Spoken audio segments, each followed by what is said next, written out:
Don't shut me down. Real life can wait. Please join me now. Just stay. Don't shut me down. I'm still awake. Always around. Just stay.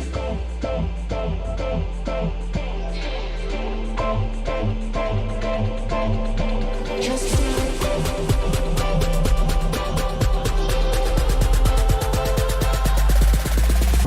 Just stay.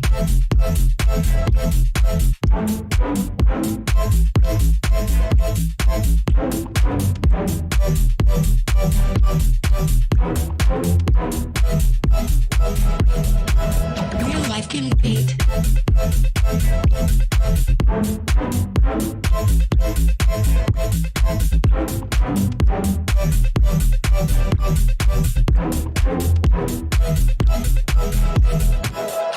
Just stay.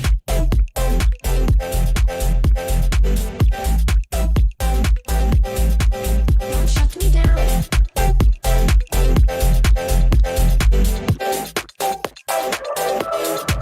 Real life can wait.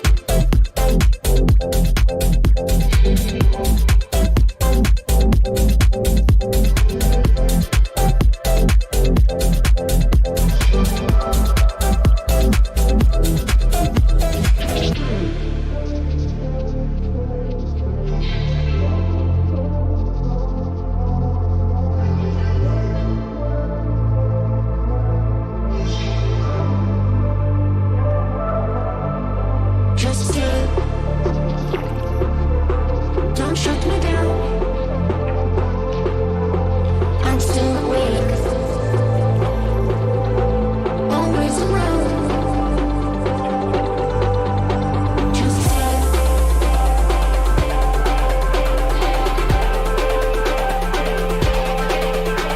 Just stay.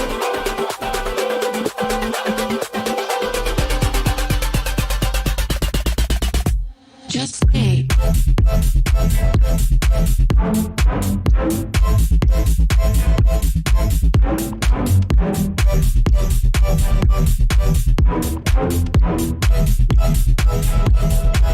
Real life can wait.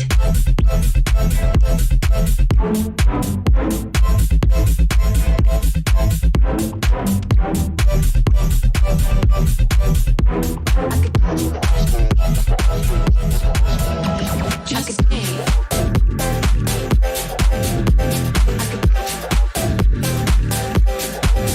Shut me down.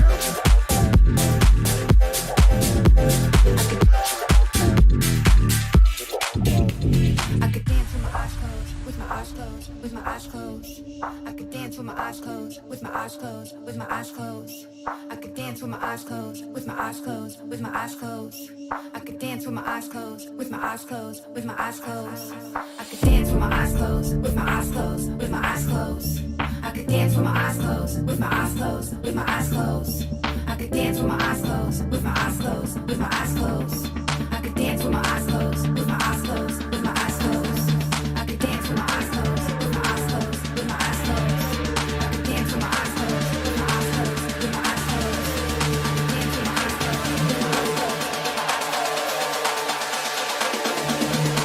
closed, with my eyes closed. I could. I could. I could.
eyes closed. I could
Yeah.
feel your heart reaching out with open arms. I can feel your heart reaching out into the dark.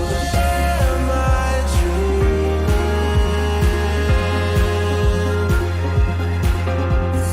of this feeling? Am I dreaming?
б'ється в тобі серце чемпіона?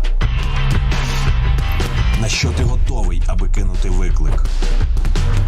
Чи готовий ти продовжувати, навіть коли вже немає сил?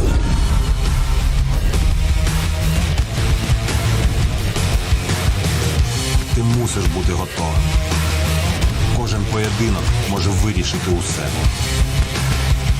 Відчуй ритм бою. Крокуй разом з чемпіонами. Дивись Ultimate Boxing Night.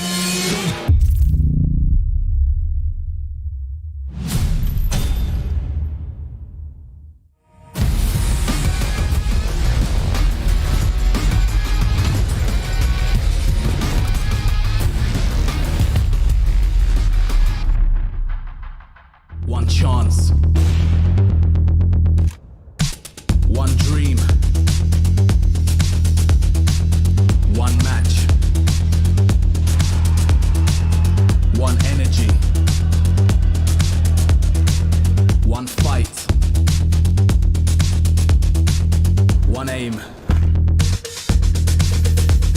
one action, one hope, one expert.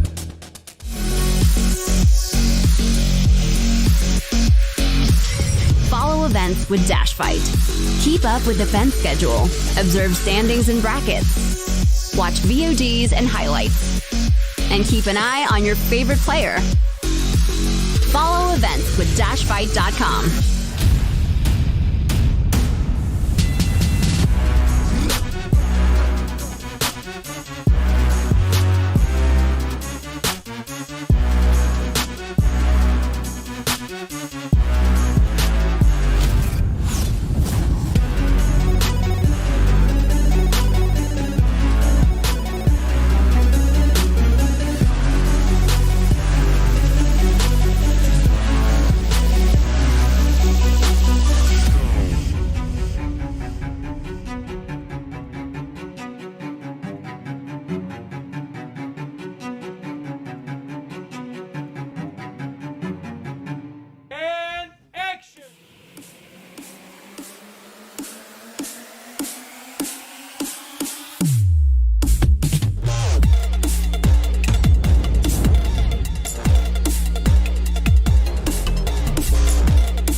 Welcome to the final week of the WePlay Ultimate Fighting League Season 1.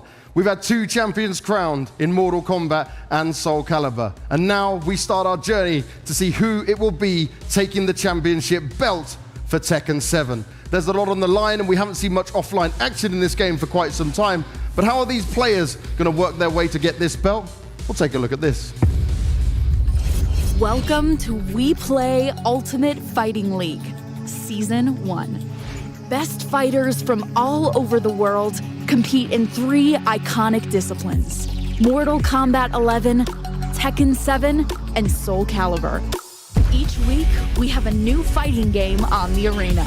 16 best players will be divided in 2 round-robin groups. Only 8 players will survive and get to the playoffs, where they will have to fight in a double elimination bracket for the WUFL Championship title. By the end of season, 3 champions will be crowned. And we're looking for that final champion here that'll be delivered on Sunday. But we've got to start introducing our players onto the stage. And we're going to start with the man. He's a hometown hero. He is the lone Ukrainian. So please welcome onto the stage, Boris Sonic.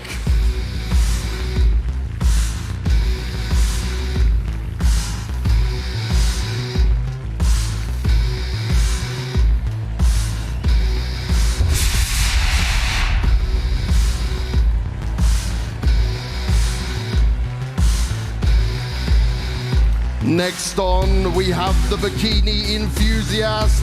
It's Kira.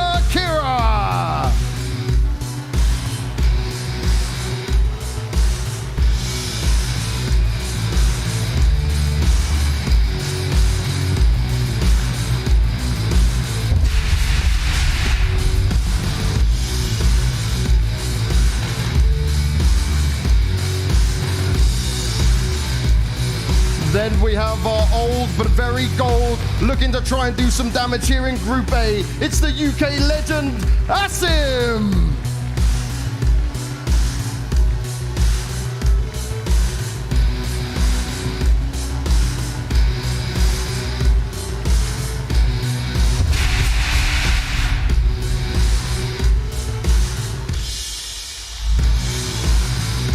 Stepping up next, they call him the 444 Master. It's Girlanda!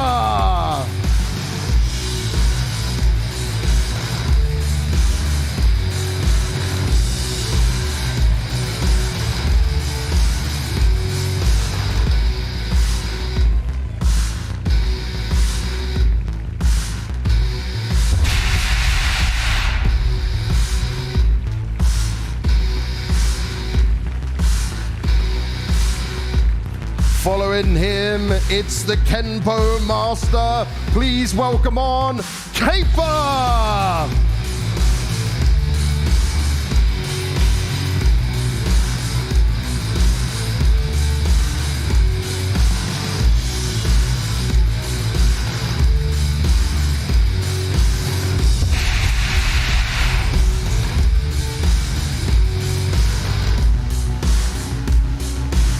He's the genius of Thailand. Please welcome on Book!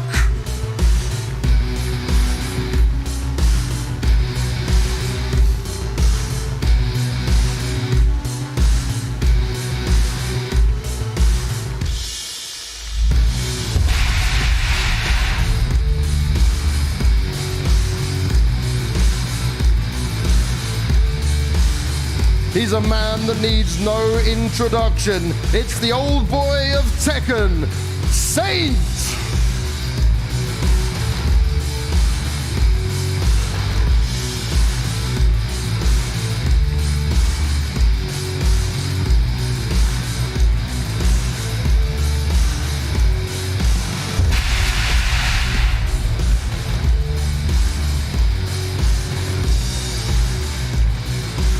And last but certainly not least, ruling out Group A, it's the pride of Pakistan, Arslan Ash!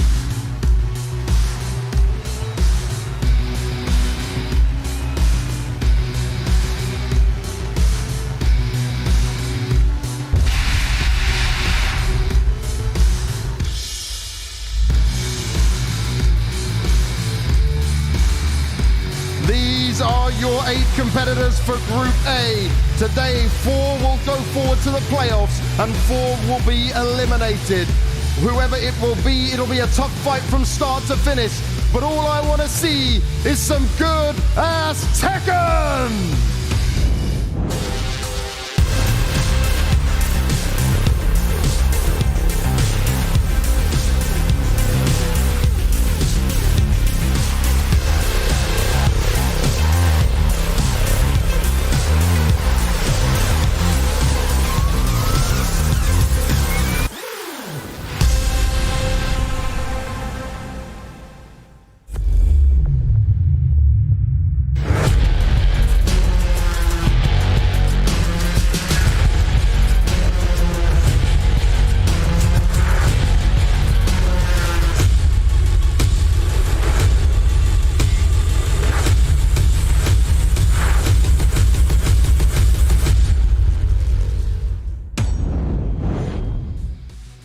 It is time to get things started here for the Tekken side of the WUFL. And joining me on the desk here, I got Rip, I got MYK. Hey. How are you guys feeling? Oh man, so excited, of course. You know, offline Tekken coming back right here. We've got Arslan Ash.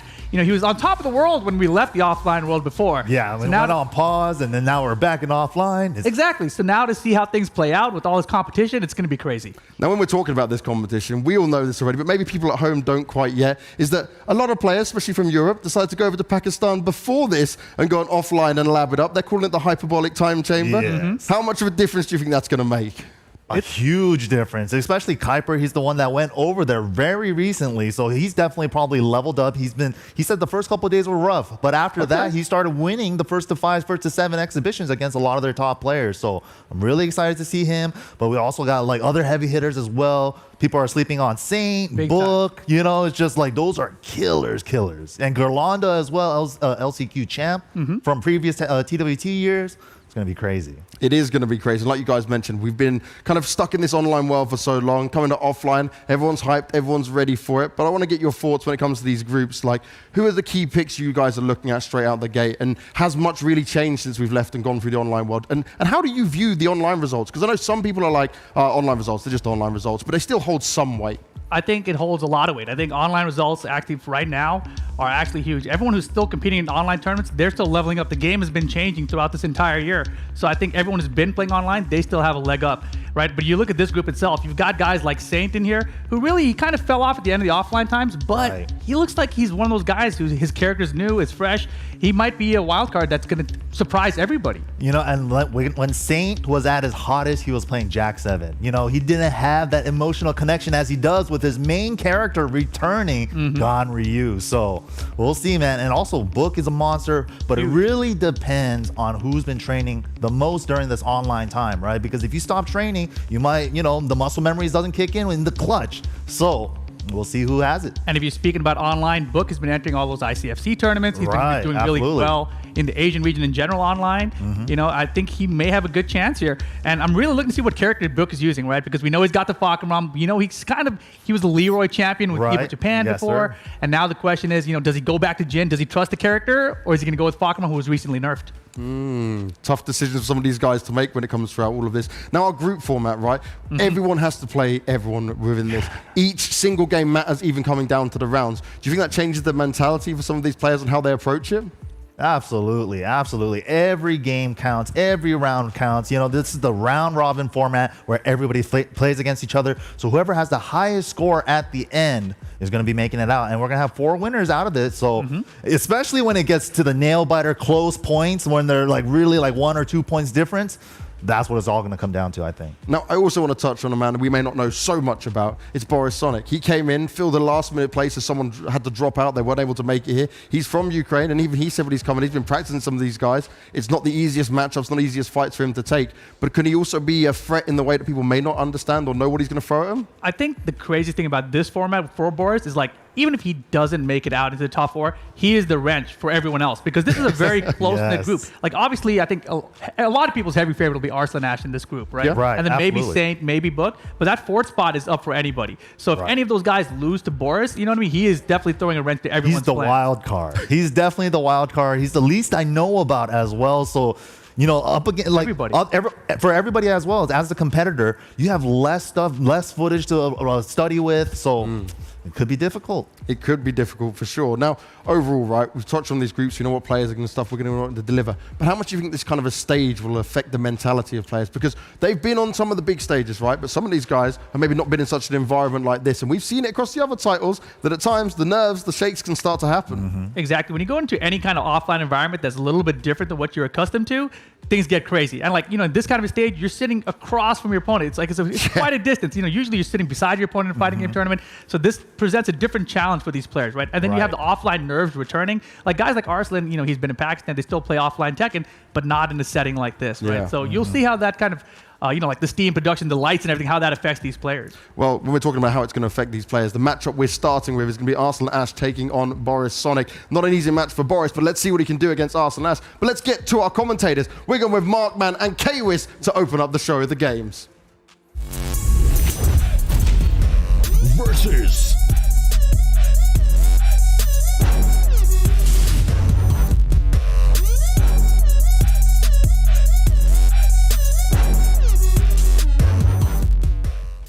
What is up, everyone? Here we are at the WePlay Fighting League for Tekken 7. I am Kwis. I am joined by the legendary Mr. Markman.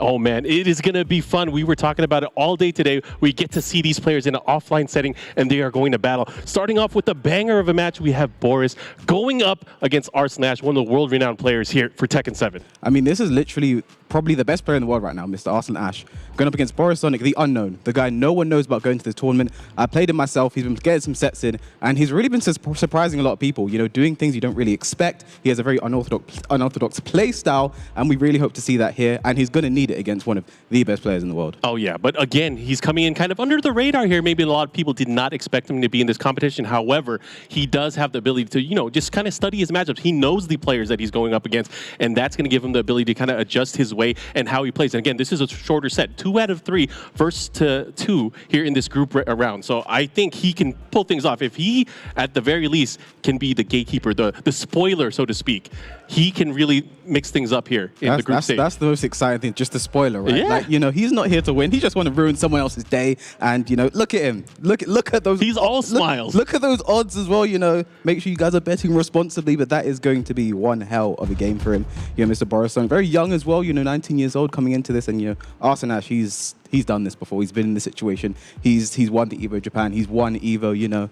The only thing he hasn't won yet is the Tekken World Tour, so will he eventually get that crown? Who knows? Hopefully we'll get to that place and the world will become a better place in general. But again, excited to see how these guys are going to play. Any thoughts on the character choices here? So I was speaking a lot to Arsene throughout the weekend, obviously.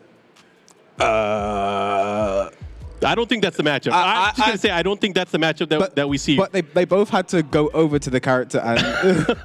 oh, wait.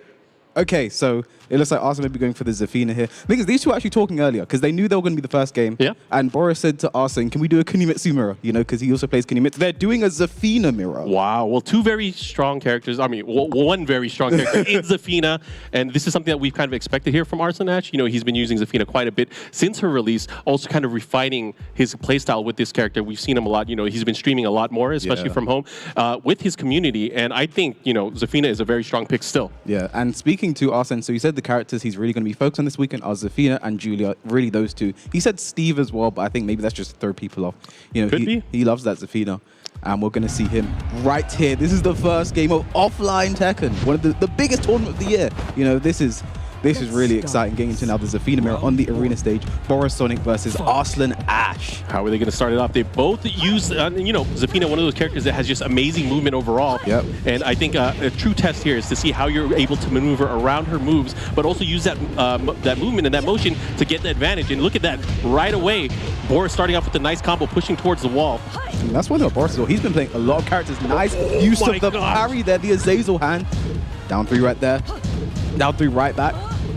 World champion, huh? Not scared. Not scared. He is not fearing at all. But here comes Arslan. Goes for the low option. Nice block. And look at this. Nice advantage now. That's going to be dead. Yeah. Cannot make that kind of risk and whiff in the open. Arslan Ash obviously ready. Takes that first round. Especially with Zafina's rage drive. I mean, it just leaves you standing there forever. There's nothing you can do. And Arslan he had all the time in the world to come in and punish that.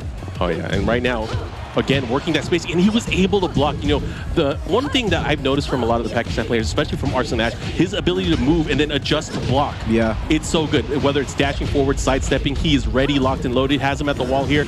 Huge advantage. And again, he's been utilizing that quite a bit here. He's gotten some mileage here, but a huge life deficit right now. Things are looking really good there, and Arslan Ash takes that round again. I mean, one thing I love about Boris as well, you know, Zafina's not his main. He's playing against one of the best players as well, but he's just here, he's having fun right now, you know, going for the mirror against Arslan Ash, and nice interrupt there. Knows there is a 10-frame gap in that. Down 3, nice block and punish there from Arslan. Down 3 right back, down 3 again. Oh yeah, Arslan is in full control right now. He feels obviously very comfortable in this character matchup. Yep. And he's waiting. He's actually waiting for Boris to come in, looking for a punish here. Especially movement-wise, you're not going to come to me, let me go to you. Now I have you at the wall. This is a very scary position to be in. And look at that whiff punish. Excellent whiff punish there from Arslan. Going to be a nice combo as well. Won't be dead, but very close. One more mix-up. Plus frames here. Goes for the Rager, and I think Arslan was ready for that one as he takes the first game. And he's just shaking his like, yeah, you know, this is Arslan Ash. I'm just here to have fun. He's good. That guy's good. You know, the Arslan Ash guy is pretty good. I don't even play him yet, but he's pretty good. All right, hey, he jumped in. That was the first part of the test. Let's see how he's going to do here. He's going to have another opportunity. So let's see. I know we're at the character selection screen. I can kind of hear it here, but which character he's going to go with? Because this could, I mean, if he could get a win, this could be big, especially if we're going to total it out towards the end to find out who's going to be #1 in the standings to get out of here. I mean, and you know, Arslan Ash, great contender to do that, right? Yeah. I mean, I was speaking to Boris as well. Like he plays a lot of characters. His main is Claudio, as it looks like he's going to there. Claudio, and he also plays a very strong Kunimitsu as well. But it looks like he's headed to the main here. I respect the decision. It's Arsene Ash. Yeah, and you know, this kind of brings me back to, you know, the last Tekken World Tour Finals event that we had where, you know, Arsene Ash went against another great Claudio player in Shadow, and he ended up losing that. Yeah. Oh my gosh, can that happen? Who knows? The thing is, with Boris, one thing I love about Boris being here as well is like he has nothing to lose. You know, he is here to just do his best, have fun, win some. I want him to ruin someone's day. I want him to get that one upset today, or 2, or 3, or even this one here. Well, we'll see. And again, the top 4 of the group will make it into the top 8 for the finals day. But let's see who's going to make it. You know, there are a lot of great players that we've seen so far. There are 8 great players in this group. 2 of them on the screen right now. Switching over to Claudio here, Borisonic. Let's see. I mean, things are different. You know, using your main character, you play with less delay in your mind. You play more natural. Like muscle memory takes over. You start flowing. You start finding the right things to do, almost instinctively, right? Yeah. I was watching him yesterday. He actually played against Kuiper and Claudio Miro. Claudio's not Kuiper's main, but you know he ended up winning that with a very like 5-1 or 7-1 or something like that. So he does have a strong Claudio, ready to go. Nice block and punish there. You know, great trade from himself. The back point, it works out for him. You know, I was actually speaking to Asim earlier about Claudio, and he said Claudio in like a strong player's hands, potentially top 5. You know, he thinks his character is super good right now. Good basic tools, very simple. See, Asim was ready to block that down too as well. Yeah, he was ready to block, but he was also out of range too. And the thing is, the movement here from Arsene Ash, his ability to backdash and react again, coming and really showing there in that first round. He's able to get another round here. I mean, that's one thing that's really impressed me so far about all the Pakistani players so far is just their spacing and then their ability to whip punches and launch up every single time. Yeah, their ability, just maneuverability overall for those players is such it's such an admirable thing here that you get to see. That was -10 there, no punish from Boris. Down 2 again. Out of range already. Locked and loaded. I mean, that's also the advantage of Zafina as well. Such amazing movement. And the classic. Down 2-2 into hop kick. Going for a combo here. Goes for a combo that gives him starburst as well. Spends it. Down for 1-2. No punish from Borisonic. Yeah, decides to put the brakes on here again. Nice interrupt there, but a whip punish. That could have been big. And down for 1 takes it. Arsene Ash, you know, it's 5 rounds straight right now. Yeah, I mean, he is the juggernaut right now. I mean, you got to think about it. Arsene Ash probably the favorite here in the group stage, maybe even overall in the tournament. You know, he's one of the best players around. I mean, 100%. You know, that's the guy everyone's really scared of. But there is someone in the group tomorrow. I wouldn't leave it as a secret, but there's someone who the Pakistanis have been saying they're kind of afraid of in this tournament. So we'll leave that as a secret for tomorrow when we get there.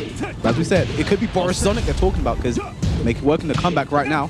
Yeah, and right now he does have good positioning here. He does have slight life advantage. Had an opportunity there, but a big counter hit from Arsene Ash right through the power crush. What kind of mix-up are we going to see? Decides to go for the low. Snake edge. Boris, it's not over yet. Punish that. Rage drive available. Spends it. Again, out of range. Arsene Ash so ready for this. The running 2s now. Here we go. Back 1. Interrupt. Down 1. No 2. Running 2 plus frames. What does he do here? KO. And down forward 1-2 ends it. And just like that, Arsene Ash takes the first game. No surprises to anyone, but a nice showing there from Boris. You know, no one, he has no expectations going into this. So he's happy no matter what. Good player. And Arsene Ash is your winner of our first game. Oh yeah, very nice and very clean. And you know, he's definitely a player to watch. If you are just tuning in and watching Tekken 7 for maybe the first time, this is definitely one of the best players in the world. So make sure you see how he progresses here through the group stage.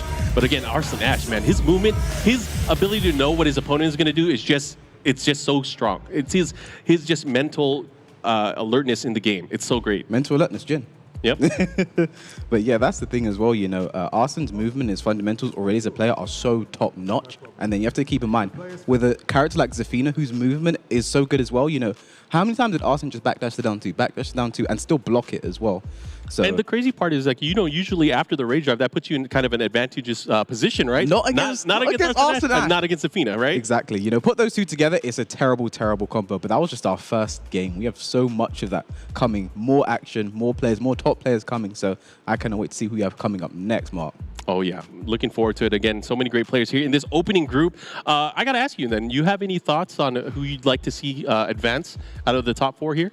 I mean, who I want to. Who you want to or who you think? Both. Well, who I think, I mean, Arsene is like the obvious pick right now, but there's so many players. I think this pool is very open, you know. You have, you know, Saint in here. You look back in the games where you know, see, Boris was just... That kind of summarizes the matchup, right? I mean, it was just unfortunate in certain times, but other times just Arsene being Arslan, you know, guessing wrong on certain things, but, you know, very good showing there from Arsene as we move on. But yeah, I think someone who I want to see do very well is actually coming to the stage right now, and that's Asim. Oh, yeah. He's a legend, especially in the European Tekken scene. You know, he's been around originally from Pakistan. Correct me if I'm wrong. Yep. And when he came over, so I wasn't around back then. I'm a bit young, you know, but I wasn't We're around. talking about like T6 days, right? Yeah, when T6. Oh, you know, yeah. When he came over, I think it was Tekken 6 or Tekken 5, I'm not too sure. But when he came over, you know, he was just beating everyone. Like, no one could touch him as well. I was actually speaking to him, so like, in Pakistan, like, they just key charge all the time. Like, they win a game, they just key charge. But when Asim came over, he was doing that, you know, to the UK players. And then people were just like, is this guy trolling, like getting really angry about, because to them it's nothing, and he was just doing it. So he had to be taught a few things when he came over, but you know. Some etiquette, yeah? Yeah, but this is someone who has been, you know, one of the, we always say top 2 players in the UK. When we talk about UK Tekken, the first 2 players we always say is Kane and Trench Asim. Always. But he hasn't been playing as much. He doesn't like us online as much. He's been playing a lot of Warzone, actually. But, you know, he's always ready to play. And his character choice is going to be a bit weird if you've watched a lot of Asim. When I heard about it, I was kind of thrown off. But I heard he uses Miguel now. Yeah, and a little bit of Katarina. He's going to be playing Miguel and Katarina for the most part. And we could have a Katarina mirror, because the other person we have coming up is an LCQ champion. That's Galanda. Oh, yeah. Oh, yeah. And, you know, that moment, especially for EU Tekken, was so great. The fact that he was able to beat against, you know, so many of the world's greatest players during that LCQ and really come out on top, that was definitely a momentous occasion. You know what really upsets me as well is that is the LCQ I could have gone to. You know, I could have actually gone to that one, but I didn't. You know, I had work, uni, and like let me be responsible. And then, you know, I missed it. Then a Tekken World Tour didn't come back to Europe. And then we're in this situation now. But, you know, Galanda is someone who's a big hero in Europe as well. And we're going to be seeing him play here against Asim. This is a European like classic as well, you know, Asim Galanda. Yeah, Gerlandad, you know, he got the dad upgrade. Let's see, of course, if this is going to affect his gameplay and how he approaches the matchup, because I know, you know, he's been messing around with other characters. I know he was using Ganryu for a bit, but of course his mainstay, Katarina. Very solid Katarina player, by the way. You know, he's been able to really stick with her throughout the seasons, right? And, you know, she's obviously had some issues here and there, maybe some nerfs here and there, but overall, she's still a very solid character, especially in the right hands. And with Galanda as well, like, he is through and through a cat main, because, you know, when Katarina got the huge nerfs in Season 3, he started playing Julia, and then you had the Tekken World Tour Challenger event in Greece, and, you know, he didn't make it out of pools. He had an awful time, wasn't playing with Julia. Then the next event was Berlin Tekken Clash. He finished 3rd using Katarina. You know, Katarina the whole way. So it's just a sign that, like, your main character is normally your best character, no matter how strong the other characters are. Stick with your main. But with Asim, that's never easy, because he's never really had a main. You know, one thing with him is like when he loses, this is what it used to be. He'd always lose and then switch to Kazumi every time, because Kazumi's just a strong fundamental character. He has such strong fundamentals, so I'm just going to Kazumi and then win. Yeah, do you think that might be the case for this? I mean, obviously we talked about he uses Miguel, he uses a little bit of Katarina. Do you think because of the fact that he uses Katarina, maybe it's going to be disadvantageous versus Gerlanda? I don't know. I mean, Asim's someone who has huge matchup knowledge. He knows things. He's played against the top players in the world. Like, he's going to know certain things about this matchup. And then, you know, I guess that I mentioned Kazumi. It's also important to mention that, you know, Arsenal's not going to be playing Kazumi this tournament. Asim won't be playing Kazumi this tournament. You know, this is a character people really start to shy away from, you know, and some people say it's a good thing. Maybe it's a good thing for viewers. I don't know. But, I mean, she's still a very strong character, in my opinion. But, you know, obviously she has only gotten adjusted since, you know, obviously the height of her appeal, right? Or the height of her popularity or her winning. Yeah, and I remember someone was actually talking to Arsene about this, and he just said he plays as Athena because better Kazumi. You know, like, just a better Kazumi. So she's really fallen by the wayside. But, yeah, I'm guessing we'll even see Miguel versus Cat or a Cat mirror here, judging by what Arsene's been telling us. Well, it's going to be interesting either way. I don't know how to call it. You know, if you were a betting man here, who would you pick in this particular matchup? You know, we haven't really seen him play in too many tournaments as of late, but obviously not many people have been playing in tournaments just because of the state of the world. But he is a legend, as mentioned. He is definitely someone that could play at the highest levels. Any thoughts there? I mean, if I were to throw it out there, I'm going to go for Gerlanda, Team Dad. You know, just because you said that, I'm going to put on Asim. You know, because it's always, to me, it's never a smart bet to bet against Asim. That is true. That is true. But I'm trying to make money here. Let's go. Let's go. Either way, I'm excited to see how this is going to come about. You know, both of these players, I'm trying to see. You know, this is always an important part, is to see whether the nerves are kicking in. Are they shaking? Are they in good condition as they go into this? But again, you know, these guys have been around. They've played in many tournaments before. Yep. I'm sure. I don't know. Maybe the lights, maybe the arena might change things here. Who knows? Maybe the ambiance. I mean, this venue is absolutely amazing. You know, I've walked through it at least 5 times, just looking up, taking pictures, taking selfies. You know, you got to. You know, the Instagram has to see it. You know, they gotta do it for the gram. Got to stun on everyone. Like, look at me, look where I am. You know, I'm playing offline Tekken. Like, it's amazing. You know, wish you could try it. Sorry, you can't. Well, eventually everyone will hopefully have a chance to. Again, this is a big matchup, especially for you know when it comes to just Europe in general. So, oh man, let's talk about some of the other players in this group. Any other highlights for you? You know, Saints in here. We got Book in here as well. My dark horse for this group is I have a dark horse for both groups. Okay. My dark horse for this one is Kuiper. Kuiper. That is because he's someone who has been top 5 in Europe for a long time now. He took a long break, but when he came back 2019 Head Stomper, he finished 3rd. I think, you know, he came back. He was rocking mainly a Kuma. You know, that was a bit controversial, but, you know, he came back and he did that. And then when he does play his Feng, he's super strong. I think he's playing mainly Feng here. Okay. I think some Leroy as well, so we have to prepare the stream for that. But there will be some Leroy on screen at some point. But yeah, you know, he came back. He was top 5. He came close to qualification in 2019. I remember. You know, he went to Argentina to try and get points. You know, he went to Dubai, but fell short at some events. You know, really underperformed in Argentina. So he's someone I really want to see do very, very good here today. You know, he went to Pakistan to train. Yeah. When he was there, you know, he was getting bust up. You know, I'm gonna be honest. Like Kuiper's my friend. I'm gonna be honest. Like he wasn't doing well. Like I was watching, like, bro, Kuiper, you need to go back home, man. But by the end, you know, he's taking games over the top names. You know, Artif or Weiss. Arslan, he's actually doing really well. Really challenging against their better characters or their main characters even, right? Exactly. So I'd love to see him do really well here today. He's one of my picks to make it out. But we're getting into it now, and it is going to be Miguel versus Katarina. On the Infinite stage as well, how do you feel about Arctic Snowfall? I mean, it's a stage. I mean, I feel like I've seen this more and more, especially with Season 4, is a lot of people will rely on going into the Infinite stages. And I feel like that's a test of wills at the very start, maybe to get an advantage, kind of maybe have more of a read against your opponent's movement, right? Yeah, I mean, the Koreans like to say this is just pure Tekken. Oh yeah, I mean it is. Yeah, they go to the infinite stage just if they think they're better than their opponent more than anything. So in the interest of what, and a good test of Asim, you know, his first game, he hasn't played a tournament in so long, you know. So let's see how he's doing. Nice punish there from Galanda. Caught him. Yeah, got the follow up as well. And he's just staying there. Yeah, the Season 4 stuff. 1+2 though broken by Asim. That's the thing as well. He was training with Arsene. He was training with Daniel Mado. So let's see if that works out well for him here. Yeah, but the thing is here is like, how long will it take for Girlanda to knock the rust off of Asim? I mean, that was a big whiff there from Asim. Not looking so good in the first round. Let's see if he can bring it back. Hop kick, gonna punish that. Yes, new Season 4 stuff there. Yeah, and that's a good punish too. Yeah. That was one thing with Season 4. A lot of characters got new 12-frame punishes, you know. Now for 1-2, nice punish there. 1-2, it's just normal poking Tekken here right now. That's one thing. What? Yeah, he had the read there. He knew that Girlanda was going to swing, and swing he did. And look at that big counter hit into the round win there. That was great stuff. That's the annoying thing about Asim. He can really annoy you with just his poking, and so that back one is ready. It's an 11-frame high counter hit launch. He was ready to go for it. Up for 1+ frame. Savage down back 3. Oh yeah, and now the low's starting to come out. Yeah. Really starting to open up Girlanda. Trying to, you know, take advantage, at least mentally, in the match, how they're going to approach it here. And again, poking with those lows. Whenever he has an opportunity, he's going to try to put it in. Yeah, and that's the thing, you know. Asim said he's playing Miguel because he was like, he's a strong poking character. Oh yeah. You know, that's what he just wants to do. He wants to play poking Tekken, and bit of a risk there. Nice punish there from Galanda. Goes for the mid this time. Harrier 4 is now safe. Nice, the full crouch sweep. What's the follow-up here? Sab down by 3. Nice block from Galanda.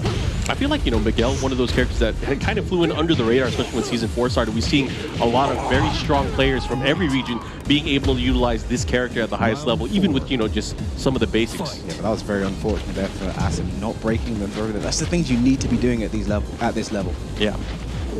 Very important indeed. And again, big opportunity here. Again, Asim just staying down. Oh, you gotta protect your feet. The Harrier sweep, that's how you feel. Oh yeah. Again, Harrier 1, the stomp. Look at the chunks. Uh-oh. He gets the float, should get a combo here. Yeah, he's gonna do some okay damage here. Had him out of the air, so he's not gonna do everything, but look at that punish. The follow-up here, looking to close that out. Girlanda on the verge, but Rage is in play. And look at that, nice block on the low and the punish there. Girlanda able to take match number 1. I like it. So if you're Asim now, you're thinking a stage big character switch, you know. This is a hard decision to make. That looked pretty good there for Glenn. He looked very comfortable. And we do have a very, very strong Miguel in Europe in Sephi Black. So he's going to know this is a match. This is the thing. When you have someone that's at the top of the totem pole in Europe, some people are going to be prepared for this character. Oh, yeah. At all times. So here we're at the character select screen. And that's the great part is like, when people go to the lab, when they try to learn against, certain players, but also character tendencies, it's very important to know how to get out of certain situations. And Girlanda, he started getting into kind of like the blender there, getting hit by all those lows, but then he started backing up and just looking at it from a different perspective, was able to come out on top. His rushdown proved to be what ended up really winning him in the last 2 rounds. Yeah, so we're getting into what could be. Ooh, this is okay, this is interesting. I feel like this is season 1 all over again. Yeah, maybe. A Katarina mirror in Europe. They're letting the full intros rock as well, licking the lips. Round 1. All right, let's see how this plays out. The big switch here. Double Katarina. I like how Asim's going for Holiday Cat as well. Yeah. In the jungle outpost, Katarina's just exploring. Oh yeah. Nice interrupt there from Asim. 4. Nice. He was expecting Harry 1, so went for a duck and launch there, but didn't work out for him. Goes for the new Harry low. Under that. Nice. Gets the follow up here. What's the Oki? Goes for the stomp. Yeah, Galanda getting a taste of his own medicine right there. Nice. I like that. That's probably going to change at least the matchup here. Going for that cheeky low. Definitely going to help out. Even on live here, so Harry low again. 1+2, though. Nice break there from Galanda. What you going to do here? The follow-up here. Went for the 4-4-2. Here's the follow-up. It should be able to get the kill here. Yeah, just gets a nice combo. Takes it there. Very unfortunate there from Asim. Just a few things needs to work on. And Girlanda again starting to pull away. Again, this is a race to 2, so the very, very important. Every single round is going to be that much more important here. Nice block and punish there from Galanda. Oh my gosh, again. Not broken again by Asim. What are you going to do? And you can't get caught.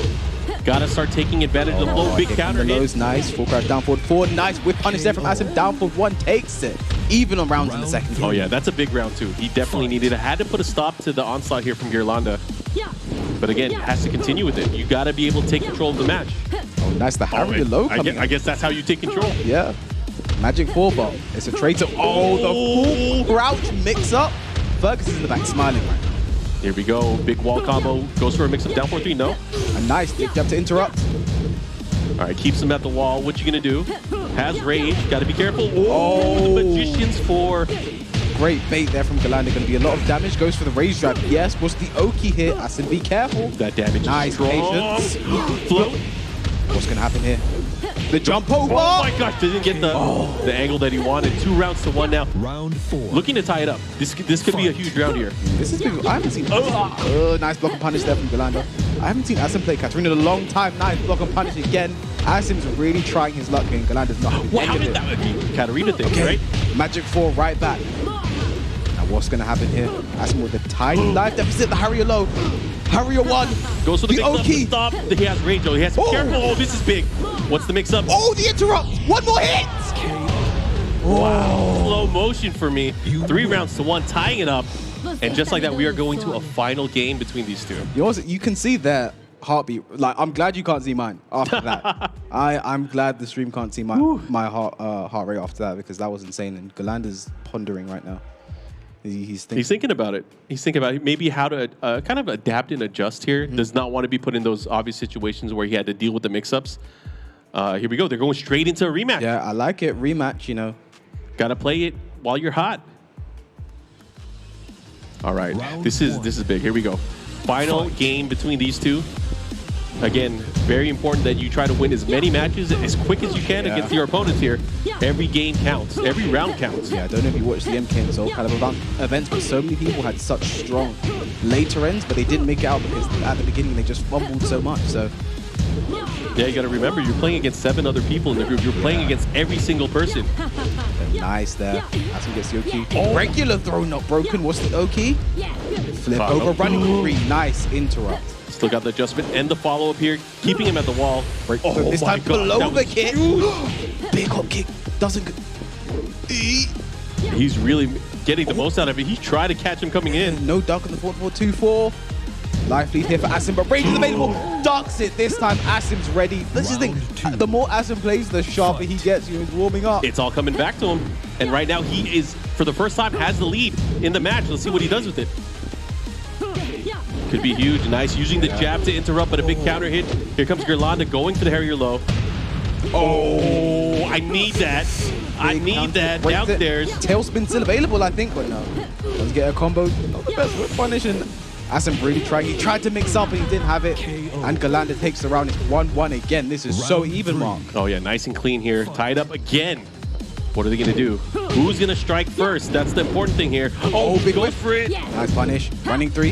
That's a one. And no punish, but gets counter. It was a throw bait counter hit with punish bait. Oh my gosh. Just say it was a setup. It was a setup.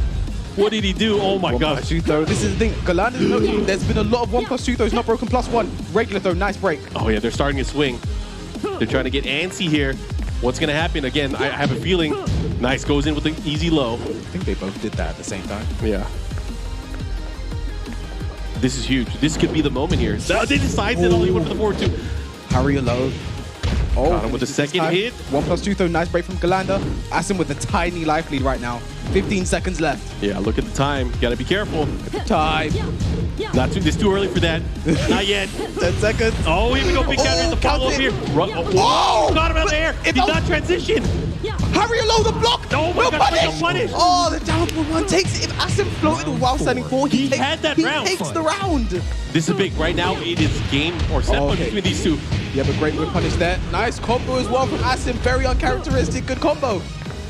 Has him at the corner too. He's gonna have to be careful. Trying to maneuver away from the wall. That was a crazy whip punish. Excellent there from Asim. Gets the wall as well. No side wall. Are we gonna see a final round? I think we might. I think we are. It's our first final round. The momentum though, having that perfect. This is working well for it. So what's he getting? Oh my God. I can't believe it. Final round. Oh, the big whip on the throw. Harry low. Galanda has the life lead now. The 4-4-4-4-4. Harry low. If there's a time to open up your opponent, it's now. It's all or nothing. The jab 1-1-2. He hasn't used it. Neither of them have used that. The one time he needs it. Yeah, and combo though. He gets a big counter here. Has the wall. But again, they're both sideways here. They gotta be able to be careful. Restricted movement here. 35 seconds. About half of the round is gone. Life lead here for Asim. Big whiff there. More whiffs. Oh my gosh. Look at this. So tight. It doesn't get closer than this. Oh, nice whip punish. Oh, but Rage is in place. Yeah, You gotta be careful. Punish that. Oh, got it with the mid. The follow-up. It could Rage be is over. available for both. 17 seconds. No way. No way. Final round. I'm scared. Start kicking him. Someone hold me. 10 seconds. Oh my gosh, the punish is that. Oh my God. Girlanda takes the set as close as you can call it. Wow. That was crazy. You know what I'm thinking there, Mark, is, and what Asim's probably thinking now, is if I went Cat from the beginning, but you see they're all love between these two. They played a lot. Asim, I mean, listen, Asim can't get too down about that. Yeah. Hasn't been playing as much. Using newer characters, Miguel and Katarina, hasn't been playing them as much, and took it down literally to the wire there, I was, oof. And again, everyone that comes into these matches, especially when they're playing their first one, they shouldn't be so hurt about losing the first match. You have 6 more matches, 6 more players you have to go against after this. But man, crazy stuff. And the thing is, it only gets harder from here. It started off with Miguel versus Katarina. The Miguel just didn't look very good. If I'm Asim, after a game like that, I'm thinking to myself, should I just go Katarina the whole way? Or, I don't know, because it's fundamentals are looking good and Miguel wasn't. I mean, a round like this round should have been Asim, but just throws it away. So many throw breaks. I think that was really big. The throw breaks just didn't work out for him. And, at this level, you only have yourself to blame. You only have yourself to blame, especially against characters like Katarina that don't really have that much throw variety, right? Anyways, it was a tight second match, of course, and going to the third match, it went down to the wire. Yeah. It was crazy. They were going back and forth. They were swinging at each other, landing all the hits that you needed, and again, just with the time going down as well, it was nuts. I forgot how much I loved offline Tekken. Oh yeah, it's different. It's a different beast. I'll say that. This here as well. If he just floated while standing forward, that's the round. Yeah. Oh man. That was a really good way to have a second match here in this group stage. But man, look at that, 2-1 in favor of Girlanda. Of course, he's going to be happy as he moves on. Hopefully, he'll be able to continue to do as well throughout the group stage. And after, can I just say real quick, I'm loving everything, the production, look, the pictures here, Oh yeah, everything's professional. Like this is, I'm going to keep doing look this. What's next? So I think for Kuiper mainly. Oh yeah. I think this one will be a big precursor of how the rest of Kuiper's tournament is going to go, because I was speaking to him earlier. He's someone I want to do very well. Just getting a look at his mindset and, I sort of said to him, I think you could do a top 2 finish it. You know, I think you could do that. I didn't want to give him too much. Like, obviously, the goal for these players, they want to get top four, right? They want to be able to make it into the finals day, right? Obviously, you want to do it on the winner's side, right? Yeah. You always want to stay on the winner's side. You have less games to play, more room to breathe. And Kuiper's saying like he's not feeling the best right now, just today. But that was when I spoke to him like 2 hours ago. I spoke to him like an hour because I'm feeling a bit better. Half an hour ago, he's like, I'm pretty good. You know, he's feeling pretty good now. So, and your first game's against Book. You know, this is, I believe, the last Evo Japan champion. Correct. Yeah, the last maybe big offline tournament champion Evo Japan. What was February or January 2020? Big offline tournament champion Evo Japan. What was February or January 2020? Yeah, you know, and. You know, this is a big test. You know? The game is completely different from back then, though. That was when Leroy was at maybe close to his strongest, right? It was. Maybe it was. I think it was literally the right? strongest Leroy, right? So yeah, the odds won't be in Kuiper's favor here, but this is the thing. I think he's been training in Pakistan. I actually played Book earlier today as well. You know, actually, you know, he did pretty damn well. Season 1 champ ICFC. There you go. K-Wiz, baby. Let him know. I actually what else was? Oh, hi, Book. I'm K-Wiz, by the way. He went. I know. I follow your channel. I was like, really? On the mic and in your ass, both of them, man. K-Wiz is doing things. I was like, wow, that meant a lot. So that's another cool thing about offline events. You get to have those kinds of interactions, right? Like this has been great, you know. So I'm really wishing the best here for both players. But Kuiper's one, you know, I think could do very well. And I think Book is one of the other picks that most people are saying probably a top 4 finisher. Oh yeah, Book, however, has kind of had a character crisis going into season 4. You know, obviously, Fakamram very recently had some adjustments. Prior to that, he was using Fakamram quite a bit. He's been using Leroy as well, but again, Leroy not as strong as he used to be.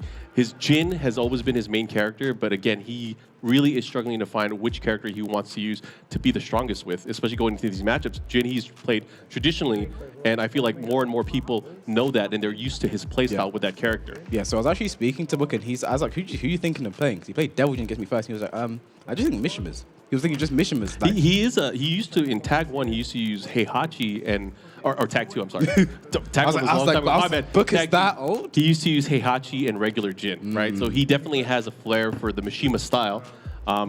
Devil Jin would not be a surprise to me. I mean, his Devil Jin was scarier than his Jin for me, so you know that might be the shout here. But yeah, he was saying just Mishimas, you know, anyone. You know, he could be thinking of playing because, you know, he said he's been practicing the execution with Jin, and obviously Jin has a lot of the similar Mishima tools, so he's just going to apply that to a Mishima. So I'd love to see, because, you know, Jin got a few nerfs coming to season 4, and then the Mishimas, you know, because you and Devil Jin mainly got, and actually all of them, Heihachi as well, you know, got a lot of buffs. So that might be thinking to himself, you know, maybe the other Mishimas are a shout right now, and also Jin doesn't have the electrics, and same with them. The Mishimas have them. You know, the Mishimas electrics are very hard to whip punish now. Oh yeah. And Jin's didn't get that same buff, so you know, especially in a environment like this, it might be something you go for. Yeah, it'll be interesting to see who he picks. However, we know Kuiper probably going to use Feng, maybe Leroy, maybe very, very slight chance there. However, as mentioned before, he has been training recently in Pakistan. The hyperbolic time chamber, a lot of people like to call it that, right? He's been training, he's been working on leveling up his skill, his energy levels, right? Yeah. And I feel like he's been doing it. He's definitely been doing it, but however, he's been doing it against the Pakistani players. He's not been doing it against Southeast Asian or Asian champions like Book. And I don't know how that's going to help him. Will it be able to help him in the matchup? I mean, I actually spoke to Arslan about like all the players who've come to Pakistan. I actually asked him a very stupid question. I said to him, so who do you think is like the strongest person who's come to train to Pakistan? And he just kind of looked at me and went, me. I was just thinking, oh yeah, that's kind of the obvious choice, isn't it? It is. However, I mean, like playing against Knee is like a different kind of matchup. Like Knee is like a wall. You got to always think about that. And I mean, come on, Knee's not even here. Let's not even talk about that. It's different because you got to think about things like, are you playing a longer set versus them? Are you playing, you know, just a first to two like we're playing here? Players are different in those regards. Like a lot of these players here, I'll say, they're way stronger in longer sets. I mean, yeah, I have to say, because we've actually been doing a lot of, because obviously the hotel room on for our team, we call it the training practice area. We've had a lot of like long sets being played with the Pakistani players. JDCR's come up, Saints come up as well. Yeah, a lot of it on Spag Channel. We saw the other night. It was crazy. Doing like first to 5, first to 7s. And one thing you saw is like some players will like win the first to 5 or the first to 7, but they like lose the first to 2 or the first to 3. Oh yeah. So, and those are the tournament sets. So you know you need a faster time to adapt in these sets. But here we go. No surprises. It's Feng versus Jin, and this one could be a bit interesting. Yeah, I'm going to tell you, no one's going to care that you won the first to 5 if you lost this tournament set right now. That's the important thing. We are going here in, and it is Feng Wei versus Jin. Let's see how this is going to play out. Round 1. Fight. Again, this stage is a little bit odd. It's kind of crooked when you start it off. A lot of ability for side wall stun, reverse Kempo step into the shoulder. I like it. And Kuiper off to an amazing start here. Had him looking. Great start now. No win punish on the electric. Nice punish right back there from Book. Forward 4-2 catches the back Kempo. Nice punish on hook fist. Here come the electrics now. Forward 4. Nice delay. One more. He should take it. Oh, and you know why they call him Book? So he's going to catch you with those reads, boy. He's going to get you at the wall. Not going to be dead, but the Oki is really bad. One more hit. I put the up forward 2 to take it. I love Beng's face. Does that. That's one of the best moves. I don't want to call it a panic button, but that's one of the best moves to really throw people off. Yeah. Here we go. Will Kuiper, he has a very unique style with fenging. It's very annoying. It's actually very trolly. Right? It feels like he's trolling you sometimes. That's a very nice way to say things. He has a very unique play style. I like it. But no, yeah, his fun was very strong. That's the season 4 stuff. When I first saw that in the trailer, I lost my mind. Oh yeah, I mean it's crazy that counter hit down back 3. Traditionally, you would knock down and you would get a guaranteed opportunity to follow. But this, it puts you in a really crazy back turn position. Yeah, nice carry there from Book. One more hit should take it. Kuiper looking very strong here in the first game. Round 3. 2 rounds to none. Fight. And this is I mean, maybe this is why Book has been having that character crisis, not knowing who to pick in the matchup. But right now, he does get the launch. He's going to be able to push towards the wall here. Let's see what he does. Savage Sword, follow-up. What's the mix? Tries it again, but the stature kick catches him. Huge life lead here now for Book. Back 1, no punish, but back 2 takes it. Maybe he's starting to remember he's a Jin player. Fight. Let's see what Book does here. As he goes in, again, he is behind in the rounds. Oh, nice. Catches him again. Should go to the wall here. Yeah, he's very limber there with that stretchy leg. Able to get him there. Slides up 1+2. Running 3 plus frames. He is wild. Disrespect the plus frames. Don't mind if I do. Let me hop kick. Oh, the LLRK. Nice. Just jabs back. It's very hard to convert combos in that situation. The standing 4 catches the up 4-2 this time. Jump over, gets nothing. Oh, Iron Pot to Iron Mountain. Rage available for both. Down 3, down 3. Are you mad? That was crazy. And he favorited the match. He was like, let me upload that later. Send it to me. That was wild. 3 down back 3s. But I mean, sometimes you got to think outside the box and just put it in. That was wild. I mean, that's one thing because I've played Kuiper a lot, and that's one thing he'll do just the lows, just over and over and over again. He doesn't care. That low's launch punishable, but Kuiper just did it 3 times in a row because it's one of those things too. It's like there's no way he's gonna do it again. You know what it is? It's because Tasty Steve isn't on the mic and he doesn't hear the do it again, do it again. Yeah, as soon as you hear him start saying that, people are going to start blocking. Either way, this is an important decision here for Book, right? You don't want to start off your first match with a loss. I mean, obviously, you still have insurance later on. You got more people to play against. But that momentum you have going into your other matches, you want to be able to carry yourself strong. You want to be able to be confident in all your matches, especially if you're not sure which character to pick. I like as well, he's sticking with the Jin as well. I like that, faith in the main character, Mishima Dojo. Yeah, main is again, you got to think about it as processing time. You don't have to translate what you're going to be doing in your head for other characters. You know exactly instinctively what to do in certain situations. And like one of the big ones is like what happens if someone whiffs a certain move at a certain distance. Yeah. Sometimes you don't know what to do with other characters, but with your main character, like for example with Jin, all right, I know what to do. I can can kick here. Usually can kick is like suicide, right? Yeah. Especially with how punishable it is, but because you know your range, because you know your character, it can definitely help you in the long run. Oh, great. Wow, that whiffed at the first hit too. Go to the wall here, Savage Sword. No, the last hit whiffs. Standing 4. LLRK again. That low lunging, low roundhouse kick. It's crazy. Good job. 3. Goes for back Kempo. The backspin low as well doesn't work out there for Kuiper, but Book takes it. Yeah, and he needed that round. He definitely wanted to get back in the mix. Really show dominance here. So we'll see what he does. And right now, Kuiper with the jabs, trying to pressure his opponent. And again, caught him with the 1+2, the follow-up here. This is going to hurt. Going to the wall, Savage Sword follow up. One of the most consistent wall combos in the game. Oh, gets the fish hook? Really? Let me parry that. Excellent. Oh, the back Kempo. Kuiper uses the Feng's back Kempo so well. Oh, yeah. With 1. Oh, that's the second time he's done that. He's gone back turn raw, and Book has just hop kicked him straight away. Yeah, Book is definitely not scared of it. 2 rounds straight here now. This is a very different match that we're seeing between these two. Jab catches the hop kick, being a bit too, feel himself maybe a bit too much there, Book. Is he going to regret that? Back Kempo again. He, like you said, he is so good with that. Back just Kempo millimeters again. away. The top, but doesn't that the second hit? We should get a wall combo here. Jump over, this should be it. Oh, he tried to jump backwards, and look at that. A perfect 7 golden letters. 2 rounds to 1 now. Kuiper fighting back. Viva España. Oh, back Kempo again, but hop kick right back. And that's a good way to kind of deflate you. Like, I'm so good with the back Kempo, right? Let me get hop kicked. All right, what are you going to do? 4. Good stuff here. Down 2. Here come the lows. Back 1. Demon Corpse thrust. Interesting. Oh, the back turn again. Didn't get hop kick this time. Yeah. Putting the brakes on. We go now upward 2. That's not bad there for Kuiper. QCF 1. Jab, down forward 1, and the fish hook again. We're going to a final round. This could be it. Kuiper could take this 2-0, or Book makes it 1-1. Yeah, and you know, Book came out with a strong lead. Look at that reverse tempo. What are you looking at? If there's a time to do it, it's now. Especially, I mean, you don't want Book to tie it up. You do not want him to tie it up, but right now, he has an opportunity to get some damage and a mix. What's he going to do here? The wave moves in. Back again? Tempo again! That has been the story of the matchup. Oh, almost that time, but forward forge, a bit too good for back Kempo.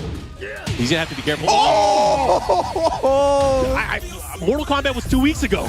2 weeks ago, he went for the splits, he hits the punch, and he takes the set. Wow, good stuff. Good stuff. Now that there was a great, and you can see what that means to Kuiper. You know, this is a good start. He wasn't feeling fantastic earlier today, but that is an excellent start there from Kuiper. And he has to take a breath, you know, thinking about, because, you know, that win, you can see how much that meant to him. A moment of relief. He is, look at that. He's feeling himself, and great job, again, Kuiper representing for Spain. And the Vodafone Giants as well. Don't forget that. You know, he loves his sponsor, always kisses the badge when he gets a chance, but you know, that's a fantastic start there for Kuiper. And, you know, my dark horse pick, and obviously things aren't done here for Book, you know. This is one of those only tournaments where you can take a loss and I've still got like 5-6 games left, you know, so. He's still in it for the long run. There's still a lot more matches to be played here. Oh my gosh. Again, these matches, they've been going back and forth. Yeah. And kind of unexpected, you know, I didn't expect him to bring it so hard with Feng there. It was wild. Oh my gosh. So up next, we actually have Saint coming up, and this is someone, but we have to get back to the week. Let's get back to this game for a second, because, you know, this was such a good showing here for Kuiper, you know, just showed his clutch in a lot of situations, like the first up 4-2. Just to keep out there. You see, Book went for the parry there, wasn't confident in a follow-up. Parry again, same again. But let's talk about the Kempo step, the reverse Kempo step, and how much mileage Kuiper got out of it. He did all the work with that move. It changed how Book would approach him. I mean, this is the thing. As someone who's played Kuiper, it's a case of, like, he's so good at reading your approach. And with a move like, that's one way to end it. Yep. With a move like back Kempo, you can really just make a lot of your opponent's approach will just whiff. And then you get a follow-up with, you know, he has the palm, he has the low. If you're not confident, it's a whiff punish. So I am very happy for that start. But next up, we have Kira versus Saint. Ooh, and it is Saint, you know, Saint, a previous world champion for the Tekken series. And, you know, he's Evo champion as well. This guy has been around the world. And we talked about earlier, you know, he was a Jack 7 main for the longest time. He never really found another character that he could mesh with, especially, you know, he used to be a Bob player. Bob didn't really get the upgrades back then yet. And he was a Ganryu player. Ganryu, obviously one of the more recent introduced characters. And it looks like, I was talking to him, he said he's all in on Ganryu. Yeah, I spoke to Muddy. He said, you know, mainly Ganryu. He said maybe some Jack, but I doubt it. You know, he really loves the Ganryu, has the emotional connection with the character. But Kira coming up as well. A 2D and Eliza main from Switzerland. I don't know if he uses any other character. He does use other characters. He actually has a very strong tournament Kunimitsu. You know, that he can go to. And he plays a lot of wife, plays Zafina as well. But in tournament against the best players, he'll mainly be rocking that Eliza. And this is a matchup he was really looking forward to. You know, I'm going up against Saint. And he knows what he has to do in the matchup. He plays against a lot of Ganryu as well. So he's really going to know what he's doing. Someone who, you know, he's beaten Koreans in the past. He's beaten the top European players before in the past. So he knows what he's doing. He knows his assignment going into today. So let's see how he does. You know, Eliza, it's an interesting pick. You know, depending on who you ask, a lot of people will say she's a great character. Some people will say she's an okay character. There's been opinions change. There's been a lot of debate. I know a lot of Americans say, like, she's bomb 5. Like, she's awful. She's terrible. That's what I hear, too. Yeah, but, you know, over in Europe, we're like, what are you guys on about? Like, she's such a good character, you know. I think she did get a nerf in Season 4. Yes. That did hurt a bit. I think it was a 2-dick jab combo that doesn't work anymore. But even without that, she's still a very strong character. You know, the only character in the game with unseeable low wall splat, you know, that you have to deal with. I mean, besides like a Kuma and like other blah blah blah. But that's another discussion. Yeah. And I think that's a discussion for tomorrow. Yeah. Tomorrow. Oh. Yeah. Oh, tomorrow is going to be an interesting day to say the least. But yeah, Kira is someone who he knows his assignment going into this. But yeah, mainly Eliza character I think is very strong. I think the nerfs did hurt her, maybe move her down from the position she was maybe at. For sure. But still a good character. You know, not as bad as some people say. In my opinion, that's my humble opinion. But, you know, Saint rocking the Ganryu. I think Ganryu is very much a slept-on character in this game. I think so, too. I mean, anytime you have a character that can really mix you up, especially with the low, and kind of start imposing his will. But not only that, he has a down forward, too, that has incredible range, and it launches against ducking opponents, right? And then it also has follow-up, so you want to punish the down forward, too? The rest of the palms are coming out, so, you know, I think, especially because Ganryu kind of got slept on because the characters that came out around the same time as him, I really feel that. But yeah, no surprise here. Looks like it can be the Eliza versus Ganryu. I mean, on paper, you know, he's one of the slower characters. He doesn't really have a lot to compete, especially when it comes to frame-wise. I mean, he has the headbutt, right? And that's a risk in itself. However, he does have insane wall carry if he can get the launch. Yes. He has insane mid-pokes that have great range, but he also has damage, stacks of damage that he can dish out if you guess wrong. Yeah. And believe me, Saint knows how to make people guess wrong with this character. Anyways, we are going to go into it. Thoughts here? I like Saint. I got to say it. I like Saint.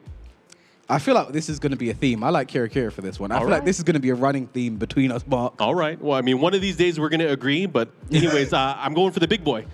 Let's go into the matchup. We are the G Corp helipad as we get into this.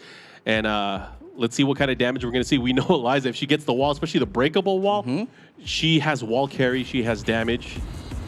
I mean, the thing is, well, Kira, like a lot of people like to pick Infinite against Eliza, but he's someone she likes the Infinite stage of Eliza because what Kira says she's the only character in the game who can jump back and whip punish.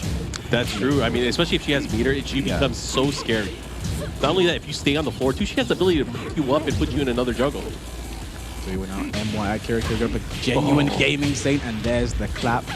We're going to see that wall carry you talked about. Just that. Yeah, very close, but still. He's putting him through the training mode. Yeah, this is the checklist. You have to know if you know this. Oh, nice punish. I like that.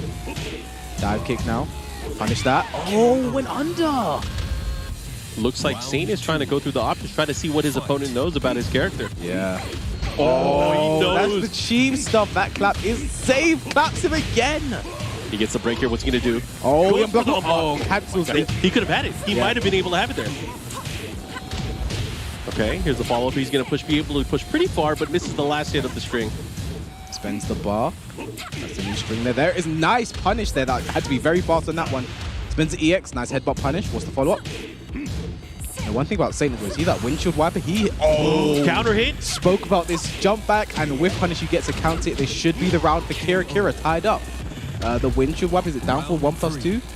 Saint hit confirms that like 100% of the time. Yeah, I would expect him to, you know, as a Gany main, he probably won a few sumo tournaments in the past. I'm sure he got it. Throwing rice in the air. Nice. Nice. Again, that down forward 3, such a great move. Such a good love. Nice! Option select punish, I think. Yeah, he definitely went for that. He was able to let it rip here. Maybe Eliza doesn't have to worry about the follow-ups. Oh, he goes mid. The Moonglide 4. Now, speaking to Kira earlier, he actually said, in casuals with everyone, I've yet to use Moonglide 4, so when we play in tournament, no one's going to think I'm using it. Well, you got to make sure it lands first. I mean, Saint was able to kind of just naturally sidestep out of the way, but look at that. Kira able to take those rounds, man. Maybe you were right. Maybe you were right. I mean, for both of these players, it's all about, like, what were you saving for this particular matchup? Yeah. What have I not done before? What do they not expect me to do? Oh, my God. Nice. The mix. The classic low mid, right? The palms as well. Oh, nice low jab. I like it. Put the brakes on. Let me go low, baby. Okay. Yes, nice confirm there from Kira. Won't be great because the sidewall's right there. Or will it? No. He thought about the sidewall as well, but... Oh, he tried to challenge. He did finish.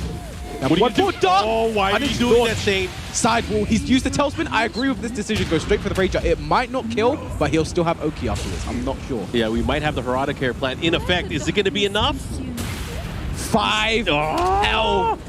5 health. Dark Wave. Dark You gotta Wave. be careful using that Dark Wave like that. Dark Wave. Jump back. Oh my God. The slide. He's safe. He is safe. He made it home. Kira took a deep breath there. He looks like he wants to pop off, but he just realized it was the first match. It's only the first match. It was only the first match. Oh, man. I like what Saint brought to the table, though. I mean, it was definitely unfortunate towards the very end there. He just ended up getting hit by a lot of what you kind of talked about. Like, let me jump back and have fun. And he was able to pull it off. Man, that was rough. But Kira is someone who, like, the world stage might not know as much about, but, you know, over in Europe, he's very well known. You know, one of our top players for such a long time now, repping NY Insanity. and doing such a good job. He was beating Koreans before in the past, took it to the top European. He actually players. went out to Korea representing his country, right? Yeah. For what, I forgot what event it was. IESF? I think it was IESF, yeah, but he definitely represented there and did very well too. But he's obviously a traveled individual. Let's see what he does here. We are in the dojo. A bit of a degenerate as well, as you can see by the bikini Eliza. Yeah. We'll be seeing a lot of that today from Kira, unfortunately. I'm sorry, stream chat. Anyways, we're going into it. He goes for a grab. Nice whip punish here from Kira. Kira again, when he tried to parry Back it. 1-2, very nice. Down 4-2. Yeah, that's an option select. He can do that all the time. Oh, but he can't do that. Claps him up. Should go to the wall as well. Nice wall conversion. Ooh, I like it. Are we going to see the palms? Yes, we are. And what's the next? Goes for the down 4-3, keeps him there. The windshield wiper hit confirms every single time. Doesn't get the side adjustment that he wanted, but it doesn't matter. Saint taking that round here. Looking to get some momentum back and maybe even the game. Let's see what he does here, how he adjusts. Oh, counter hit. Hug him. Suplex as well. Suplex City. Doesn't go for the punish. I think Saint actually ducked for it. Nice. Oh, back dash into the clap. I like it. Oh, no. Oh, but drops it. Oh, 1-2-4. This is big damage, too. He does have rage as well. What's he going to do with it? 2 bars available. Is he going to spend it? Rage available for both. About even on live. 2 bars of meter for Kira. Oh, my God. A round of applause for Saint, please, because the claps... He's so good with that. Absolutely amazing. But the jump back and whip punish, talked about it. Should go to the wall here. Not going to need a lot of damage, but, follow up. Oki, 1 bar of meter. You've got to block low. How's he going to adjust again? Back 1-2. Nice. Confirms the count hit, but no. Unfortunate there with the side wall stun again. Yeah, I like it. VP, you one have more to hit. respect it. You have to respect it. And look at that. He was able to steal that round away from Saint. 2 rounds to 1 here. And again, he still has some meter. He has to be very aware of that. Stomp City. Oh, down 4-2. No punish this time. Down 4-2 again. At first, you don't succeed. Try and try again. Has the wall. Let's see what he does with it. Down 4-2 again. Oh, doesn't get the DP this time. Just the dick jab. Down 4-3. Down 4-2. Yep, there's the punish again. What's going to happen here? Oh, he landed the hit too. Oh, no. Not a big enough visual cue, but he has the wall here. What's he going to do? Dive kick. Oh. Stay away from me. The noggin. Nice break on the throw. First throw of the game. Down forward 1. Down forward 3. Are we going to see a clap? We might. Clap for Saint. 1 bar of meter. Rage available as well. Back 2-1. Cannot be stepped anymore. Went for the down 3 slash. Oh, I mean, goes low. If he's not clapping with his head, clapping with his cheeks, he has to be careful. That could have been an EX dive kick. Oh, that's it. Oh, my gosh. Look at the hell. With a sliver of life. Look at it. It could have been all over. The 5 health. Harada has saved so many lives here today. Sit on him. Look at that. And just like that, tying it up. Oh, that was a nail biter at the very end. I have to be honest, Gamryu's Rager is one of my favorites. Oh, man. Without a doubt. I love how he says as well, that is who I am. Brings out the fan as well when he wins. I'm a big fan. Those Skoy boys, man. Yeah. I'm telling you. So I think Kira might go for the infinite stage here. That's something he likes to do. And again, so Gamryu at the wall is really annoying to deal with. Yeah. And he enjoys the infinite stage. I think Kira very early on in Tekken 7 was like, whenever I play Eliza, people are going to pick infinite stage against me. So I'm just going to learn to love it. And, that's what he's done here. Picks it himself now, so. I feel like Saint was a bit more patient in the matchup, especially when it came to, running up on him, especially post-Oki, watching out for things like, the EXDP, the low jab, the jump back as well. Oh, no, going for the arena stage here. This is different for Kira. I mean, Eliza's good with the walls, so I don't hate the decision. Well, we'll see. This is the final match between these two. Nice, kicks him. Follow up here. Oh, this is bad. Gets a nice launch here. He should be able to push towards the wall. Let's see what kind of mix-up we're going to put him in. Goes for the running 1+2. The follow-up here. Oh my gosh. Be careful. Can't nice step it anymore. And I love the Pac-Man stage, by the way. Oh, and the music? Yeah. Happy anniversary, Pac-Man. This is going to be big damage. Won't be dead, but it's going to be very close here for Kira. One more hit's going to take it below. Yeah. Change it up. Went from crouch low. Look at that. Saint with the first round here in this final matchup here. Goes for the grab. Nice break. 1 bar of meter as well for Kira. Kira, is he going to spend it? 4-3. I hate that low. It's a good one. Oh, we go magic 4. Very nice there from Kira. Are we going to get the wall here? No. Just opt for damage completely. Goes for the mix-up here. Goes for the dive and the grab. Nice break. Down 1. What kind of pressure? Oh, nice. I like it. The low jab. Down 4-2. This Using the dive kicks now. Jump back, gets nothing, down 4-3, the plus frames. Oh, we got a good read on it. Excellent low parry, and this should be the wall. I like the combo as well. Gonna be huge damage. Can Kira bring this back? It's gonna be hard. Oh, how did that miss? Oh, he looked at the dive kick, didn't get it. That is such a bad thing to happen. Execution error there. He had a big opportunity, and look at that. Saint is now up 2 rounds, and he went for the big launcher. He's feeling, oh my God. No. And he caught him with the 2-1-2. Everything's falling apart right now. Be careful, Kira, be careful, Kira, be careful. Stay down, he knows. And oh, the nice follow-up. punish. Lively there for Saint is huge. Big whiff, but no punish. Headbutt, no punish from Kira. How's he gonna come back? How's he gonna come back from this? It's possible, especially with bar. Down 3, spends it. Below. He could have used the EX dive kick. Oh my gosh. EX dive kick might have. There's no way he's gonna make this comeback. I don't know. 30 seconds left. Oh, the low comes out. I feel like Saint's gonna go for it. Oh, that's guaranteed. Oh, and look at that. He was able to steal it away with just a little bit of life left. Saint has to be hitting himself over that one. Walks into the down 4-2 though. Saint isn't too messed up by it. Should get the wall here as well. All right, the palms, the follow-up here. Goes for the up forward one. Okay, here we go. He's gonna spend bond now. Oh, just out of range. Yeah. Down 4-3, down 4-3 again, right in his face. Oh, nice the duck. Big life lead here for Saint, and it's all down over. forward 2. Oh my God! Not we one are not done. What we happened? are not done. EXDP Not like happened. this, Saint.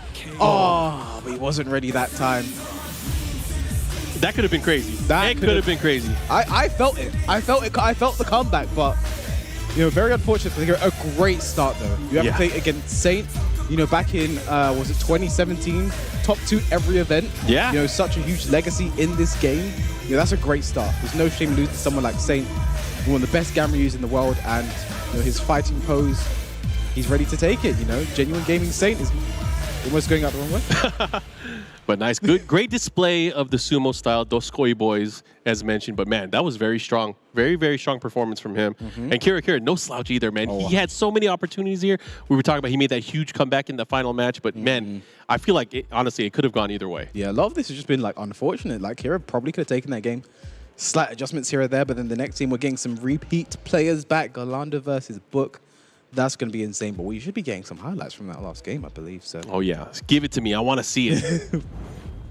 Going into it here. And again, this opening match. This one was a pretty crazy one here. Kira taking the first game as well. That was a statement, Oh, yeah. And in this fashion, how cheap? How cheap of you to just run in and slide like that? Let me run up on you just like that. But look at this. This is where Saint really starts to shine. He was able to really, run away with it. But then Kira right there, that opportunity right there, that could have changed the entire set right there. Kira knows it's just a few errors made. When it's your own personal errors you lose to, do you feel that's better or worse? Oh, I feel like it's worse. It's like you messed up your opportunity, right? But again, it's one of those things where you're going to probably try to learn from that mistake because you had control over it and not make that same mistake again. Yeah, but yeah, just a bit unfortunate for Kira. As we get our next game, our players are stepping up, and this is a big one. We have someone who's already 0-1, Book losing his first game in Kaipo, going against a 1-0 Galanda. This is big, and as this goes on, because we're in the group stage, we're going to start seeing the scores from a lot of these players shifting up and down in the rankings. It's not going to be over till we're at the very end. Of course, we can have an indication who's going to be the winner, right? Yeah. But again, it's not all about the winner. It's about who gets out the top 4. And that's, these guys are going to be slugging it out. And usually when it comes to these kind of things, we're used to maybe seeing the top 2 go out. But since it's top 4, that middle ground is going to be a war zone. It's going to be wild. Yeah. So a quick question, Mark. Yeah, what's up? Do you think we're going to see anyone walk away 7-0 today? It's very possible, especially with the players in this group. Well, there's one player in particular, we saw him at the very start of the show. We saw Arslan Ash, and I think he has a very good chance of going undefeated throughout the entire tournament. The entire tournament? There's a very good chance. I won't say the entire tournament, just because I think there are certain players. I've seen some things. You've seen things. I've heard some things, but I've not seen it. If you've seen it, I'm going to believe you. I've seen some things, Mark. I've been to the future. I took a look. I opened the Twilight Zone. Was it cool, at least? It was all right. It was decent. All right. Well, let's talk about now. These players, as you know, we talked about it. You just mentioned it. One has not won yet, and the other person has had their win. This is an important match because if we think about it, Book needs this. He does not want to be 0-2. You don't want to have 2 losses going into the rest of the field. You need to have some confidence. You need to have some momentum going into a lot of this. And again, having that kind of what we mentioned is that thought in your head, which character do I use? Which how do I play my matchup? What am I going to use to find or secure my victory moving forward? I mean, one thing I liked about Book is he went to the character select screen. He thought for a bit, and then he just went, I'm going to Jin. I'm going to Jin. He went to Jin. Worked. Tried and true sometimes. It didn't work out, but it was first game. Yeah. You're allowed to, this is a unique tournament format in the round robin. You're allowed to lose the first game, maybe your second game, even your third game, but they have to be perfect throughout the rest of the tournament. So, I think this is Book's chance for redemption. Really, like, okay, I lost my first game, but I think for me, like Kuiper and Book were both people I'd put in that top 4 anyway. So no shame in losing to Kuiper. And I mean, it's such a strong performance. I mean, you got to say. I mean, we have it in the record books already. Like these are for me some of the top players in this group. So Galanda going up against Book here, and this is going to be a good game. I think Galanda going to be rocking that cap, but Book, what does he do here? Well, it depends on which character he picks, right? It really depends on which character he picks. If he's going to stick to Jin kind of the whole way, I feel like he's going to get stronger as we go on. I feel like that's definitely going to be the case, especially since he's going to be able to watch these players and see how they play in a tournament setting.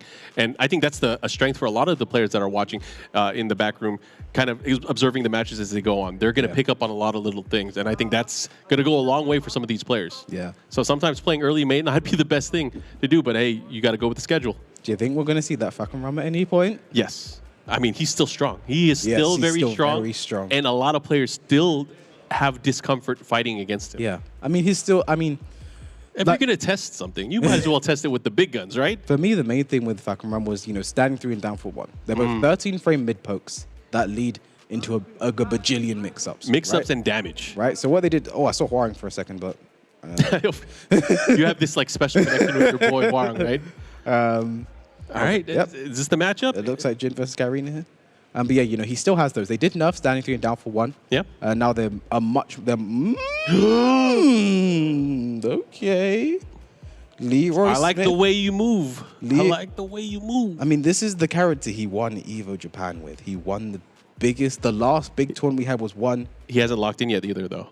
Leroy. Oh, there it is. He's locked in already. Do you think Island Paradise as well? I like that. I love the stage. The last time I heard Book on the mic was when he won Evo Japan, and his famous quote, "Just pick Leroy." I think. Is he going back to that? Maybe.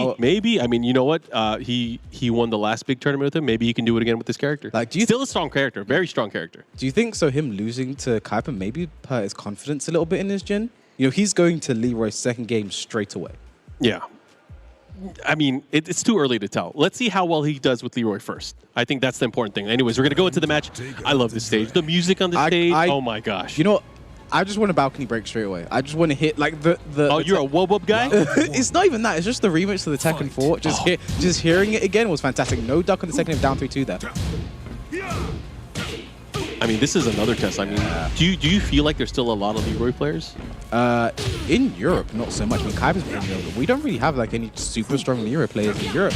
Just hang on. Nice 4-4-2-4. I mean, one of us is Rise's Dante over in the UK, probably one of our best Leroy players. But other than that, no one's really playing the character at top level. So nice punish then. Even Dante wants to drop the character. So no one's really playing much in Europe. There's not really much. Whoa, what are you doing? Wow, was that a bait? That was dirty. That was something there. And this should be the round here with the combo. Yep, up 3+4-1. That was your balcony break there. But unfortunately, did not get it. If Galanda had more health, we had it there, but very unfortunate. There's that orbital as well. He really wants to use it. I did not notice the detail on the see-through flooring like that. It's so cool. It's crazy. I hoped there was going to be a floor break on it as well, but maybe that was a bit too much to ask for. All right, let's see what he does here. Pushing towards again. Oh, he can't do that. He's remembering. He's like, I'm using Leroy. And the orbital, are we getting it? There it is. There we go. The follow-up here, looking to close it out, and he did the delay, try to get a little bit more damage out of it. That was the version 1 Leroy, the down 2-4 ender right there. Fight. Like, just like that, 2 straight rounds, starting it off. Book trying to find the confidence here in this character with Leroy. I mean, I think he has it. But a big counter hit from Girlanda, going to be pushing towards the other way. Don't want to get sand in your boots. Got to be careful. What's interesting, having Katarina on this stage as well, there are a lot of Katarinas in the background of this stage. I noticed that. Yeah, more than one. Oh, but nice magic 4. This could be it if the wall doesn't get in the way. No, okay. Oh, man. He threw hands out, too. He was expecting it. He had the right idea, just not the right timing for that back 4. Well, kick punish that 2-2. Very nice. Orbital. What's annoying here is Book's going to drop the combo. That is definitely probably not what he planned. I think we're having a bit of Leroy Rust here. He needs to get back into playing the character. Dust of his up forward 4 and his back 1 and back 1+2, you know, just get those moves ready. Yeah, very important. But again, positioning-wise, I mean, Girlanda is not engaging. I feel like he's nice. kind of afraid to go in here. Oh my Okay, God, but Magic 4. That'll work. Is he going to go for the drive? No, I think it's going to hold on to it. Sidewall, though, nice conversion still. 1+2 is a nice break from Book. Oh, this big. No! I think he could have Magic 4. Oh, the sidewall, he messed it up. Oh, Galanda bringing it back right now. Final round, first game against the Leroy. He got the right hit like 3 times in a row there. Oh Yeah. my gosh, but he spikes him here. Out forward 4s all around. Oh! Trying to do the sawed-off shotgun. The back 1+2, not able to get anything out of it. Pushing towards the wall here. Big damage. Easy combo as well. What's the follow-up here? Oh no, gets round 1, 2, 4. Punish that, -14. Oh, okay, here goes we for the go. parry. Not in rage yet, but very close. That could have been it. It could have been it, but he was in the aerial state. Rage drive plus frames. What are you going to do? Back 4. Oh, the Magic 4 and the Hell Sweep, and Galanda takes the first game against Book. It was a case of the Magic 4, and it worked its magic that entire game. It's magical. It is definitely magical. What they say. And look at the players, the confidence, the nod there from Girlanda. He is definitely feeling himself in the matchup here. What's Book going to do? He didn't play bad. He did not play bad. But it just came down to Galanda just timing. It was timing. Timing. Every single time. The Magic 4s getting in his face, space the space in the back 1+2, and then the whip punish. That was amazing.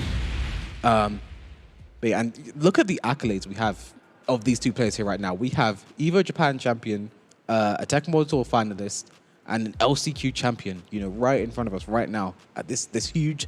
WePlay Ultimate Fighting League. This is exactly what I want to see. Go straight to the Mishima Dojo. Oh, he's sticking to Leroy. Yeah. Is he going to regret that? I mean, maybe not now, but maybe later. Who knows? I think I feel like a lot of the regret kind of sinks in as you get towards the end of the round or at the end of the matches. No punish on 4-4 there. Nice block and punish there. Here we go. And that's one way to punish it. Normally that is not punishable in that way, but nice low parry here. Yep, very nice. Should get the wall with this. Book with the reads here. Yeah, nice. Goes for the max damage combo. Hermit forward 4. Oh, that was a big opportunity. Yeah, he wanted to get there in the back.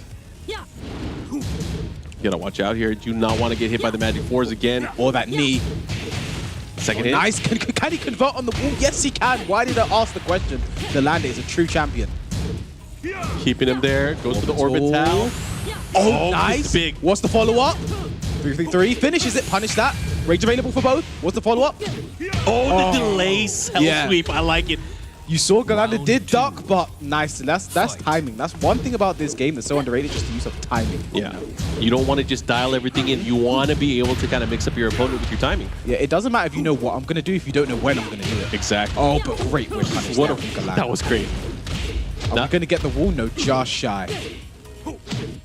Down 3-2. Nice block. Big risk there too. Look at that. I think that's a full option select for the string there. Down 1+2. Down 1+2 again. Starting to harass him with that move. Follow. He might get kicked in the face. He has to be very careful how he approaches this. 4-4-4s. Doesn't finish it. Scared of the parry, I think. Down back 4. That's an annoying situation to be in. Because if Leroy does do up forward 1, you saw there, but this is big. This could be it. This could be it. The drive. This could be it. Oh! Drop the combo. Oh, but the whiff punish, Galanda. The presence of mind and the awareness to like not let that drop haunt him is amazing. We're 1-1 rounds here. I think they're trying to give us heart attacks here. I think that's what they're planning. But man, that was definitely clutch and unclutch at the same time. Yeah. That was crazy. Okay, again, now just poking away. The second hit counter hit gets the knockdown. Okay, 4-4. It's a floated combo, but Galanda's ready to confirm anyway. Likely for Galanda. The Harry doesn't get. That is safe. While saying 1-4 is safe. Oh, if first you don't succeed, try again. Gonna be max damage combo as well. Rage available for Galanda. No ducking down for 1-1. Down for 1 right back. The down for 1s are coming out right now. 1-1-1. Oh my gosh. Rage available for both. 3-3-3. He gets it. It was enough. 2 rounds to 1. Girlanda on the verge of advancing again with another W. Will he be able to do it? Oh, he just wanted. If he just backdash out of the way, that could be crazy. But the sidestep on the orbital. Oh, Galanda. He tried to test him. He tried to. You just got to throw it out. You're in the lead right now, right? No, it wasn't enough yet. He got the timing. Okay, the 4-4-4s. Down for 1. Nice stuff. He's starting to duck. He's starting to show he's ready for it. Nice block there. The parry as well.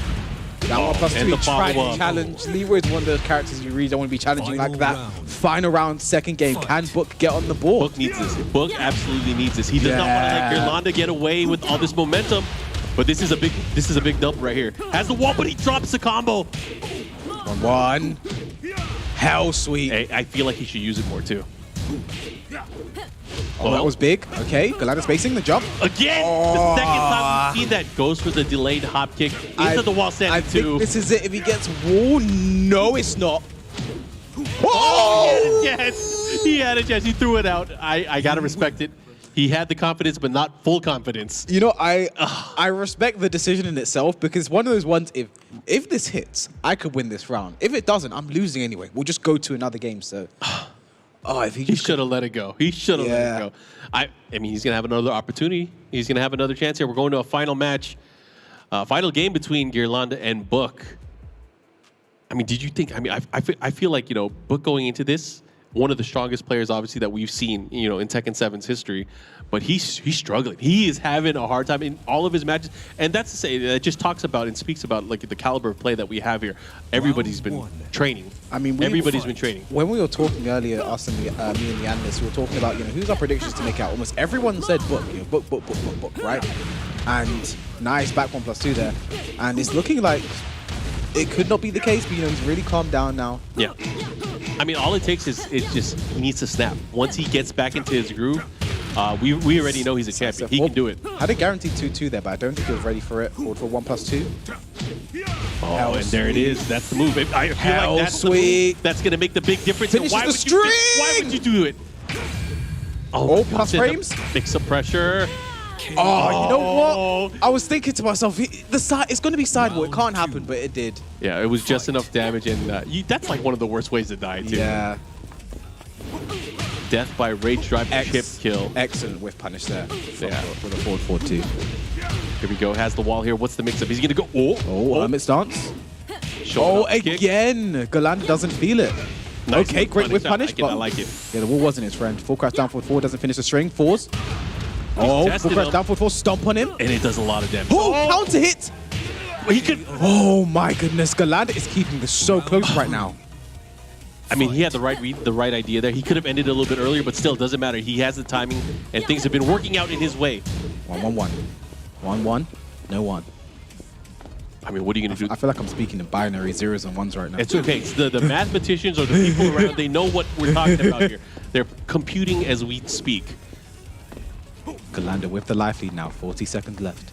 I'm turned into a golf commentator now, apparently. We have to save some of the energy for the expected boom that's about to happen. Oh my gosh, and there's one of them. That's very unfortunate there for Galanda. Caught ducking off the down back 4, going to the wall. Going to be the hermit combo, yes. And the follow-up, one more, he could do it. Down for 1-1. Ooh, the down 2, able to take it out. And look at this Book's opportunity to get on the scoreboard finally. Will he be able to get the first dub for him? Or will Girlanda go up 2-0? Yeah, this is big for both of these players, you know. Oh yeah, this is huge actually. And look at this now. Galanda's the life lead. He doesn't want to do anything too risky there, like get hit by 4-4-2. 1-1 now. Just look at just keep him out with jab. And I mentioned that situation's so annoying. After down back 4, Leroy is minus. Nice. Full crash down 4-4. Girlanda. It takes away the cane. But he got a little cheeky there with that. Book was ready for it. Yeah, going to the wall. Not going to be the most damaging, but regular throw. Nice break. Rage available. Back to the wall. Oh, he's going to hit it. One more hit. Oh my gosh, he landed. Slow motion, final round. The awareness of Galanda to go for the low there because he did the parry like Galanda. Uh-oh. Okay, this won't go to the wall though. Now what's he gonna do? Sidestep for the lows, back 4. Magic 4. Oh, that looked like it could have been it. Nice patience from Galanda. That's a nice extra damage, gotta do it. Yeah. Oh, that should be it. Book looking to close it out and get his first dub in the group stage. Wow, what a set. That is not how you want to go out. You know, but I think this is probably the best outcome for both players. You know, Book needed the win, and Galanda looks so strong. Gets one of, you know, literally the best player in Thailand, one of the best players we've had in Tekken 7. Oh yeah. So it's the best possible result for both players. But you know, someone like Galanda, he won't be happy with that. You know, it's still a loss. Oh yeah.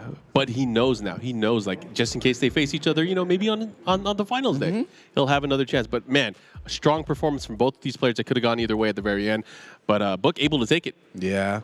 You just have to feel a bit bad for Galanda. There were just a few things that didn't go his way. You know, the orbital at the end. But if ifs and buts were candy and nuts, we'd all have a Merry Christmas. Oh yeah.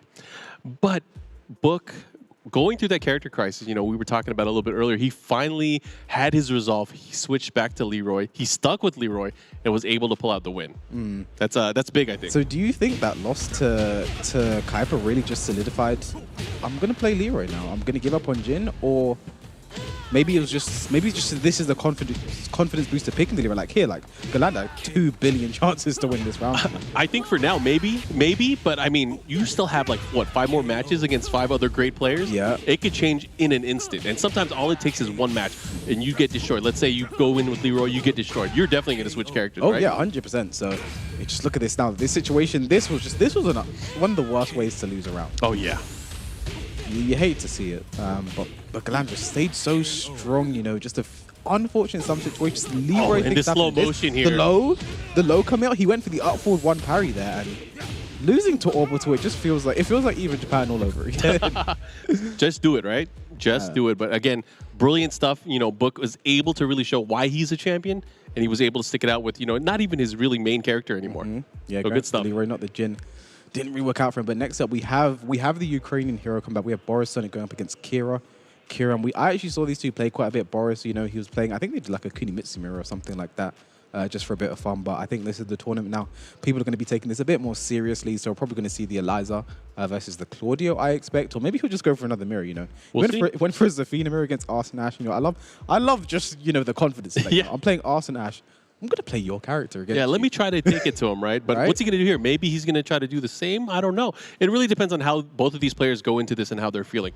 I would not sleep on Boris at all. Not at all. And any of the players here in this. So Kira, I think, obviously going to pick Eliza. Yeah, that's, I think, his tried and true. But again, it's all about how you take each match at a time. And one thing as well, so I was speaking to Boris quite a bit, you know. He started playing Tekken in 2018. Which is crazy. He started like most of you see all the players who started Tekken 7 have been doing well. They started at the start, you know, 2017 around there when the game first released. But Boris started late, like 2 years after that. That's what, season 2, season 3? Yeah, I think it'd be interesting to kind of just figure out like what really got him into it and why he's so late, right? Why he's so late? I mean, he's young, you know. I think he's like 19. So, you know, coming into the game, you know, he just felt like, you know, he has time, you know. This is the thing, being this good now. Yeah. When, you know, you have years and years, you have like 10 years left. Can you imagine how much stronger he's going to get after this weekend as well? You know, this is huge. This is crazy. Especially come like, I'm thinking like this is a last minute. You know, he was like, they were like, can you come? He's like, yeah.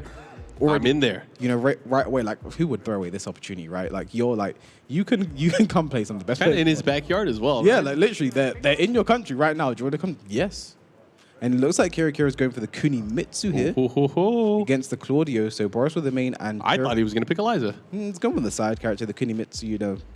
Maybe he knows something. Yeah, maybe something about the matchup that he doesn't really like, you know. I mean, we also have a very, very strong Claudio in Europe, and Joe Pelix from Finland. I think he's in tomorrow's pool. Yeah. In Pool B, so that's when we'll be seeing him. So we're going to take it to the dojo. Kunimitsu in the mix, one of the newer characters here in Tekken 7. The second Kunimitsu, I should say. Yeah, Kunimitsu 2. On my mother's name. She's a thief. Don't trust her. I love like her outros and everything. Like, I think one thing I really like about the new Kunimitsu is they've done a lot to like give her a lot of personality. Oh yeah, and that's I think I like that with a lot of the characters or the new characters in Tekken. Yeah, the interactions, how they interact with it, especially the legacy cast. And she's just really cool in general, like the way she moves, her moves. She even has a nice run, like a unique run that I like as well. Very un-Tekken-like. It's like you see it, you're like, what is that? She's actually running, but big whip from the down into the Hulk kick. That's the Claudio's special right there. That is the classic. It works online and offline, I'll tell you that. Okay. Nice patience, and the punch with 2-2. One more hit, down for one takes it there.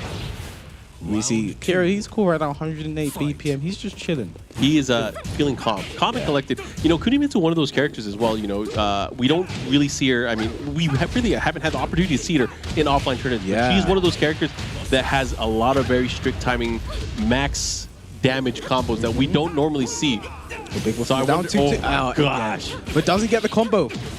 He's not going to be happy about that, especially if Kira gets this round. But we have to do one hell of a comeback. Oh, he's chopping away. Set 3, nice block. Rage drive. This won't be dead, but it's be nice damage. Here's the mix. What are you going to do? One more hit. The low. What a comeback. What a comeback. Boris just put his thumb up. He was like, yeah. He's like, thumbs up, yeah.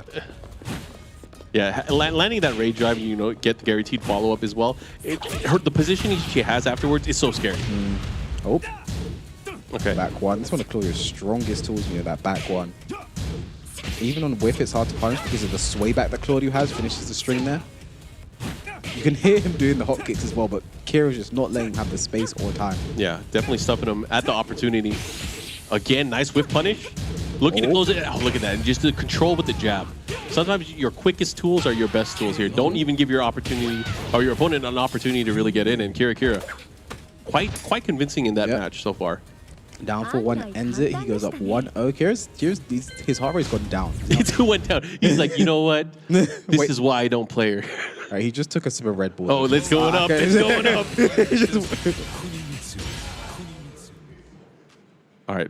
Do you think Boris is going to switch? I don't think so. He might go for the Kunimura, but other than that, I think I'll just keep with the Claudio. Smiling as well. He's having a good time here, you know. Like, this is, for me, I'm just loving the offline tech. You know, I can't get enough. All right, we could do this all day. We can do this all day. I think we're going to. Yeah, that's what we're here for. I hope you guys at home are here for it as well, because it's going to be a lot of fun. Oh. Yeah, the Kunimura on the... Yeah, I think that's why he laughed and put his thumbs up, because he must have done random select and got Vermilion Gates, so... All the special intro again as well. Here we go. We get 2 Kunimitsus jumping off the roof twice. She's so cool.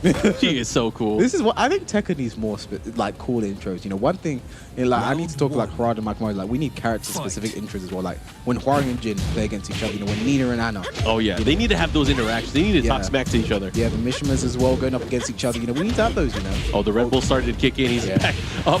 Let's see what he does. Yeah, that was towards the wall. That was a great low parry there from Boris. I think if I want to play against him, he had great reads on a lot of my lows with the low parry. So, oh cool. Just as I talk about it there, he's going to do it again. Cartwheel. Nice sidestep there. Oh, finishes the string. Knew that was counter hit. Keeps the wall as well. Good timing. The follow-up here. Second hit. No punish. 1-2-2. Nice ending there. Boris takes the first one with the Kunimitsu here. Round 2. Was that teabag? I feel like it was, he thought about it and then he hesitated. He was like, should I teabag? Maybe too early. That was just one round. All right, the stature kick. The follow-up here goes for the low. Oh, no duck on while setting 2-4. Oh, nice set 2 counter hit, and I love that. Yeah. I love that animation, everything about that. Breaks the balcony. What's the follow-up? Goes for the spike and the follow-up. I like it. The core circle 4-2. The follow-up here. What's he going to do? And caught him. And that sweep is so scary. Because of the Oki options afterwards, you got to be very aware of how you're going to react. And while setting 1-1, it's such an annoying thing to deal with because it is safe. You know? Yeah, it is safe. It's -9. You can parry the second hit. Oh, my gosh. Be it? Oh, speak not of enough. While standing 1-1. Let's go, Boris. Maybe he's been picking Kunimitsu from the start. Who knows? He's going to force Kira to pick his stuff. You know what? Go to Eliza. Pull out your bikini. Let's take it to the beach. Oh, here comes the kunai twice now. Oh, great bait and punish there. Nice. 1-2-2. Cartwheel. Good block and nice option afterwards. Blocks low and doesn't. Oh! Out of range. That's unfortunate for Boris as well because he oh my gosh. That's that Kunimitsu stuff right now, and Boris looking very good to go 3 rounds straight right now, but nice block. No launch on the set 3. 1+2, not broken. Oh, you gotta break it. Not dead, but Oki, does he know? Oh, you can't get up like that. Yeah. That kunai is gonna get you in the bum. There are so many Kunimitsu situations where you just can't back roll with the kunai. Which is crazy because, you know, there's not really an element to that in the game. I mean, it's like a projectile, but it's also, it hits like crazy. Yeah. Oh! Oop. Okay. Oop. Kira's styling a bit. Is he going to regret that? Get up 3 there from Boris.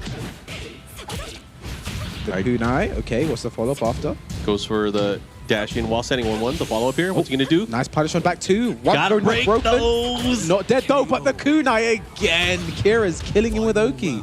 Here we go. This is the final round here. It could be the final round of the set. What's going to happen? Tries to stuff him here. Okay, 4-2. Mix up, back turn, 1+2. Oh, the side step 4. Big low there. Set 3. No launch again. Goes straight for the low again. All right, big low. That's only -11 while setting 4 punish. Down for 1-2. He's trying to catch him with all these things here, but this time he blocks the low attempt. Oh, nice. What's the follow-up? Is he going to die to Oki again? Rage drive spin. The combat mechanic is gone. Oh, and the what a block block on the low and the forward 4 to punish. Very nice there from Kira as he takes it 2-0 over Boris Sonic, our Ukrainian hero. But what we have to say, once he brought that Kunimitsu, that was a different game there. You know, Boris was close to taking that 3-0, taking his first game, but he's all smiles now. He's happy with that. Kira, of course, had to make some adjustments on the fly. Was able to do it at the very end, but it could have been another story. You never know. But we will see. Correct me if I'm wrong. Kira is now 1-1 in the group, right? He's now 1-1. He did lose his first game. Oh, this is I can't wait for this one. So this is our first game of 2 winners. You know, both people have won their first game going up against it. But you have to say, Kaiba had it a bit easier than Saint did against their games, right? You know, Saint came close to losing, coming close. Kira really gave him a lot of trouble, but you know, Kaiba kind of, well, I'm not gonna say breezed through, but the first game looked good. Book was giving him some trouble towards the end, but in the end, just playing the same style, doing well, and he did take it there. But things like this, right? You know, just unfortunate situations. But you know, Boris Sonic, I want to see more of it. I want to see him play Kunimitsu for the rest of the tournament, unless there's some unwinnable matchup with Kunimitsu. I want to see him play his Kunimitsu for the rest of the tournament because we'll see. He has options now. You know, he's starting to feel good. Oh man, his reactions. He's that round meant a lot to Boris, as you can see there. You know, but very unfortunate to lose it in the end. But yeah, Kaiba and Saint are coming up, and this is when you have to say, someone's gonna lose. Someone's gonna lose. Who do you think is gonna be the favorite in this one? Well, as far as favorite goes, so there's something I got to think about. Like, you know, we saw a lot of the reverse Kempo stuff that we saw in the matchup previously when Kuiper was going up against Book. Is that going to change how players are going to approach him? Because they know he's going to go for it. He's so good at using it. Is that going to change how players approach? Are they going to dash and do nothing now? Are they going to do something that recovers a little bit faster just so they can catch him moving? It just matters. The thing is are you going to catch on to it, right? Because the thing with Kuiper, he's so good. He is very good. Even if you change your timing, he's so good at catching on to that and then using the. And there are long periods of time he just won't do it. And if you're looking for it and you're just stashing his face doing nothing while you're waiting for it, you're going to get hurt for it. So it all depends. Like it could really come down to that. All it takes is one thing though. Like let's say he goes for it and out of nowhere, boom, clap. The clap. That's the thing, the clap as well, because it covers a lot of distance as well. It's safe launcher. And Saint can do it. Saint can do that kind of clap. It's like a dashing electric wind clap, right? Electric wind clap fist. He has it. A clap's not a fist though, is it? It's two fists meeting together in a different fashion. Electric wind clap palm. There we go. The clap palm. But yeah, Kuiper, my dark horse pick, I'd have to say. So I think going into it, I'd say he's the favorite. Don't score your boys, man. I'm gonna go with Saint. And this is the thing. I feel we're just gonna keep being on the opposite side here, Mark. Yeah, I say Kuiper. You friendly banter, friendly rivalry. But again, I'm just a big fan. I mean, Ganryu, one of my favorite characters. He's been one of my favorite characters for a long time. He's been in this series since the very first game. Really starting to have more of a personality as he progressed throughout the different games. But man, it's great stuff. And I have to say as well, thinking about before Ganryu was in the game and we were looking for new characters, I thought to myself like, Ganryu's like the only character who's not in the game who is going to come to the game here, and then here he came. I really like his redesign as well. I think one thing the Tekken team have done such a great job on is every new character's redesign. I mean, Armor King looks amazing. Marduk looks amazing. But that's going to be, we're going to be heading over to the analysts now for a bit, give us some words on what they think about some of the action we saw earlier today. Yeah, let's go talk to Banks right now. Let's go right to Banks.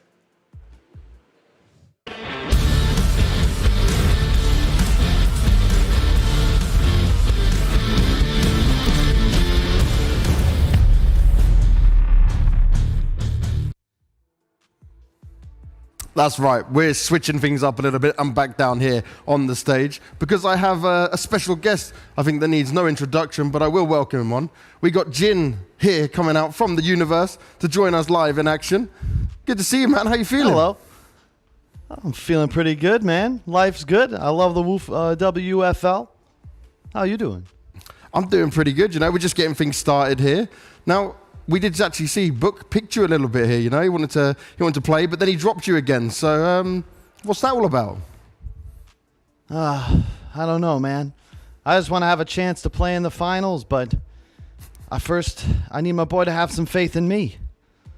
He does need to have some faith in you. What do you think needs to happen for you to get to that final? It's not the 90s anymore, man. I need some buffs. So you need some buffs, so that's the only way you're going to get it done, yeah? Pretty much. Pretty much. All right, well, what about in terms of your actual play style and how you get going? Because, you know, I don't get to talk to characters in video games very often, so how do you feel in general? What's it like being here on the stage? It's weird. A lot of emotions. I feel pain, love, and recently, after being introduced to Twitch, I feel cringe. You feel cringe. Yeah, okay, those moments can happen for sure. I understand that. But what do you like to do then? You're saying like you feel pain, you feel love. What would you like to do outside of the game?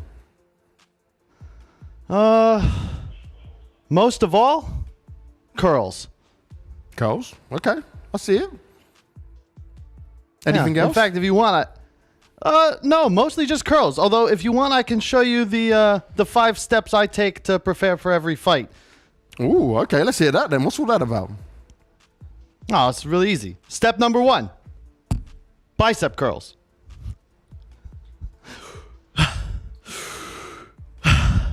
All right. And even more important, step number 2. More bicep curls. Just one arm. So you can have one really strong arm. All you need is one arm. Anybody at home knows that. Okay, okay. Rule number 3, breathing. Yeah, that's good. Inhale. Exhale. Yeah, I like it. Step number 4, and your girlfriend's favorite, James, squats. Okay. And most important, step number 5, harmonize. Actually, you know what? Nah, skip it. More curls. More, no harmonizing, just straight in for more curls. I definitely think you should work on both arms, but that's it. Yeah, nothing else. Nope, that's all I do before every fight. In fact, this is really all I think anybody at home needs. Keeps your blood pressure in check, keeps the heart rate low, your stamina stays high. You'll feel like a true warrior. I love it. Well, it is all about feeling like a true warrior when you're fighting here at the WFL. But Jin, I'm going to let you get ready. Maybe Book wants to get some extra practice in with you. So thank you very much for your time. Let's go get back up with our analysts and break down these games we saw to start off the show with.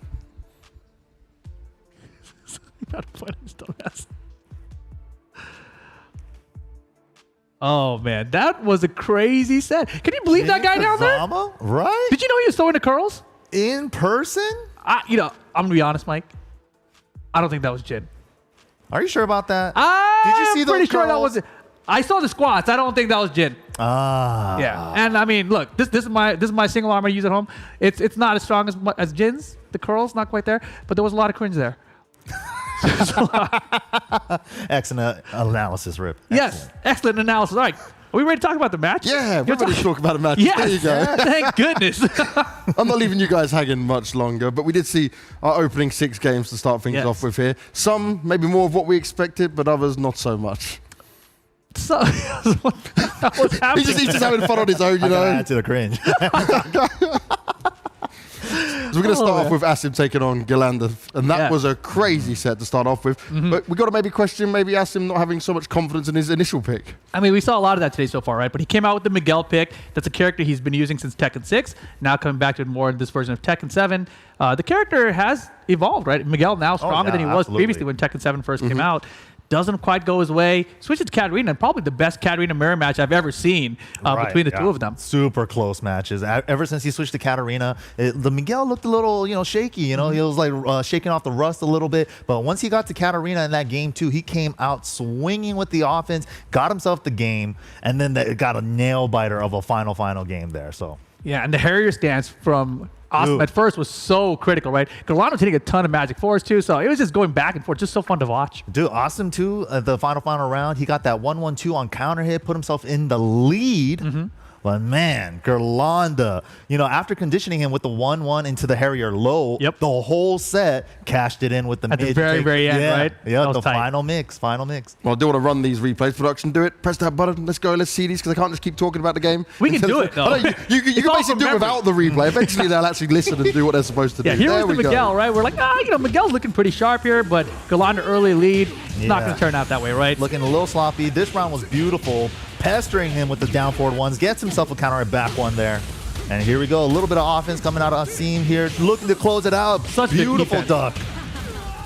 Wow, and the last picks on the throw, but here we go into game number 2. Asim switching over with the Katarina and the offense. Both these guys slugging it out. Good interrupt with the while standing 4 into the down 4 to close out game number 2. And the Katarina mirror match, at first we were thinking like, dude, this is crazy. How are you going to use Gerlanda's main against it? But Asim really put up a great fight. Yeah, and right here as well, Gerlanda kind of testing the waters with the 4-4-2-4 there, seeing if he ducks, and he does on the second time, right? one. Yep. He gave it to him twice. He's like, you missed the first time, right? Maybe you won't do it again. And right here, he could have converted into the screw, and that was super crucial, missing the while standing 4 punch, but gets it anyways.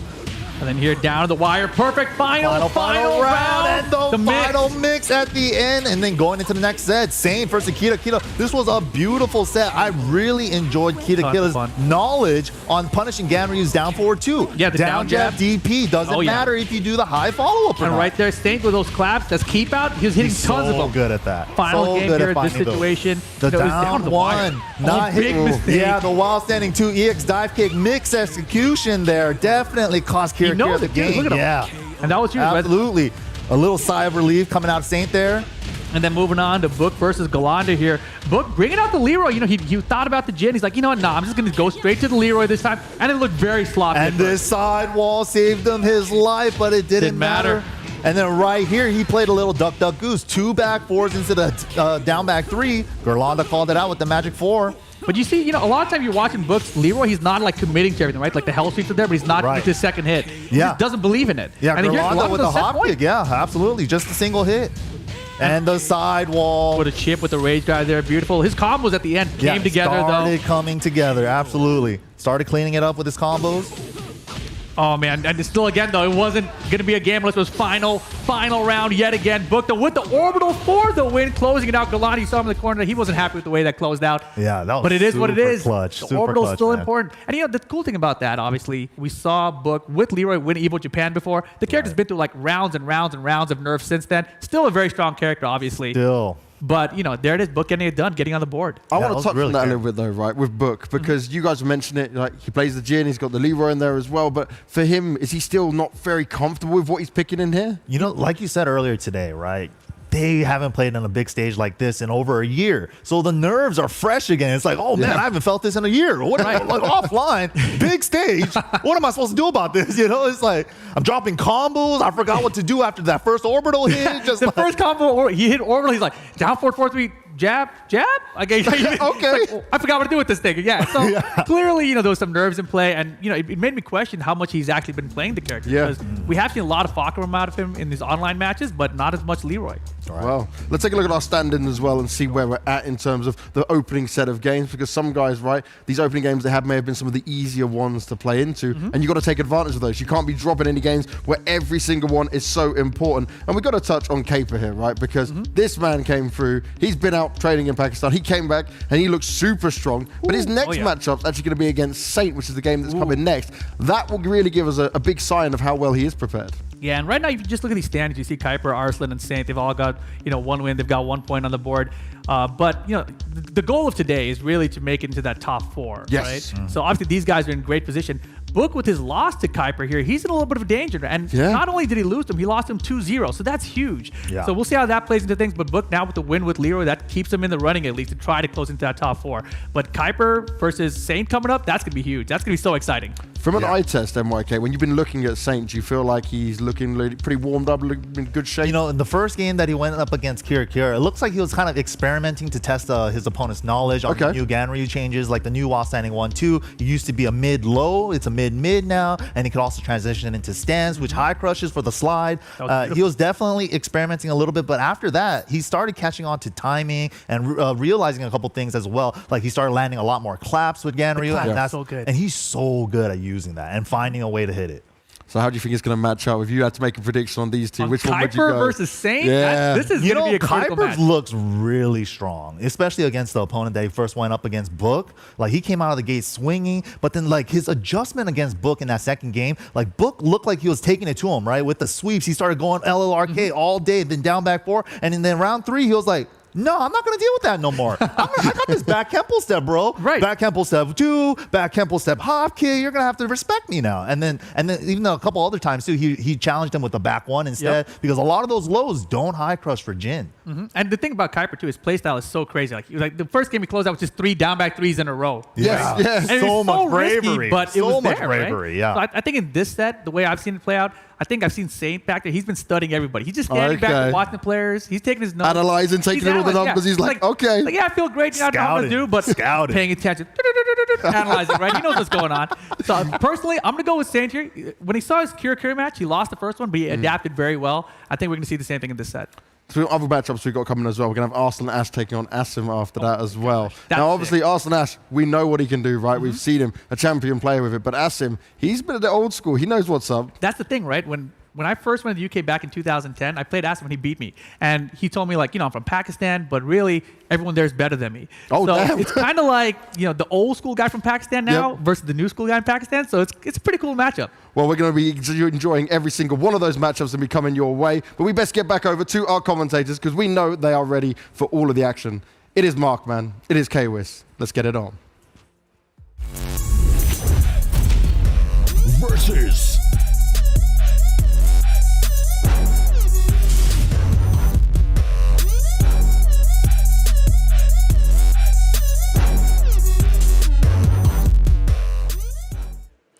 And we are back again, getting back into some action. Going to be Kuiper versus Saint, and these are this is going to be our only undefeated match, right? Oh, yeah. Both of these two haven't had a loss yet, so one of the records is going to get ruined here today, Mark. Well, someone's going to lose, but also someone's going to be jumping into first place in the group so far. We had our discussion here. I think it's going to be Doskoy boys. I know you're going for Kuiper here. Of course, I can't bet against him after how he played against Book, so it's an obvious choice. Well, maybe what we can bet against is the reverse Kempo going to be as effective? Because we knew going into the matchup with Book, it really started to show towards the very end that it was able to dominate the matchup. His timing and his ability to pull it out really helped him out. But again, Saint's been watching. They were just talking about it. He had the laser vision. He's studying in the back there. You know what? I'm going to make a read, Mark. What read? He's not going to do it. He's not going to do it. He's going to save it for like one He's time. not going to do back Kempo at all. He's going to do forward Kempo? I'm trying to whisper because I know if Kuiper hears me, he's going to do a lot of back Kempo. He just gave a thumbs up. Was it to Saint or was it to us? I don't know. But I think Kuiper's looking super good. Saint also looking good. A bit more shaky in their games, you'd have to say. If you had to go literally based on their last games and that was it, I'd say Kuiper's definitely a favorite to take this. But Tekken is more than just your last game. I mean, going back in time, like historically, the past few years in competitive Tekken, Genry, obviously, we really haven't seen him in the limelight. Feng Wei, also another character we don't normally see in tournament play, in competitive play or tournament play. So, going to be very interesting to see how this plays out. Maybe there's a reason why Feng isn't being used, but again, he's been changed and adjusted quite a bit, where he has more tools than he's ever had before. I mean, when Kuiper did come back in 2019, he was just rocking mainly Akuma. Mainly Akuma. A lot of people were. Yep. A lot of people were. Yeah, wasn't really playing any other characters, and then Akuma got a few nerfs. He came to season 4. Feng got buffs, and Kuiper just like, I'm just going to go all the way Feng. And sometimes Leroy, but I'm going to go all the way Feng. That's what he feels about. He likes the character a lot this season. He likes down back 3 so much, the count hit. That was a huge buff that he got. No surprising character choices here. The stage, we're going to Brimstone and Fire. I got to talk about it. Prior to the Pakistan effect, where, a lot of people started using Akuma, especially in tournament play, Europe has always been very rich in using Akuma, right? I mean, players like Super Akuma, Kuiper, even Asim used to use him. Like, a lot of players used to use him, right? Asim actually went to train in Pakistan. This was 2017, I think. Okay. Asim actually went to train in Pakistan for a bit before an event. I think it was in Spain. And then all of a sudden he's an Akuma player, right? And then he comes back and he beats Super Akuma in the Akuma mirror. And literally just using forward, and down 4, he beats Super Akuma in the Akuma mirror. But that was when Asim was at his top, his apex. But here we are now. It is Kuiper versus Saint right now. No punish, interesting. That was huge right there. There's lava everywhere. You got to be careful. Don't want it to get on your clothes. Oh my gosh, counter hit. The follow didn't get it. Yeah, wasn't ready for the combo there. That was the back Kempo. Doesn't work out. Called it, Mark. It's all about timing. And, I feel like Saint is one of those players, where if he sees something, if he knows the potential of a move, he's going to prepare for it. And just like that, he did a down forward 2 right through it. That's the fish hook there. That's such a good mid-tab. This is going to hurt. This is going to hurt. You could see Saint went for the parry as well, but... sidestep 4 to Saint. Oh my gosh. The windshield wipers. Hit confirms that every single time. The step on the range drive. Round 3. Nice. That was clean. That was clean. I got to give it up. That was okay. Oh, the back Kempo, it's not working. Okay, it is working. It's It working. is working. Yeah, he definitely did not seal it away. But very nice there from Saint. The while standing launcher going to the wall. And 1+2 that goes Saint. Ooh, caught him in the air. I like it. Probably a misinput there. And the up forward 2 to beat the follow-up. Oh my the God, he's back so good Kempo with that again. move. Not dead, going to be close. Down 2, one more hit. Nice block. Down for 3. The challenge. Or I like it. Here we go. 2 rounds to 1. Kuiper looking to take this first game. Will he be able to do it though? Gotta watch out for the claps. Oh, great block there. And that is an element that we were talking about earlier. Look, the players like Arsene Ash being able to move, but instantly being able to block and adjust. Especially if you know the range. Like, you know, you can't reach with certain things, but he can with these certain lows. This is huge. This is huge right here. Yeah, that was an excellent punch parry there from Kuiper. Has the life lead now, but Saint that is Kempo. poking it. Mark, you called it. Here Mark, we go. Mark, putting him in the blender, the shoulder. Oh, nice patience. 1-2, down for 1 takes it, Mark. That was so clean. That was so clean. I like how you whispered he wasn't going to use it. He hella used it. Man. Okay, that's just... I mean, when you got it, right? Kuiper heard me. I'm making another... You're taking credit. Kuiper, I hope you're taking credit for this. Kuiper heard me and he said... he doesn't like me and he just wants me to be wrong all the time. Right? But no, that was... You literally called the back Kempo, goes for it, gets the hop kick and takes the first game. And that's the thing, just creating space. I mean, you got to think about it this. Traditionally, you can backdash, right? You can backdash. However, that Kempo step is kind of a built-in backdash if you think about it, but it also has an attack that you can instantly do out of it. So it covering the range and knowing the range of those attacks, it definitely helped in his favor. I mean, he even got the reverse Kempo hop kick, right? Oh, and Saint picking... I don't know, it was a random set or he picked the stage here, but we've got Jungle Outpost. He definitely picked the stage. He definitely picked the stage. Interesting. So we'll see how this plays out. You know, that was not as close as I thought it would be for the opening match. Kuiper obviously playing with confidence. And that's an important thing when you go into a matchup is when you watch these players and you see how they interact and they react to what an opponent is doing. Those down forward 1s, those down forward 2s, those down forward 3s did not play a factor into the pressure against Kuiper. Oh, he went for it again. This time, Insurance, second hit. Down forward 2, nice. Goes for the follow-up. He wasn't certain he was going to hit there. All right, here we go. What's the mix-up at the wall? This is the scary part here. Down forward 3 again. Oh, why would Nice you do it? stuff. Oh my gosh, he wasn't fast enough. Yeah. It's so hard to duck and launch that, you know, it recovers so fast on whiff. Yeah, you have to be locked and loaded, ready to go. Ooh. Oh, 2. nice. Gets the pickup as well. Very nice there from Kuiper. No way. The clap. Goes for jabs there. It's kind of risky after the clap, you know. Oh, finishes the string this time. Kuiper looking good now. Went for the punch parry, but... Side of the wall. Oh, launch! He could have hop kicked. Yeah. Doesn't matter. He was able to get here, tying it up on rounds. Kuiper could have been worried the hop kick range might not have been there because that's been one of Feng's problems in this game. His hop kick range hasn't been fantastic, so could have been worried about that. Nice down 2. I like it. Not letting him get away with it. Again, he could have. Ooh, he could have got hurt there. What's he gonna do? Down forward 3. Nice. I like the forward 2. Oh my gosh! Nice whip punish. Excellent whip punish. Nice combo as well. We should get the wall here with this. Nice. Down forward 1 into shoulder. Oh, and they switch positions here. Oh my god! Back 2, really? 1-2. Small punish there. Oh. The best of punishes there from Saint. Oh. He almost ate the 1+2. They trade blows. Kuiper taking some unnecessary risks. Second hit again. That's the second time he was able to land that second hit there. Look at that. Saint in the lead right now. 2 rounds to 1. Looking to tie things up here. He's going to have to be careful again. There's that factor. That extra factor. I don't think he wanted that. What are you going to do? That reverse Kempo. It's always going to make him second guess himself now.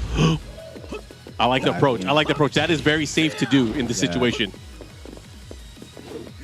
Because he doesn't want to get launched. He wants to keep minimizing damage. The ducking frame. This is big. It's going to do a ton of damage. That was so unfortunate there for Kuiper. Huge damage right now. And down forward 3 takes it. Is this an adjustment? Is this going to prevent what Kuiper's going to kind of, I guess, plan out in this next match, in this final match? I mean, I think Kuiper's going to still play the same regardless. Yeah. Kuiper. He's probably just going to pick Dragon's Nest or something. But that was such a good game there from Saint, you know. I mean, sometimes just unfortunately, the back Kempo worked, but he's going for the high option.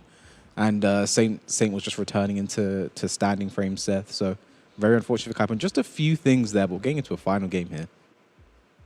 It was crazy because, you know, he put himself into a position where he knew that there was a possibility of Kempo set, but he was able to recover ducking, and he hit him with that big wall standing too. Yeah. Maximize the damage. It's like layers on layers from both of these players. They're testing each other every step of the way, and I like what I'm seeing. And then we're going to go into a final game here. Dragon's Nest, you called it. Fight. Oh no! What was that?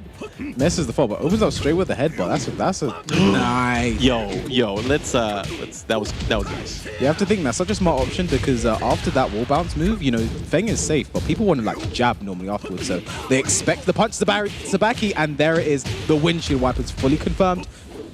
Oh man, that could have been big. Doesn't matter. Able to continue the pressure there. Goes for the low there. Oh no, Kaiba getting a bit too antsy there. Definitely did not have to do that. Yeah, that Tachi Ice Ice really helped him out there. First round here to Saint. Saint going to continue here. Okay. Fish hook. I like it. See, look, Saint just trying to chase down the back Kempo stance right now. Now forward 2. Was it again? He's trying to set something up there. The impatience there. You got to be careful. That's punishable too. He's going to have to look for opportunities. What's he going to do? Oh my gosh, the palms. The palms. Tantrum not this time. Follow up. The clap. That was so good there from Saint. Blocks the 2 low hits of Tantrum into the punch parry. And it was enough. Look at that. Brilliant, brilliant. You're not going to get away with it. Fool me once, fool me twice, not going to happen. That was just excellent knowledge there from Saint. Yeah, he remembered. He definitely remembered. Okay. He gets the count hit. Oh. Feng might actually get pickup with that, with down forward 4-3. What's he going to do? This time the patience here from Saint. Yeah. Starting to pull out other moves. One for the string. Oh, the wild standing 3. Kaiba's having none of this right now. Wall combo back turn. What's the follow-up here? Oh, and he's going to have to be careful. Oh, I like 2. What is he doing? Was he patient? He was definitely patient. Yes. Okay, look at that. Kuiper on the scoreboard. 2 rounds to 1 here. He's going to have to fight back because, again, it's not over yet. But Saint on the verge. All he needs is 1 round. 1+2-3. Nice break there from Kuiper. Oh, boy. Now, was that reaction there from Kuiper? I feel like it was. I mean, maybe it's one of those things like he got the spider sense, right? Danger. Let me go back 3+4. Danger. Oh, wait a minute. We were talking about the clap. I think this is going to be wall as well.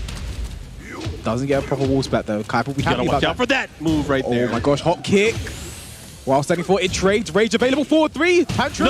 No. Oh, that was nice. The stop, the block. This could be it. Gotta One be more careful. hit. Oh, the down back 3. Kuiper bets everything on down back 3, and we have a final round here. Down 2. Nice block and punish there from Saint. I mean, the back and forth between these players, utilizing their best tools and their worst tools against each other. It's all come down to this. The rain is falling, and it's going to fall on somebody's score as well. Oh! Both of these players are undefeated. Nice low parry. Gets the big damage. Yeah, this is going to be a lot of damage. Oh, no! Drops the combo. Back 1. Follow-up shoulder. Kuiper's not out of this yet. What are you going to do? There's not much room here. Oh my gosh. Whiff punish. This is so good for Kuiper. We are going to the wall here as well. 4-3-4. Yes. Okay, back turn. What's the follow-up? Nice block. Kuiper bets everything on the sweep. The wall might mess him up here. He's going to have to be careful. The He side wall. sidestep for it, though. Down for 1-4. Shoulder, race drive. 1+2, they're broken. Here we go. Big opportunity. No, out of range. He's going the back swing blow. Kuiper. Oh, the forward 2 gets him. What was he doing there? He was able to pull it up, but Saint ends up taking the set, and he is still moving forward, undefeated. Good stuff. And you see what that loss there means to Kuiper. You know, he really, he could have had that. He really could have had that. And that was a big one for both of these players, man. Could have gone either way at the very end. That was just absolutely insane from those 2 players. What an excellent showing from these players, man. Kuiper's definitely going to be upset about that. But it's a round robin. You have more games to play. Yeah. It's the thing, you have to forget about those losses very, very fast and get into the next one. But got to stay strong every step of the way. And, you know, I feel like Saint, he was definitely doing his homework. He had an answer for the reverse Kempo. He caught him multiple times going throughout that. And I think Saint's going the wrong way as well, again. Doesn't matter. You can't be going the wrong way if you're winning, right? You can't be going the wrong way. But, man. Oh, wait, there he is. Is he going to go the wrong way again? No, okay, he knows this time. Okay. There you go. Okay, Saint, but yeah, that was a great showing from both players. I mean, Saint looking on point right now. I mean, the parry after the tantrum parry, you know, that was... I mean, some of the times the most damaging thing you could do to a player is to limit their options. And he definitely did that in that situation. Yeah. Oh, man. Oh, my gosh. I can't wait for this as well. So this one, Arsene Ash going up against Asim. This is technically UK versus Pakistan, but it's also Pakistan versus Pakistan. Yeah. You know, this is where Asim actually originates from before he came to the UK. But this game, this one honestly could have gone either way. You know, Saint had his moments looking good. Kuiper had his moments, and look at that, right? Great step there. Just literally the fact that it came down to literally just the clutchest of clutchest moments. Final round, final hit. Yeah. And again, such an action-packed match. We're going back and forth. And again, we retreated with the final round. And, you know, that's been happening quite a bit throughout a lot of the matches that we've been seeing. But, again, going to the final round between these two, it could have gone either way. And that test right there, he was able to pull it out. And the patience here from Saint, and I got to give it up because he was very, very patient throughout the entire set. Yeah. And you have to think, though, just a few rounds there, you know, Kuiper just threw a few things away, like being too reliant on the back Kempo. The back Kempo hop kick got him clapped. He lost the round because of it. You know, a few more decisions in a different way could have really helped him out, but he has to forget about it and move on and get ready for his next game as we get ready for Arsene Ash versus Asim. Oh, yeah. And, you know, we should kind of talk about this because, you know, prior to this, you know, in Tekken 7, maybe in even historical Tekken, Pakistan was never thought to be one of the strongest countries until very recently, in the past few years. But Asim, he was the one of the players that were preaching about how strong Pakistan was from the get-go. Yeah, he knew that they were strong players, that they just didn't have the opportunity to really shine on the world stage. But man, when they showed up, they definitely showed up and shook things up. You got to remember, this is traditionally a scene that has been dominated by Korean players, maybe even Japanese players, especially recently for Tekken 7. But man, these guys came to play and they really shook things up. Yeah, I mean, you know, when Asim first came over at Tekken 6, he was like, you know, if these players from Pakistan start traveling, they're going to body everyone. They're going to beat everyone. They did. They definitely did. They did. You know, probably the most famous moment was, you know, Tekken Tokyo Masters. You know, in Japan. And it was 2 Pakistani players went, and it was the top 2 Pakistan. You know, that's absolutely insane. And it was free. I got to say, it was completely free. Mark, you said it, not me. It was completely free for almost every tournament that they entered. You know, a lot of people were kind of discrediting maybe Arsene Ash wins early on, especially since he beat Nee. He beat him at an event in the Middle East. He beat him at an event in Thailand. Or Waisan, actually won an event in Thailand as well. And a lot of people were like, okay, these guys are good, right? Yeah. And then they got to the world stage. He got to bigger and better terms. He ended up winning EVO Japan. Arsene Ash did, and then he ended up winning EVO that same year. Yep. Who does that? Who does that? Maybe, I mean, Nee has done it in the past. He's won, you know, he's won both, right? But I mean, to beat a player at Nee's caliber, to beat a lot of players at that level, it was one of those things like it doesn't usually come from a country that no one's heard of. Yeah. I mean, we know they're good, right? And people have been saying it for the longest time. But man, it made an impact. It made an impact not just within Tekken, but in all fighting games. Yeah, and then when like the Pakistani players started traveling as well, like other regions started panicking, you know. Like Sodam, very famous, was like, you know what? Nee might be the only one who can stop these guys, and he might retire soon. Then what's going to happen, you know? He was like, maybe Ulsan, maybe Lohai, but other than that, who's going to be able to do it? You know, people really started being like, these guys are scary. Yeah. But eventually, people have started to catch up eventually. You know, the World Tour Finals, you know, none of them made it out of their groups, very famously, but, you know, still they made a hell of a, you know, road to get there. And still, you know, since everything 2020, we didn't get to see much of them. But, you know, I said, you know, once offline like fully returns, I think Pakistan and Korea might have a huge advantage because they've still kind of been playing. I mean, Pakistan especially have been playing a lot of offline Tekken together against these players who are some of the strongest players in the world for their characters. And Korea have some tournaments as well. You know, Africa, ATL, they've been doing things offline. So that was sort of my prediction. But Pakistan's really going to be scary as so. You know, character. I mean, we're going to find out this weekend. We have 3 very strong players from Pakistan, and I'm sure they'll do well. I'm sure they'll do well. I don't know if they'll win the whole thing, but I'm sure they're going to do well. And we have some of the best representatives from that nation. And I mean, probably the person who's the favorite to win this tournament here, you know, Mr. Recently sponsored by Fate Arsene Ash as well. You know, he is really looking forward to making a very big splash here and potentially winning the whole thing, you know. When I was talking to Merlin, he was just kind of like, oh, you know, I think this person's going to do well. This person can make top 8, but he never said any other player could potentially win it. You know, I think he's just that confident in himself that I'm probably going to win this, you know. Well, we'll see, right? Oh, he picks Eliza. Going for the Eliza here. All right. This was a character he said he would have been picking throughout the event, just maybe having fun and certain things, but you're going for the Eliza here against Asim. So this is an interesting pick, and are we ready to go?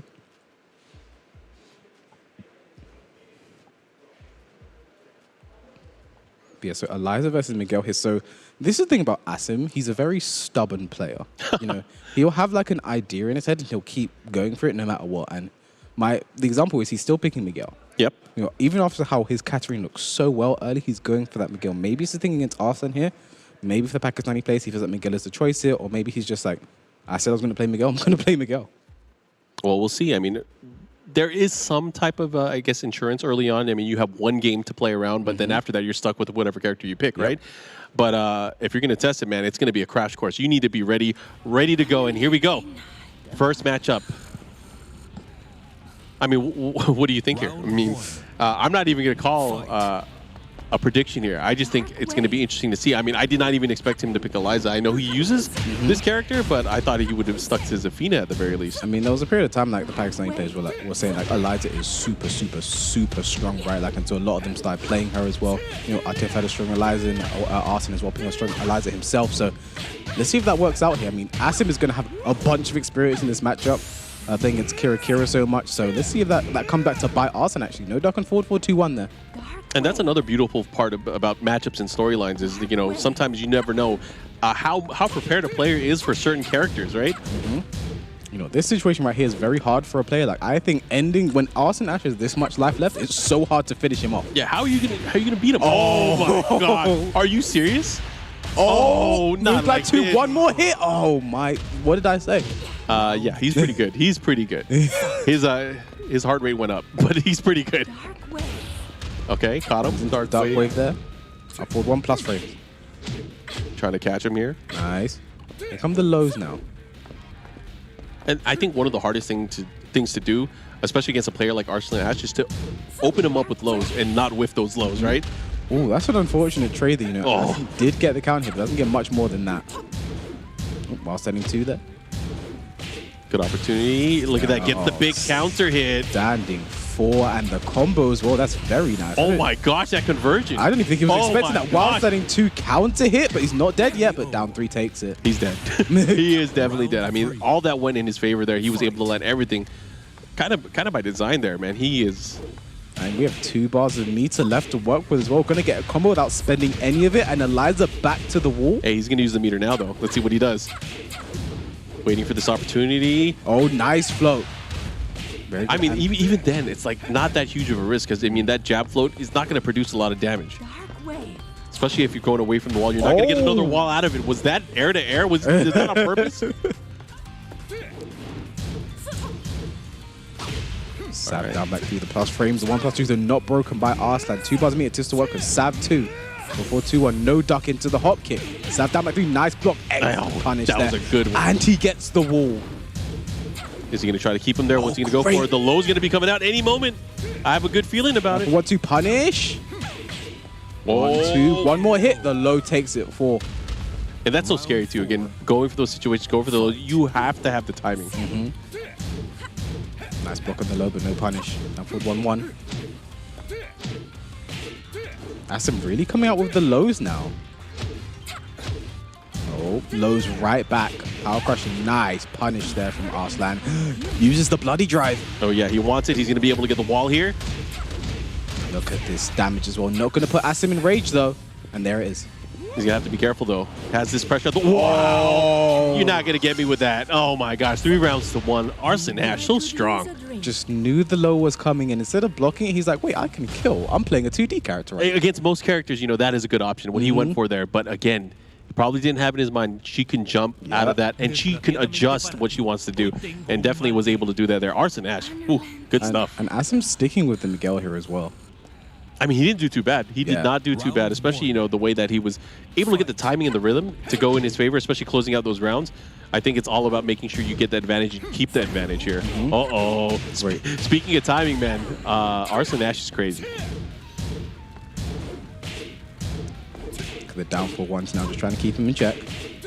That's punish 1-2. 1-2 again. Oh, here we go. Nosebleed, the follow-up. 1-2, punish that. Don't know why that last hit there. Maybe Asim started pushing something. Yeah, either he was pushing something or he was trying to move. Oh, that's going to be it. Counter hit sweep, and that's going to be around there for Arslan, looking so good right now. Round 2. Fight. Oh, nice. Up for 1, going over the down jab. Nice, gets a jab float there, broke the wall. I like that as well. He broke the wall while still keeping a tailspin available. Yeah, sometimes those options, especially in this stage, it's really good to have. Back to the wall, though, you got to be very careful here. Yeah. Could lead to a lot of damage. Oh my gosh, going back the other way. Oh no, the blood drive again. Yeah, and he's been doing such a good job of making sure he has he that gonna meter go when he needs it. I think if he got the wall there, he could have killed and raised. Is that gonna hit? Is that gonna hit? Don't think so. Oh! Oh, punish that, yeah. Okay. But that was kind of crazy that it wasn't able to punish. But either way, 2 rounds straight for Arslan Ash, looking to close it out. He's so strong. Yeah.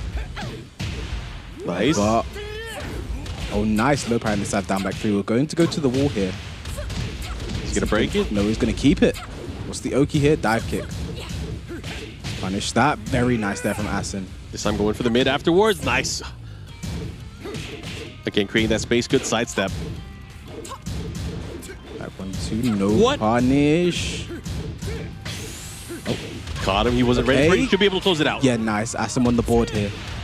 Round 4. All right, I like that adjustment from Asin there. Again, keeping him at the wall and restricting his movement. That's one of the ways to force him into the mix-up. Oh, nice hop kick. Break the wall. Nah, use his tailspin though. Yeah, probably should have used the shove there. Or back 1-2, punish that. Nice. Slap down back 3, EXTP, but this could be big. This is huge. Oh, he probably could have adjusted to get the wall splat there. Is he going to regret that though? Still has a huge life lead, but killing Arslan when he's like this is very hard. No. I sense regret. It's not going to kill. Yeah. It's not going to kill. It's going to do a ton of damage, but it's going to lead to a nasty mix-up here. Asim could have done something bigger in the back there, and I think he might regret this. Is Arslan the kind of guy that was just going to go for the Moonglide mix-up? No? All right. Dark way. Oh, he jumped on top of it. And unfortunate there, Arslan able to take it. Wow. Now that's an annoying misinput there. He probably tried to set it. He tried to set it up, yeah. And best case scenario, he jumps over it, but he jumps on top of it, and you know. His timing was on point. His time was on. He definitely would have sidestepped it if he was going for the sidestep, but unfortunately he missed input, as you mentioned. I mean, they're laughing about it. They're all friends at the end of the day, so they'll walk home. They're just talking about having a good day. But yeah, Arslan Ash, he's gone up 2-0 to no one's surprise here. Right now, this is kind of the performance we expected how to start off.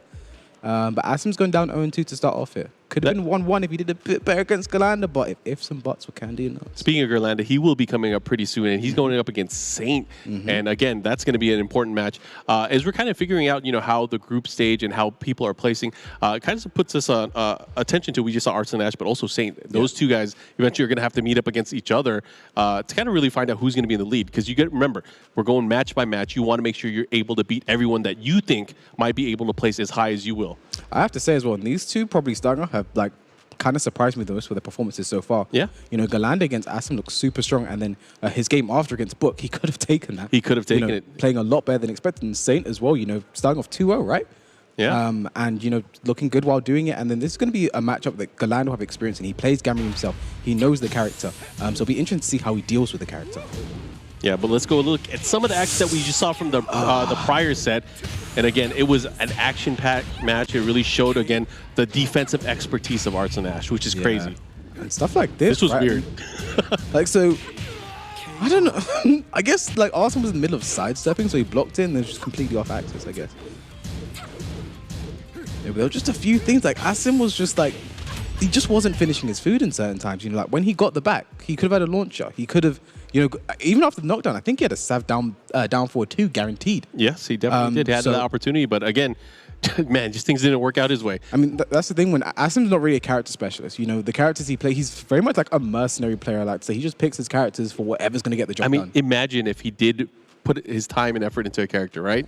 I mean, in season 1, you know, it was you only ever really saw him play Katarina and Dragunov. Yeah, and then season 2, it was maybe Dragunov and Kazumi. You know, that was it. But now he, you know, as the season progresses, characters get nerfed, characters get buffs. I'm going to play Akuma, I'm going to play Claudio. You know, just been experimenting with a bunch of different characters, and it's like yes, there is benefit to playing a bunch of characters, and like it's your unpredictable in tournament. But then, in those clutch situations when you're worried about a certain character dealing with them, it's a lot harder to, you know, if you don't have that character-specific knowledge that you need to win. That's for sure. And again, as we look into this next matchup, so. What are your thoughts here? So Gerlanda, he's been doing pretty damn good throughout his entire run so far. He had a squeaker that last set he was up. Unfortunately, he ended up losing that. But Saint has been on fire. I think after the rough early matches, he has been pretty damn good. And he had a close set, obviously, versus Kuiper, but I think that win definitely propelled him into some more confidence. You know, I have to say Galanda for this one because I feel like you're going to say Saint. Well, I mean, I kind of put it out there already. I'm Doskoy boys, but yeah, all right, I'll go with that. I mean, Galanda look good himself. Like his only losses to Book's Leroy, you know. So I also know Gerlanda has been playing a lot of Ganryu since his release as well. So he has to have some type of confidence knowing what the character can do, right? Yep. So will that help him overall? And I got to ask, like, does Saint know how to fight against a character like Katarina with this character? Again, there's an adjustment phase. I'm sure he gets a lot of experience by playing online, right? But is it going to be enough? I mean, Katarina, I can't imagine is that popular of a character. But maybe he plays against somebody that uses. I mean, in Europe, you know. In Europe, yes. We had a lot of Karines back in Europe. In Korea, I don't see her that often. I mean, the only person I can think of off the top of my head is Rangchu. Yeah. You know, from time to time was playing Katarina, but other than that, I can't think of many.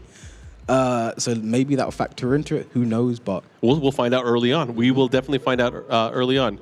By the way Saint has been playing, you know, is that gonna bother him? You know, is he gonna care? You know, I don't care what character you're playing. I'm just gonna play my character. All right, as the players get ready here, you know, I feel like it's a tough match for Ganryu, in my opinion, just because, you know, for him to get the right interrupts, he has to put himself at risk. And if Gerlanda has the right reads, he can definitely put him into some mix-ups that will overpower what his ability is to get out of him. So with mix-ups like, you know, maybe low jab or even the back 1+2, might be a good option on paper, but it might not be the best option, especially if he has things that can snuff it out. Yeah. I mean, that's Ganryu's problem in general. He really doesn't have the best frames as far as speed goes, right? Yeah. But Gerlanda, man, he has been making so much great use of. I mean, his Magic 4 is magic. Yeah, it is magic. He's definitely worked that in his favor from a lot of the matches we've seen so far, and that's a move that works so well against Ganryu in general. Yeah, and I think as well when you saw, you know, when he got the Magic 4 and Book's Hell Sweep, you know, just situations like that situation, he was so close to death. The Hell Sweep would have killed. Yeah, and most of Ganryu's moves are standing, and that's the scary part for him. Is like if he really wants to make things happen and force himself to duck and take that risk, man, that is scary. And then you speak about, you know, a lot of Ganryu's moves are slow. That Magic 4's just sitting there, waiting in the wings to just let itself out there. So, but yeah, I think Galanda's on form right now. He's looking super good. Yeah, and that's the scary part too. Is like not only is his condition and how he's been playing, but also his timing versus other people. And I mean, like we said, Saint is like prep time Batman. He's been in the lab. He's watching these players. He's taking notes, mental notes at the very least, to see how they play and how he's going to adjust gameplay-wise.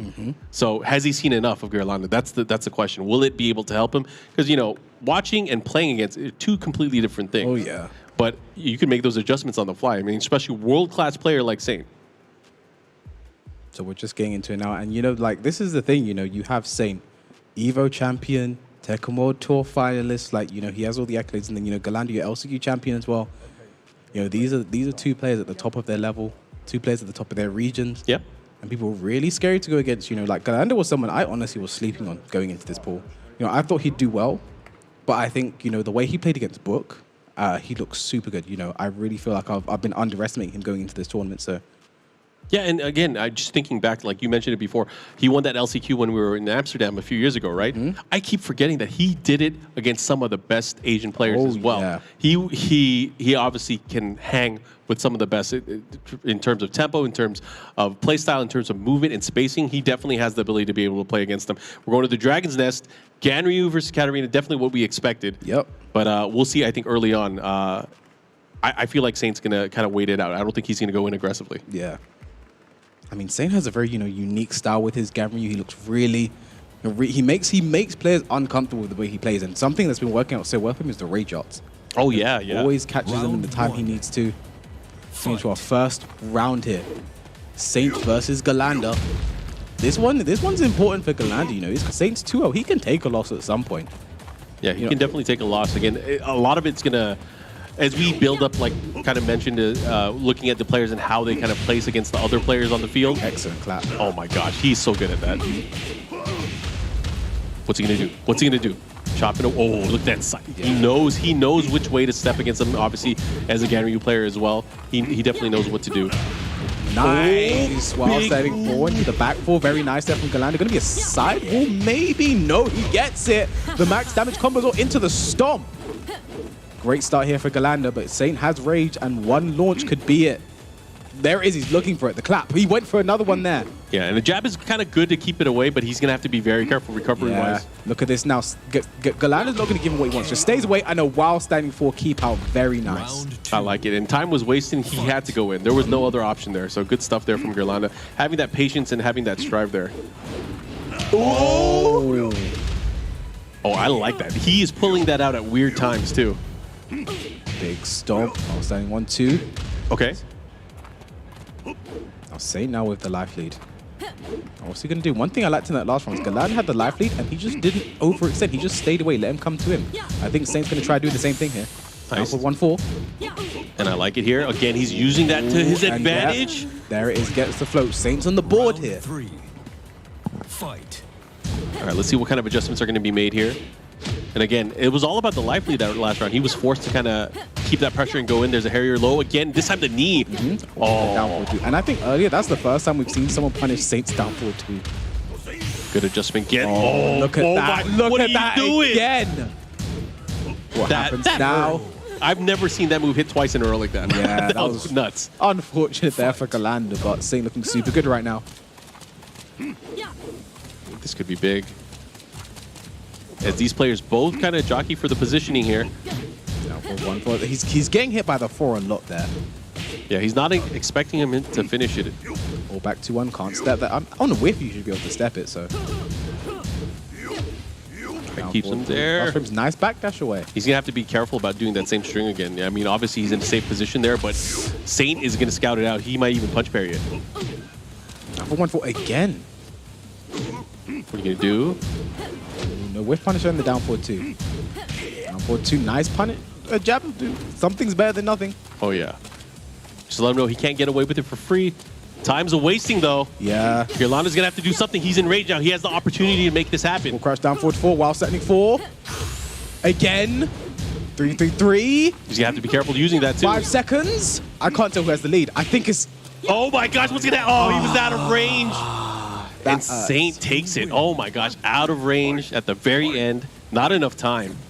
Yeah, that definitely hurts there for Galanda, but... You know, it's one of those situations, I wasn't sure who had the life lead. They might not have been sure, so Galanda just panicked maybe a bit too much. But definitely not a bad string. You know, Galanda, every single game he's playing, he's looking very strong. All right, we're going to the Dragon's Nest. And Saint up 1-0 right now. I feel like he was, you know, pretty comfortable, I would say, in the matchup, right? Round 1. Definitely got the life lead, and I think that was the formula for success. He would get the life lead, he would force his opponent to come to him, and it was really able to capitalize and close it out each and every single time. One thing you're seeing Galanda do a lot is he lands that magic 4. You know, full crash down 4 into while setting 4, because in season 4 that's now +1. You know, before it wasn't plus, so now while setting 4 she gets that guaranteed if you try and push a button. Nice, looking to close it out here. One more hit could do it, but again, sometimes that one hit is, oh my God, he's so lucky he wasn't close. Racetrack. That's gonna hurt.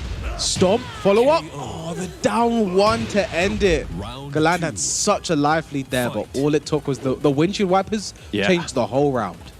Sometimes all it takes is that one hit of momentum and everything goes his way.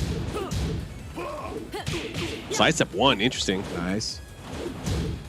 Harrier low, no punish. He waited there. That's one thing I find about the tries to punish there, but doesn't punish right back. Yeah, there's a weird pushback to that. I find the new Harrier low has a weird like block stun in it. It's very hard to block punish sometimes. And Saint's getting hit by all of the down for 1-3s and just misspaces the whip punish. And there we go. Finally, tried to punish it as well. Yeah, he's not falling for it either. He's been going for the Magic 4. He's been going for the 4 series. Not able to pull anything off here. And look at that. He's just sitting comfortable here. How is Galanda going to open him up here? That's the question. I mean, look at the time and look at the health, you know. Yeah. Oh, what? First at the hot kick down. Oh, my. Again. He was able to duck it, but not able to do anything. There's the clap. And I'm pretty sure this has to be Saint's round, you know. Even if Galanda starts to make the comeback, there just isn't time and no rage as well. Like, what does he do? Oh my gosh, wait a minute. Wait a minute. Don't tell me. Oh, he could have had it. He could have had it. Maybe if he went with it from crouch out forward 4 there, he rolled out of the way, but man, that was too close for comfort. Saint, though, one more round, he could do this. Saint looking so good today. Oh, look at the movement. Yeah, and the thing is, he's letting him go in unchallenged. Big stuff. Goes right under there. We should get the wall as well. This is going to be chunks of damage here. Galanda on his last legs right now. Half-life gone, the death there. Oh my gosh, he goes right underneath. I don't know what you do right now if you're Galanda. You do have rage available, but you go nuts. That's what you do. You land a big hit and you make it happen, but not happening this time. Saint taking it over Galanda and continuing with an undefeated streak throughout the group. Yeah, and that game was kind of the story of Downfall 1-4. Every single time Saint did it, bar one, you know, Galanda got hit by it, and when he finished the strings, Galanda wasn't dunking it, and just very unfortunate. I think the big thing to look out for now is Saint going to get off the stage the right way today? I have confidence that he can finally do it this time. I mean, you're fueled with all those wins. Maybe that's what it takes, right? Yeah, looks like he's going. He's going. And we're good. He's got it this time. So proud, but yeah. This is a big one. This is a banger. So this game is going to be a big one as well, you know, because Book said this is a game that he's really looking forward to, you know. Arsene Ash has beaten him on 3 occasions. He really wants to get that run back. In tournament, correct. Yeah, in tournament. So, you know, let's see how that one goes. As we look back at the highlights, like the two-time Gosane, the two-time. And they're down for 1-4 again. And look at this. This was from a huge comeback. You got to remember, Galanda had a huge life lead here. He made it all happen. And look at this. Going into this potential final round, which obviously we knew it was just a little too late, right? No duck on the last hit of the string there as well. Like Galanda just wasn't looking sharp that game. You know, to also get hit by the raise drive raw as well, you know, it is reactable for most players. So I really feel like he just wasn't on his A game today. So just a bit unfortunate as we get our next players set up. But damn, it's been really good, Mark. It's been really good, and you know, it's a challenge for a lot of these players. They're playing match after match. There's a lot of matches to be played, and you have to remain consistent throughout the entire time. You're watching, you're observing, you're watching all the other players and having to make these adjustments to kind of fit your play style to make sure that you play comfortably against them. But I don't know if you can do it for every single match. Yeah. That's a tall order for anybody, even some of the best players, even the guys we're going to be seeing coming up next. Can they be able to perform at the very highest? So we're looking at another player coming into this, Arsene Ash. He's undefeated so far as well. Will he continue to be undefeated, or will Book be able to prep? And again, we mentioned Book has lost to him several times in tournament already. That is a good thing and a bad thing for Arsene Ash. Yeah, Arsene Ash has beaten him every single time, but Book has had opportunities to study and learn, not just the timing, but also learn on past matches. Maybe he's had prep time to kind of figure out the matchup and what to do and how to utilize. And it's a different thing. Once you're the #1 player or you're one of the top players, you have people watching you. You have people learning how to defeat just you. And it'd be nice to be able to be at the top every single time, but we know that rarely happens, right? I mean, I guess the biggest question here, especially for me, especially is what character does the Book go for here, right? Okay, that's another thing. That's another thing. Because, you know, he went for Jin earlier against Kuiper. Didn't work out for him.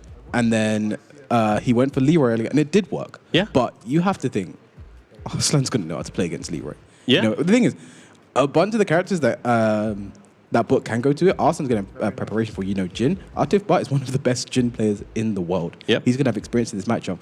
Leroy, so many players in Pakistan were picking Leroy. So, you know, the question here is, who does he go for? I think in this situation, I think you just go for your main. You know, it's the best player in the world. You've got to give him everything he did mention that he wants to win with Jin. He wants to win with Jin. Will he do it? I don't know. I mean, will he even try Fakumra? The thing is, if I was Book, I'd feel weird picking Jin though after that weird display he put on earlier. You know, I don't know how I feel about that. You know, Jin just curling. Dude, I don't even want to say this, but maybe he lost on purpose to plant this seed because he knew that this was going to be the real challenge. Who knows? I don't know. I don't know, man. Maybe they do that nowadays. I don't know. Kids are crazy.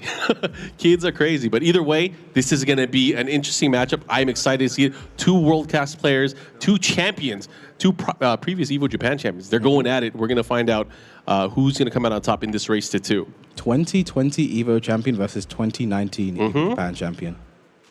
I want to say he's going to go to Jin. Yeah? Yeah, I think he's going to pick Jin. And if he doesn't pick Jin, I hope he picks Fakumra. I mean, he's been nerfed now, so he's bottom 5. Oh, he's gone for the Leroy. Whoa. Okay. This is going to be interesting. So hey, look, he's smiling. He's like, you know what? I'm ready for this. I mean, maybe the first game early was literally after he lost with Kuiper, he's just saying, I've got to throw Jin away. You know, maybe that's what he's saying here. He wants to go for the Leroy.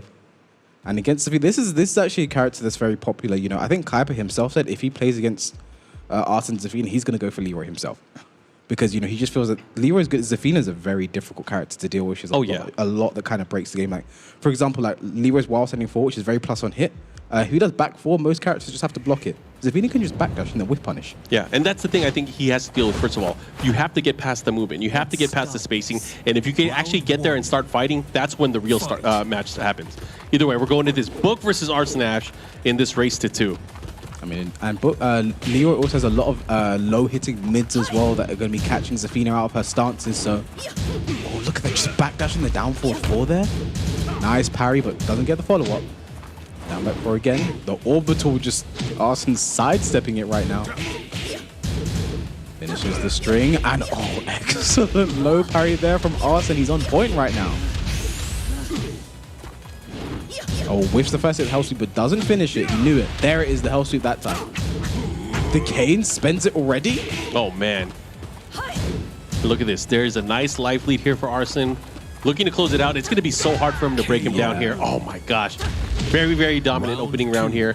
And what do you do in that situation? I mean, you try not to let the frustration get the best of you. All right, nice. Gets the down back 4 counter hit. Yeah. His back is to the wall right now. And that's a good sign, too. You know, having a counter hit and showing that you have the timing, you have to read. The game counter hit right back. I mean, that's the thing. Arsene Ash, if you can get the timing on him, he definitely has the timing on you. 4-4-3 plus frames. Someone to punish that. Okay, okay. Things were. Oh, he went for it there. He went for it. He's been doing that quite a bit so far. So the thing with Zafina's while sending 1-2, there's actually a 10-frame gap in between the 1 and the 2, so you can always get a 10-frame punish on it. Yeah. You just got to be ready. You have to be ready to do it. Oh, man, he tried to float. Like an orbital there that Book tried. I said 10-frame gap. 10 yeah. Not 20-something, 10. All right, here we go. 2 rounds for Arsene Ash. Oh, wait, this is the Leroy stage. This is Leroy's stage. He's going to get powered up. He got the song playing right now. Oh, he gets the follow-up. Trying to catch him. Try to chase him down here. Did it have to go down like this? Let's find out, Book. Oh my God. No parry again from Arslan. Right. Scarecrow starts nice, gets the back. The insurance. The insurance. Wait. Okay. Wait, that's normally guaranteed. Oh my God. That's normally guaranteed. Why did that happen? She has crazy movement. I'll just say that. She has crazy movement. She has crazy hurt box. Wait, but that is that. Usually it's guaranteed. You know, there's something the Pakistanis say about this game. They say it's bear waffle, and that means unfaithful.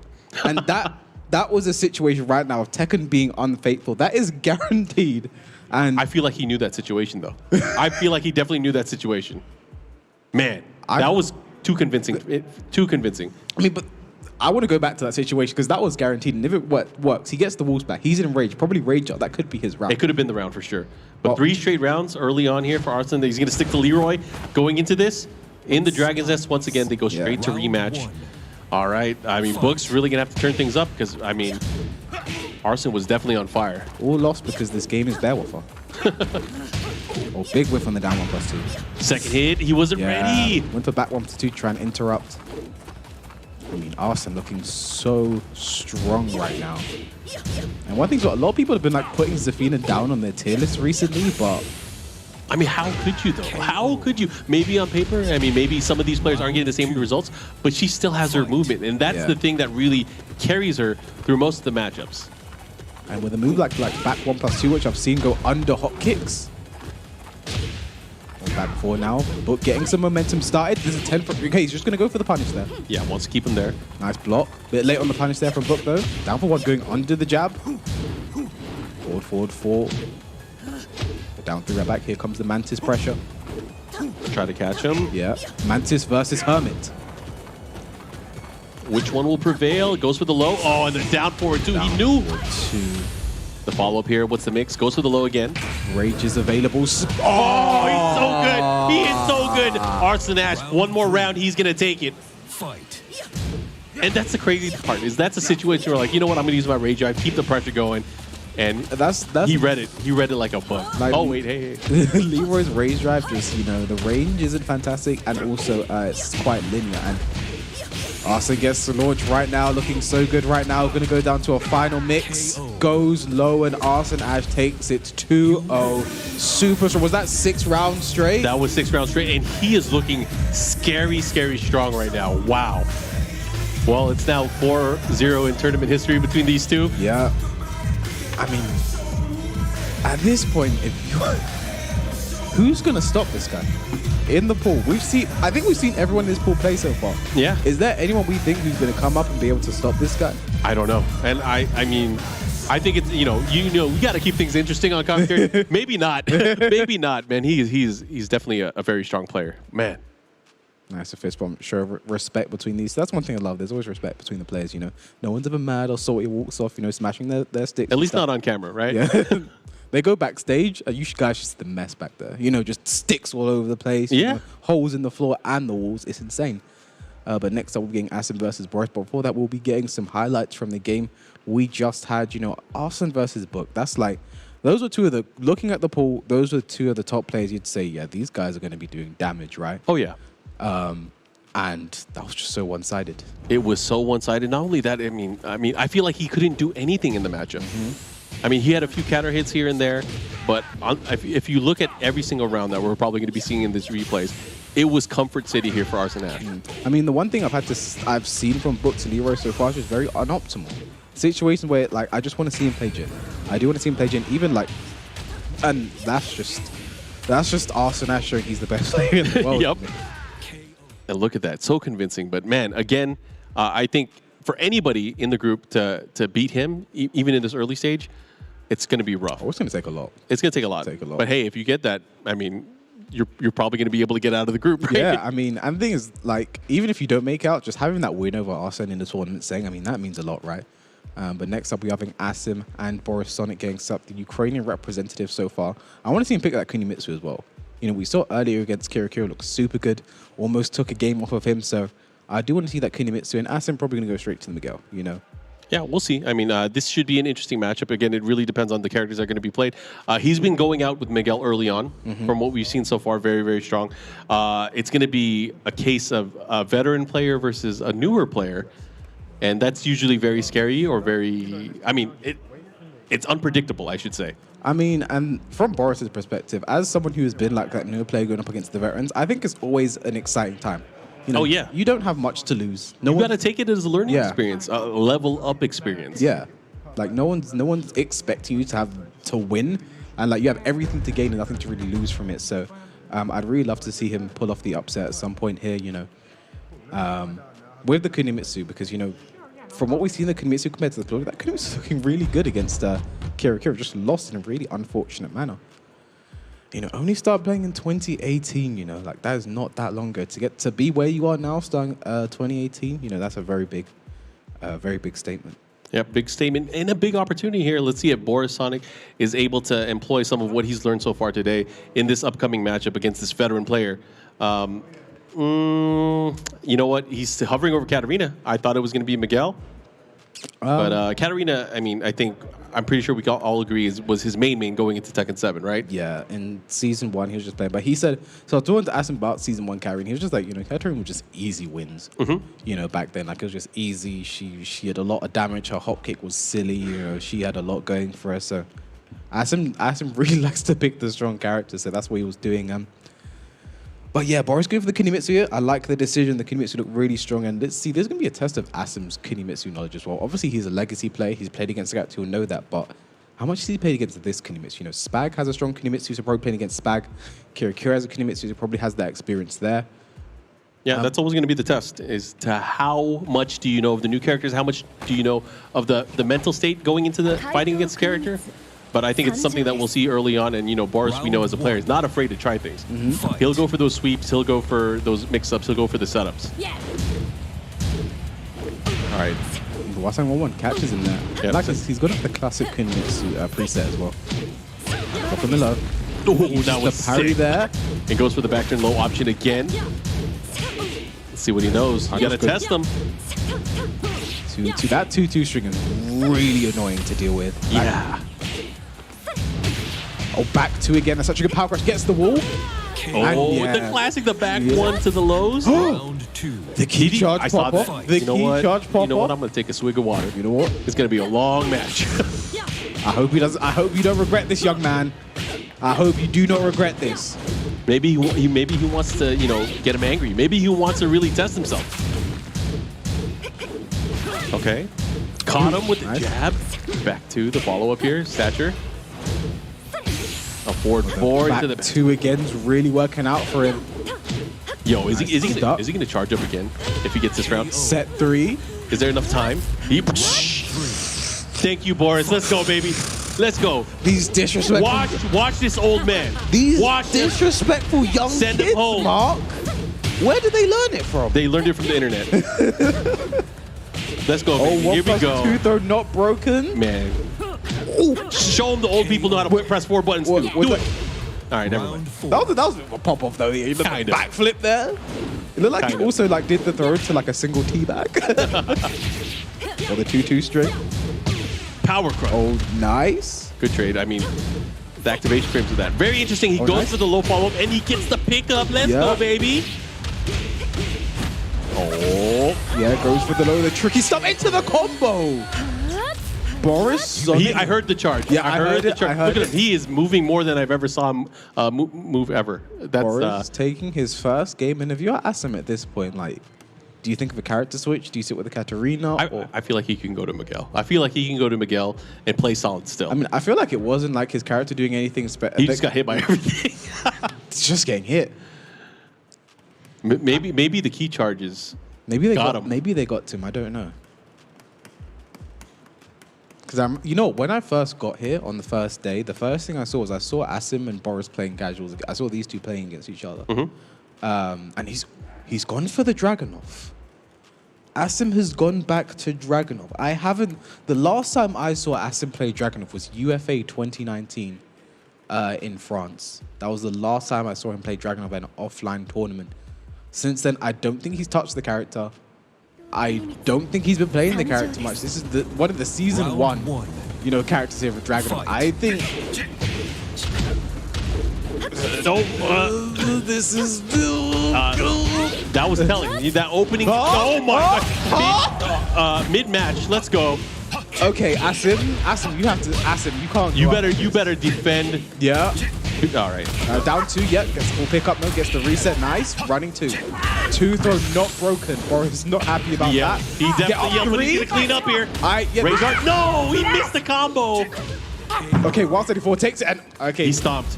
Boris is not happy about that at all. But Asim's still cool as a cucumber. I wish we had the heart rate monitors for this one. Oh yeah. Well, he ripped it off or something. That definitely happened.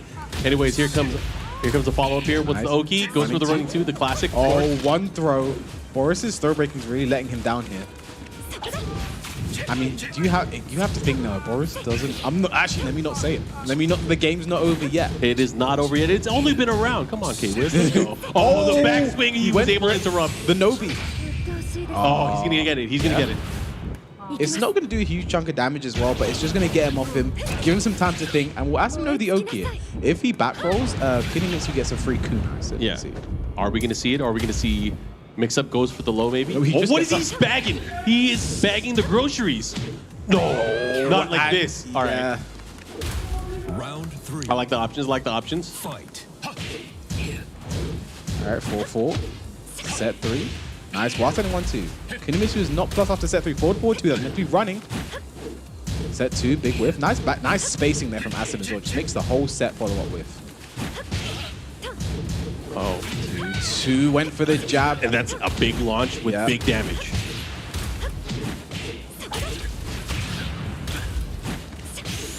All the while sending 1-1 into the Raid Jar, and that's going to hit.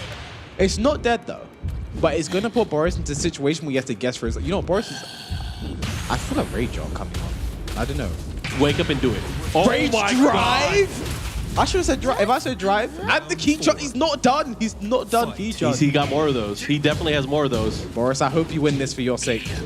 Running 2+ frame. It would be a great story for the youth. I'll tell you that. Oh yeah. Oh, back 1+2. This is one of your guys. Team Youth, baby. Let's go. Down 2. Oh down my God. 2. He's been it down 2. Okay. Get up 3. 1 more hit. Is he going to down 2 again? Set 3. And yeah, just the. Okay, I like the option. Okay. So we're tied up now. We're all tied up. 1-1. That was a very sloppy fight at the end. Oh yeah, 100%. They were definitely throwing hands and feet. I haven't seen Asim play Dragunov in so long. I don't know what it is about the matchup. He feels like this is my time to play what made him pull it out. But it's working, And Boris thinking about the stage here. a man after my own heart would pick Island Paradise. He's going to pick the gates, of course. He wants every advantage he can get, right? He gets the intro, and that's going to power him up. But he's feeling it. He's feeling it. I don't know what song he's listening to in the imaginary headphones that he has on, but he's definitely listening into something. He is tuning in. He's going to get his dub here. This is it. He wants it. He's hungry. I mean, and what's important here, both of these players haven't got a win yet. That is true. I didn't even think about it. This is the win. Could be both players' first win of the game, of the tournament. Well, this is probably the most important match we're going to see until later. I'll say that. But either way, tied up 1-1. It's come down to this unexpected pick with Dragonov here. Sidestep 4. Went for the follow, but a little bit too slow there. Nice the back turn. Could have got a lot more. He went for a counter hit. Why was that not counter hit? Yeah. No punishment down for 1-2. It is -10, but you do have the last hit to worry about. Nice block there from Asim. Should be going to the wall here. Does he break it? Yes. What's the follow-up? It's broken. The trooper nice, roll. I like that. 1-1, and again. Oh my gosh, that's going to hurt. Tries to jab it. Does not work out for him. Goes for the tricky stuff, but doesn't get it. Goes for the low. Nice block. Could have had more in the punish. This is going to hurt the mix-up here. Oh, Asim stays down. But that last hit, and he's key charging again. He's key charging again. Well, he has the best key charge rate, I'll tell you that. Of all the players that we've seen so far, he has the best. He even did one mid-match. Yeah, he's yet to miss an opportunity. Yep. The conversion rate is astronomical. Back to while saying 1+2. Nice. Knows he's going to duck. What's the follow-up again? Ducks the throw again. He wakes up ducking again. Oh, wow. He landed that second hit. Oh, that could have been a launch. Big whiff. The power crush. One more hit. The low takes it. All right. Even on rounds again. Again, this is the final match between these two. Down twos are coming out. Running 2 gets a trade. Oh, the kunai. Running 2 gets the counter hit. The Wild Thing 4 combo as well. Asim doing hard combos. Down 2. He's definitely rushing him down, but here's a big drive. He's going to wall splat. No, just shy, but nice Oki there from Boris. Oh, Asim. Okay, he takes it then with the back 2. Running 2 as well to just to flex a bit. Asim 1 round away from taking this. Yeah, big round for Boris here. Boris needs to come back. He wants to take it to a final round, but he has a challenge in front of him here.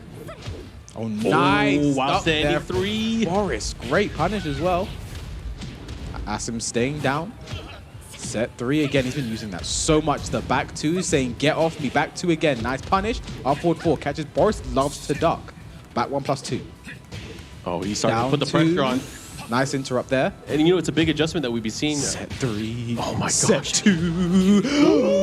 Here we go. Final round. Oh my goodness. Someone is going to get their first win here. Asim Boris going -10. Nice punish. Finishes the string. Why did Boris get hit? I want to see the pop-off. I just want to see the pop-off, whether it's win or lose. 2. Oh, the got him. Asim could have had a bigger combo there. Oh, it's going to hit. Asim's been hit by that 100% of the time. Oh my gosh. While standing 1-2. That could have been big damage. He has rage now. Rage is spent. The comeback mechanic is gone. Down for 1-4. He gets it. One more hit. Up forward 4. Down for 1-2. Finish the string. Punish. That's it. And he takes it. 2-1. Whew. Whew. Okay. All right. Mark, if you said to me before this event, one of the most entertaining games was going to be Asim versus Boris, I would have said you're a liar. Yeah, it was for me. It was the key charges. It was definitely the key charge. But again, it was good stuff from both of these players. Man, and it's all respect to the end of the days. You see there, walking up for the handshake afterward. But oh boy, that was. We are in for a treat, and we're going to see some of the highlights from that prior match. But again, up next, Kira versus Kuiper. Yeah, and this is an interesting one in Europe. These two have played a lot. I think the last time these two played offline was at the Logitech Invitational in Switzerland in 2020, early 2020. And I believe Kuiper was the one who took it in the end in the grand finals. But those two had a. Oh, was it an Eliza Akuma grand finals? Was it one of those? It was Eliza versus Akuma. Man. Yeah, it was Eliza versus Akuma. Went down to the wire, but Kuiper took it in the end. And Kira actually had a interesting game against Steffi back in that. He just completely ran over him in that tournament there. But here we go. This was... I want to talk to Boris after and be like, why are the key charges, I mean, and was that a single teabag there from Asim? I need to know. I have so many questions after this game. I can't wait. And I can't wait till we get to talk to the players in the back. He was definitely very emotional about these matchups. But again, going into the big switch to Dragonov, kind of unexpected here, but he was able to really, start shifting things towards his pace, which I think was the big change between both of these players. But again, it was very close here. I mean, honestly, I have not seen Asim play Dragunov in years.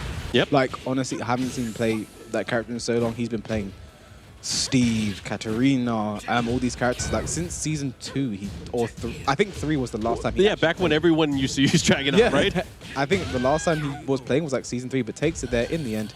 Stands up. So you see how fast he stood up there, asserting dominance with his stand up there. But all smiles at the end of the day between these two players. But I just need to. I need to understand what was going on there. I feel like there could be some history. We get to talk about it a little bit later, of course. But again, upcoming match. Thoughts on Kuiper versus Kira? I mean, Kuiper's looked exceptionally well here today. His only loss has been to Saint. Yeah. But that was a close one. Very close. It could have got you. It went down to the literal final hit. Yep. One of those ones. It's final exchange. A true 50-50. He could have been 2-0 at this point. Unfortunately, he is not. And Kira, he had his win against Boris, and then he also lost to Saint. So these two are like proving who is the better I lost to Saint player right now. Well, that's what we're going to see. I mean, in matchup-wise, going into it, I don't know, just because we've seen it a lot, the reverse Kempo step kind of setting the grounds for how you're going to approach your opponent, I don't think that's going to affect Eliza too much. I think in this matchup, particularly, I think Kuiper's going to have a lot of experience, though. Kuiper's been to Pakistan. He played against the Pakistani Elizas, where they think she's really good at it. Yeah. And these two themselves have played a lot. They have history. And traditionally, Kuiper's the one who normally takes it. So... but Kira's playing really well today. His game against Saint was really entertaining. Everyone has been playing really well today. Yeah. I got to say it. The scores may not be indicative of what we're going to see at the very end. Mm-hmm. A lot of the matchups are a lot closer than we've seen, but again, it only matters for the top 4. The top 4 will advance to the finals day. And someone who I really want to see make that top 4 is Kuiper. I really want to see him advance. Especially because, I mean, the story going into it, he's been training. He's been practicing against some of the best community players in the world. And I'd love to see that being rewarded in some way. I mean, you're going all the way over to Pakistan to train over there. His sponsor helping out. Like, I need to go. He goes over there. And, he just looks so good right now. Both of these two could have had their wins over Saint. They could both be 2-0 right now, but if and buts were candy and nuts. I'm trying to think, for the players in this group, the undefeated players is Arslan Ash and Saint. That's the last two. Okay, so definitely in contention for the top 4. Probably going to be a question of who's going to come out on top, who's going to win it. And again, the top 2 players will be on the winner's side, of course, as mentioned. But you want to have the advantage throughout, right? Yeah. I feel like having that one loss puts you in jeopardy of maybe coming in through the loser side, and you don't want that. No one wants that. Making top 8 is one thing, but you never want to be in a situation where you lose one game, you're done. Oh yeah, especially with so much on the line. Anyways, we are going to go into this matchup. It is what we expected: Eliza versus Feng Wei. I have to say, Kuiper has such an intense. We haven't seen the stage yet the entire day, the right? party stage, right? We haven't seen it the entire day, which is kind of ridiculous thinking about it. I don't think we've seen it. We actually haven't seen it yet. Yeah. We have yet to go to the party stage. It was definitely forgotten. It was definitely forgotten. Anyways, we're going to go into this. Started off maybe with a bang. Let's see who's going to take the floors. No floor breaks today at all. I can't wait until we get our first one. Yeah. Fight. It's almost like a missing bounty. Anyways, going right into it. Oh, there it is, baby. About the back Kempo stance. Nice punch right there back from Kira. And that's the thing too, is Eliza excels at up close because of being able to convert off things like the low jab, right? Yeah. There are so many situations because of its natural evasive state that she can pull off some damage. Yeah. And it just gets scarier because if she has meter too. The back Kempo again, but doesn't confirm on anything. Punish. Nice punish there from Kira. Builds bar meter as well. Oh gosh. This is the thing. Nice. Kuiper stays down. One thing you don't want to do after Eliza as a DP is tech roll. What? Interesting. I don't know. He had a read. He definitely had a read. Potentially a miss input. I don't know what Feng's rage input is. 1+2? Yeah, it might just be a 1+2. No, it's not because that's the other thing. So you're right. Maybe a down 1+2. You're right. Yeah. Dark Wave just hitting there. EXDP. I think maybe a miss input right back. 4-3-4. Optimal punish right here. Yeah, big damage. Nice combo as well. Breaks the floor. Are we going to get the wall as well? Oh, yes. What's the mix? Besides, just keep him there. Oh, here come the down back threes. Do it again. Do it again. Oh, nice. Chases down the back, the backswing blow. Oh, I thought he was going to just let it rip. He had an opportunity there. There it is. Oh, let's jump over those. Nice dark wave there from Kira. Round 3. Fight. 2 rounds straight. Man, Kira's doing so well. Yeah. And you mentioned before, Kuiper usually comes out on top when these two play, right? But Kira here trying to rewrite history here. Kuiper's use of down for 1 is also so strong. And Feng has a super strong down for 1 kill 0 on block. Nice down 2. Not only that, range-wise, it's just so strong. Yeah. All right, what's he gonna do here? Oh, he picked them up! The O-key! That was sick. Oh my god. No. But he might have put himself into a bad position here. Yeah. But he has full meter. What's he gonna do? He needs one big hit there. Oh my gosh. Oh, doesn't spend it. That could have been it. Spends it now, and that's going to be it. Kira gets the first game. Good stuff. Kira taking that first match. Kuiper going back to the drawing board here, and we didn't see that many floor breaks. Did we see any? I think we saw one from. Oh, you're right. Kuiper's Yeah. Kind of underwhelming. I thought these guys would party. The party stage, huh? I mean, it's all serious right now for these two players, you know, fighting for a spot in that top 4. And for Kuiper as well, you know, he's trained so hard to get to this spot he is right now. And yeah, he said he was going to do this earlier. He did say against Eliza he feels like Leroy is the pick. He was saying the 2 characters going to be playing this event is Feng and Leroy, so a man is true to his word. All right, in the snow now. Open stage. Uh-oh. Round 1. Fight. I mean, this matchup's quite good for Leroy as well. Like things like, you know, Eliza's forward 4-1, like Leroy can just parry the second hit. Oh, dark wave there, back 1-2. 2-1. I mean, this is the first time we're seeing his Leroy today. Yeah. We obviously know it's one of his characters, one of his second. Great block there on the healthy for Kira. Everything's working right now. Nice combo damage as well, and he's going to keep him in the open. He does have a huge life lead. Caught him out of the I like it. I like it. Here we go. Has another opportunity to follow up. As we go into this next round, Kira with a huge lead so far. I mean, one thing to keep in mind right now is, you know, that bar of meat is lurking there. And this is the stage that Kira normally likes to pick himself. He likes the infinite stage. Nice. And Kira knows that string is safe. He's not going to try anything, but finishes the 1-1-1+2 string down 2 to follow up. Oh, yeah. And I like the way he's actively moving it, kind of just getting in his space, looking for these opportunities. 1-2 gets nothing for it. Okay, nice. Continue the string. Ooh, there you go. The follow-up goes for the orbital. Yeah, that is safe. I don't understand why, though. 4-2, the 4-2-3-4 is such a strong string to have. Try to catch him, and look at that. What is that? That is a bait, the online stuff. Very nice there from Kira. Nice, the delay, but no drops the combo. Is he going to regret that? 15 seconds left to go. Yeah, there's not a lot of time here, but he does have some meter. Depending on the options here, what's he going to do? Oh my gosh, are you serious? But not max damage is fine, but look at the time. How does Kuiper make this comeback? He might not be able to. Oh. Is he to catch him? Oh, your leg is not long enough. That's unfortunate. Some characters would have had rage arts that do hit that, but you know, Kira looking super good right now. Got away with that. That was crazy. Down back 4 though. Gets the pick up, the follow up here. Not done yet. 1 bar of meter to work with. Running 3. I mean, I feel like he's doing a lot of things right, but Kira at the very end is just stealing away these victories. Hells. He does have a huge life lead right now into the stick. That should be takes it. Yeah. For some reason, I felt like that combo was going to drop. After the 4-3, I was like, is this going to drop? I feel like everything's dropping. What's happening?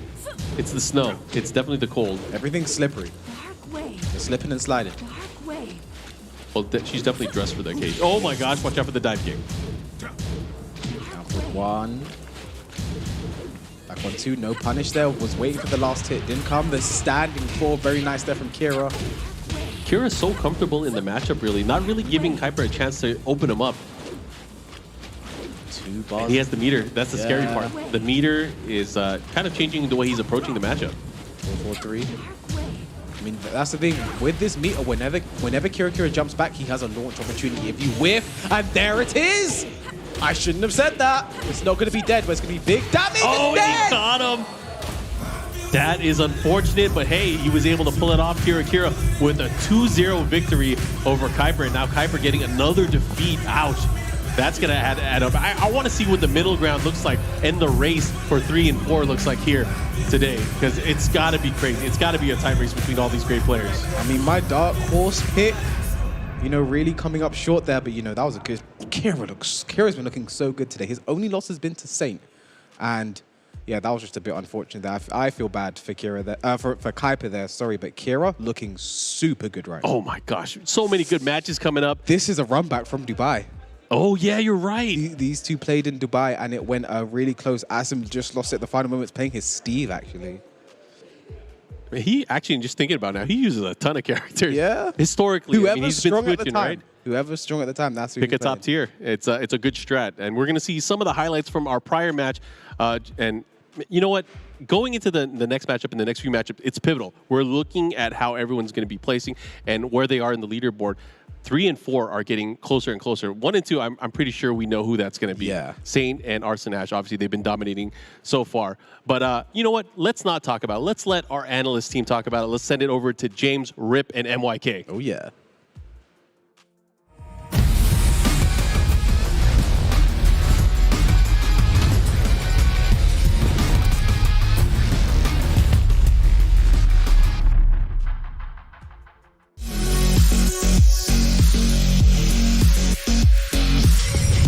Events with Dash Fight. Keep up with the fan schedule. Observe standings and brackets. Watch VODs and highlights. And keep an eye on your favorite player. Follow events with dashfight.com. One chance. One dream. One match. One energy. One fight. One aim. One action. One hope. One expert.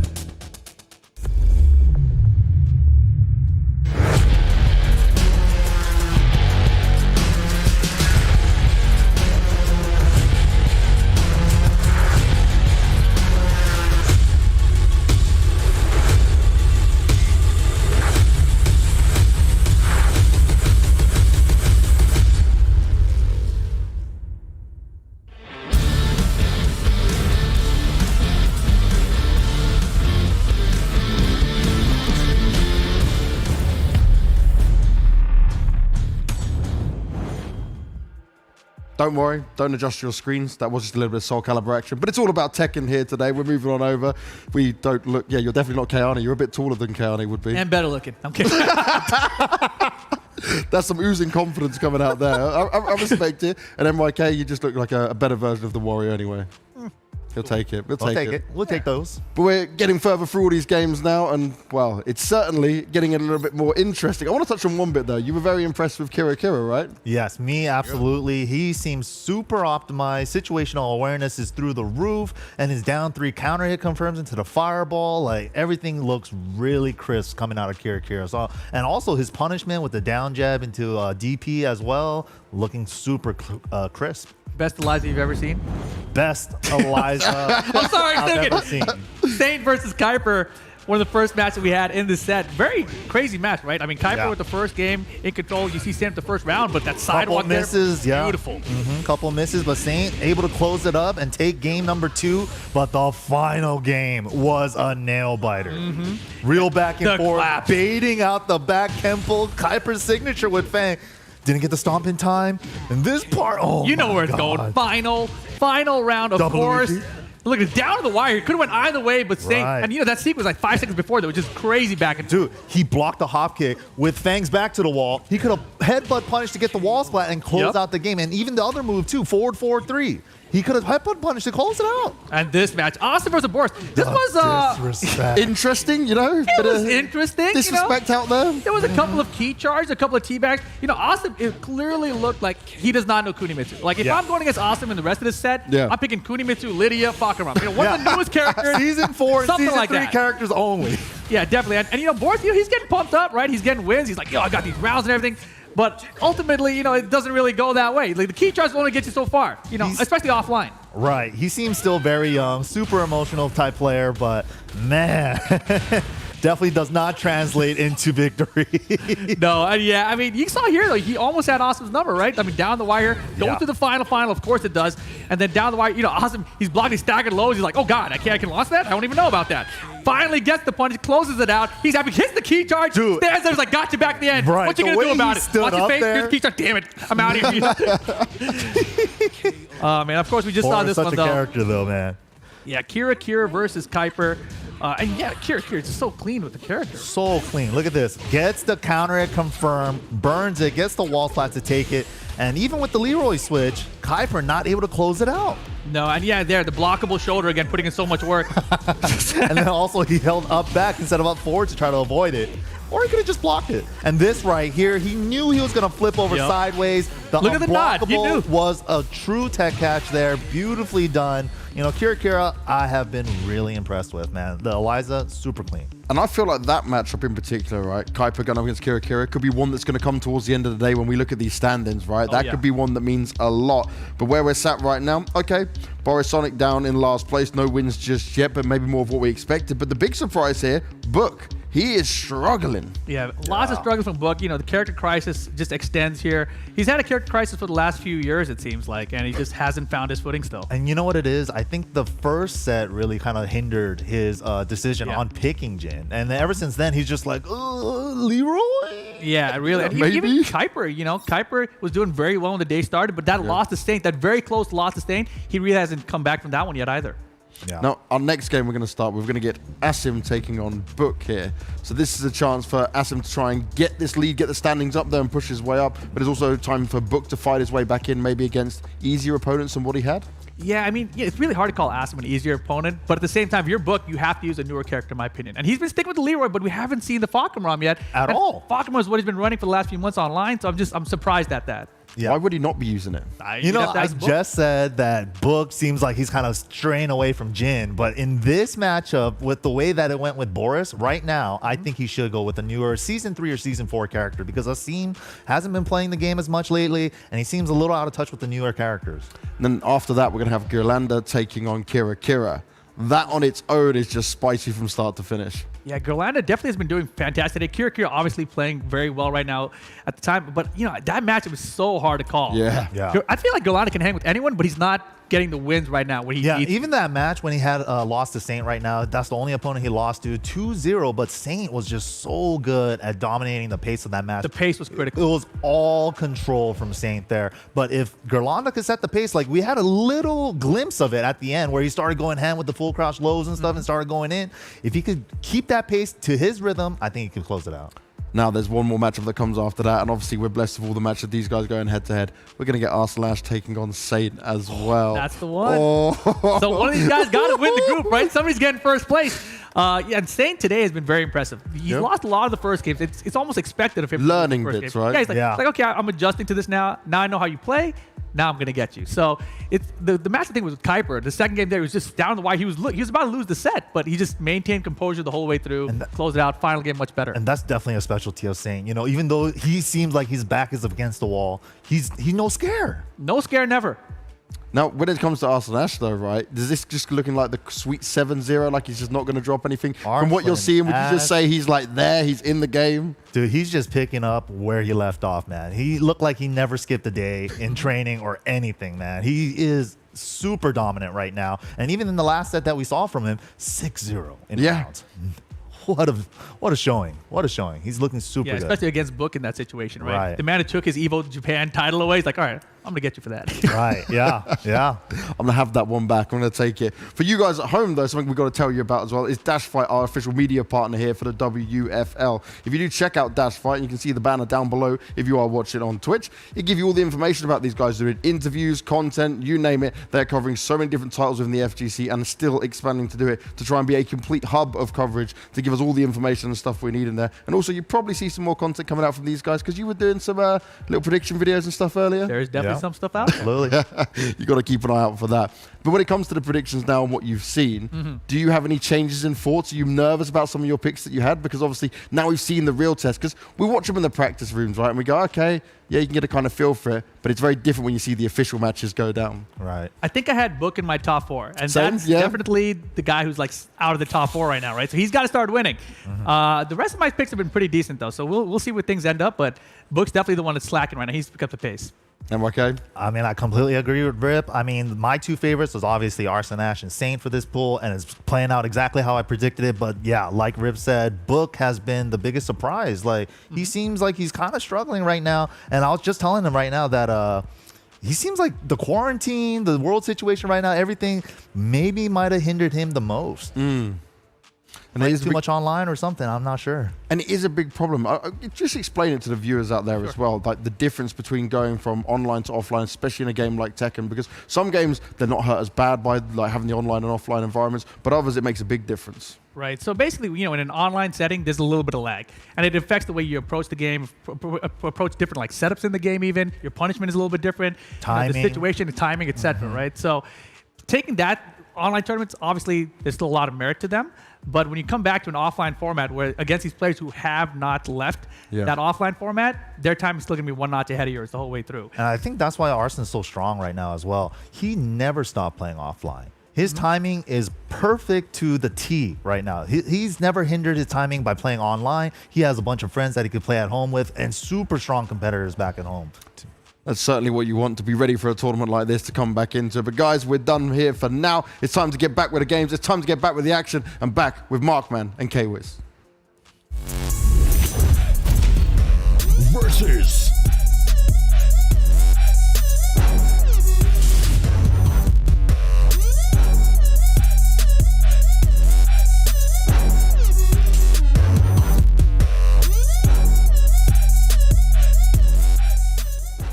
And yeah, we are back. I always love getting the analysis over there, like MYK giving this thing rip as well. They're so knowledgeable on the game. It's lovely to have them over there, just have the experience. Like, hi guys, you know, doing great.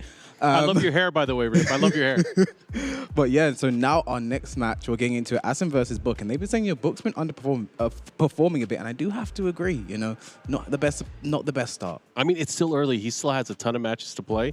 I feel like if he's going to start turning things up, that might be it. I mean, it's not likely that he'll come out at the top 2, but he can definitely make number 3 or number 4. Oh, 100%. And then someone who hasn't had the best day himself is Asim, you know, himself. But this match right here is a run back from Dubai. These two played in, I believe, the winners final of their pool.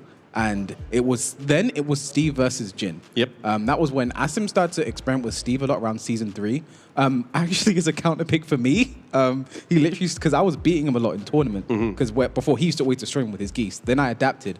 Then he started picking Steve because of the matchup, and he started playing Steve a lot more and more and more. Yeah. And then since then, he's used the character as a counter pick for like Hwarang, Steve, and a bunch of other characters. Jin and a bunch of other characters. Jin, who Book actually plays, and he went for Steve in that matchup, and also came very close to actually winning the game. Just got unfortunate a few combo drops, because the thing with Asim that's very famous, his combos aren't the best.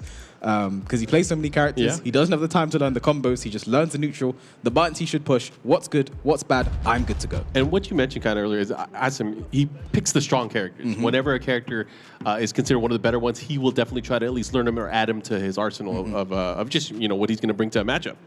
It's interesting because Asim actually also did play Falcon Rum for a bit. I don't blame him. Yeah, they mentioned earlier he was actually playing Falcon Rum a lot during season 3 because, you know, the character was so strong, so annoying to deal with. But same again, like, just wasn't optimal. His combos weren't good. You know, it was classic Asim, but you know, I think sometimes you don't even need combos with certain characters.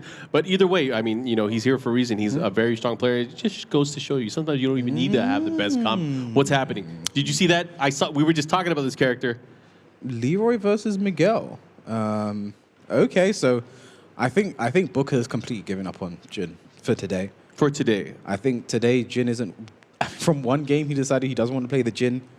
Leroy all the way. He got the win over Kuiper using it. So I mean, we'll see. Over Galanda. Sorry, got the win over Galanda using the Leroy. So he's now using the Leroy and Asim going with Miguel to start off with. Him doing a lot today. So Let's see how this one works out. I feel like from a lot of the players, at least on the EU side, they do have experience against Leroy, right? You know, I think a lot of, I would say around the world. Everyone has experience against, because everyone had a Leroy at one point. Oh, correct. Fergus won a tournament last year, the last offline tournament in Europe, using Leroy. So, actually, second to last offline tournament in Europe. He picked Leroy and he won a tournament. So, now, Asim is someone I find who as the caliber of his opponent goes up, he also gets to that level as well. He plays a lot at his opponent's level. So he's good at pacing. Yeah, he's definitely good at pacing. Here's a follow-up. Gets the the rage drives clashing, but Asim comes out on top and takes the first round. But Book's still cool as a cucumber looking at that BPM. All right, trying to chop away, going at the low. Nice. Oh, great look on the hell. You got to be ready for the big launch there too. Ming is down back 4. I mentioned it earlier. That situation isn't the best because if Leroy does do his up forward 1, you know, he has a guaranteed parry here to try and mash because it is minus. But Leroy is the character who doesn't care about frames. Down back 4 again. Orbital. Down for 1-2. No punish there from Book. The jump again. Oh, he went for it. He's been doing that so much. You know, he got a lot of mileage from it early on. Oh, nice punish. And Asim takes the second round here. Yeah, that was big. Definitely big. Starting to pick up here. And, you know, I just feel like, again, character crisis. We've said that many times so far today. I mean, both of these two have been struggling. Yeah, but, I mean, who's struggling more? We're about to find out right now. It's not looking too good for Book. I mean, Asim played Leroy himself, so he has knowledge against this character. Oh, the hop kick went for it. Nice whiff punish there from Book. Big life lead from right now, and the orbital should take the round for him. Yeah, able to close it out there. 2 rounds to 1 here. Book needs to really start picking up the momentum and really start going in with the character. I feel like he has the ability. He's one of the most explosive players, technically and offensively. But he seems to be holding his reserves. 1-1 had the full string there, but doesn't commit. The hell sweep now. Nice. Asim just keeping him away with that jab. Didn't want Book to come in and assert his offense. Use that jab to keep him away. Nice. Follow up here. What's going to happen? Plus frames for Asim. Yeah, keeping that pressure again. Does have a decent life lead here. He went for the cheap stuff. Nice step on the back. 1+2. Oh, he could have done double hit. Doesn't matter. Low Betty. He might put him into rage, though. You didn't have to do that. No, keeps him away. 1+2, though, broken by Asim. Literally even on life. I can't call it. Ducks the shove. Jab, jab, jab. Jab, jab, jab, jab. Oh, he stuffed the rage drive, too. Was able to steal it away. Look at that final round here in match number 1. Asim's heart rate has gone down as it still comes closer. Oh, yeah. Oh, the orbital there, but no drops the combo. This is one thing. Book's combos haven't been looking the best. Oh, yeah. It's interesting, too, because he's, like, missing the first hit as well. What's he going to do here? Goes for the big kick. Forward 4. That is neutral on Book, but there's that back 1+2. It's not going to be dead, but this is going to be a big damage and a huge mountain for Asim to climb here. Okay, that's one way to start. He has rage. That's one way to start. But one more hit's going to take it, and just the little low takes it, and Book takes the first round, and he needed that. Oh, he definitely needs it. He needs to find his flow. He needs to find his confidence, especially going into these matchups.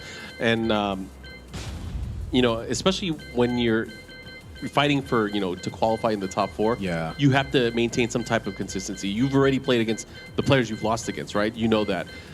You try to mitigate as much damage as you can. Try not to lose. Try. What's going on? Does he need more water? We're good? I don't know. But I think Asim's thinking of something here. I don't know. He was thinking maybe a character select potentially. I heard him switching between quite a bit.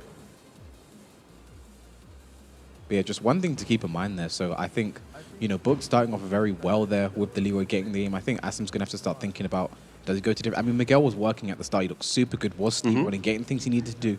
But he just let Book come back into the game, which isn't what you want to do, especially a player of Book's caliber. Looks like they're discussing something for sure. Yeah, I think it's something to do with stage, you know, the stage select rules. Because I could lip read a bit then. I saw Mark say stage. So that's all I really got from that. So just a discussion there, but we'll be getting back into that game shortly. But you have to. So Mark, what do you think is going to happen in this next game? You know, because Asim had all the momentum starting off, but Book just slowly crept his way back into. This is kind of how it happened in Dubai. You know, Asim started off super good, but Book just slowly crept his way back into the game. Well, I have a feeling that he's only picked stage. I don't think he's unless he switched character and picked stage. That might have been what the debate was.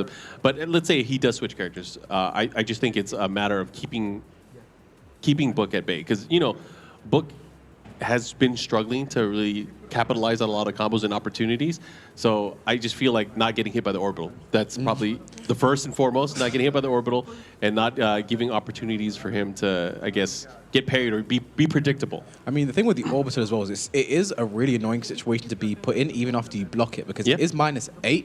But what that means is Leroy's parry has a 3-frame startup. So if you want to check it with most characters mids start at 13 frames. So if you want to check Leroy with a mid, for most characters you can't, because he has that parry to stop you, and then he has the follow-up. Leroy takes a plus frame. So even after the orbital, some characters may be scared to even do, just a down forward 1 to check him. They can't. So then maybe, okay, I'm just going to jab after it. But Leroy has high crush options, counter hit, low high crush options to go for. So there's a lot for Asim to sort of think about in every situation you go to. And then that back 1+2, the 12-frame mid count hit launch is always looming against Leroy.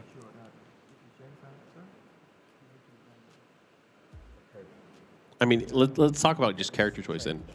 Would you switch, or do you think he should stick to Miguel?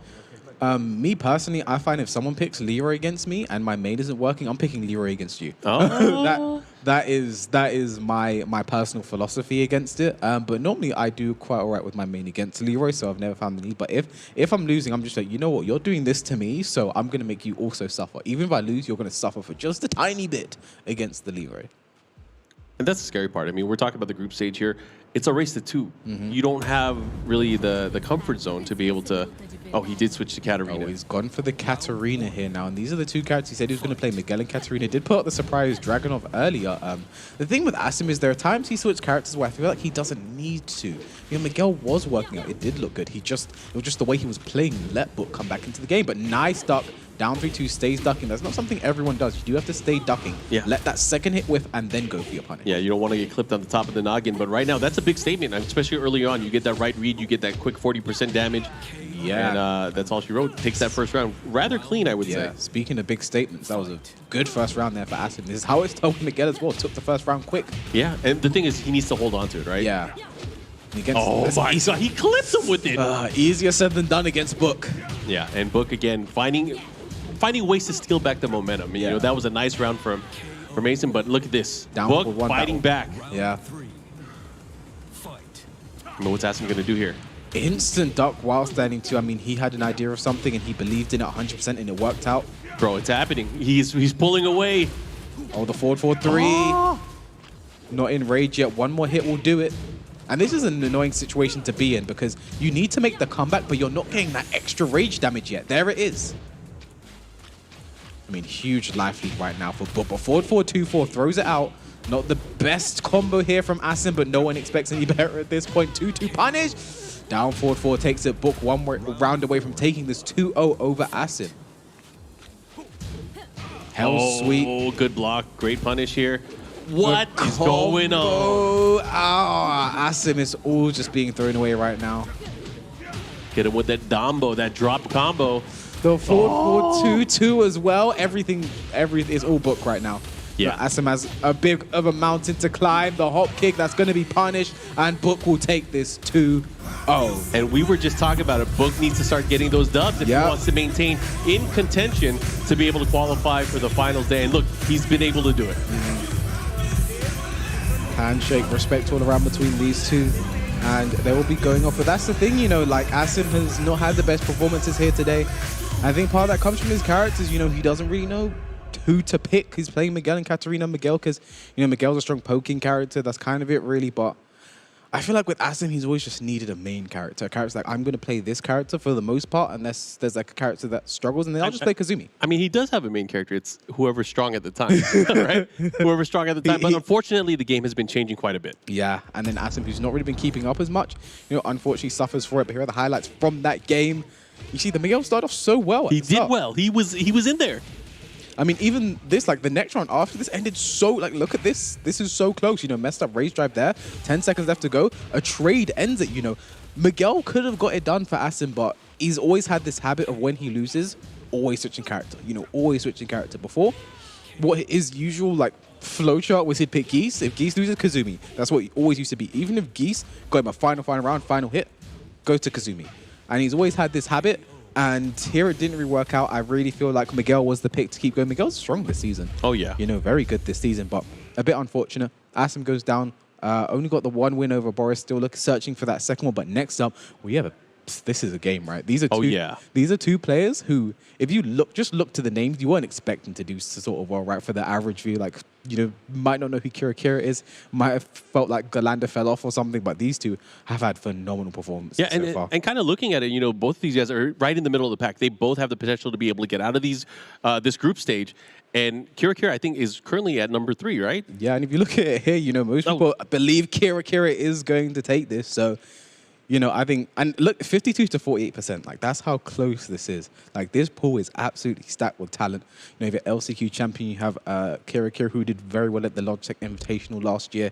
You know, someone who, my money, I feel like with the way he's playing, he has a good chance of making out this pool.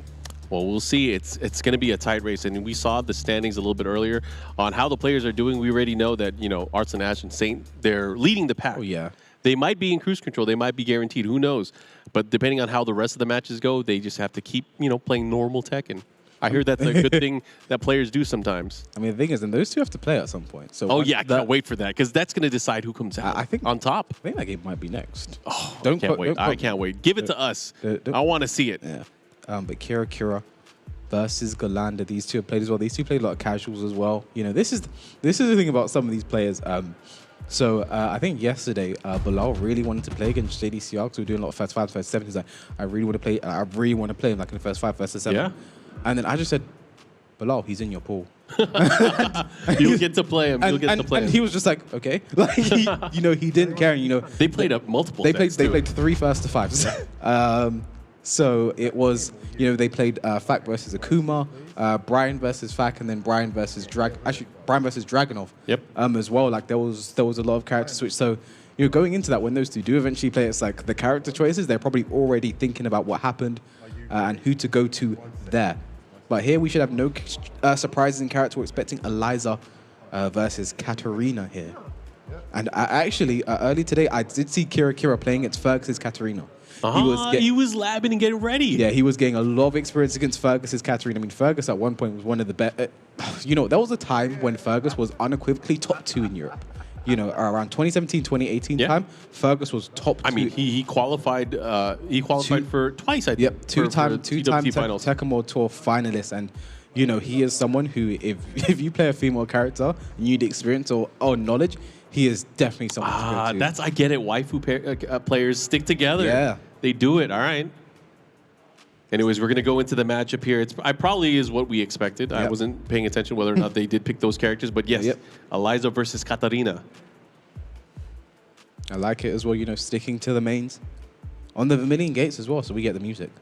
Oh, yeah, the good stuff. Some of the good stuff. Either way, going into this, let's see how it plays out. Again, very, very important matches. These guys got to get those dubs. They got to get those wins to be able to have a shot to be able to move on into our finals day. Round 1. Let's see how this plays out here as we go into it. Kira, man, he has been playing so strong. Can we talk about the presets here? We can. We can. These two. Yeah, we should have picked the Paradise stage, right? We should have picked the Paradise. This is. I hope if someone loses here, the only thing they do is just switch to Isle of Paradise. At the very least, it will make sense. Oh, nice block. No launch, though. Yeah, could have had an opportunity there. He might have gone for a hot pick up forward 4-4, but got while sending 4 by accident. And while sending 2 counter it, the wall is available. Tailspin is still available. We should be going to the next wall here. And with 1 bar to burn, this round could be over quite quick. He doesn't drop the combo. And a combo drop happened just as you said that. Yeah. Oh, punish. Should be done. Wall. Yeah. All right, Kira drawing first blood here. Round 2. Kirlanda, I'm sure, is going to take that as, you know, some new info as he goes into this matchup. I mean, these guys have played before, yes. I'm sure. Yes. You know, these two as well. They've been hanging out the whole weekend, you know, laughing with each other, having fun. But now they've got to forget all that. They've got to play Tekken against each other. It's serious business, especially since they're in the middle of the pack. They got to be able to make sure they ensure their trip to the finals day. Oh, nice hop kick. He gets that a lot. The air version of the 4-4-4. So unfortunate. Nice magic 4 there. It's very hard to get the confirm if you don't commit to the 4-4-4, but nice hop kick there. Nice, and he's going to be able to push out the wall here. Side Walston kind of messes up the opportunity there. 2 bars. Wow. Meter available, spends 1, but the jab float. Very nice there from Galanda, and he gets on the board himself 1-1. Yeah, that's big. Don't want to get your opponent out into a far lead. Back 1-2. Nice punish there. The thing with the back 1-2 there is the third hit of the string to worry about, which will knock you down if you do try and punish. The first 2 hits, punish that. Nice 2-2. Oh, nice jab flow. But the sidewall isn't his friend there. But how did that hit? Yep, I like it. Do it again. Harrier 4, the Mohawk. Oh, nice. Wow, and the resplat. Yeah, the wall wasn't his friend there at all. EXTP, that's not dead though. 1 more hit's gonna take it. Oh, that's what you get for flinking. And should be rage art, actually, you know. That's literally the same thing you do in this scenario. Like, it's overkill, but you get the kill 100%. Oh, yeah. The exclamation mark. I like it. All right, here we go. 2 rounds to 1 now, Carolina. Able to pull out into the lead here in this opening game. The Dark Wave tries to punish. That just stays active for a bit too long for some people. You try to punish, but you just get hit. Oh, nice. Goes for the whip punish, but no. And nice. Galanda knew that wasn't going to be, that wasn't going to work though, so just a single hop kick there. Oh, nice option select there from Kira. I just think Kira's knowledge and option selects and dealing with characters is so good. Yeah, I mean, if your character has one of those options that's unique to yourself, like low jab into that Dragon Punch, you got to do it. You got to be able to know those situations where you can have it. Unfortunately, Kira messes up that dive kick there, but he does have the life lead and 2 bars of meter to work with. Against Katarina, 1 range up wall combo will take it, but doesn't get the chance. Here we go. Final round. Who's going to take this? Oh my gosh, he went for the hop kick again. And having to deal, you know, just knowing Eliza having full meter kind of changes your approach. You don't want to be able to give her that free damage here. Gets the follow-up and the guarantee. Oh, nice magic 4. I like he goes for the splat as well because he thought the wall was going to mess him up. Oh, huge lead here from Girlanda, but again, in rage, going to have to be careful. Nice duck on the 2-2. Had to do it. New string. Magic 4, but doesn't finish. EXDP. Kira's not dead. The low, but Galanda was ready. He rarely used that too, the Moonglide low. I mean, you have to think as well, like in that scenario, like there's nothing really bad comes from ducking there. You know, yeah, you get hit by the mids and knocked down, but if you get to block that low, you get to punish and win the round. Yeah, and that's the thing too, is like once you see the Moonglide, it's like, what, I'm going to get knocked down. If he has meter, he could do an EX dive kick. Either that or I get hit by the mid and I live. I live to fight another day, right? Now, what does Kira do? I hopefully he picks Island Paradise. We'll see. Maybe we could will it into him. Let me communicate with his mind. Kira. No, Infinite Azure will do. I mean, there's water. Yeah, I think this will do. This kind of makes sense. Either way, I mean, this is we've seen this a lot. You know, once walls don't work out, let's go to an open stage. I mean, Kira really likes the infinite stage. You know, I've said this before. Eliza's one of the only characters that can jump back and whiff punish you for it. You know, so much space to do that. I mean, she could jump back forever at this point. Oh, you could go to sleep. Oh, but in the back, very nice there from Kira. Gets the full launch as well. Into the splat. Very nice. Dude, the back that did roll so much damage. I like it. Bro, I think Kira's getting some new fans here today. Back 1, 2, finishes the string. What he could do, and look at that. Well-timed, sniped. Round 2. Kira's reactions in those are absolutely top tier. And I like that. Just kind of dashing, looking for a reaction out of his opponent. Able to pull it off, went for the wall standing 2. Not able to do anything with it. Doesn't matter. Oh, nice. He tried it there, but it's fine. He's so close to building another bar as well. There's no reason to not do it. Great whiff punish there from Kira. Looking so good right now on the infinite stage. Oh, yeah. Looking really, really nice here. Girlanda, though, still not out of it yet. Running 3 +1. Okay. Punish that. Good punish. And nice. That's the thing. When Eliza does the down 3 DP, if you tech roll, you're in range for another down 3 DP. So your best option there is to stay down or back roll. Galanda back rolled and got hit. Oh my gosh, the big Harrier low. Follow up here. Dark Wave mix up. No. Still was about to work with though. And the forward 4-1. Nice. Going to get the combo as well. Kira looking so good right now. Running 3. Again, going for the mid. Just slugging it out right now. Oh, here we go. Moonglide 2. Moonglide 4.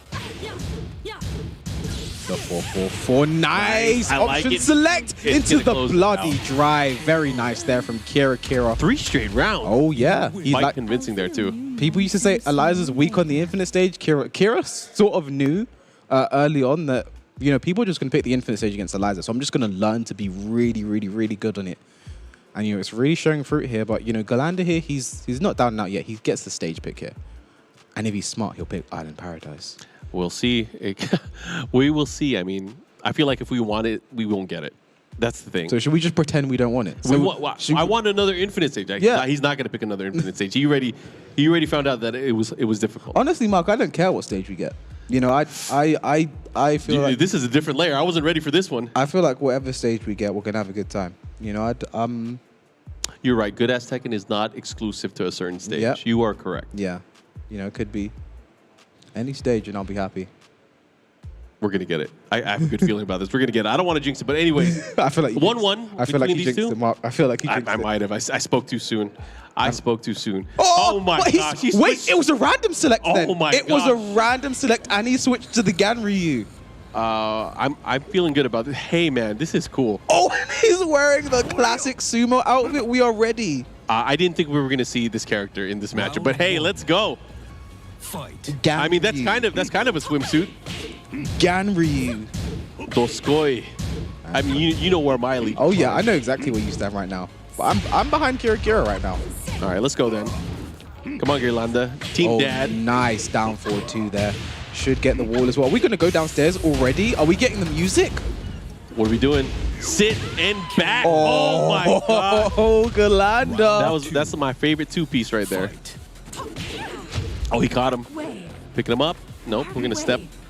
Oh, went for the clap there. Back 2-1. Nice whiff punish there from Kira. He is so good at pulling that out. Yep. Oh, again. Nice punish. I like it. Gets the knockdown here. Oh, the Moonglide 2s are coming out. Catching Galanda, ducking the EX dive kick. What a start here from Kira. He definitely held forward with his face. That was crazy. All right, tied up. You know what he did? He did that on purpose because he wanted him to use meter. That's definitely it. He wanted to make it a little bit easier for him. I mean, this is the thing about Eliza, though. She never got a meter now, so she builds meters so fast. Oh, yeah. On the back one, no 2. Goes into the stance. Oh, second nice. He got it still, and he's going to get the conversion. What a trade situation. Gets the pick up 2. Very nice from Kira. Down forward 2. I don't think he'd even punish with the pushback on that. Ooh, here we go. Follow up. Yeah, we're scared of the stance, so it didn't go for a whiff punish there. Oh, the clap. 4-4-1. Oh, he tried to interrupt, and he got picked up and clipped for that. Here we go. That's going to push at the wall. Nice. Get to the wall. 1 bar to work with as well, but Rage is available now for Galanda. Back 2-1. Oh, he got that was the grab. EXDP. That was EXDP. That was wild. Oh, that was EXDP. Kira got a misinput there. He would have had that round. Yeah, that is nuts. And Girlanda already 1 round away. This is big, too. This is definitely going to put him into contention over Kira as far as the standings go. So he's going to have to be very, very careful about how he approaches the rest of the rounds here. That was so unfortunate for Kira. Power Crush? No. What does he do? He has the life lead now. He's been a lot more patient this time. Dark Wave, stay away from me. He got it. And the follow-up. That's big. 1 bar of meter to work with. Nice. He was so close with the dive kick, able to land. And he's setting up. Yes, you called it, Mark. You could see. The follow-up, what's he going to do now? Dark Wave. He has the life lead. He has Rage, though. You got to watch out. He can sit on it. Dark Wave. Look at this. Look at the time here. Oh, nice block from Kira. Nice punish as well. Final round here. And he's have to be wary because he's so close to building another meter here. It's going to be pretty much he gets 1 more hit. It's going to happen. Yeah. It's almost there. There it is. That move was just to build the meter. He didn't care whether it hit the cheap stuff. Oh my gosh, he's pulling out the moves that no one uses. Back 1-2, punish that. No, he was expecting the last hit. He's ready. Option select, punish, forward, 4-1. Gonna get the combo, and he's still building bar. He still has 1 to work with. The second one is coming very soon. He tries to interrupt, and that's it He's for dead. Kira. Oh my Kira gosh. ends it with a perfect.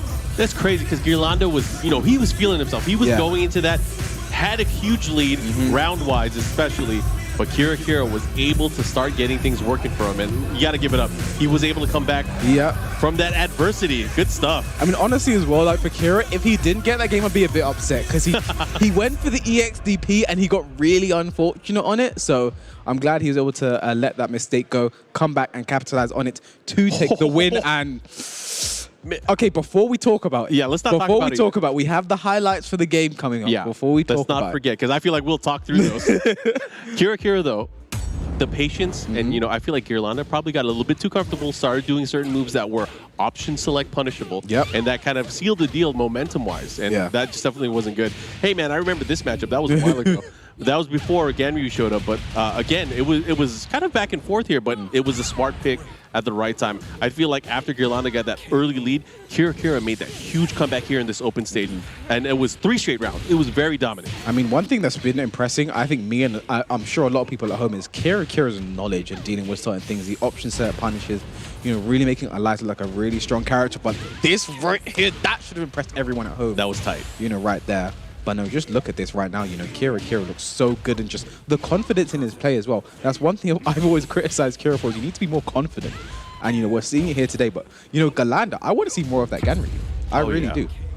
But able to close it out there. Good stuff. I mean, both of those players, again, we talked about it earlier, they were in the middle of the pack. Yeah. But now let's switch to the other side. Let's go to the top. So right now we have 2 undefeated players. The last 2 undefeated players. Stepping up to the plate. Yep. 2 of the best players in this pool. Yep. 2 of the best players at this event. And one of these players will end up in the lead from this match. Like, these are people who, if a lot of people, if you said you were going to make a top 2, these are 2 players a lot of people would say. I picked one of them. I picked one of them as well. All right. We probably picked the same one. Nope. I picked Saint. Oh. I picked Saint. Oh. I know we did not pick the same one. We actually didn't pick the same one. That's insane. So, yeah. Arsenal. Oh, we're at odds ends again. Let's go. Can we agree on one thing before the end of the day? What is the agreement? Oh, are you asking a hypothetical? Do you think we're able to do that? Maybe. Okay. Maybe. But anyway, you know, Arsenal going up against Saint. Saint, you know, 2017, 2018, one of the best players in the world. Oh, yeah. Every tournament he went to, top 2 finish. I don't even know if these guys have played each other in tournament before. I don't know either, you know. I don't think they have, you know. Yeah, you're right. I mean, well, either way, I'm excited. Korea versus Pakistan. This is going to be an important one again, because whoever wins this will be in the lead for the group. Yep. And potentially be able to win the group. And the thing is, one thing about Arsene as well, he's barely lost any rounds today. Yeah. You know, he lost I think 2 or 3 to Asim, and I think that's been it. You know, everyone else has just been 3-0, 3-0, like just moving on. This is another day at the office, and he's someone who's looking super good right now. And one thing I love about Arsene is his confidence. I mean, the discussion so far, a lot of us were kind of, you know, just throwing it out there. Can he go undefeated in the pool? A lot of people were saying yes, right? Easy. He is one of the players that can do that. But if anyone can upset this, Saint will be that guy. Yeah. Well, we're going to see. This is going to be an interesting matchup. Did he end up picking Zafina? Zafina versus Ganryu. Okay. Well, hopefully he has something in store for that Zafina, because Zafina she'll be out of there. Yeah. She'll be like, you know what? There's some trouble over there. I'm backing up. I just think it's scary how good I've seen Arsene play over the past few days. Like, you know, his reactions, his whiff punishment, like something that like I've seen Nee do a lot is do something. He would do like a while standing 4, then backdash, debate a whiff, then whiff punishment. Oh, right? Yeah. But Arsene just like does the backdash, gets the whiff anyway, and like his timing, like I actually played against him when he used Lydia a few days ago, and you know he every time he did a hot kick against me, it worked. But it wasn't like he caught my spacing on moving. Every hot kick he hit on me was catching me pushing a button. Every single time. Like, his timing is really insane. Breaks the wall here with the combo. Should go to the wall here. Yes, he does. Going to be huge damage. No, too many hits. Decided to put the brakes on there. Let's see what he does. I mean, he has a huge lead here. What is Saint going to do? How are you going to break down someone that has probably one of the craziest sets of movement, but also great defense? You're going to headbutt. You're going to down for 3. Oh my gosh. Are you going to make this comeback, Saint? Oh, a good start there. All right. That was a noble effort. Fight. 1+2 counter hit, though? How often do you see Arsene open up with a move like that? I mean, very rarely, but he made it count, right? Yep. He had him at the wall here. What are you going to do?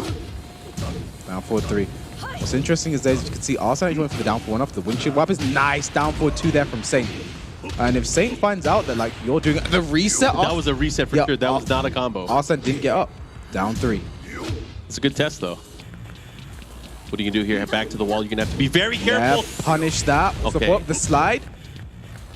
Now Saint, so good right now. Back 2-1 ends it. Saint looking good. Tied up in rounds here. Saint seemingly comfortable here. Oh my god, another counter hit to start it off. Arsene doesn't normally open round pushing buttons here, but he has some kind of read on Saint right now. Down 3. Oh, and another nice counter hit. Counter hit again. He knows that he's going to do something. He's reacting, and he's been, making the right reads. Here's the big wall combo. Follow up here, goes for the low. Ooh, big there. Back 1 plus 2 option selects it there. Yeah, that should beat out all options afterwards. If he tries to continue with the move, what are you going to do? A huge lively here for Arsene, but rage available for Saint. Good block here. Risky time to waste in. Gets the float. Now we're going to go to the wall here. Is he going to spend the rage or keep it? He's going to keep it. Oh no, unfortunate. Down forward 1. The rage drive. Oh, get out of here. Arsene was ready for that every single day of the week. Yeah. I mean, his reactions are amazing. We know this, right? But yeah, not letting it happen, not on his watch here. Goes for the mid option. Again, here comes Arsene. Down forward 1s. Oh, nice. The back dash. Tried to down forward 2. Oh, he's ready. Recovered way too fast. The clap. Oh, while sending 2, no punish though. Damn, reacting with the 1+2. The follow up here again with the down forward 1. Oh, nice. Tried to punish it that time, but the follow-ups came. Down forward 3. This is big. What are you going to do? Saint's going to have to make a move. He is at the deficit, but now working on that lead, he's going to tie it up. Great down forward 2 there from Saint, and it's all tied up in the first game. Is he going to be able to, take a match here? What's going to happen? It could go either way, honestly. The clap. What? Oh, the wall was up. That was unfortunate then. Yeah, the wall was closer than he thought. Great low parry there from Saint, though. Going to be a lot of damage. Saint's going to have a huge life lead right now. The windshield wiper hit confirmed. The confirmation. He should be able to end it here. Oh my god, don't let him come back. Oh, and the low just like that. Saint ends the first game in a perfect. Wow. Now. The first match that Arsene has lost the entire day. And not just that, it's like, again, it's a race to 2. You lose 1, you have 1 left to give. He is going to be locked into whatever character he picks, and he's going to have to win 2 straight with that. Saint's been looking super good today, Yeah. But Arslan, it's the most rounds he's lost in a game. Let's go, Doskoy. Such a good start there from Saint. I mean, I shouldn't be shocked. Saint's a world-class player in his own right, but Arsene's been looking, especially over this past week, been looking in a different league right now. Former world champion, former Evo champion. Yeah, Evo champion's going ahead right now. I mean, there's not that many. There's been 4 since Tekken 7 came out, right? Yeah. Oh, here we go. Getting into the mix in the open stage. He picked the infinite stage here. He's gonna move. He's gonna be schmoving through the waters. This is where Zafina becomes so annoying to fight against. Yeah, she's gonna turn into a jet ski. Just watch. Anyways, let's see. Oh my gosh, he's already working it. Ooh. Count it. I don't know. Are these counter hits here giving him maybe false hope of timing, knowing what to do? Because Saint really turned things up towards the end of that last. Oh my gosh. Great. Arsene's good. He is so good. Bro. He's pissed. He's like, you know what? I can't believe you took me. Tries to punish that time while sending 1, no 2. You always get a 10 frame on that, and with Gamryu, that's always a headbutt. He tried to interrupt. Down 3. That's smart. He's gonna get the hit. No, never mind. I thought he was moving. He was just shifting. Yeah. He was in the stance, moving forward and back. That's one thing I've seen about Saint so far in general is he loves to use those rage arts at moments like that. Yeah. But that was just scouted by Arsene. Great low parry though. Yeah, and he's going for the damage too. What are you gonna do with it? Mix up. Nice down 1. Nice, and again. He was ready. Yeah, Arsene for just to interrupt. Just punish that. Nice. Gets the knockdown. Into the throw, no break. Yeah. He went for the pop. He's crazy. Oh, what nice punish. And a down 2 to close it out. Saint still fighting back. Tied up on rounds right now. Saint threatening here. He wants the lead. He wants to win this group stage. Oh, this is going to be nuts. Okay. Punish. Oh, nice pick up the follow up here. Went for the backswing blow, but Arsene wasn't having a huge life lead right now. Down for 1-2 to take it. Perfect there for Arslan Ash. What a dominant round there as well. 2 rounds to 1. Looking to tie it up here. He could do it. Nice block. Great block. Wow. You have to be so ready to block and launch a back 1+2 like that. And that is not reactable. You just have to be at the right range as well. I mean, look at this life lead right now for Saint. Salt. Right. Salt up. Throw it up in the air. You need some seasoning? I've got some salt. Down 1. Oh my salt gosh. again. Bro, this is going to be... Oh, he caught him. He's going to start the comeback this way. And Rage, extra Rage damage, back 1. The Azazel hand comes out. Rage is available, and Zafina's Rage damage so scary. Nice block from Saint. 4-2. Oh, and the punish back. What are you going to do? Both have Rage. This could be big. Oh my god. Not like this. Oh my god. Arslan Ash with the mix-up. Put him into the blender, and it's tied up now. 1 apiece. The back 1+2, back 1+2 into Rage drive, you know. I mean, that's the thing about back 1+2 there is Saint could have just done a while standing 4. Back 1+2 is minus on hit. Yeah, or he could have maybe low parried it. God, there were a lot of situations there where he could have done something, but it's about the timing.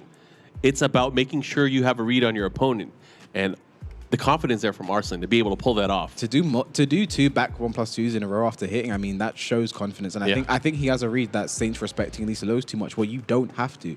You know, after an hit, just do a while standing. You're completely safe to do a while standing 4, and he didn't. And traditionally, you know, a lot of the Korean players have been very much like that, where they would take the lows. They don't want to take the huge risk, right? But again, when it comes down to, you know, the end of the match, you have to react. You have to be able to react. I think that's one of the key differences that we've seen from a lot of these players. And we saw reflexes on Arslan earlier, especially in certain situations. He was able to pull things off.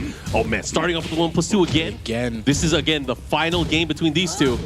I mean, this is exactly how he wanted it, right, Mark? Final game. Are we going to get a final round 2? Oh, and they trade blows.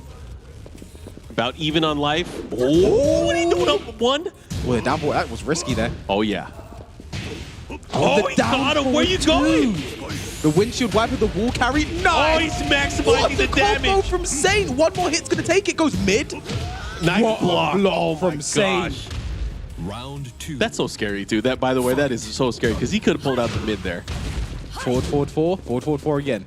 The thing about forward 4 is oh, nice down 4 too. It's such a strong move, but it can be floated if you time it correctly. But obviously, Gamryu's jabs are slower than normal jabs. He has, 12 frame jabs, and it's the 10 frame headbutt. So it's a huge risk for him. Yeah. You know, he doesn't want to eat that damage, especially getting pushed by the wall. Restricts his movement as well. Here we go. What are you going to do? All right, going to be a nice chunk of damage. Not in rage yet, so no extra damage there for Saint. Are you serious? He tried to go for that? Nice block. But only while standing. Oh, it hit! Not like this. Okay, rage drive plus frame down for Saint. 4-4-3, but that not counting. He took it to the skies? He definitely tried to do something in the air there. 20 seconds left now. So even. No rage available for either player. Look at this movement. I mean, Arslan just used movement to get his way right. Oh my gosh. Oh, he finished? 10 seconds. Oh my gosh, a down forward 1-4, and look at that. Round 3. Tied up on rounds. This is going to the... Oh my god. So this is exactly how you want this to play out, right? I'm so glad we don't have heart rate monitors. They'd be through the roof right now. Oh yeah, I would rip mine out. Your heart or your monitor? Both. Okay, here we go. He has him in the blender at the wall, working on that. Nice! No, this is bad. You're gonna have to be careful. Okay. Now what does Saint do? Oh, tried to get maximum wall carry, but big whiff. Plus frames for Saint. Down 4-3. More plus frames. More plus frames. Down 4-1. Oh my god! 2-1. Saint is 1 round away. Can he do it? Will he be able to do it? I'm losing myself right now. I'm gonna be honest. That was a nice step as well. Looking for these openings right now. A small life lead here for Arslan. Now Saint is gonna have to give chase again with the 4-4-4. Goes in for the low. The follow-up. He is working him with this damage. And that should be it. Arslan is all tied up. Final round. Saint versus Arslan Ash. This is to be the top of the pool right now. Both of these players are undefeated, and that's about to change right now. Oh, this is for a big dub. Who's going to be able to take? He's pushing him by the wall. Very dangerous to be there. He's going to have to watch out for the windshield wiper. Wait, I knew it, but no launch. Oh my god, that was huge. Saint down for. Oh my gosh. The patience. No punish. They trade blows. They're going back and forth. No punish. Down 4-3. And that's the story of the match. Oh! That's not it. The sidewall. Sidewall will save his life. Oh, Oh, block, no launch. Oh, and the jab able to take an Arslan with the win at the very end over Saint. He just had to launch. What a set. What a set. Mark, he just had to launch. Look, the analysts are even standing up on the other side. That was wild. He just had to launch the back 1+2. Saint won, but he lost. What a match. It's not even finals day yet. He just had to launch. Mark, he had it, but he didn't have it at the same time. He did the hard part. He blocks the back 1+2. But yeah. Man, those are good players. Those are good players. Those are some good guys right there. Good stuff. Wow. I mean, Arslan expectedly continues undefeated, but none of us were expecting like that. Like, final round, final hit. Saint just had to launch from Mark. He just had to do it. He had the read and everything. So we are going to be getting into the highlights from that game. Give it to me. And again, you know, Saint came out firing. Oh, he was on 100%. fire. But you see some of the action here that we just saw here. Arslan ready for that. That's something I think Saint, the rage jab is very reactable. And I think to someone like Arslan, it's even more so. I think that was just errors in judgment there, but stuff like that, like taking the first game like this, you know, so many perfects. That was just a bit, I don't know, Saint just looked so good. Oh yeah, and he played his heart out. That was crazy. It could have gone either way at the very end, especially considering what we saw. Can we see, you know, let's get to the good stuff. Like, let's get to that part that we were talking about. This combo. Oh my gosh. I mean, Saint is on point right now. You know, great block. Like, he was blocking all the lows. And then he blocked the low that mattered the most. Yeah, and it's winding down here. We see this huge shift right here where Saint was just one round away from taking it all, and then this huge comeback here at the very end. The follow-up here. Block it. Oh my gosh, it wasn't enough.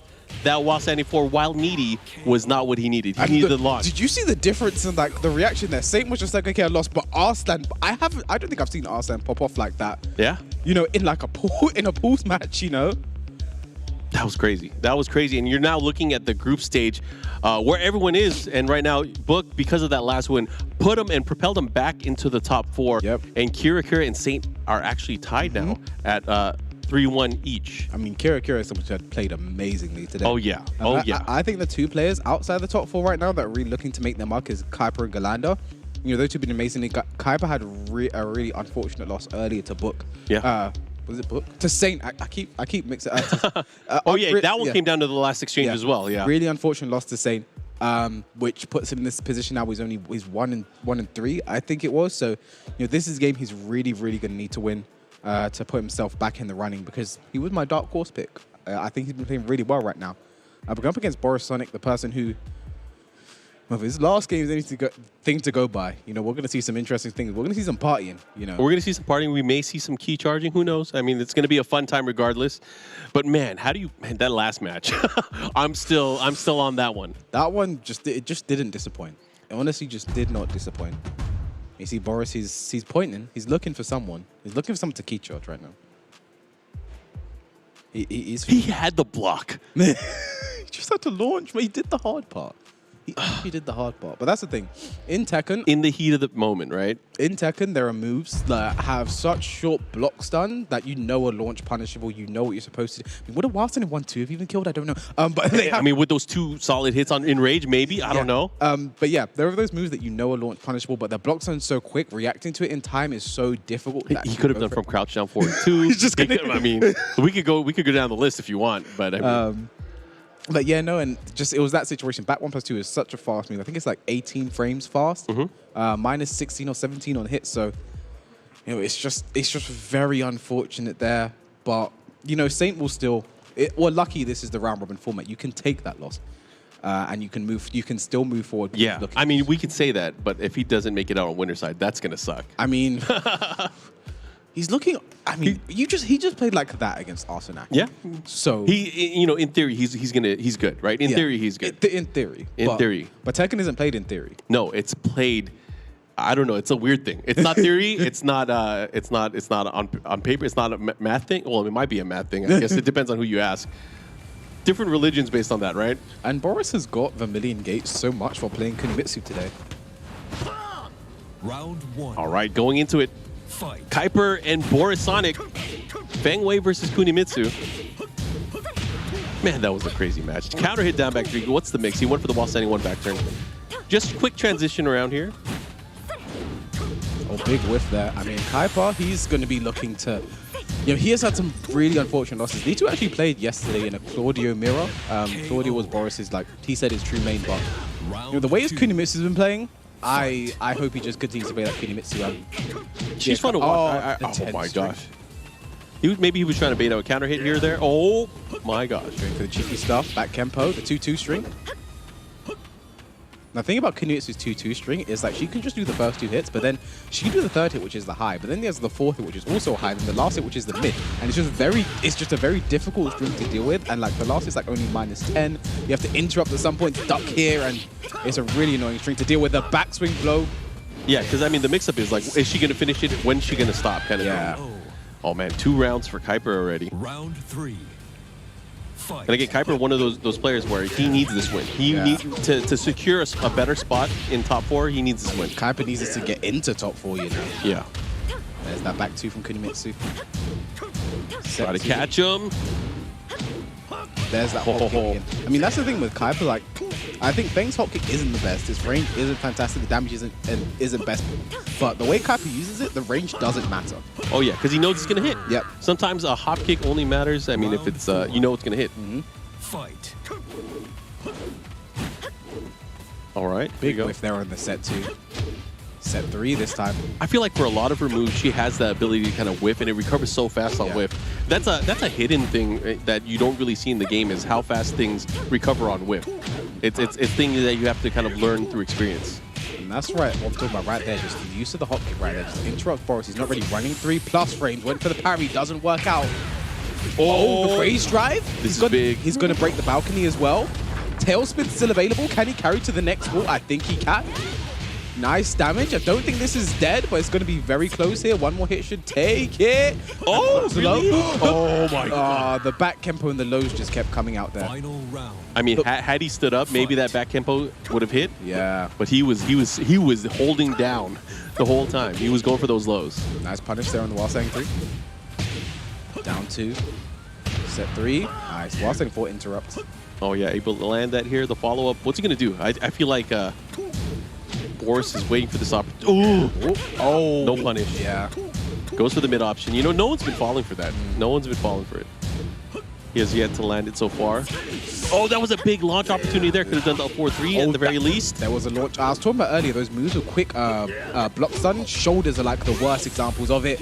There's that forecast up with the Dead. Very nice there from Kuiper. The rage art takes it over the unblocked one. Kunimitsu's unblocked was quite fast. It's like 27 frames, something like that. So quite difficult to react to. The art of rage made it happen. So Kuiper up 1-0 right now. I mean, very close. It went down to the final round again, but again, that final exchange is what really mattered. Oh, he just shrugged it off. Sometimes it'd be like that. Yeah. Right?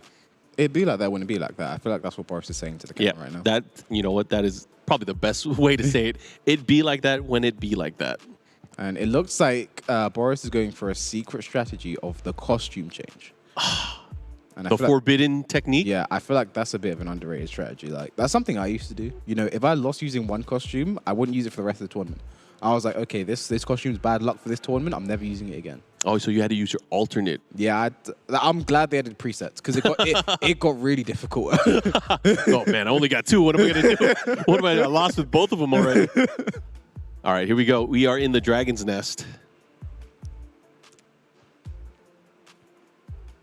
This is the glitch pop Kunimitsu. And one thing I really love Feng's Tekken 7 outfit, you know. I feel like they've done so. I'll keep going on about Tekken 7 redesigns. Kunimitsu, another one. Tekken 7 redesigns have been absolutely amazing. Oh, nice punisher on the kunai is -11. Down 2, big whip. That's in Kunimitsu has such a good backdash, able to just backdash out of the range of Feng's follow-up. The backdash is almost like her version of the back tempo stance. Nice punish there. The back swing blow though for Kuiper. Running 3 plus frame. Down forward 1. The down back 3. What's the Oki here? Oh, goes for the cheeky low. The follow up here. Nice low parry. Has a good opportunity here. What's he going to do? Yeah. Is he going to spend the rage? Yes, he is. Will he get a wall for it though? No. Oh, that could have been it. I thought there was going to be a whiff punish there. It doesn't matter though. Kuiper able to take the round. Fight. Tried to be a bit too fancy. Whoa, really? Quarter circle forward 1+2. It's a move I don't really see Clooney players using it too much. Oh, but that's one way to deal with it. Running 3 plus range. Down forward 1. Down back 3 again. That's really working for Kuiper. Is that 2-2 string? Oh, great. Kuiper ducks immediately there. Here come the headbutts. Nice. Going under and this should be the round. Kuiper knew the wall was there. A true specialist of the character. 1 round left here for Kuiper to move on 2-0 over Boris, the Ukrainian hero. Oh, this is big. Can do a ton of damage here. What's the mix-up, though? Try to catch him with the mid. Oh, the back Kempo almost worked out for him there. Got him. Oh, the back swing blow doesn't work out, but up forward 2. Kuiper's using all the evasive He's so stuff good right at there, using that attack. Yeah, and this should be the wall here. 4-3-4. Yes. Shoulder. What's the follow-up here? Looking bad here for Boris. Rage drive spent. Goes for the low. That's not going to kill. One more hit's going to take it. And woo! Able to squeak it out. If Kuiper was just patient, he was ducking. If he was just a bit more patient, he would have had that there. 1-1 now. The 10 string. Kuiper not like this. The full thing. Oh, nice but the follow-up. parry. I like it. Oh, the kunai. That move is so good at advancing. Yeah. Oh, you flinched? Let me do it again. He's going to do it again. He won't. He won't do it again. He won't do it. He's backdashing to do it again. Oh, my God. Out of range to punish, though. You know what? Do it again. You won't. Nice tackle. The 2-2 punches. Set 3. Nice block and launch there from Kuiper. This is going to be a bad situation here. There's going to be a nice mix-up opportunity. Combo flip. Stomp. The rage art. This should... I thought he pushed the button. I thought he pressed the button, too. I thought he pushed the button there, but it doesn't matter. Kuiper takes it 2-0 over Boris Sonic. And he's usually now 2-3 in games, so Kuiper's looking good right now. I think he'll still just be outside of that top 4, but there's still more games to play. Great stuff. And of course, that's going to help him in the ranking overall. Yep. Thought I'd correct what we were kind of talking about earlier. All players are going to be starting in the upper bracket on finals day. So I just want to make sure we remind everybody of that. But Kuiper, again, repping hard here, able to get that big dub. Quite convincing at the very end. You've still got ICFC in your head. That's the thing. You know, I'm just used to so many different tournaments. But again, oh my gosh, he's coming back on stage. Oh, he's coming back. This is actually a big one, too, because right now, Kira is definitely in the top rankings. So this is going to be big. Someone I'm really looking forward out for. But yeah, that was such a good game. You know, those two played super, super, super well. Kuiper just doing little tricks. It worked out for him in the end, and he took that 2 over Boris Sonic. Boris still chasing his first victory. But I think at some point, he's got to get it right, Mark. I'm hoping. I'm cheering for it. Yeah. I'm cheering for it. It's always nice to see, especially see the hometown hero do it. Yeah. But we'll see. I mean, either way, if he doesn't get it, he's going to definitely have a lot to study. He's going to have a lot to learn on. Yeah, he will not be happy about that. You know, the hometown hero, the Ukrainian representative, you know, he's going to be chasing that when he looks super good. He made it look super good against Asim earlier, though. So. Yeah, so let's go ahead and talk to the rest of the analyst team. And James, let's see what they got to say.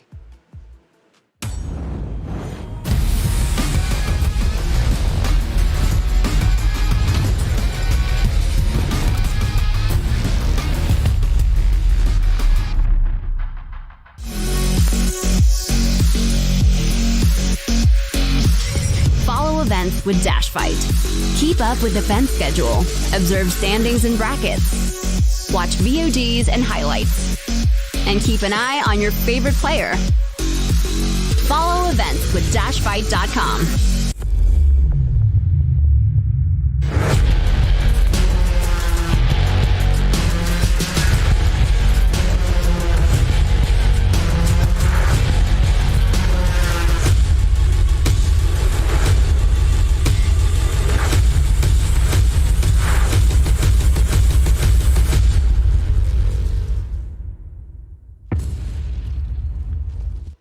We're moving on through, and these standings are getting pretty close. But we got to start with that special game when we're just talking about what went on there, because that was right to the wire between Arsenal Ash and Saint. You could not have called that.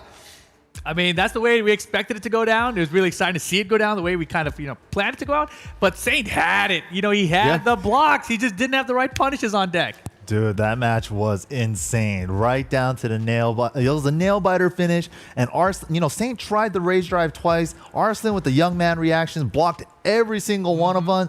But man, that crucial back 1+2 punish, like Markman and K-Wiz was saying on commentary, in the heat of the battle, the muscle memory kicks in. The first thing he thought of was while standing 4, if he just hit the 2 button instead, it was over. Now, we've got to look at the first game, though, right? Gerlander going up against Kira, because you guys were talking about it before we came into this. Oh, yeah. And Kira right now put himself in a great position with a win like this against someone that could compete with him in the standings. Yeah, Gerlander was having a great day. Obviously, both these players actually were having a great day. Yeah. But, it came down the wire here. Gerlander, I think, was winning the first game here. Kira, though, the way he came back with it the whole way through was just super impressive. And it forced, of course, Gerlander to end up switching to Ganryu at the end. One thing I want to say that's really interesting about Kira is that every time he lands a DP, he has an Oki scenario where he whiffs a jab. If you tech roll, the down 3 is still a clean hit. And then he cashes that in, and then right here, the jump over into the backslash. Seemed like a bad idea when he broke the balcony and went for it, but it paid out, right? Yep. Super sick. And then, all right, these guys just exchanging rounds. And right before that, we didn't get to see it in the clip, but he misinputted the EX DP and got an EX Fireball. It's definitely been the biggest weakness, but of course, final round situation there, and it worked out for Kira in the end. And here we go, Saint versus Arslan Ash. Crazy set overall. The off axis on the wall slightly. He doesn't get the 100 Get it out of here. I've seen that. Dude, he has the defense. Catches him with the down forward 2, though. And of course, final round. It's like final round every single time. Saint, I don't think has missed a single confirm of that, by the way. I don't know how he does it. Yeah, super good with it. Closes it out with a perfect. Or Arslan Ash answering right back. He can block in Mantis stance. Yeah, it was a good bait. I mean, maybe he hit a button. Saint was betting on it, obviously. It doesn't pay out there. Right. But look at Arslan's defense, man. All these big lows. Right, no rollback there from Arslan Ash. Catching him with the duck goose. Yeah, the double low. Hit him with the mid for the third part. I love this conversion. He got that little extra forward 1+2 for the high wall splat for the conversion. Gets the first round. Super clutch for both these guys. Whiffs the down forward 1 and gets the dash in down forward 1-4 whiff punish from Arslan there. All the way down to the wire. And this is it right here. Here comes the block. That was it. While standing 2 there, he had rage and everything. It would have been all, but Saint with that one missed punish gives Arslan Ash the set. Arslan popping off there. Well deserved. Well deserved. And now he's on for the potential 7-0 here. It could be done. It is certainly possible, but there's still some competition that could fight his way. And he does have his next matchup, you can see down below, going up against Kira, who could really turn this into some huge ties. Exactly. You see Kira right now, number 3 spot, 3 wins, 1 loss, right? But if he beats Arslan, that means he's 4-1 and also puts Arslan at 4-1. Technically, though, if you look at the scoreboard right there, Saint and Kira are exactly tied. Oh, yeah. Exactly tied. So it could go either way with those two. I've been thoroughly impressed by Kira all day today. Now, in terms of the players you think that are now going to make it through, right? Arslan Ash is there, Saint's there, Kira coming in the surprise. Who do you think's got the closest opportunity of being able to sneak in and grab that 4th position? Look, I'm still rooting for Book out. Okay, so you think you can get out of this? I was just going to say it's going to be Book or Gerlander. Right, and overall, like Book's, the matches he's won, the games he's won each of these sets, he's won 0 games, 2 games, 0 games, 2 games, right? So if he just says, okay, screw it, I'm done with this back and forth, I'm just going to win the rest of the way, he's in. So he's just to win the next few games, next few opponents that he has. Look at this, though, guys. 94% for Arslan Ash. Okay, I can understand that. But only 6% being put on Kiradami. He's done well. I don't know. Saying, like, okay, surely it's a bit higher than that. And Arslan Ash also does have a really good Eliza as well. So maybe the people at home are thinking that as well. He's like, Arslan, very familiar with the character. But, playing as the character and defending against the character, completely 2 different things. So we'll see what Kira can do. We're going to have to see what they can do. I'm interested in it for sure as well, because I think, like, Kira, he can definitely fight at this level. He's shown us that he can be ready for this and maybe surprising a few people. But also some surprises we got for you guys. You can see it on the screen just a second ago. We're doing a PS5 giveaway. Very hard to get your hands on that at the moment. You got one? Yes. Damn you. Okay, yeah, at least me and MYK are on the same vibe. Then. Sorry. Rich is the one flexing this time around, you know. The controller, that's part of the piece, yeah. You need the bigger part, but the guys at home, they can win it. Just got to keep your eyes on the screen and make sure you look for the codes. You can enter the codes on WePlay.tv for your chance to win yourself one of the PS5s in there. Now, some of the other matches we got coming up, and this is what gets really important, right? Because you come down here and you see also, Arsenal has got to play someone like Kuiper. Could be a game where Kuiper can fight there, challenge him. Right. But do you think there's any of these opponents that are in there that really can? Because Arsenal just does seem a step ahead, even when the pressure's on in that game against Saint. That's always been one of the hallmarks of Arslan Ash, right? Like, even when the pressure is on, he performs. Yeah. Yeah. But that being said, it's still only first to 2 games here. Shorter set, right? If it's first to 3 games, obviously it's a little bit easier for Arsenal to win a long set. First to 2 games, I feel like anything can happen. And I feel like the players that he's going to be going against with like Kuiper, or I don't know if he's played Golanda yet. I don't think he has. Let's have a look. But yeah, those kind of players, where they're really unpredictable. Last game. If those players get rolling, it's really hard to stop them in the first to 2 setting. So I feel like Arslan, even though he's looking really good right now, and he's really good in this tournament format, of course, he can lose in the first to 2 still. Yeah, I spoke with Arslan slightly after the Saint match as well, and he was like, you know, that was the first time I ever even played Saint, you know? Wow. So first time That's ever. great. So he had no data going in, just played it raw, and still clutched it out at the end. And it really could have gone either way if Saint just hit the 2 button. Just the 2, but you hit the 4. You're just screaming, do that, no. Right? Now, also for Kira, he's got Asim to play, right? Which, okay, you'd say Kira is slightly favored in that one for sure. But then coming up into it, he still then has to take on Book, which could mean that if things go to plan and what's on paper should work, him, Golanda, and Book could all be in a position where they could tie up. They could. They really could. Wow. So, I mean, I really think, Book is one of those wild cards. He has not had the best of days today. No. Yes. But it's not over, right? He could still... I feel like he's Leroy when it first came out. That first orbital combo, I was like, oh, boy. Oh, boy. Here we go. Now the combos are coming together. Yeah, I think the he's combos kind of are on the coming Leroy together. train right now. So he's going to stick with the Leroy. You don't think he's going to move away now? I assume he's going to stick to Leroy the rest of the way, just because from what we've seen so far. Yeah. Yeah, it definitely seems like he's committing to the Leroy at this point. The fact that he only tried Jin out for 1 game and he just threw it away. You know, Yeah. what's No a more man Jin. anymore? It's Leroy time. Yeah. And he hasn't even deviated from the Leroy, right? We haven't seen Fakam come out Exactly. or anything else, Lydia or anything like that. What I found interesting, though, is when we were looking back in the player lounge, he was actually playing with his Jin. He was there trying it out, and I'm thinking, okay, yeah, you do go for it. Then every time he comes back, he's like, he says he gets it. Practice the Jin and then bring out Leroy every time. He's hiding the tech. But I think at this point, if you've been watching him today, if you're in the back, you already know what his setups are. He's going to do a jumping kick. He's going to duck. He's going to wall stand too. We've all seen it now. Every opponent too. Yeah. How do you think that plays into his mentality though before going into every game? Because maybe he's looking at it like on the matchup or what other character they're going to be using. Because you guys saying right, yeah, he's going to stick with Leroy here and now. Right. But in his mind, there always seems to be doubt, which is not doubt you want to take into a game. Definitely Yeah, not. absolutely. But I feel like he at this point of this stage, from what I've seen from him today, I think definitely Leroy is what he's going to be committing to. It just seems to be the character that he wants to use in this tournament right now. Right. Yeah. And it seems like the more I see more sets with his Leroy, he seems like he's getting more comfortable with his neutral tools. He's starting to sprinkle in different tools that we haven't seen in earlier games, other than the combos. Right. The combos got better instantly after the first drop. Right. But the neutral tools down 4-4-3, down 1+2, 4-4-2-2, 4-4-2-2. You didn't see that until like the 3rd set with his Leroy. So Right. yeah, we're starting to see a lot more different move usages coming out of him, and it's looking to be a lot better now. Now, on Boris Sonic, I know people are having a laugh and joking, saying, okay, yeah, he's not getting wins. You got to remember as well for the guys who maybe just tuning in to see, he came here as a last-minute fill, had 1 day's notice to turn up to the event, was able to get it all done and still meet COVID safety procedures for everything in there. But for him, this is like the opportunity of a lifetime to lab against players and learn so much, right? That's like invaluable experience that you're not going to get in many other places. No, I mean, we were joking about it earlier. Like, I think Kay was said he's 19 years old. I'm like, I've been playing Tekken longer than he's been alive. Literally, that's not an exaggeration. So this as like an opportunity for him on this kind of a stage. So many players have never had that kind of an opportunity, right? Exactly. And to be in the back in the training room with the players to kind of level up yourself, it's just an invaluable resource that you don't get anywhere else. And I'm enjoying his personality for sure. But some other people, we're going to enjoy their personalities. It's time for us to get back with the games, and it's time to bring on our other 2 commentators. They're ready to let it rip, and that's not just a pun. We got Tasty Steve and Rip to take it away. Wait, I mean... Versus.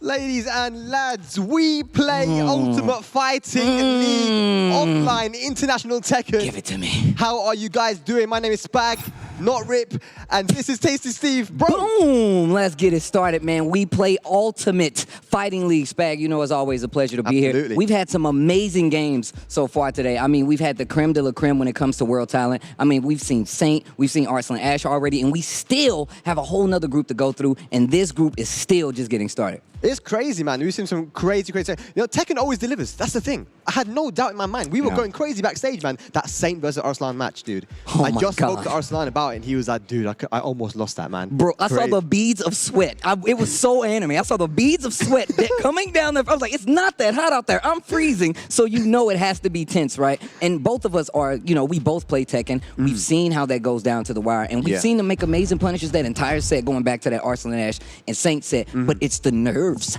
The nerves. They kick in at the most inopportune time. And I felt like that definitely played a part. Arslan going to be the victor, going on to be undefeated so far, but still has another match on the card if he wants to make it out. Just goes to show, man. Doesn't matter how experienced you are. This is someone that's competed at the highest level in many tournaments over many years. But, you know, when it comes down to those clutch situations, you can still make mistakes, man. But right now, we have Kira from Switzerland going up against Arslan Ash, currently undefeated in this group because of that Saint win there. But yeah, I mean, this is going to be good, man. These guys have actually had a chance to play with each other quite a lot.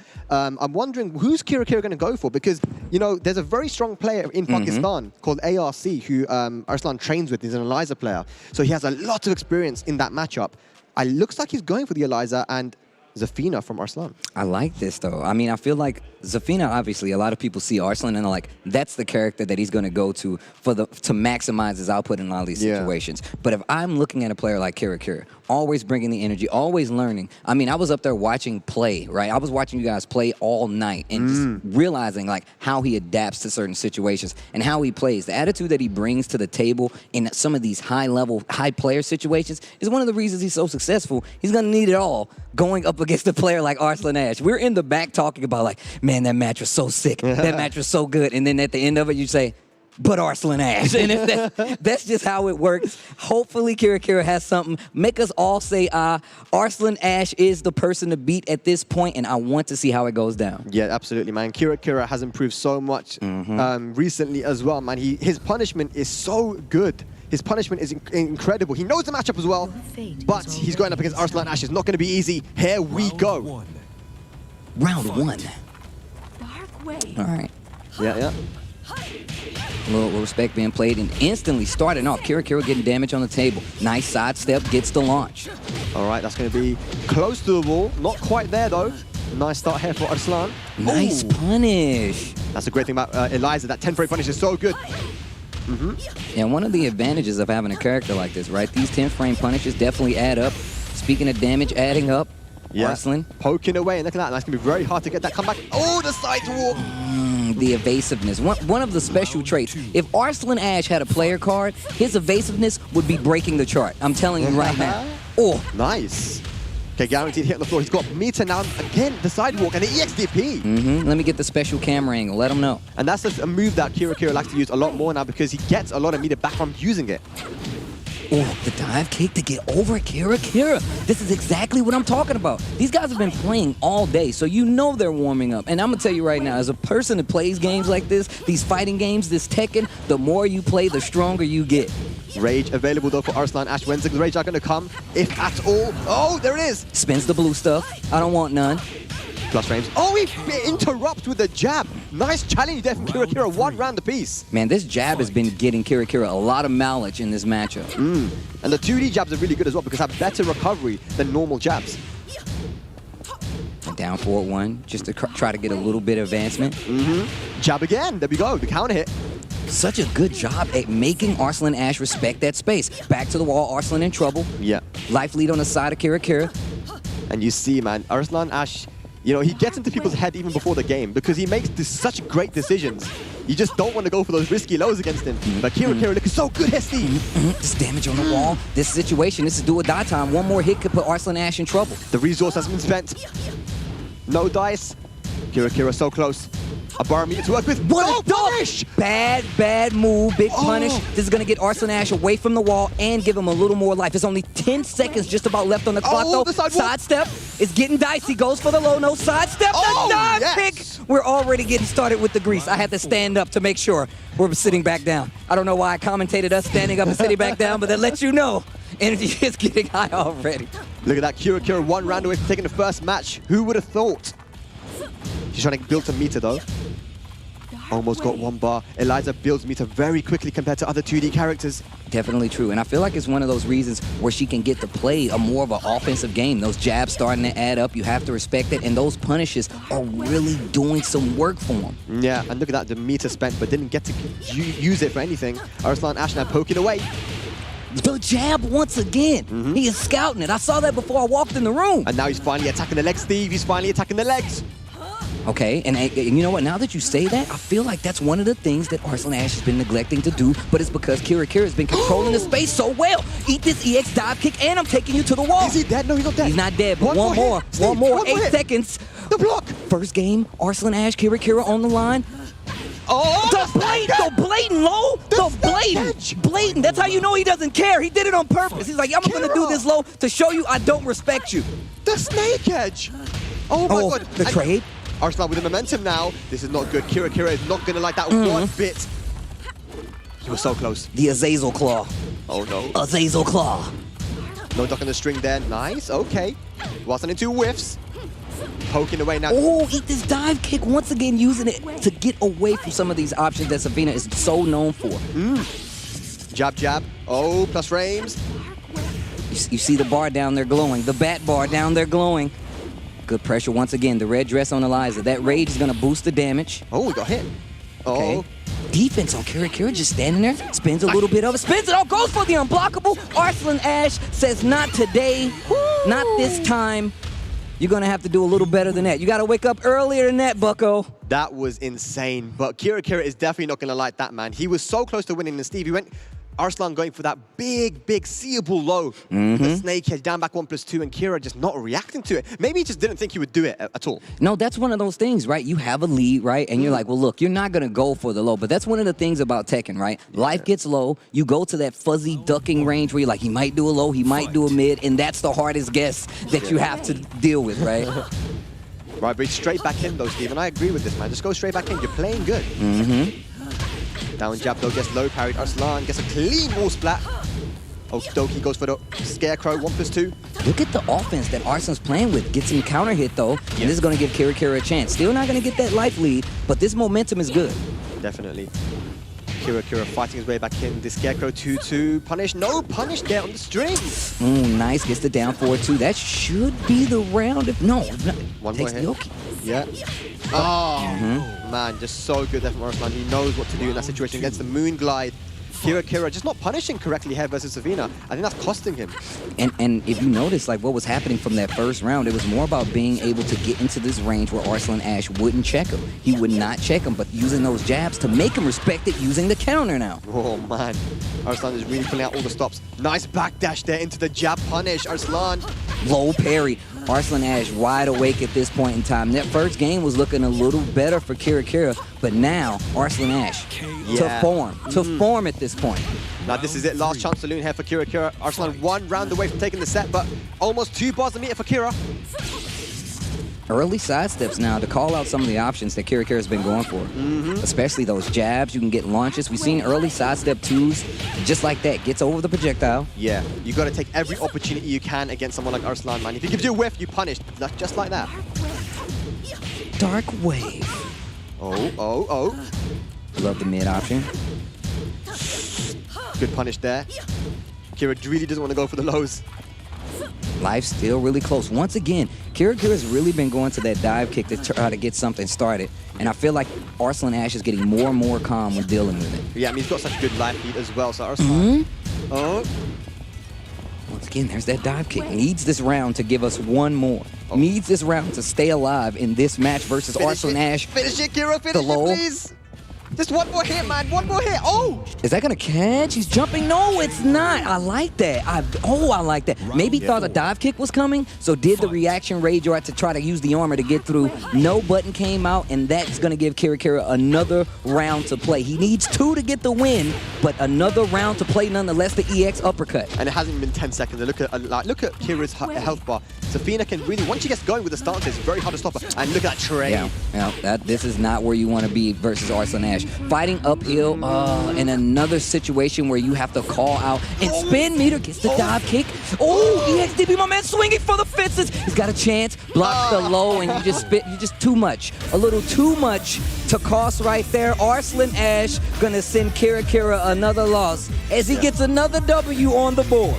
Insane stuff there from Arslan, man. The amount of times, Kira going for the mid, and the 1 or 2 times he goes for the low, Arslan's ready to block it. The guy's mind game is insane, but Kira, man, he played well. He played very well. The fact that he was able to keep Arslan Ash at bay for a full match and a round says a lot about what Kira does. And we talked about how those jabs recover a little faster. You have to be aware of that in these matchups. Arslan Ash, one of the most evasive players out there, especially with a character like Zafina. So Kira played it well, just not well enough to get the W. Yeah, the first match really needed to be won from Kira. As you saw in the second match, Arslan was getting more and more comfortable. This is a character that he's been using a lot on his own streams personally, and he's got very strong players in Pakistan that use Eliza too. Many players, actually. So yeah, I mean, getting that first match on the board would have been really good for Kira, but unfortunately wasn't able to do it. But still, he's still in contention for making it into top 8. Well, that's how this round robin goes, right? You have an opportunity to get back into these situations, but it's all about how you recover and go to the next game. We're going back to this first game, and as you can see, it was looking really nice, but that blatant low to put Arslan Ash back in the game, and he stole that match from Kira. It's just that he didn't expect that he would do that, because that's a move you see people use online. It's like, oh, damn, you hit me with the online move. Yeah, I don't know, maybe he thought Arslan would never do that. Oh, okay. Right? Like, oh, Arslan, you actually just hit me with the blatant low. I guess we don't like each other, but no, that's how it goes, though, right? Those are the situations where you have to make those big gambles. Like, your life gets low, you say, hey, I need this launcher to win. You gamble big, you lose big, and you lost the match because of it. Yeah, definitely, man. But yeah, that makes Arslan 5-0 now, man. He's looking like he wants to get that 7-0. Someone actually asked, do you reckon that anyone's going to get 7-0 here? Like, most people would say Arslan probably has the best chance of doing that, and now he's looking like he might actually do it. Yeah, I mean, look, I feel like Arslan Ash has been the guy we're looking at to get said 7-0, right? And I mean, there's some people on the other side of that. There's some people that go 0-7 to some of these big exhibitions. I've commentated it. I've seen it myself. Arslan Ash being the complete exception to that rule, because this 7-0 is looking very possible at this point. And the question before this this tournament was, we have the Koreans and we got the Pakistanis, and they've actually there are 2 communities that have had some offline Tekken during this pandemic. Which one is going to come out on top here, man? We saw Saint, I mean, I'm not satisfied with just that match. I want to see more of Saint versus Arslan. I want to see more of this Pakistan versus Korea. But right now, Arslan is looking very, very strong, and so is Saint, man. And talking about Saint. That's who we got coming up to the stage. Assam versus Saint will be the next match, and look, personally, I'm a big fan of Saint. I've always been a big fan of Saint. And Assam just the same. One of those players that I've always seen improve, whether it be in casuals or when it comes to these tournaments. I love looking at what he does versus certain players, because I feel like he has a deeper perspective on some of these specific matchups. How does that carry over to Saint? We're about to find out. Yeah, Saint has a very particular playstyle as well. We were actually talking about it backstage, right? Like he has this playstyle where he doesn't mind to just make raw guesses and be really aggressive and switch up his playstyle. So you have to be on the ball totally when you're playing against Saint. It's a lot of times people talk about how many moves the Tekken characters have. I think Saint is one of the people that makes it so instead of us using the 10 moves, he's like, I'm going to get 3 moves with my character, and I guarantee you one of them's a launcher, one of them's a low, and I'm going to launch you. No matter what, I'm going to launch you. And I think that comes from that long history of like Jack play, right? You have to be super patient to play that kind of character. And this dude, Saint, has been all around the world doing this. I mean, Assam just the same. I mean, I feel like multiple characters under his belt, as well as just as much practice, and coming from a region where you have very strong players as well. This is very doable for Assam. Well, Assam has been the #1 in the UK for many years, actually. Originally from Pakistan as well, where in Tekken 6 he was the #1 in Tekken 6 in Pakistan, right? And we now know how strong Pakistan is. It's not easy to be #1, right? Of course, there are like questions about how much he's been playing recently and stuff, but and how much confidence he has. going into this tournament. But as you can see, man, he's had close matches today with some of the best players in the world, man. Yep. I mean, close matches has been the name of the game. We were backstage jumping around, and you were right. We were definitely talking about what Saint does differently than a lot of these other players. He definitely knows how to get into your head. He definitely knows how to slow down the pace enough to find his openings, and he kind of leaves it up to you to stop him, right? If you make him play a faster pace, he will. But if not, Saint looks like he's going to control most of those matches, you know? Yeah, and you know what's crazy as well, Steve, bro? No one plays Ganryu, man. Look, somebody playing Ganryu, and it's looking like it's Saint. What? Oh, what the? Saint and Asim, excuse me. We have Saint and Asim both playing. Yeah. Ganny at this point. That's the little nickname we give him. We call him Ganny. He comes to the cookouts. We give him snacks. But see, I did it on purpose, isn't it? The commentators curse, you know, working in our favor here. We've got 2 Ganryus, not 1. Here we go, the mirror match. All right, here we go. All right. And I do know Asim did say that Ganryu was a character he found really fun, you know, when that character came out. And Ganryu is one of those characters in the most recent version has gotten a lot of new moves, a lot of new things to add to the spice of the, you know, the player life of Ganryu, right? So that's a lot that they put on the table when it comes to that new stance, the lows, and just even the damage options you get on the wall. Yeah, absolutely. A early life lead here for Asim, attacking the legs. Ooh, nice launch. What did I say? I told you, he uses 3 moves. One of them is definitely a launcher. Big damage. Goes for the reset. No, that should be the round. Yeah. And this, oh, man. Saint taking that first round pretty fast as well. I feel like Asim needs to slow it down a little bit. Yeah, it was just that tech trap. And look at that. Beautiful stuff there. Saint, he has all the tricks, man. Oh, the Oki as well. Okay, small pokes.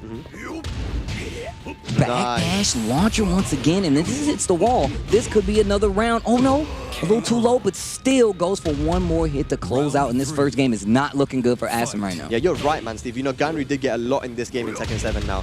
Stance moves, wall carry, and even back 2-1. You can't sidestep it anymore, man. It's crazy. Down 4-3. Constantly tapping him on the legs. Make sure you guard it. While standing 4. Ooh, Asim. And this is just annoying with that low Saint is. Attacking the legs here, man. Asim not blocking low at the moment. There's no need for Saint to overextend, but how's he going to finish it? You never know what Saint's going to pull out, man. Jab, keeping him honest. Yeah, oh, and a 4-2. Easy as you like. Saint 3 rounds straight there versus Asim. Are we going to see a character switch, Steve? I believe we are. I feel like there's no way, I ain't going to say there's no way we don't see a character switch, but just the pace that was playing at was definitely not Asim's speed. I feel like he was very at odds a lot of times, and he was always on his toes. And that lets you know even more so that Saint is that deep, because he typically likes to wait a little bit just to get a feel, but now he's like, I'm going to force you to play this character versus me. Mirror matches are very unique, even in Tekken, right? Because if you know what they can't do, you know the moves that they're going to use, you're honestly going to find a lot more openings. Yeah, Saint has actually lost the first match in a lot of his sets today, but he ends up bringing it back. But hey, he's got the quick game number 1 here, and Asim sticking with the Ganryu. I'm not sure if I understand this too much. And these rounds are going really fast. Asim really needs to slow this down, whether it be you play more wall or you start that offense. Give him a chance to hang himself. And once again, there's another launcher. This one working out, though. Yeah, Saint all day. That down 4-2 timing has been incredible. Now he's just attacking the legs. And you can't really sidestep that down 4-3. It's got such good tracking. Asim, what are you going to do? Down forward 2. Well, look, I told you. He's got 3 moves, baby. On his player card, I like the launch. And he hasn't got the punishing either. Asim doesn't know what to do here. Man, it didn't even look like he ducked to block that low, but here we go. Another round on the board. Is this 6 rounds straight we're about to get? Yeah, I think it might be, man. I mean, Asim doesn't really know what to do here. Saint looks so comfortable. He hasn't had to really get outside his comfort zone. Asim trying to be more aggressive now. Let's see if it can work for him. I like this. Once again, the pace is now in favor of Asim, and now the lead. Okay, nice. The reversal could have got some bigger goals for the command throw. Big damage on the table, and I said 6 rounds, but I spoke too soon. Asim on the board in the second game. There we go. A very fast-paced set we have going there, guys. Crazy stuff. Asim now starting a bit slower, but is his down 4-2 unblockable? Bro, I'm telling you right now, I've talked to Saint's parents. He said he loves down 4-2, so there's no doubt in my mind he's going to hit you with that bad boy. Mama said down 4-2. I think that's an LL Cool J song. Oh, the low parry. God. Big damage on the wall. This is what I was talking about. One more hit gonna do it here. Try to go to the 444. Oh my gosh. Oh my gosh. And the down forward one string gonna finish it off. Saint. 6 rounds to 1. Easy as you like. And this is exactly what I was talking about, man. I feel like Tekken is one of those games, I always refer to it as a dance. It's more about keeping the pace than anything. Saint is the one who looked like he was in control for, 6 of those rounds that we saw right there. And it just made it incredibly hard for a player like Asim to get his pace up. And that's another win for Saint. Saint's only lost today against Arslan. Arslan? Yeah. He's been looking very strong today. And, Saint is not a player that I've seen a lot of, during this whole pandemic, and it's good to see him back and wearing that GG jersey as well, I miss 2019, man, the whole tour when the GG boys are going around beating everyone. It's good to see. But Asim, I think he just might be experimenting now, just trying to have a bit of fun. Saint though, man, I'm surprised at how strong he's looking, Steve. Look, I'm telling you right now, I was talking to JDCR and I was like, man, what's up with Saint? He's like, yo, man, Saint's still strong. Like, don't get it twisted. And I haven't seen him stream myself, and I'm a big fan of what he does. But here we go. Gerlanda coming up versus Caper. What is going to happen? We're going to find out after these highlights. But this mirror match definitely did not go the way Asim wanted. Yeah. I mean, it's the down 4-2, man, all day. Not even just against Asim. Saint's down 4-2 timing has been incredible. Even hit Arslan with it many, many times. Arslan was even saying to me backstage, I was waiting for the down 4-2 so many times from Saint, and then when he least expected it, it comes out, right? You're like, all right, he's definitely going to hit me in the legs now. Down 4-2. Yeah, exactly. So the timing is on point right now. Saint looking very strong defensively and offensively, changing up his play style, his aggressiveness. It's just looking really, really good, Steve. Well, I think we're about to get into this next match. Gerlanda's one of those guys I've been looking at for a while. I mean, a lot of people know who he is. A very serious competitor when it comes to World of Tekken. I wanted to see what he's going to do in such a strong group of players, right? It's really, really finicky to try to call out who's going to be the victor, especially in a match like this between these two. This is a tough one, man. Kuiper, who, I'm sure the commentators mentioned it, was in Pakistan. He actually flew from Pakistan to Ukraine directly. He's had that training session for 3 weeks, man, and he's definitely a stronger player because of it. Gerlanda, though, man, this guy just always finds a way to get the win. I like that.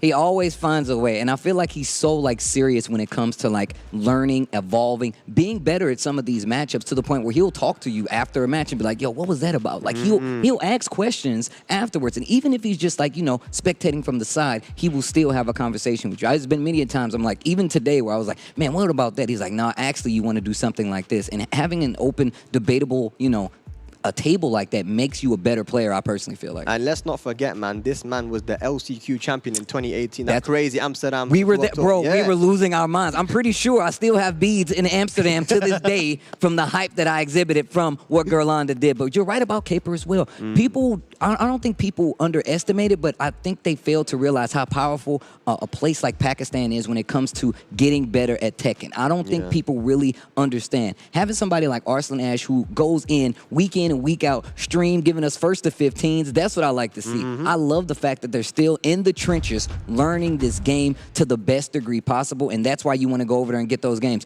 That is what happened to, one of a Tekken World Tour champion. Chikrin went to Pakistan, he got smacked up something crazy, came back, healed his wounds, and now he's a TWT champion. I feel like Caper going there, getting that experience is something that's irreplaceable, and it can do so many wonders going into a tournament setting. But maybe Kuiper's been looking, if I'm going to be honest, I'm maybe looking a little bit nervous, compared to, we've been playing a lot of Tekken before the tournament, man. We've got our little practice room and really been killing everyone. He's been destroying people. Not looking as strong today, but I'm hoping that, now that he's been getting the wins on the board, he could be a bit more calm and play more like himself. Kuiper has been a top player in Europe, arguably top 3 for decades. This guy is incredibly strong, man. The #1 in Spain, no doubt. But Gerlanda, man, like I said, always finds a way, Steve. Always finds a way. From the trenches, my man, crawling through the rubble. Gerlanda out of the tournament. You thought I was out of the tournament. Do you only have one arm? How are you going to play? I'm going to do it. I'm going to do it, and I'm going to win. Gerlanda coming up. I really want to see how this goes. This is going to be good. And on top of that, the Fang as well. I was just talking to him about this in the back, and he's like, man, I really love Fang, what Fang does. And I'm like, dude, I feel like Fang has had great moves ever since he's been introduced, and he can definitely deal with a character like Katarina. Back 1, back 4. You're going to say that in every matchup, but I guarantee you, for victory, you're going to be using a lot of it. Not get hit by a counter hit, though. Not like that. Yeah, I think this matchup is quite good for him. I mean, Katarina, people have been saying that she has become a lot weaker through the seasons, but she's in a decent place right now, and I think she does all right versus Fang. Hey, look, I agree. Oh, my. Sidewalk. Good punish. Get off of me. Hands off the ponytail. Oh, wow. Oh, that wild standing one gets the counter hit right there. That's a great change for Feng having that. Oh my god, why are you Just a sidestepping? smack. He's like, get back over there. Shoulder doesn't break the balcony. It's pretty expensive. Uses the blue stuff. No duck on the string, but the down 4 gonna finish a nice comeback from Kuiper. Bro, this stage is ridiculous. I gotta turn up the song. Bro, literally. You know, when I saw the trailer, the first thing I noticed was the song, boy. I was like, this song is sick. Oh my god. The remix. Okay. Dancing a little bit. Once again, I like those wild standing forwards too. Yeah. Gulanda fishing for a counter hit. He really wants to stop Kuiper. You know, the down forward 4 knee from Katarina, if Kuiper goes for the Feng up forward 2, he'll actually get counter hit. That knee will counter. I didn't know that. I actually didn't know that. Yeah. That crouch dash 1. Yeah. Kuiper going to make it quite hard for Gulanda to get him, but Gulanda has a life lead. There's no need for him to overextend right now. Also, just the fact that, like, Gurlanda, we talked about the fact that we're seeing Kuiper playing this Fang, right? But we don't see many Katarinas. I mean, we've seen quite a few today, but the level of Gurlanda is pretty rare. Yeah, definitely, man. Like I said, LCQ champion. Oh, doesn't get the guaranteed hit there. 3-3-3. Nice punish with the jab. Good stuff, Kuiper. 2 rounds up now. But yeah, you're right, man. You don't see that many Katarinas around anymore, but Gulanda is a character specialist here. Look at this combo. Should get the wall. Katarina's wall carry is ridiculous. Right? Okay, that new low. Oh, there's the knee. Big counter hit. You're over. Yeah, you said it. You definitely just said it. Breaks the balcony. Who's going to pay for that? He went for the up forward 2, and he got counter hit, and one more hit for the perfect. There it is. Gurlanda, I find a way. Life finds a way. 4-4-4. Oh, wow. Nice punish. Okay, counter hit. Yep, Mr. 4-4-4. Full conversion here. Yep. Not going to find the wall, though. Pretty big stage here on the beach. Yeah, especially on this second half, right? Yeah. Sidestep 4 clean in that close range. What's going to be the okie dokie here? Range available. Oh, he didn't believe. He didn't believe. And his entry has been added to your favorites. My man's throwing up gang signs as he wins. Yeah, no, he's thinking hard now. He's got the hand on the cheek, boy. Like, yeah, he had the hop kick, but they didn't believe in Steve. Yeah, that's the thing, man. Like, and it goes right back to what we were seeing in some of those earlier matches, right? We saw Saint do the same thing. Block something, just the nerve sometimes kicks in. You wait just a split second, situation gone. Yeah, but we're straight back in here. Gulanda doesn't want to mess about. Gonna get a counter hit on the Harrier 1. Oh, the mid, man. I'm gonna tell you right now. I've been hit by that so many times online, bro. Oh, gosh. Where's she looking? You wanna do a full combo off of this? Oh, nice. Whoa, wow. Are you serious? The tech. Where'd you learn that? Pakistan, my friend. Uh-oh. Oh, Bro, my you're God. joking. Yo, clip that. I need somebody to digital scissors that and send it to me on Twitter right now. This man, he's popping off. I need the digital scissors for that. I had to look down over the balcony at Kuiper for that. I hope he isn't. I hope that wasn't an early pop-off, though. Right? I hope. Look, man, what are you standing up for? I've seen it too many times. Okay, no duck on the string. Good punish on the down low. Oh, the backswing blow. Kuiper right now looking confident. Getting a little wily with some of these options Gurlanda is. Yeah. Okay, I like the poking coming right now. On top of that, Kuiper's not really poking himself, so I feel like this is what you want to do as Katarina. Get him to throw out a little more moves so you can get that whip punish. Quick sidestep. He wasn't ready for the whiff, though. Counter hit. That might be counter hit. I like that switch up. Goes for the crouch dash 1. I'm going for the hop kick, and you're dead. Drop the elbow on him. Nice. Son of a... Show it. That's what I'm talking about. Right in the spine. This time you believed. So here we go. 1 round apiece here. Oh, hi. Oh, hi. Oh, chunky lows. Nice. Okay. I think he's noticed that Kuiper's being really aggressive right now, playing in that close range. Throw out the hop kick, get him scared a little bit. But this is exactly what I was talking about. You want him to get uncomfortable. That's going to give you a lot more launchers. A lot more pokes. That's what. Big counter hit, Gurlanda. Crawling back right now. Down a game, and now, no, man, that scared me for a second. Yeah, great move there. The down forward 4 knee counter hit launcher to use against Feng, and he's using it brilliantly. Ooh, hop kick makes hers whip. Answers with one of his own. Look at that. Kuiper now being a little bit more patient. Made the hop kick whiff. Some Kempo now. Watch the hands.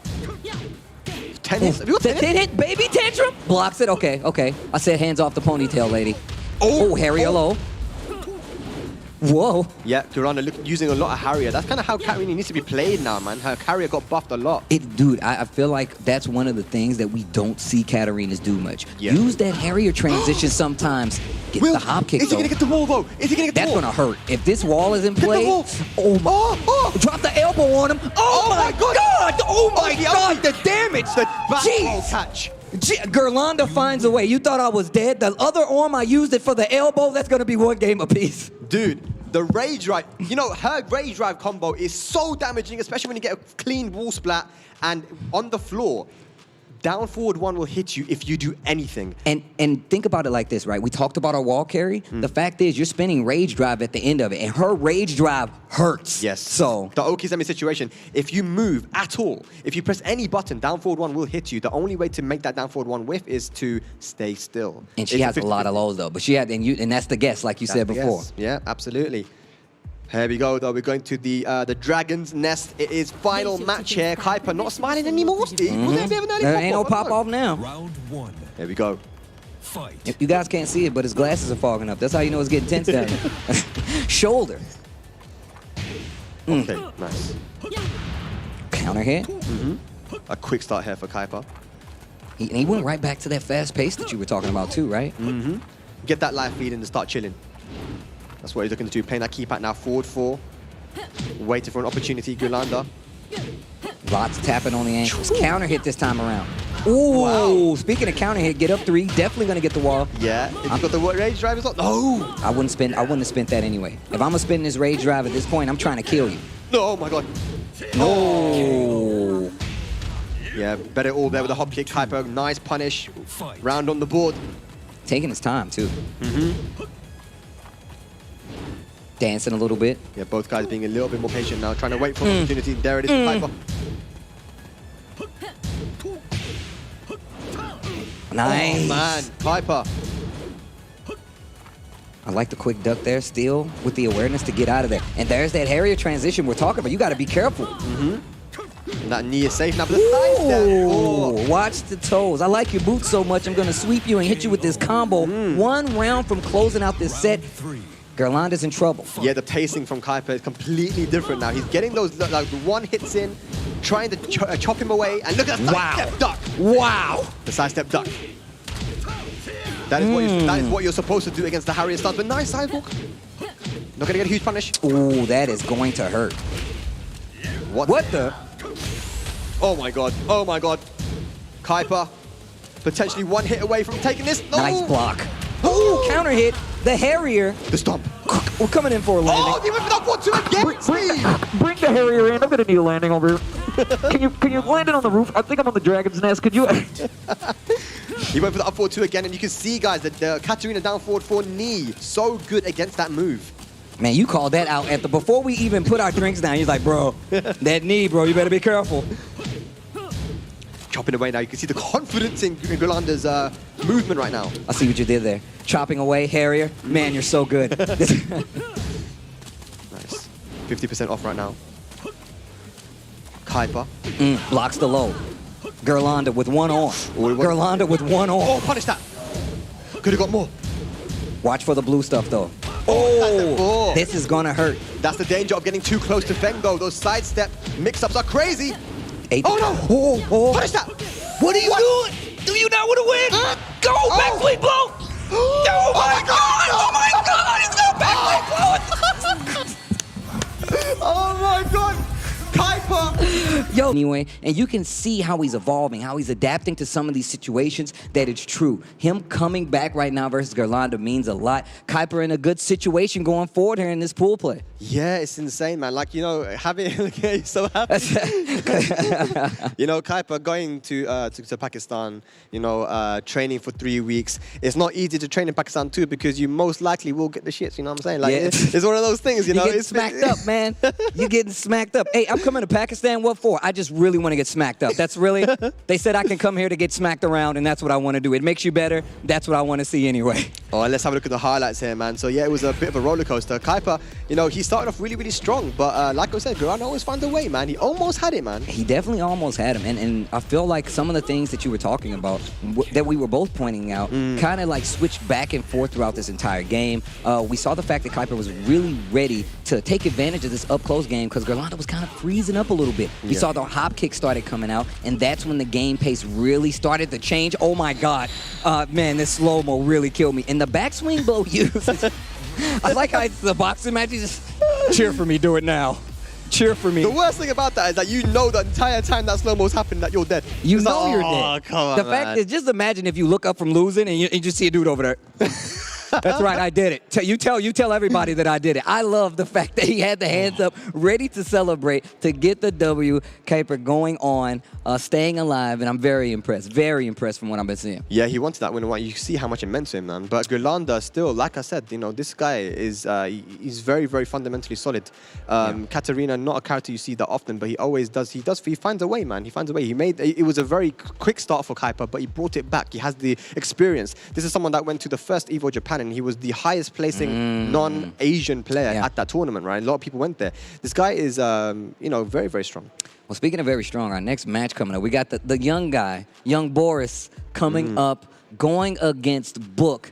Book has been having a little rocky start today, especially considering, you know, the round robin mode is a lot harder to play, I feel like, than some tournament situations, because in this instance, you're dealing with the best players. You're dealing with some of the best players, right? And that means you're going to have to either adapt a lot faster or be ready to deal with whatever character Book decides to play, because we've seen him play Leroy. We know he has a Jin. You know, what character will he go with? Yeah, but that's the thing, right? So in this specific matchup, the guy you see right now, the #1 in Ukraine, you know, this player, he actually hit me up before the tournament and said, hey, man, it'd be great to have a talk with you because, you know, I want to teach you about our little community we have here in Ukraine, you know what I'm saying? I'm like, bro, I am down, man. Want to learn all I can. And, you know, he's been a bit of a feisty kid today, man. He's been key charging. Look, I feel like, that's what you want to do. You want to get these old established players. I say old, but I'm older than most of them. You want these guys to be on their toes. You want them to get a little riled up, because a lot of times the experience is on the side of the other player, considering how young he is. And that doesn't take anything away from him. It just means they got a little more metal to their play, right? But the other thing is that there's an added stress here because, you know, the round robin format, you do need every single match, not just the set wins, you need the match wins as well. You want to win this 2-0. This is a relatively unknown player right now in Boris, right?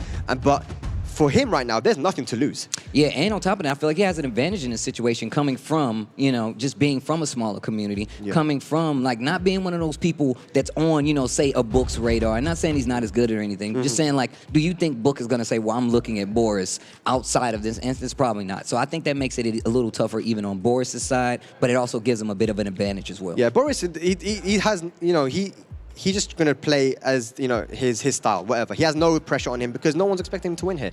But if he can get the W, it's massive for him and massive for Ukraine, right? But Book, he needs this win because, like you said, he hasn't been playing so hot. He hasn't been playing so hot today. Yeah. And like I said, this round robin format is tough. Boris over there hitting the table, thinking hard. I like it. I like this. Neither one of these guys got on headsets. We're going in. He's been grinding sets versus the top players, man. He's been playing the whole time. Just been in the back, sitting over there at the stations playing. But we got Leroy versus Falkenram. Is getting real right now. Is this the first Falkenram? I was actually thinking the exact same thing, and I'm pretty sure this is our first Falkenram today. Yeah. All right, here we go. Another character that just recently definitely got hit a little bit when it comes to being toned down, right? Yeah. And I'm gonna be honest, I haven't seen many of them since then. They kind of got scarce, but let's get into it. That's kind of what happens though. Whenever a character gets nerfed, even if they're still really strong, they just people stop using them. Right. But here we go. Yeah, Leroy versus Falkenram. The people's favorites. Black Ops 2. That shotgun. Crazy that we haven't seen Book's Jin today, right? He's been rocking the Leroy the entire time, right? Yeah, I mean, I think we saw him pick Jin once, and I just don't think it went his way. So, good punish. The 1-2-4 goes in the hermit stance. Down 4. Guaranteed, yeah. Blocks the low. Okay. Book looking sharp right now. Yeah, and remember, you know, this is a Thai character in Falkenram, right? So, you know, Book, he grinded this character. He knows everything about this character, right? That rage drive, not going to work. Yep. Nice stuff. How many characters has Boris played today, man? Man, I don't know, but I saw him back there playing like casuals, and he definitely switched characters like 3 times. Yeah. So. Okay, Orbital gets blocked. And the great thing about Fakram still is that, you know, from his standing 3 and his down forward 1, he gets really good mix-ups. Oh, caught you ducking, big damage on the wall. Yeah. Interesting combo. Nice, he knew he was coming. Not the best combo though, rage available for Boris. Trying to mix it up with the mid and a hell sweep. Gotta be careful against that wall. You gotta be careful against that wall versus Fakram. And you can see Book was already getting prepped. He's like, I'm gonna keep sidestepping right so I don't get caught up. Yeah, absolutely. Going for the jet kicks now, the plus frames, the pressure. Book, defense holding up. Oh, ooh, once again, that shotgun. Man. Go to the wall. Yeah. Ooh, oh, wow. Wait, what? Haven't seen that before. Right? And I like the more jab. More jab for Fakram because he's trying to use that range, get punched up, boy. Yeah, didn't break the throw. 3 rounds straight there from Book. Very, very comfortable. What is Boris going to do? Rematch or is he going to switch characters? His Kunimitsu's been looking very good today, man. Kunimitsu. And I was about to say the same thing. The fact that we do have a Kuni, I feel like that I would utilize that, man. Make them fight this character. You know everybody's looking at every other instance of these players that are in this group. Throwing a Kunimitsu in the mix, especially when you got a decent one like Boris, is going to work. I feel like it could work out. It could, man. You know, that character, if you have not played against that character a lot, she is very difficult to play against, you know. Yeah. The set 2, which is impossible to sidestep, it covers so much range. Her full clash mix-up, her 2-2, her kunais. There's a lot about that character that can be very difficult to play against if you have not done the practice. So, yeah, let's see. That's why Boris has been playing very well today, man, with that character. So, but once again, a curveball, the lucky Chloe. Yes, Lucky Chloe. And a character that actually got buffed, Steve. But they buffed this character? They buffed this character, like quite heavily as well, but no one's using her, man. Oh, you don't see it often. Look, man, I talk about a lot of tournaments, and I see a lot of them, man. These Lucky Chloes, they need to be stopped, man. You know what they call her on the streets, right? What do you call her? Trucky Chloe, man. She takes off too much damage, dude. That's Trucky Chloe. You'll see, let a combo come out. Are we going to see the damage, though? We might. Oh, let's see. Counter hit. All right, here we go. Book. Continuing on the momentum. Drops the combo, but it's okay. Yo, the parry. Yeah, that's a great option. That is actually a really good option, especially in this situation versus Lucky Chloe. Oh, orbital not gonna work. Boris. Yeah. Boris not happy with that one. But yeah, like you said, the parry very good because Lucky Chloe's jab strings are very strong. You know, she has the highs, the mids, but against Leroy, just parry. Yeah. Takes away a lot of her options, actually. Yeah. Oi! Hop kick. Oh. We got the combos. Trying to get the wall. Plus frames. Oh my god. That parry again. Down back 3. Orbital. Sidestep for whiffs. Trying to go for the big boy ting. The stall. There's a running 3 again. Wow. Another orbital. I answer with an orbital. Book just disrespecting the frames, going for the orbital. And he's looking so comfortable. That's why he takes these risks. Yo, the blue stuff spent. Oh, peep the damage though. Yeah. Peep the damage though. Oh my gosh, the Oki as well. You heard the beeping? That's Trucky Chloe. Oh, not gonna be enough though. Final round on the board right here for Boris in this set. If he can't change things, getting hits with Lucky Chloe, right? Yeah. It's not the worst, but in all honesty, I feel like you gotta just stagger your offense a little bit. Those parries can definitely add up, but I feel like he can definitely get the hits to throw off the game of Leroy. Definitely, and you know what? How much has he actually been playing Lucky Chloe as well? That's the question to ask, because maybe it takes some time to get back into it.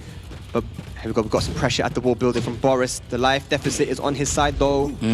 You see Boris with the change-up, using the fuzzy duck to, get away from that option, which would be that orbital. Oh my god, back turn. There comes the cane.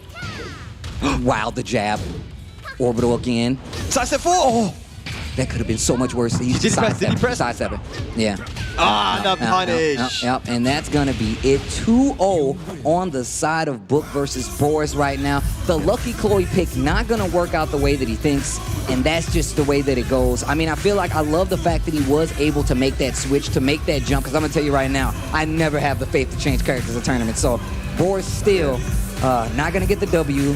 Book taking another one back there. And I think that's what you see with quite inexperienced players, newer players to the tournament scene, is that when they have so many characters that can play, they'll often put themselves in a mix-up, like, which one should I play? And then they end up just switching too much to the point where they're just not comfortable, right? I mean, his Lucky Chloe is probably a lot better than what we saw there, right? But just not playing her this tournament, maybe he wasn't even playing in the practice sessions. I saw way more of his Cooney before. Maybe that hurt it a little bit. Yeah, I mean, look, we've seen so many players play the route of being like, hey, I'm going to switch my characters, right? But not everybody can do it effectively. There's not a lot of players that are in high-level tournaments that's going to be like, oh, I'm just going to switch characters now, right? So we're going to take a look one more time. The Falcaron wasn't doing too bad, but it just seemed like you said that like Book was just so ready for anything that Falcaron was going to do. The Lucky Chloe switch seemed like a good idea, right? Got a little bit started, but not enough to try to actually stop Book from, you know, that offense. Yeah, man, he wasn't going to lose to a Thailand character. Right. I don't know how you got to go back home to Thailand, bro. And then the orbital to actually punish. That was cool. A cool punish on the rage out there with the orbital. But yes, good stuff to Book. Like you said, he wasn't doing so hot in the beginning, but he's clawing his way back in there. I think he's still in contention for top 4 here. Well, I mean, we still got games to play, and we can see him walking down the steps right now. Asim Kira coming down to get into our next set here at UFL. This has been really good so far. I mean, and just in the instance of seeing these players come out in the round robin format, I like to tell people all the time that we definitely get a lot of tournaments, but when it comes to, you know, being invited to an event and seeing the top talent, this is one of those events. This is one of those games where you can get the most out of competition and Tekken 7. So this is what I'm here for. Yeah, definitely, man. Kira and Asim, you know, this is a classic. These guys played very often in tournaments, but, you know, Kira has been looking so good today. Even that match against Arslan, I mean, he should have taken that first match, really. You know, and watching him play the practice sessions before this tournament as well, like just looking super solid versus a variety of players and different play styles, just so good. And this guy has been playing at a high level since the beginning of Tekken 7, man. For a while. You know, playing in different tournaments. He's traveled to Korea multiple times. He's beaten players like John Ding in long sets in tournament. So yeah, Kira is no joke, man. And you know, the last offline major we had, one of them was in Switzerland. It was actually Kuiper versus Kira in the grand finals, you know. And Kira just about lost it, but I mean, this is someone that's been getting results very recently as well, online and offline. Well, I guess we're about to find out, man. Asim, I'm really interested to see how he's going to approach the situation, and you're right. Kira has been playing very well. I believe I was watching him play on your stream the other night, and I'm just like, the fact that he has this attitude to go back in and he keeps grinding. He's always trying to make these moves to be better in these instances. I'm really interested to see how he's going to approach this matchup versus Asim. Kira is always in Discord calls, you know. Whenever I'm on Discord, I see him on Discord calls. He's talking to people, he's playing sets, and he's like, oh, so what's that on block? Oh, okay, so what do I do here? Oh, so, and he'll teach me things, you know. I used to teach him things back in the day, but now he's teaching me things. He's like, hey, Spag, you know, in this situation, if I do this, or if I sidestep this, then actually Eliza can you know, make this thing whiff. It's like, what the hell? Like, where did you learn that, man? It's crazy. He has such deep knowledge and understanding of these unique situations, and he uses it so well. He is the Eliza, he's definitely the Eliza player of Europe, man. And he was the one that made me believe that she can be played in a defensive manner. And, you know, no one really believed him until Arslan started to do the same thing. And he's like, yeah, told you, man. You know, Eliza can be played offensively and defensively. But is Asim going to be ready for that, though? That's the question. I mean, I feel like Kira is very ready. We saw how he was using those. Speaking of Arslan, when that match that he played versus Arslan, you're right. He definitely had that round in the bag. And I feel like if he brings any, like even an inkling of that defense and that offense and just staying collected in this match, he should do fine. Asim's not going to let him get away with it, though. And we're going to get into it. Steve, this is incredibly important for Kira to get this match win on the board because, you know, he's still in contention for top 4. Asim, not quite sure, but this means a lot for Kira for the standings. All right, here we go. This Gi stage, lots of walls to break. Oh, wow, gets a big counter here already. And the wall is your friend, Kira. Yeah, big damage there from Asim. And you've got to be careful, look, because we've already seen Kira play against Gulanda. We saw him play, and the 4-4-4 can get punished by the down jab into DP. You've got to be very, very careful. Oh, this is not good. Oh, look at the combo. Kira, you going to break the other wall? I bet no you won't. Way. Okay, I was about to say.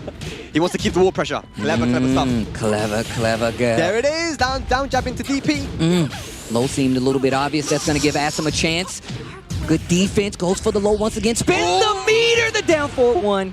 Wow. Okay. All right. It came right down to the wire. First round. Asim taking it. It was almost a comeback, though.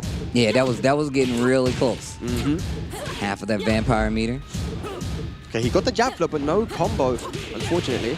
And down jab once again. So we're seeing there is actually a way for Katarina to beat that. If she does 4-4-4 into the up forward 3, then we can beat that down jab. I'm not sure if Asim knows that. And one around the piece now. You know, these are the things you need to know, especially against a 2D character. It's a very unique style. It's very unique. And on top of that, there we go. Okay. All right, never mind. He does know.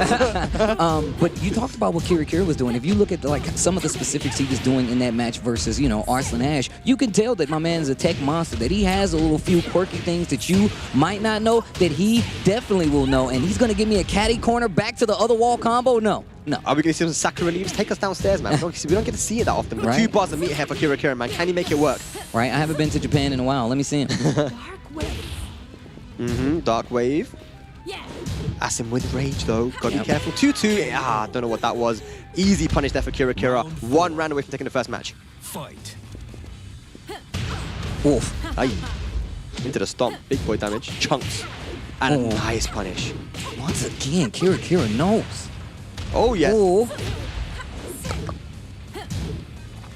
While standing forward, just to try to keep the distance. Kira says, nah, I'm still coming in, man. The Moonglide 4 is an easy launch with the meter and still has 1 bar to work with. Asim on the back foot. Oh, my wow. God. Caught your peak and gets hit by the hop kick. Asim needs this round. Okay, 3-2-2-3. Oh, no. Quick sidestep. Maybe the tech just put her out of that range. Yep. Mix up time. Go to the mid. Nice. Oh, the wall. The wall saved him. Oh, my God. Oh, no. Oh, boy. I like how you're looking over to check on him. I want to be like, damn, Asim, you okay? Yo, Kira was shaking his head too. He's like, man, that must have sucked. The way he just shook it, he's like, man, that sucked for him. Not for me, but for him. But here we go. 1 game, and you can tell right there, Asim was definitely trying to stop that momentum that Kira has. I didn't notice this versus Arslan Ash, but the way he controls the momentum, it's kind of scary. He'll keep you honest with the jabs, and the next thing you know, I'm gliding low. He's literally keeps you guessing so much that it makes you question some of your answers sometimes. I do like the fact that Asim was jabbing a lot, because that's what's going to keep her honest. And I feel like Katarina's jab has enough range, right? She has enough range. Yeah, definitely. Asim's always loved to use that jab, man. No matter what character it is, it's Dragunov, Katarina, whatever, Kazumi, the jab is a very, very important tool in Tekken. Try to use that down 4-1. It's not going to work. Glide 2. Oh, gosh. The aggressive start here for Kira. Unlike him, but I think he wants to finish this quickly, Steve. Down jab. No, he went for the option. Nice. Then that's going to add the mix-up in now. And again. And once again. That area low. We've been talking about you got to use it a little more. Yeah. And Asim right back in the game right now. Oh, that was beautiful. Sidestep right and duck. You talked about it. That sidestep right and duck. See, Kira knows the situations, man. That's very, very important. Yeah, you're right about that. Down 3. Oh, he's going to use both bars of meter to get the combo here. Yo, cool stuff coming. Cool stuff coming. Bam, bam. Oh, my God, clean hit. Okay, this is a big chance. No, Steve. No, that is not what you want. Instead of getting a full combo into a potential rage drive combo. Oh, he's trying to go for the snake edge. Yeah, that's what you got to bet big sometimes if you want to get that momentum back. You want to do some mental damage too, right? So you go for the big stuff, but if it doesn't work out, you can have half-life gone and your back can be to the wall. But here comes Asim. Yeah, nice challenge there with the 4-4-4. He didn't want to eat that wall pressure, but Kira is looking so strong right now. Down 3 into the DP again, and he's going to use the meter to get the W. Kira 2-0 over Asim. And what did I say about the pace that this dude Kira plays at? He makes sure he's like, oh, you're not going to stop checking me, right? Oh, well, it looks like I get to play a little bit more. And I feel like that kind of put Asim on tilt, right? Because when you're fighting and when you're playing in a fighting game, you're expecting people to change it up. You're looking for certain things. If you don't even get a chance to breathe, it's that much harder to start your own offense and try to make a rebuttal. Try to have an answer for what you just experienced. Yeah, do you know what, man? I just love that, the European players, not only just these guys that are entered into this tournament, but you guys watching at home, you know who you are. This community has definitely improved a lot. Oh, yeah. Especially given the circumstances as well. I'm surprised, the pandemic has been tough for people, but, the online stuff, and the shout outs to all the organizers that have been doing things, because, it's kept the competitive spirit alive and people are just improving. Kira is definitely a better player today than he was, back in 2019 before the pandemic, so it's just amazing. Most definitely. And shout outs to all the TOs out there that have been having those events, whether it be in-house or on a larger scale, right? And those weekly events definitely add up. I've seen events all across the globe globe in a lot of different regions for specifically Tekken 7. So shout outs to everybody doing it, but it's because of those events that these players can stay sharp and be at their best when they come to something like WePlay Esports Ultimate Fighting League, right? Yeah. That's why it happens that way. Absolutely. But did you see the next match coming up? It's going to be Kuiper versus Arslan Ash. Now, here's the thing, right? So Kuiper and Arslan, these guys were playing with each other so much while he was in Pakistan, right? Now, it started off quite deep. You know, Kuiper, when he arrived in Pakistan, you know, everybody was watching the stream. Let's see how this top Spanish player does in Pakistan. He was losing to no names. He was losing to people that, you know, not many people have heard of, right? And then, all of a sudden, you know, 1 week in, 2 weeks in, you know, he's starting to get some wins over these top guys, man. And I think even got some set wins over Arslan. Kuiper knows the style now. And I'm interested to see how this match is going to go. I think if Arslan was going to lose, his best chance to lose was probably against Saint. Yep. We saw that, but the other one is Kuiper. Ah, and that's your bet, huh? So you think Kuiper has a legit chance right now? I think that just because he's had so much experience to play against him, I'm not saying that he's going to win. Yeah. Arslan Ash is of course the favorite, right? But just having had that experience against him, having gone to the guy's house and played him for 3 weeks straight, it's gonna have an impact. That's definitely gonna have an impact. The impact so much that they're taking selfies on the stage. That's crazy, right? They're out there taking pictures with each other. And that's how you know it's no love lost, right? It's more about the competitive side of things. These players come to give their best, right? Kuiper going to Pakistan to get that experience lets you know how serious he's taking this competition, right? And I'm gonna tell you right now, I've played Arslan Ash in tournament. Getting around is one of the hardest things I've ever experienced. So I'm interested to see what Kuiper has up his sleeve to try to deal with how the offense, not even the offense, the defensive options that Arslan Ash is gonna put on the table, whether it be evasiveness, whether it be him punishing something, or even the character that he picks right out of the gate. Yeah, definitely, man. You know, the thing about Arslan, we play him, he makes you doubt yourself so much. Yes. You're like, okay, I want to do a low, but I think he knows I want to do a low. So maybe I should do a mid. Well, wait a minute. He knows that I want to do a low.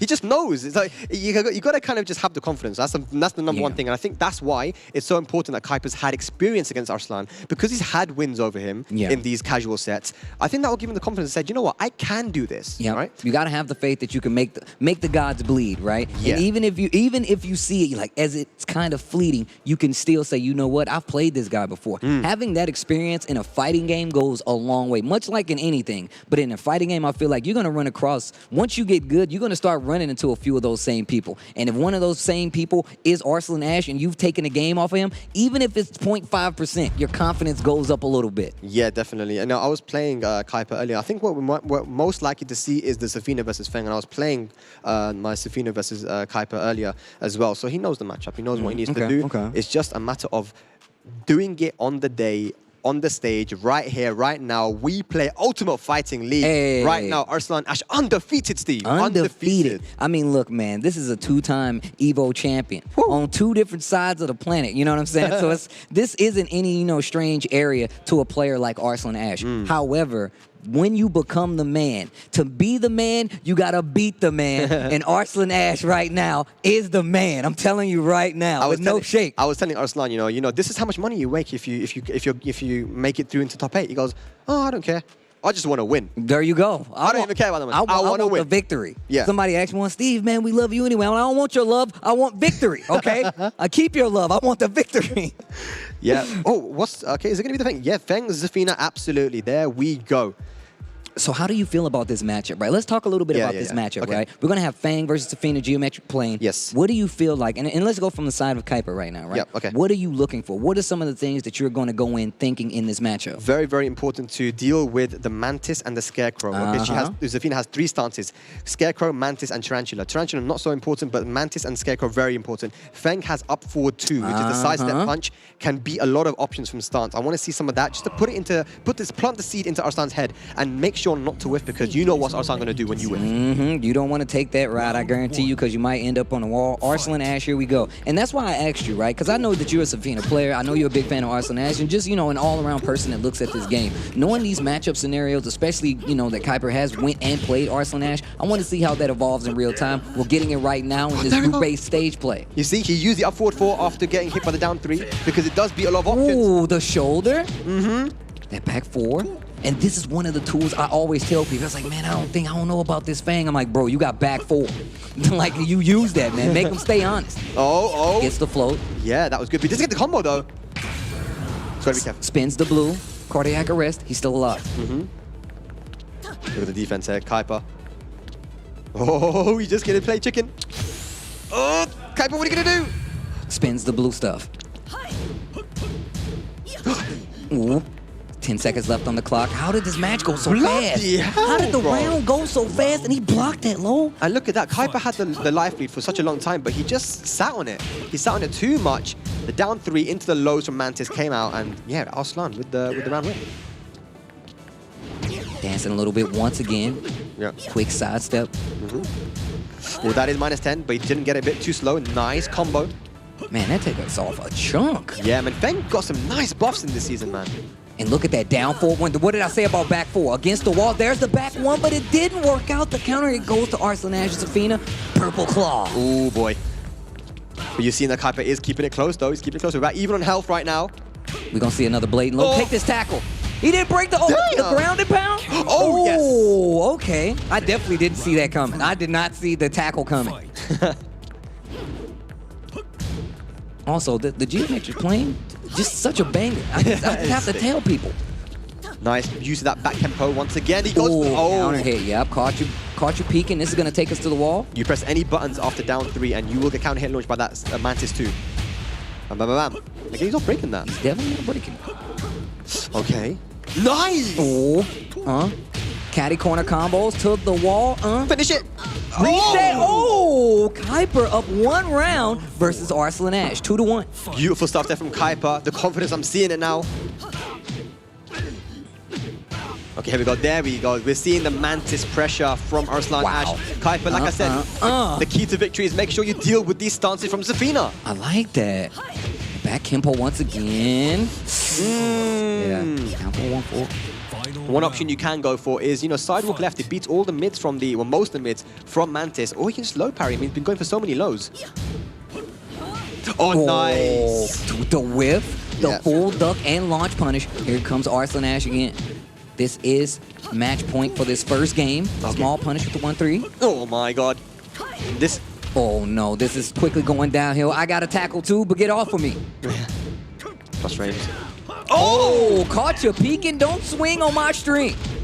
Not gonna get the wall. He bet it all there. Oh wow. What a block. Oh. Look at Kuiper. Rage available. Oh my god, Kuiper. Oh, with the shoulder? Did you see my man hit you with the shoulder of Kempo back too?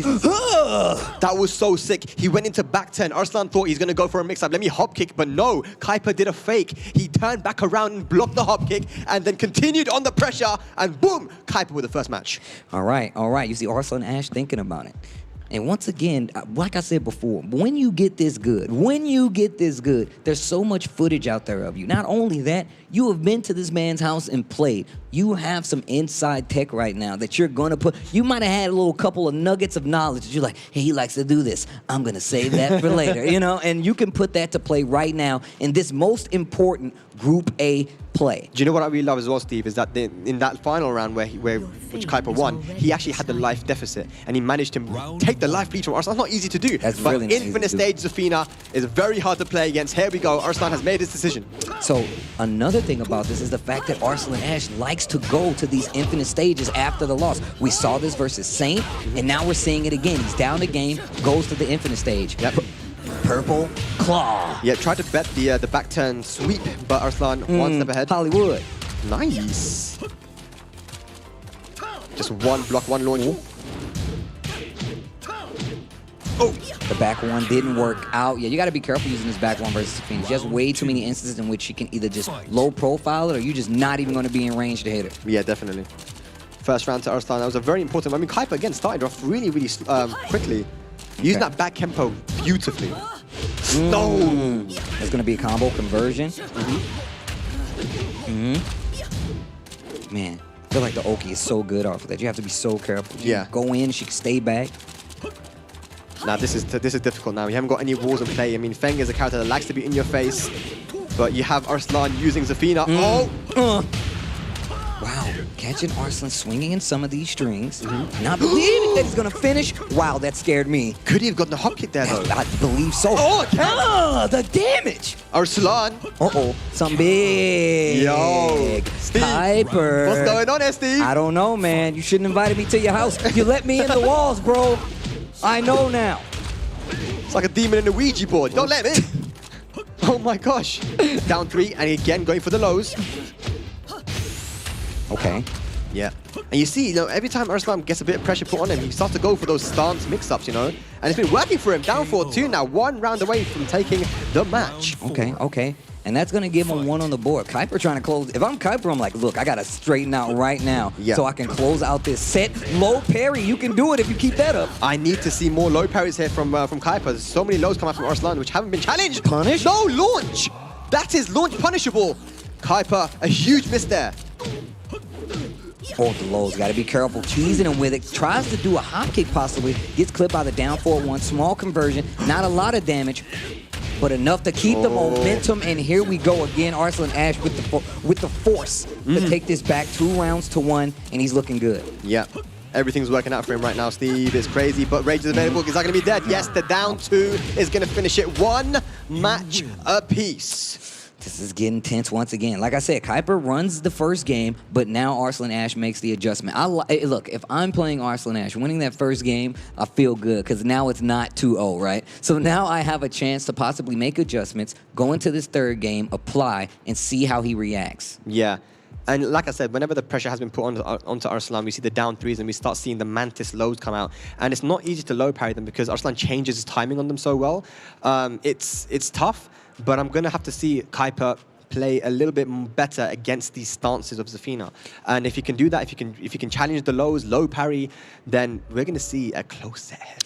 Yeah, so I'm going to tell you right now, it's hard to do that because when he not only does he change up his timing, he literally does like sidestep, stagger, quick duck, and then he'll do it, right? He knows that you're looking for it, right? He's like, oh, you're looking for these lows so you can walk to the left after the down 3, right? Yeah, I know what you want to do, so I'm going to stagger it. I'm going to delay it a little bit, or I'm just going to go for a down 4-1 when you try to punish me for going for said low. We saw the pickup. But look at this, though. Oh, wait a minute. You don't have to deal with the mix-up if you low parry the down 3. Oh, again, the down 4-2-2 into the hop kick. Nice! Okay, big launcher on the wall. Not a lot of damage because of that wall being there, so not the worst gamble in the world. Oh, that could have been that could have been a shoulder there, shoulder punish from Kuiper. There we go. Beautiful. Block. Close round, close round. Who's it going to go to? This is such an important round here for momentum. Oh! There's that jab. It's not over. There's going to be a lot of scaling there. Are you serious? Are you getting the warhead? What did I say? Hey! Oh. Yo, Harada care. A little more on the life bar. All I need is 5 points of life, and I can bring it back. Arslan Ash. That's the Harada care package. Check your emails, check your bank statements. +5 for the life. Thanks, Harada. That was crazy stuff there. Arslan with the call out down up 4-2 and beautiful punish as well. That's the Harada Care stimulus package. you gotta check your bank account, baby. Finally, Kuiper punishing that whilst anyone. You can always interrupt with the 10 frame. Oh, running 3. Pressure. Delayed a little bit. Arslan Ash delayed his punish a little bit and still gets it and keeps the momentum. Great block on the low of 4-2. Not gonna work out. Nice. Arslan Ash looking a lot more confident now. Oh. Yes, finishing it with the daddy long arms. 1 round away now for Arslan to take the set over Kuiper. It's been a close one. Can we see the reverse sweep? The blatant low. Finishes it this time. Just takes the little 2 hits of damage. Nice. Interrupt, like you said. Yeah. Oh. That delay right there. Low parry once again. No, he did the 1-2 jab. He should have only done 1 jab there. This is not looking good. No, he takes the ground, doesn't take the shoulder. He wanted the sidestep mix-up. Oh, the boost up, do it again. Dead. Oh, we're still alive, let's go. Okay, Kuiper, given a life here, 2 rounds needed. Give me a final round. The damage. Hold his shoulder. Down 4-1s. I like the back 4. Stay standing up. No stances here. Keep those stances at home or on the wall because you're going there. Down back 3. Look at the handwork. He hit you with the magic trick. Oh, no launch on the shoulder, but it's okay. Big chunks of damage here for all the counter hit. Oh, back turn. We are going to a final round. I heard Rip echo from somewhere in the studio. I don't know where he was. Sounded like a ghost. Last round. Here we go. It all comes down to this. Can Kuiper do it? He was spent 3 weeks in Pakistan. He was at Arslan Ash's house. Oh, wow. That could have been big. Is the training going to come in handy here? One more round needed. Oh my God! Kuiper with a hop kick. He's going to be taking it to the wall here. No clean wall splat. Sidestep mix up. Goes for the mid. Down forward 1. Sidestep 1+2. Oh, the wall. This isn't looking good. Arslan Ash bringing it back. Life lead still on side of Caper. Yes, a small life lead here. The wall positioning. There's down the low. 3. Counter hit exchange. Down forward 1 just to keep the wall down. Back 3. Look at the offense. The back 4 to keep him on it. Spins the blue stuff. 18 seconds left on the clock. He wants the counter hit, but Kuiper the defense. 50 seconds left. There's a counter hit. Down 2. I like to stay on the ground. 10 seconds left on the clock. 10 seconds left. What's it going to be? Rage available. Arslan Ash! Arslan Ash goes down a game, finally losing, and it's gonna be to Kuiper to take 1 down. There's a notch on the board on the loser side. Bro! Arslan Ash, Kuiper, I see you. I see you. Giants Kuiper from Spain, handing Arslan Ash his first loss of the tournament. The training in Pakistan coming in handy. There he is, the #1 in Spain. What a performance, Steve. What did I say? I was talking to him. I said, how you feel? And he's like, I feel really good. And he always has like this little pop too. He's like, yo, I feel really good, today. I feel really good because of the training. I mean, and that says a lot coming into a situation like this, playing up against anybody, but then Arslan Ash, and then you're holding it to a T, goes down to the final game, and that offense paid dividends on the end. Oh, man, what a win. Hey, all I'm going to say is, all I'm going to say, go on, is I did say before the ting, Yeah, you did say before the ting. I did say before the ting. If Arslan is going to lose, it would either be to Saint or to Kuiper. Hey, look, he 100%. Well, you can check the tapes. He definitely said that. You got to give him the flowers while they're there. Speaking of flowers, Kuiper, that's. I'm gonna tell you right now. If you're playing competitive Tekken and you go to Pakistan and then you come here and get a set victory against a player like Arslan Ash, that plane ticket paid for itself. No matter where you're at in the world, you got all the experience to beat somebody like Arslan Ash. You did exactly what you were supposed to do, getting that kind of experience. Shout outs to Kuiper, man. Absolutely, man. Absolutely. Crazy, crazy stuff for him. I know he's going to be extremely happy with that. The training paid off, man, and it's a great feeling to have. But I do believe that we're going to hand it over to our analysts. So take it away, guys. Tell us crazy, crazy stuff.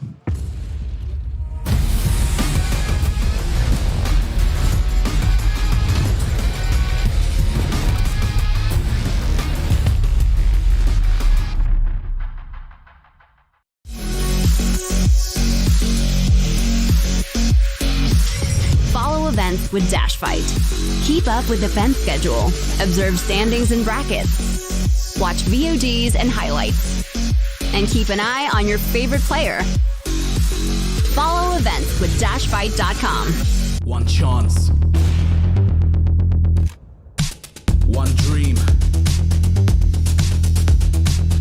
One match. One energy. One fight. One aim. One action. One hope. One expert.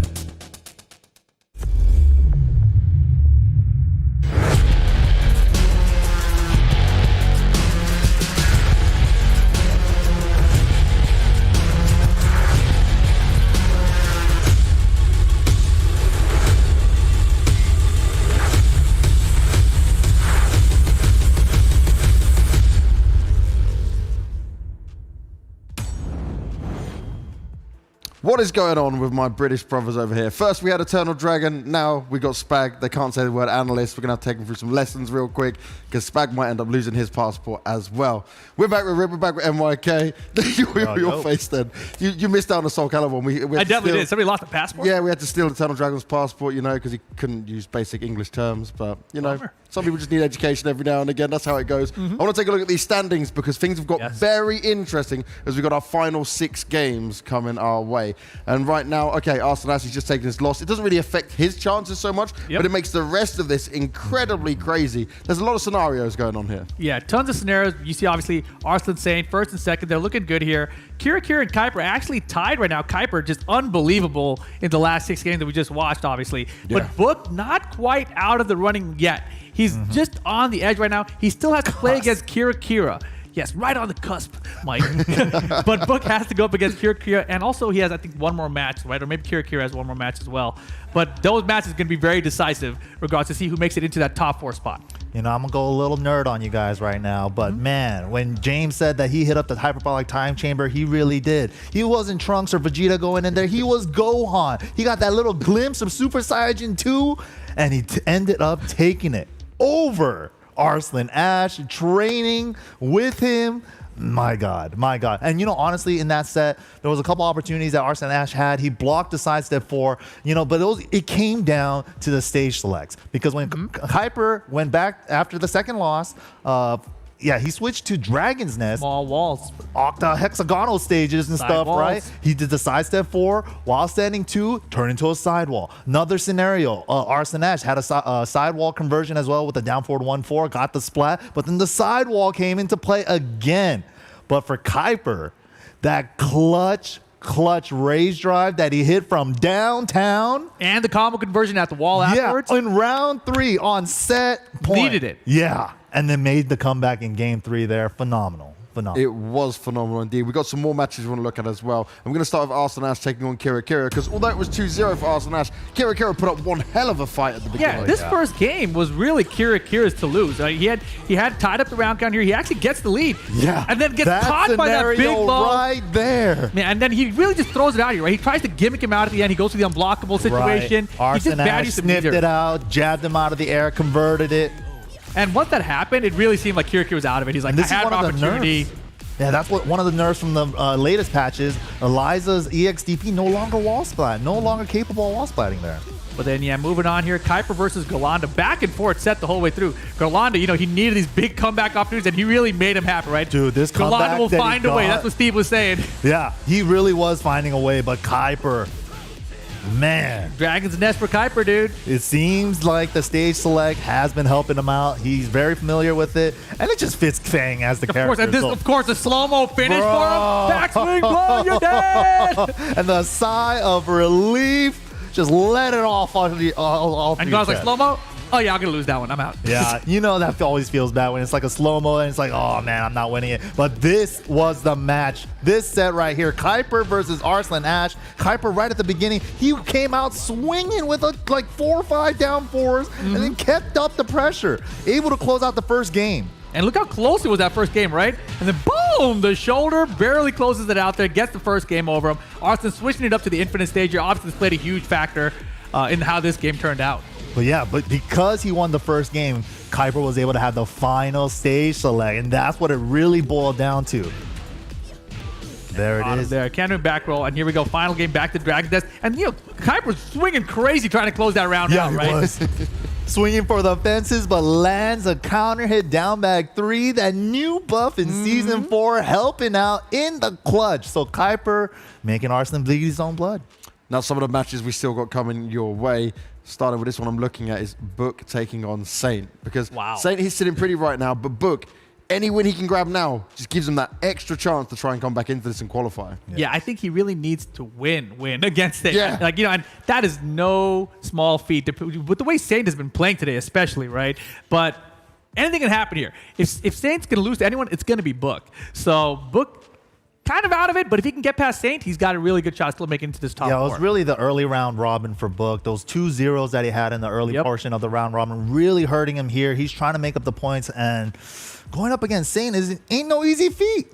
But at least it's Ganryu, right? It's a character he's familiar with. Right, He's gonna have a legacy lot of experience character. with. Right, absolutely. Then we've got Kira versus Book as well, a little bit later on. And that one is, for both of them, going to be vital, but only if Book gets this initial win to start off with against Saint. So it all comes down to a lot here. But with Kira, I feel like he's got everything to lose at this point because he was in such a good position. Right, with Kuiper's win over Arslan, that really puts Kira in a worse position, right? And so if Book can get past Saint, and then he takes out Kira, then I think Kira is going to get knocked out. And then when it comes to Gerlanda, right, we were talking about him. Sadly, you don't think he has a chance anymore in terms of, unless he gets to some weird round scenario into the head-to-head. It's very unlikely, I think, because from what I was looking at, he lost 4 games. He only won 1 of them. But I think 3 of those 4, he had won 1 out of the 2 games. So he has a lot of games won today, but not a lot of total victories. And his final match is going to be the end match of the day against Arslan Ash. So it's like, oh. But yeah, you might hurt Arslan, which could be cool. I mean, I'm really looking forward to that match. Just the way Kuiper beat him, I feel like Gerlanda could do the same thing. Now, a lot of people, right, we're looking at these groups and they're saying, oh, okay, it's so clear-cut. People are saying, okay, we could have got Arslan Ash getting this 7-0 here. He's not even managed it. What does this make you feel about going into Group B tomorrow? Group B is going to be insane, dude. That is unpredictable. You have JDCR. You have the 2 other Pakistanis here as well. Bilal with and Honey. Yeah. Killers, and also all the other representation from all the other countries as well. All the names. We'd have to pull it up on screen. But that group to me was definitely the more difficult group to predict the outcome out of. But your predictions now, when we come to this, they don't look so bad. It's only Book that's going to flip you up, right? Book's still going to make it in. Okay. Just give him a second. He's coming back in. You're holding on to that. I'm holding on. He still has hope. He's still got to get past Saint and Kira, and he's in there. And then, okay, how are yours doing? My two picks are doing great already. So they're top 2. Saint and Arslan, but what about the next 2? That's a really hard one. The 4th spot is, honestly, 3 and 4 now after the last, couple sets. It's some real shaking up from that. Yeah, so Kuiper, man, I still can't believe it. Now, in general, right, we've got through these group stages and it's first to 2. When we're going to playoffs, it expands and it becomes a whole different style of gaming here. But we have seen that Arslan Ash can bleed in some of these matchups here. Oh, yeah. Do you think this makes it a little bit more spicy than what you guys considered before coming into this? I think it's going to be spicy regardless, right? I mean, whichever players make it into this top 8, all of them will be able to play in longer sets. So I don't think that factor is really going to play out as much as like the first of 2 in round robin format. Seems pretty exciting. Yeah, I agree. All right, well, let's get ourselves into the game. Let's get ourselves to the final 6 games left for today and work out how all of Group A is going to go. We're going to be back with Spag and Tasty Steve. There you go. Versus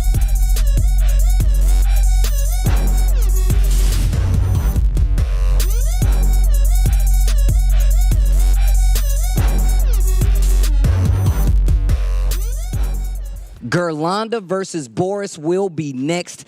We got our last 6 matches coming up, just like James said. I love the insight coming from Rip and NYK. It's really cool to, get that back and forth from those guys. So shout outs to them holding it down on the other side of this. Now, we don't have many matches left for today, but the thing about this is, like NYK said, we all have our own little separate friendly picks, but not everybody's doing too well. I will say Saint and my boy Arslan Ash are doing pretty well for me, but it's getting down pretty tight right here, especially with that last match we just saw with Arslan Ash. Yeah, man. I mean, like I said, a lot of us thought that Arslan would get the 7-0. If he beat Saint, then it would be pretty comfortable for him. Like I said, his history against Book was pretty good as well. So, but yeah, I mean, how many people expected Kuiper to beat him? That's the thing. But when you know that he's been in Pakistan for that long, then it's always a thing that could happen, right? Yeah. And now that there's been that sort of that damage dealt to him, then maybe someone else can do it too. Who knows? I mean, it's going to give people confidence for sure. That's definitely true, man. It's like that scene out of 300 when Xerxes got hit by that spear, and it's like, my blood, I'm bleeding, I'm a god, I can't do this. But I feel like Arslan Ash has a very more realistic take on the, I'm a god kind of thing, because I feel like he's always trying to evolve, and I feel like this is just, a small slip up, and even still, he's still in the running to make it out, and it's still matches left to be played. That just opens up the playing field a little bit more. Boris coming up next, going up against Gerlanda, who has been really, really strong, just not able to close out some of these matches. This is going to be a chance not only for him, but I think for Boris as well. Yeah, and just like our analyst said, and that's a new word I learned today, analyst. Yeah. They said that, look, I'm going to get the applause as well, nice. They said that Gurlanda could potentially be out already, and if he was going to make it in, it would have to be some really roundabout, crazy way, right? But, you know, we're hopeful. We're hopeful. He always finds a way. Look at that. Blowing kisses to the camera. But yeah, Gurlanda, if he is indeed out, man, you know, just put it all out there, man. You know, show what you're made of. You're on the big stage here. It's the first offline international tournament since the pandemic. That's definitely you know, true. And I'm just excited to be here, in all honesty. I mean, it's been a while since we've seen some live action good-ass Tekken. And you know that's where I dwell. I'm Steve Irwin for that shit. I need it. And we got another match coming up. Boris versus Gurlanda will be the next match. And like you said, I really hope Gurlanda isn't out of it. I mean, I know we only got 6 matches left, so that is looking like it's going to be the tail of the tape. But I still want to see these matches. I don't know if I'm getting trolled right now, but did I just see the Ganry mirror again? Man, I think I'm getting trolled, though. I feel like I'm getting trolled, too. Yeah. I saw Boris hold up his phone with the picture of Ganny, and I really hope we're not getting... I mean, maybe they just feel comfortable with it. If it is another mirror match with Ganry... Look, first off, I'm going to tell you right now, there's a lot of people... He sent them that on his phone. He sent that from across. They just Bluetoothed that to each other. That's the same picture. They shared that in a group text. Come on, bro. Did my phone just go off? Did I get it too? That's a treat, though, man. That's a treat, man. Gurlanda versus Boris. Ukraine versus Italy. Another Ganry mirror on the party stage, no less. Oh, yeah, there's going to be a lot of floor breaking to go around. But here we go. Yeah, I'm interested to see how far these guys have taken both of these characters in Ganry, right? I want to see how much they know about it. I mean, especially if they're willing to run the mirror match at this point. Oh, rolling on the ground? Yeah. The roly-poly? All right. I like this from Boris, though, man. You know, he's really showing that he does know how to play multiple characters, right? Even if he's not getting the wins on the board, I mean, he's competent with a lot of the Tekken cast. That's exactly what I was talking about earlier. Just the fact that, like, Boris had so many different characters that he was willing to put out there and be like, you know what? I'll put this character out there. You have to be confident in those kind of picks, especially if you're running mirror matches with some of these people. Oh, my gosh. Did you just hit him with the 440 The drop. Oh my God. Again? I bet you won't do it again. He did it back unblockable. It's not going to work. Nice. All right, we should see a floor break here. Now, I know that Boris is not going to get hit by that twice. What are you going to show me, son? What are you going to show me, son? Oh, no, don't show me that. Yeah, not in range. Not in range at all. Gurlanda. Yeah. And going for the unblockable. Boris. Cheeky unblockable after the KO. Go for the roly-poly. Oh. Sweet.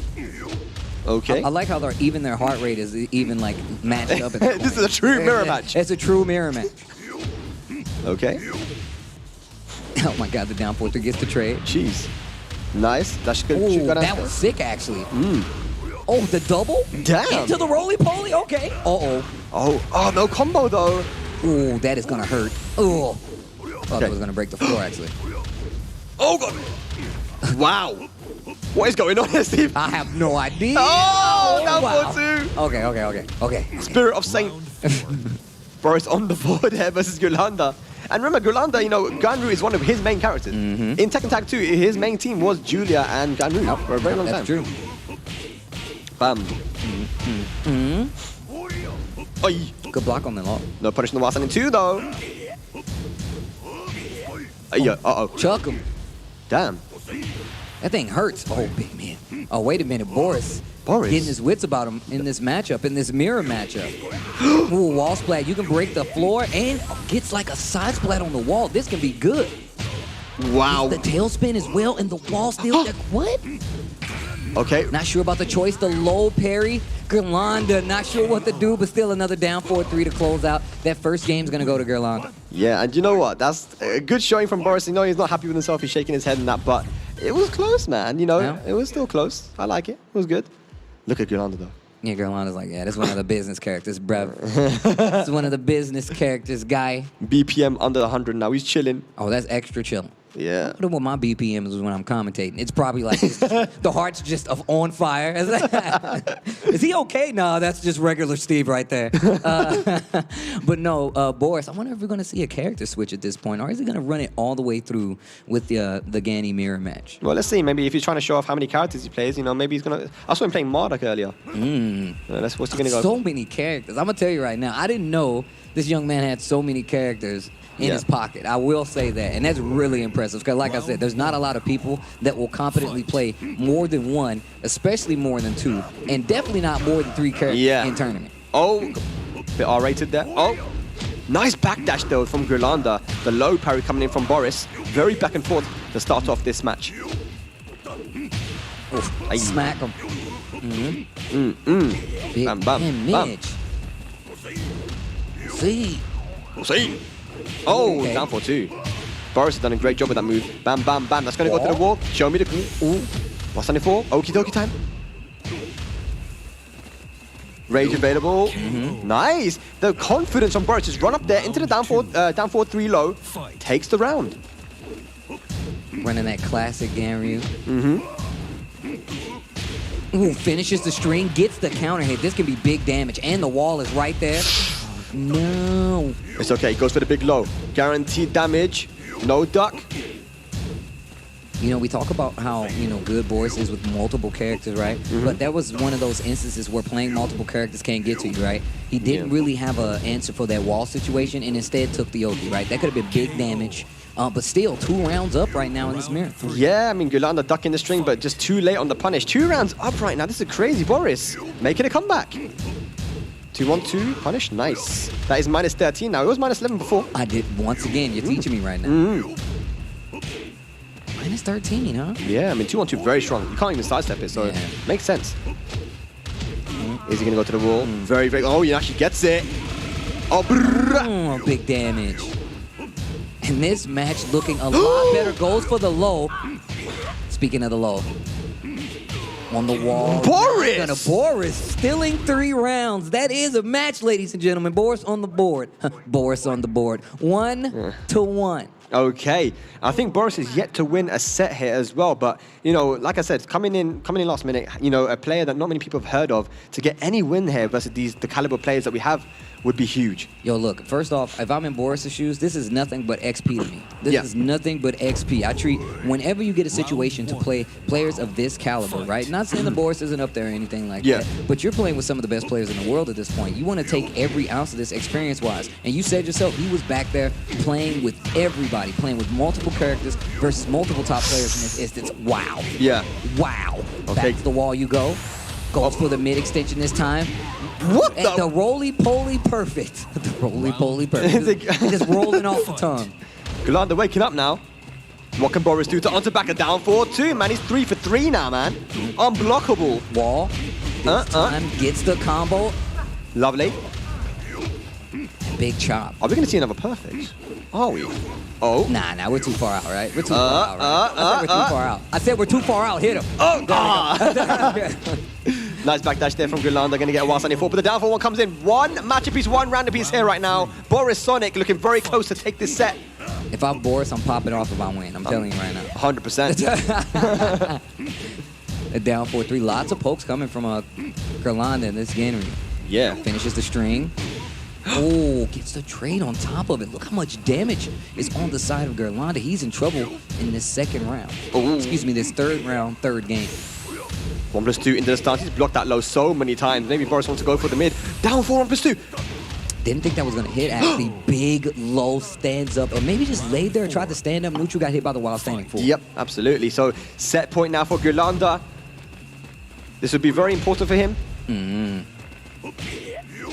Oh, okay, just poking away now. Down 4-2. This time whiffs, but doesn't punish Gurlanda. Goes for the scoopy scoop. The scoopy scoop. Oh, plus frames. Gets the conversion. Pretty close to that wall, but it's still a good situation for Boris at this point. Nice, that's guaranteed. Oh! Slides in the home base, makes it there. Save Gurlanda, takes it 2-1 over Boris. The mirror match working out in his favor. Not so much. Yeah. I mean, look, Boris, what an effort either way, man. As the guy continues to surprise me. Against one of our best players in Europe, Gurlanda, you know, this is a character that he's used for many, many years. And Boris, he's 19 years old, man. He's only a young guy, man. only started playing recently, and he's using Golanda's own character against him and taking it to a final match. This man is definitely talented, man. When I say this is XP, this is exactly what I'm talking about. My man's young. He's got plenty of gaming years in front of him. I feel like I'm talking about like an OG, like some basketball sport, but no, this is true, man. When you play fighting games, you got a lot longer time to get better at these games. And I feel like regardless, this is only the beginning for Boris, and he still did really well in this mirror match. And if you look at the highlights, you can tell there was adjustments on both sides. He has a really fine knack of finding these holes and just exposing them. And it's not for big damage, that's the thing, right? Yeah. But it's for these small pokes that keeps him alive in the game. Yeah, I mean, he got a no-round brown, man. The NRBs managed to take it, man. That was good stuff to Boris. But you saw the next match that's coming up. It is going to be Saint versus Book, Steve. And, you know, we mentioned it's Book is beginning to make a comeback here now. You know, MYK mentioned it. You know, he started off with a couple of pretty bad losses, right?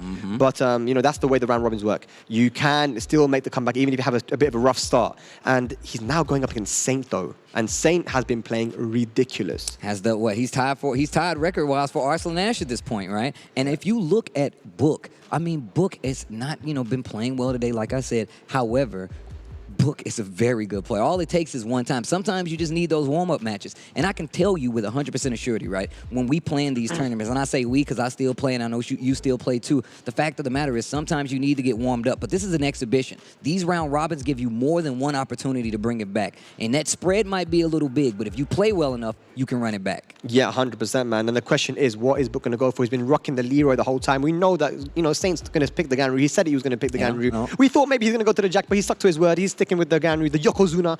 But, yeah, I mean, is he going to go for the Leroy? Probably. Probably going to go for the Leroy. And I've been seeing, like, a few things that he's been doing with the Leroy, and it's just one of those things. If you fight somebody, and we talked about some of the changes that's been happening over from season to season. Of course, Leroy is a DLC character, right? But even after that, he was constantly they were just chipping away at some of the dumb stuff he was able to do throughout the game. Yeah. And now his range is one of the things that kind of hurts him. He doesn't have as much range. The space control that he has is really dependent on how well that player can force maybe Hermit stance, some of the lows he has. And we saw the way that Book uses pressure. That shotgun, getting him a lot of mileage. Some of the lows he uses, getting him a lot of mileage. Can he turn that into big damage versus a player like Saint? And listen, man, we talked about how important confidence is going into these sets, man. Kuiper had the confidence to go up against Arslan because he had the experience. But let's not forget, the man you're seeing on screen right now is the Evo Japan 2020 champion with none other than Leroy as well, right? Leroy. Absolutely. So, I mean, this guy was, you know, the last major tournament that took place offline was Evo Japan 2020, right? So he is the champion. He needs to believe in himself to know, I'm a champion, I can do this. Even if I had a rough start, I'm bringing it back.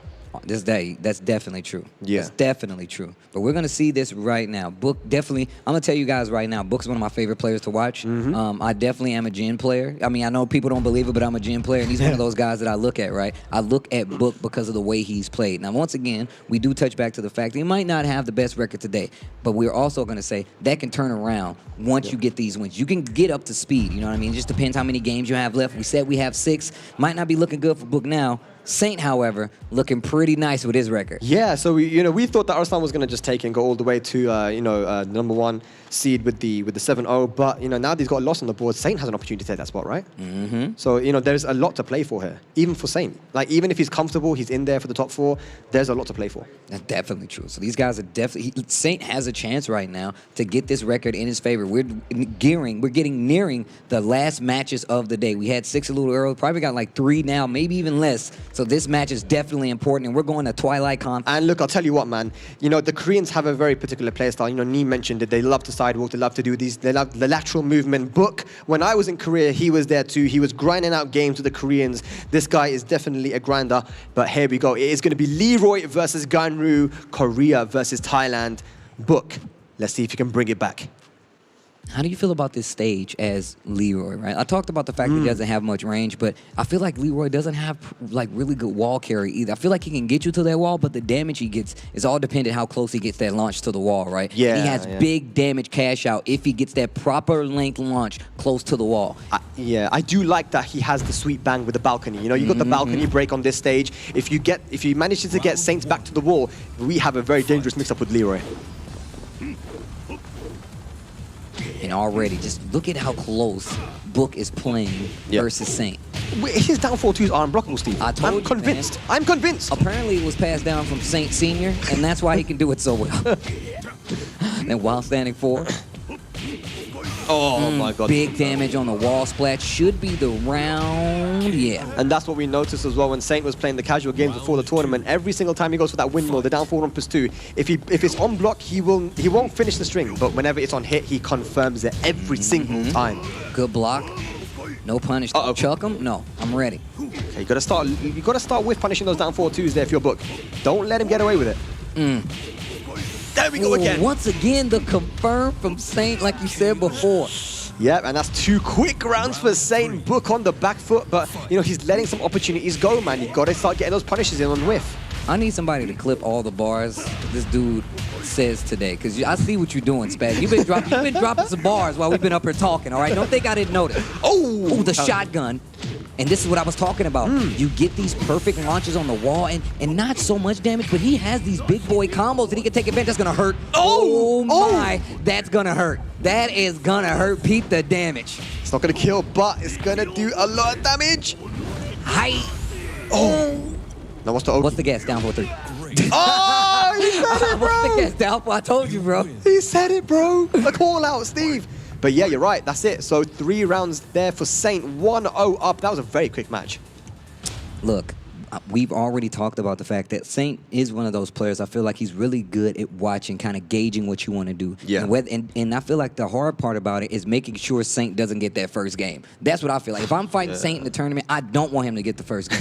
I don't want anybody to get the first game, but especially not Saint, because if his rebuttal is so good. And if he gets that first game, he's literally going to wait for you to see, like, what are you going to do now? Now that I've got this first game, what is your panic option? What are you going to go to instead of what you did that first game? And he's really good at taking it. Absolutely, man. We saw him make those 2 match comebacks after losing the first match so convincingly. But now that he's won, this is going to be a tough book, though. I believe. Oh, gosh. The low parry. Speaking of damage on the wall, this is always good for Ganryu. Okay. Yeah, I can't believe that actually worked out. Big counter hit, going to get the launcher because of it. Yeah, mini little combo there. The rage still available for Book. No punish. Oh, here comes the cane. Once per match.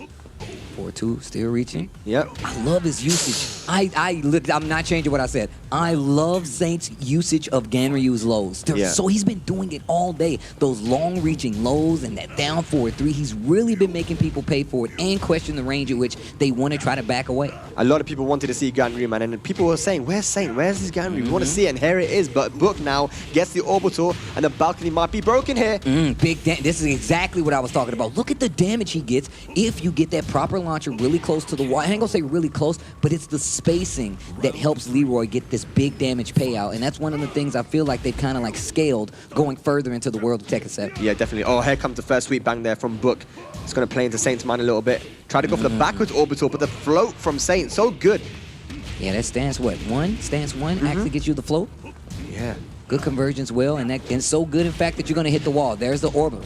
Didn't punish the headbutt, but just ran up into orbital, caught Saint ducking, and that's going to go close to the wall. Just like you said, you don't get anything crazy like for the carry, but it's still good damage. That situation against the wall with Leroy becomes so much stronger because you have stuff like shotgun. Oh. You have stuff that can give you big damage, spins the blue, and no, this is not good. Goes for another orbital again. Gets hit by the street. That is, oh man, that's so bad. That's gonna hurt. Yeah. That was the win there for him. He had the back 1+2, man. The counter hit, and it is set point now for Saint. That while standing 2. Oh, the orbital gets it to whiff. Okay, Book. Yep. Has a chance, and this is what I was talking about. Look at the range on the wall.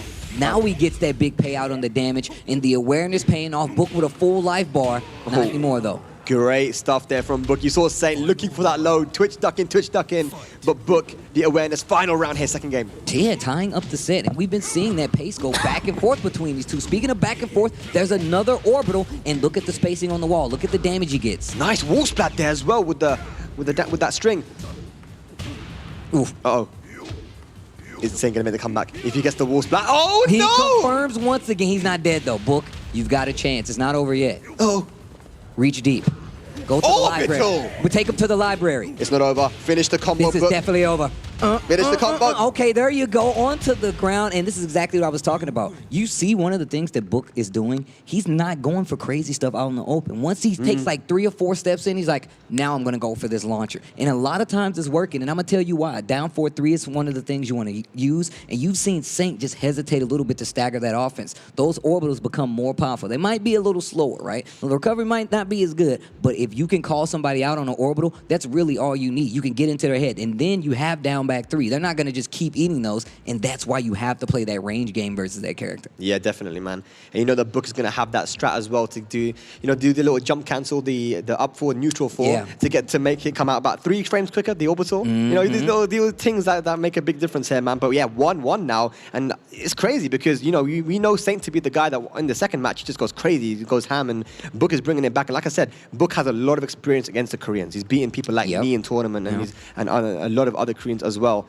This is very important for Saint. You already touched on it, man. He's an EVO champion. He is an EVO champion. That EVO Japan title is not easy to win, and I'm going to tell you why. Everybody and their mama went to Japan to try to become the first EVO champion, right? And then it still continued to go on. We had another one happen, and Book was the champ, right? Yes. And that holds some of the best Tekken talent in the world. Absolutely. Here we've got a final game here. Saint versus Book. Just annoying the ankles. Just tapping the digital ankles. You see how important. This is exactly what you said, sir. You played 3 moves, down 4-2, down 4-1, and down 4-3. I told you, man. It was passed down through the Saint lineage, bro. There it is. He got a whole family album. This is your dad hitting me with down 4-2. This is your granddad hitting his great neighbor with his down 4-2. Oh, wow. Hit him in the face with the salt, bro. Oh, my gosh. Saint trying to finish this quickly. Big damage. Oh, shotgun. Yeah, manages to get himself out of that wall, finally. Okay. He's not going to steal the left lead back yet, though. A lot of work to do, Book. Yeah, and that's one of his better carry ranges, right? Yeah. Using ending that string, that just means you're trying to get to the wall, I feel like. Yeah. Oh, whiff there, man, Book. You got to start with punishing. Try to go for the double orbital. Cheeky stuff. Rage available now. I want to see more Hermit stance. I feel like Hermit stance can take you so far. You make people freeze up close. Oh, what was that? No, I'm not sure, actually. Book didn't look really happy with that one, but here we go. Set point now for Saint to get yet another win on the board here in this round robin. Okay, confirm. Works out this time. Okay. Ooh, counter hit. Keeping life pretty close. We're on the rooftop, too. Back to 1. The low. Oh. One more chance, Book. It's a oh, no! And we know how that goes. I actually just had an instance myself. That Leroy Dog Sugar comes out to close out the set, but not for Book. For Saint, keeping that record going strong here, and it's looking good on his side. Book doesn't look too happy, though, at all. You can't say he didn't try everything, right? He even brought the dog out. He even called the dog out. He even said, yo, Sugar, I can't handle this. Obviously, I'm going to leave it to you. You love the smile on his face. Even Book is laughing about him, man. I don't know. That probably was a misinput there, but yeah, crazy stuff either way. I'm pretty sure that was about. The walking stick. I think that was the stick. I think that was the 3 blind mice attack from Leroy. And it didn't work out, though. Saint going to get another one on the board. And you see who's coming up. It's going to be Kuiper going up against Asim. Kuiper, I feel like feeling really good coming into this next match. Well, the dynamic is so crazy, Steve, because you see, Asim, someone who hasn't really been grinding the game as much as Kuiper has. But Asim and Kuiper, that's going to be a crazy match to watch. But yeah, look at this one. We saw Book with so many orbitals, right? And it started to get blocked. Now, when you're doing that many mids, you want to start opening up with the lows, right? That's just a basic mind game thing, right? And you said it yourself, you wanted to see more Hermit. The one time you did go for the down 3-2, it worked out for him, right? Look, I feel like, once again, adding a character like Ganryu to this roster versus some of these characters, he has a couple of tools that kind of fit a lot of criteria, right? Down 4-1 is one of them. Down 4-3 is one of them. I feel like 4-2 is also one of them. So having a move like Hermit, having a stance like Hermit to deal with that up-close pressure is really, really good because it gets them to swing. Then you can do stuff like shotgun, fish for those big counter hits, and make a game plan, a solid game plan happen. Not saying he didn't have one, but it just didn't work out for him. Saint gets that W. Definitely, it's definitely something that I want to talk to Book about because he had a game plan going. And why did he do so many orbitals? orbitals? Is Saint someone who he knows to be someone who likes to duck a lot? But, you know, once he started blocking so many of those orbitals, maybe it was about time to start going. I think he only did one hell sweep.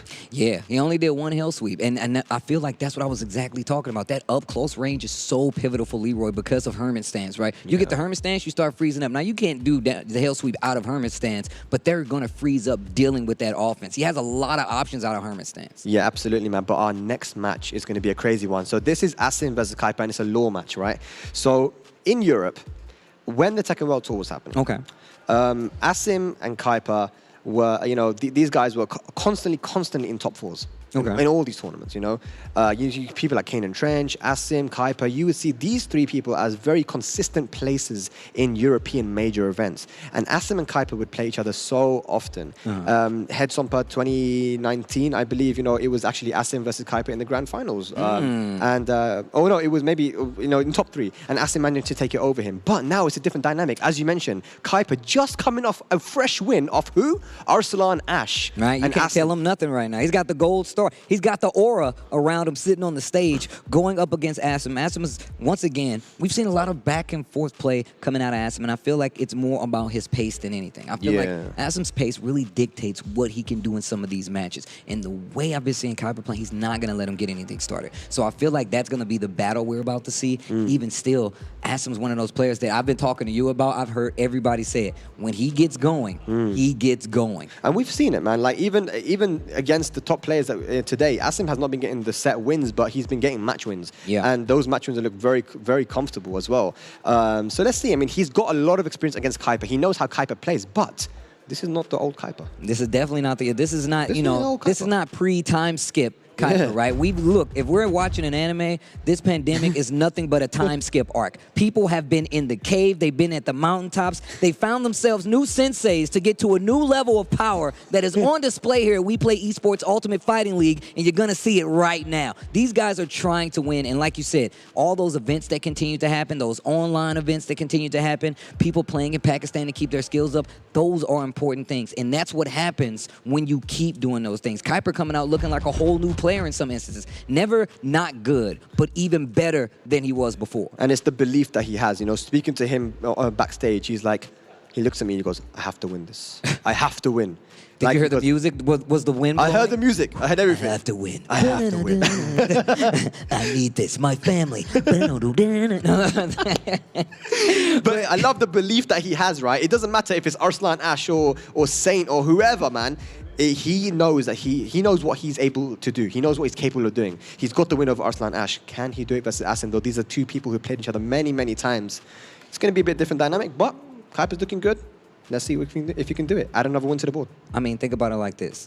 If you want to know why Kuiper feels good, just go down the list of people who've actually beat Arslan Ash. Tell me that doesn't make you feel good going into any tournament, right? Yeah. And this is even better because this guy just saw you do it. So now, now you got to look him in the face and say, not only did you beat Arslan Ash, now I'm finna beat you. You know what I'm saying? So it's one of those things, and that's always the back and forth of fighting games, man. It's all about showing that you are the better player, and we're about to find out who it is between these two right now. And he's got the Dragon's Nest as well. You know, this is a good lucky pick for him, man. It's random select. But here we go, Miguel versus Feng.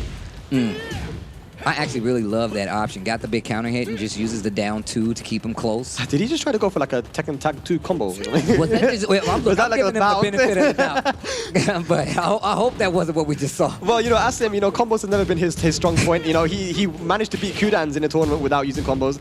It's pretty impressive stuff, actually, if you think about it. There's the 1-3.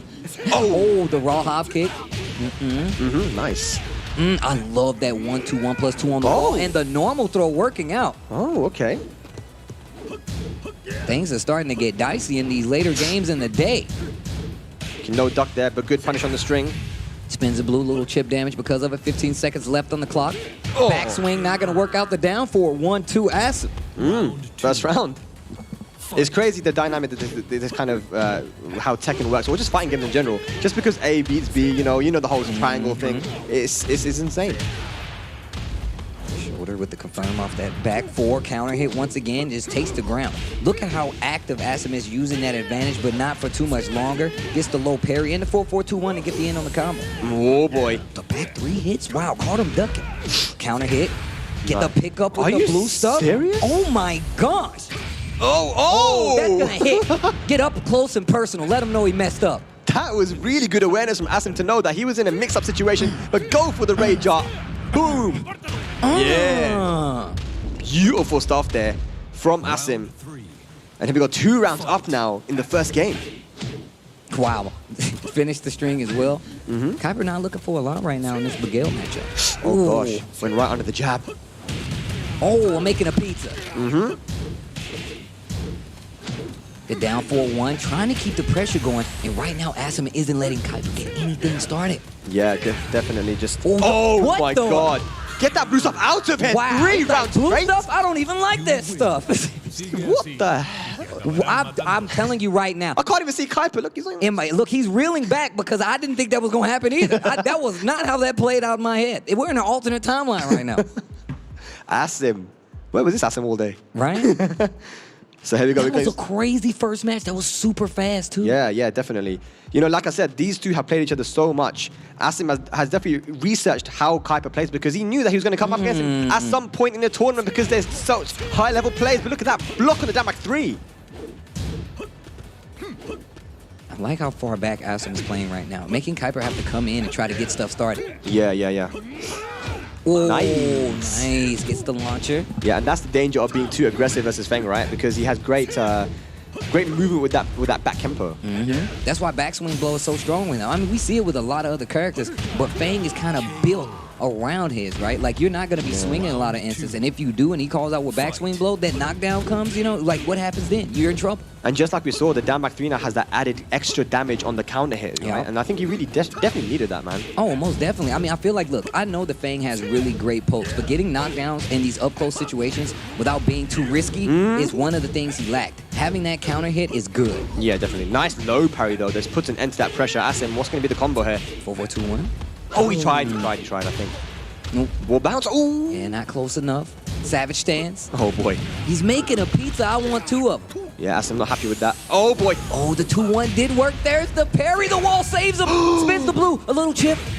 Oh, nice. Tries to answer back with a rage drive of his own. He says, not today. I'll be having none of that. Is Kuiper going to answer back with his own no-round brown? He had the launch, but he didn't believe in it. Hopkick blocked and punished. Oh! Big savage stance down 4-2. Take it to the wall. 4-4-2-1. Gonna get the wall. This is big damage. 4-4-2-1. Yeah. Oh, nice.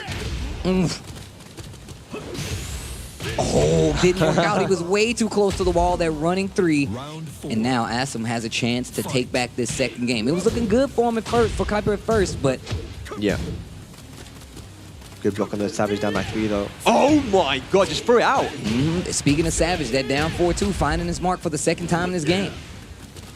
Managed to turn around the position, though. You want to get away from that wall if you're Asim. And he's just still reaching with that down 4-2. That Savage stands down 4-2. Oh, nice. Once again, the wall's pretty close, though. Let's see what he does to... Is it going to be a sidewall? That's the question. No, he doesn't even get it. Plus frames here for Asim. Nice low parry from Kuiper, though, with rage available. Okay. Oh, I thought he was going to hit the wall. Man, we're at that funny angle where you can't tell where the wall is on this stage. Yeah. Gotta be careful, the blue stuff is there and ready for Kuiper. Is he gonna use it up for 2? Oh, the double blue! I see you, okay. So Asim went for it first, but because Kuiper's is quicker, his came out in the slow-mo and managed to beat Asim. I've never seen the blue stuff activate with my own eyes. I saw Fang's face, he was like, blue stuff now! And he hit him with the shoulder. We managed to see the blue stuff activate in slow-mo. Man, I've never seen that before. Somebody clip that and send it to me. But Asim goes straight back in, no faffing about. One match apiece here between these two top European talents. Man, it just hurts so much. It's just the impact of a quick sidestep. Yeah. Oh, once again, that back tempo just starting to do its due diligence. Big launcher coming out of it. The wall on top of it. Oh, ow. Gosh. No duck. He can shoulder that if I'm not mistaken. Yeah, I think he might have got misinput there. Up down 4-2. Yeah, Superman punch. Oh. Yeah. I think Kuiper has realized how aggressive Asim is playing. Now that back tempo is causing him some issues. So Asim's going to have to change his approach a little bit here. Still 1-2. There we go. Just like I said. You know, Asim just playing a little bit more patient now. Waiting for an opportunity. Sidestep 1+2. Oh boy. Goes for the back four. Good punish. Oh, just standing there. Look how calm Kuiper's playing. We saw him do this versus Arslan as well, where he literally would just stop moving, wait for you to try to do something, and then get the big launch. Oh no, you go, okay, I was about to say, you need to close out those situations, because he was in rage. All it took was a shoulder, and he was back in the game. But the movement was perfect there from Asim, though. He baited out that move from Kuiper and managed to punish it.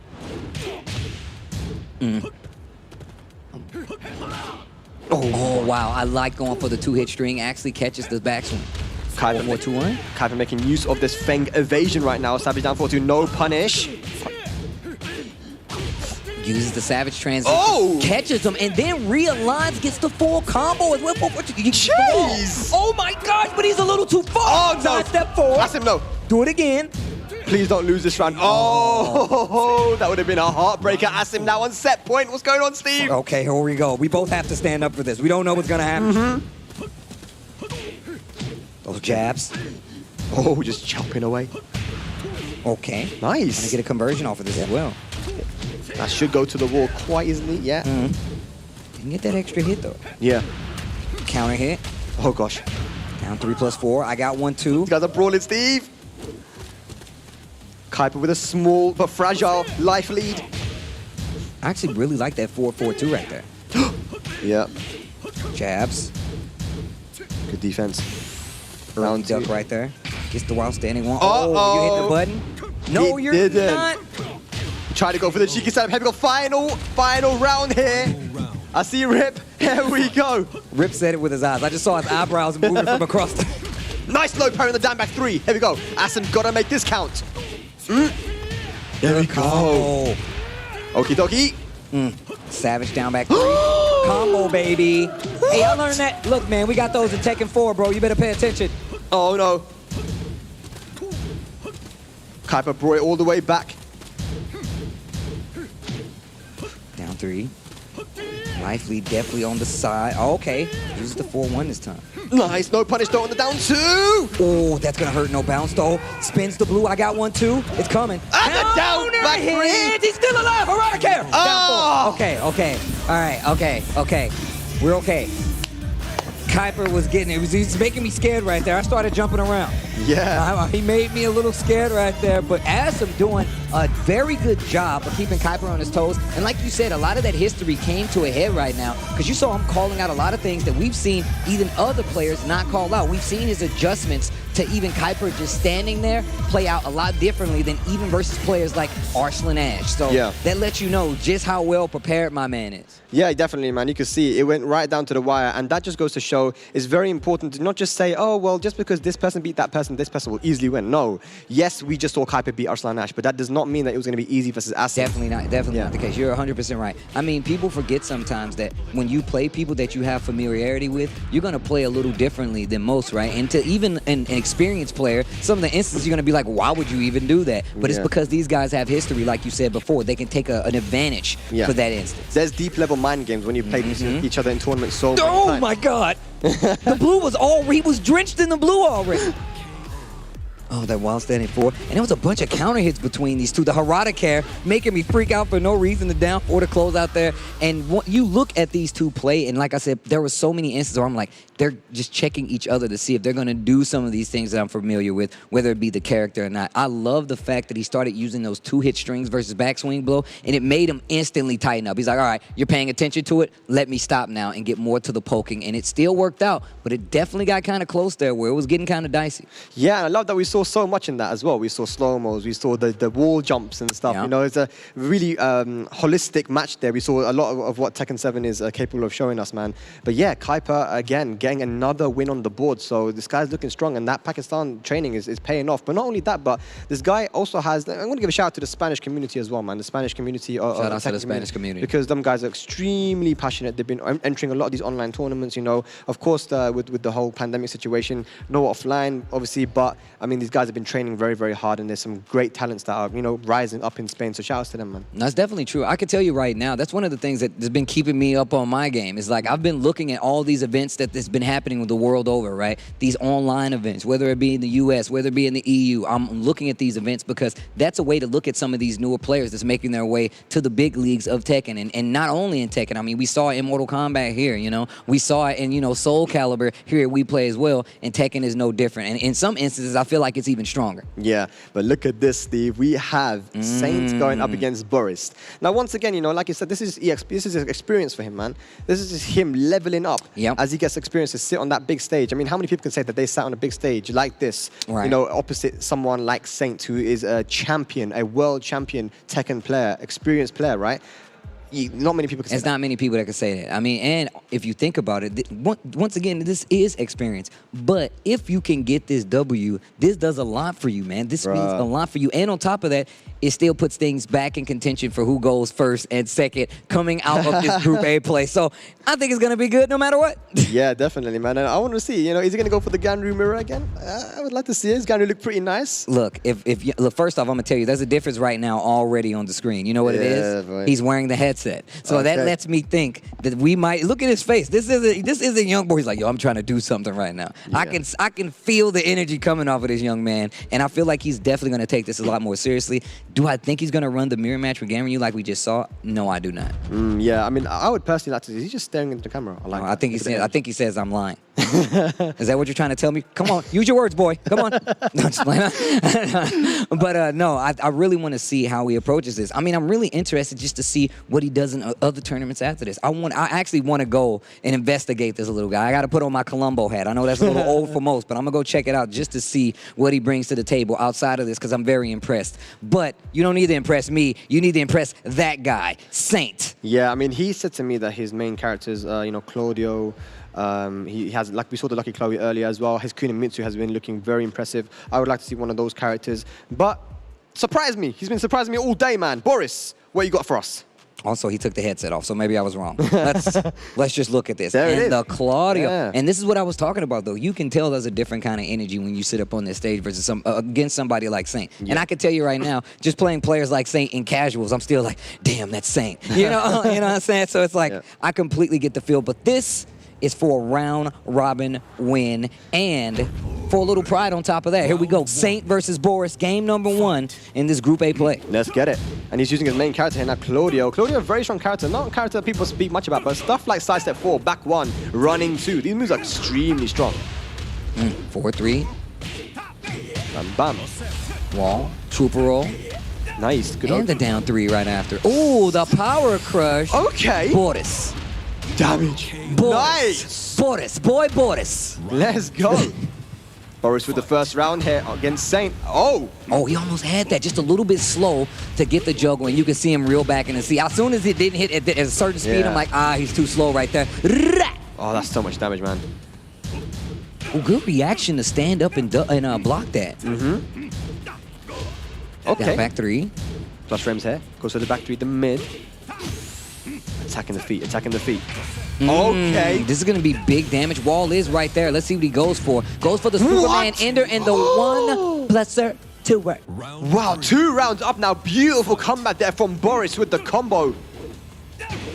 Okay, there's the launch. But it's floated. Didn't get a full combo off of it. Yeah. Wow, actually went for a string this time. Wow. And he says, you know what, that's cute and all, but hop kick. I don't know what you're doing, but hop kick. Right? You said you want a hop kick. Okay, wall pressure. This is where Claudia loves to be. That down 4-3 so dangerous. Side step 4. Good block. Get off of me.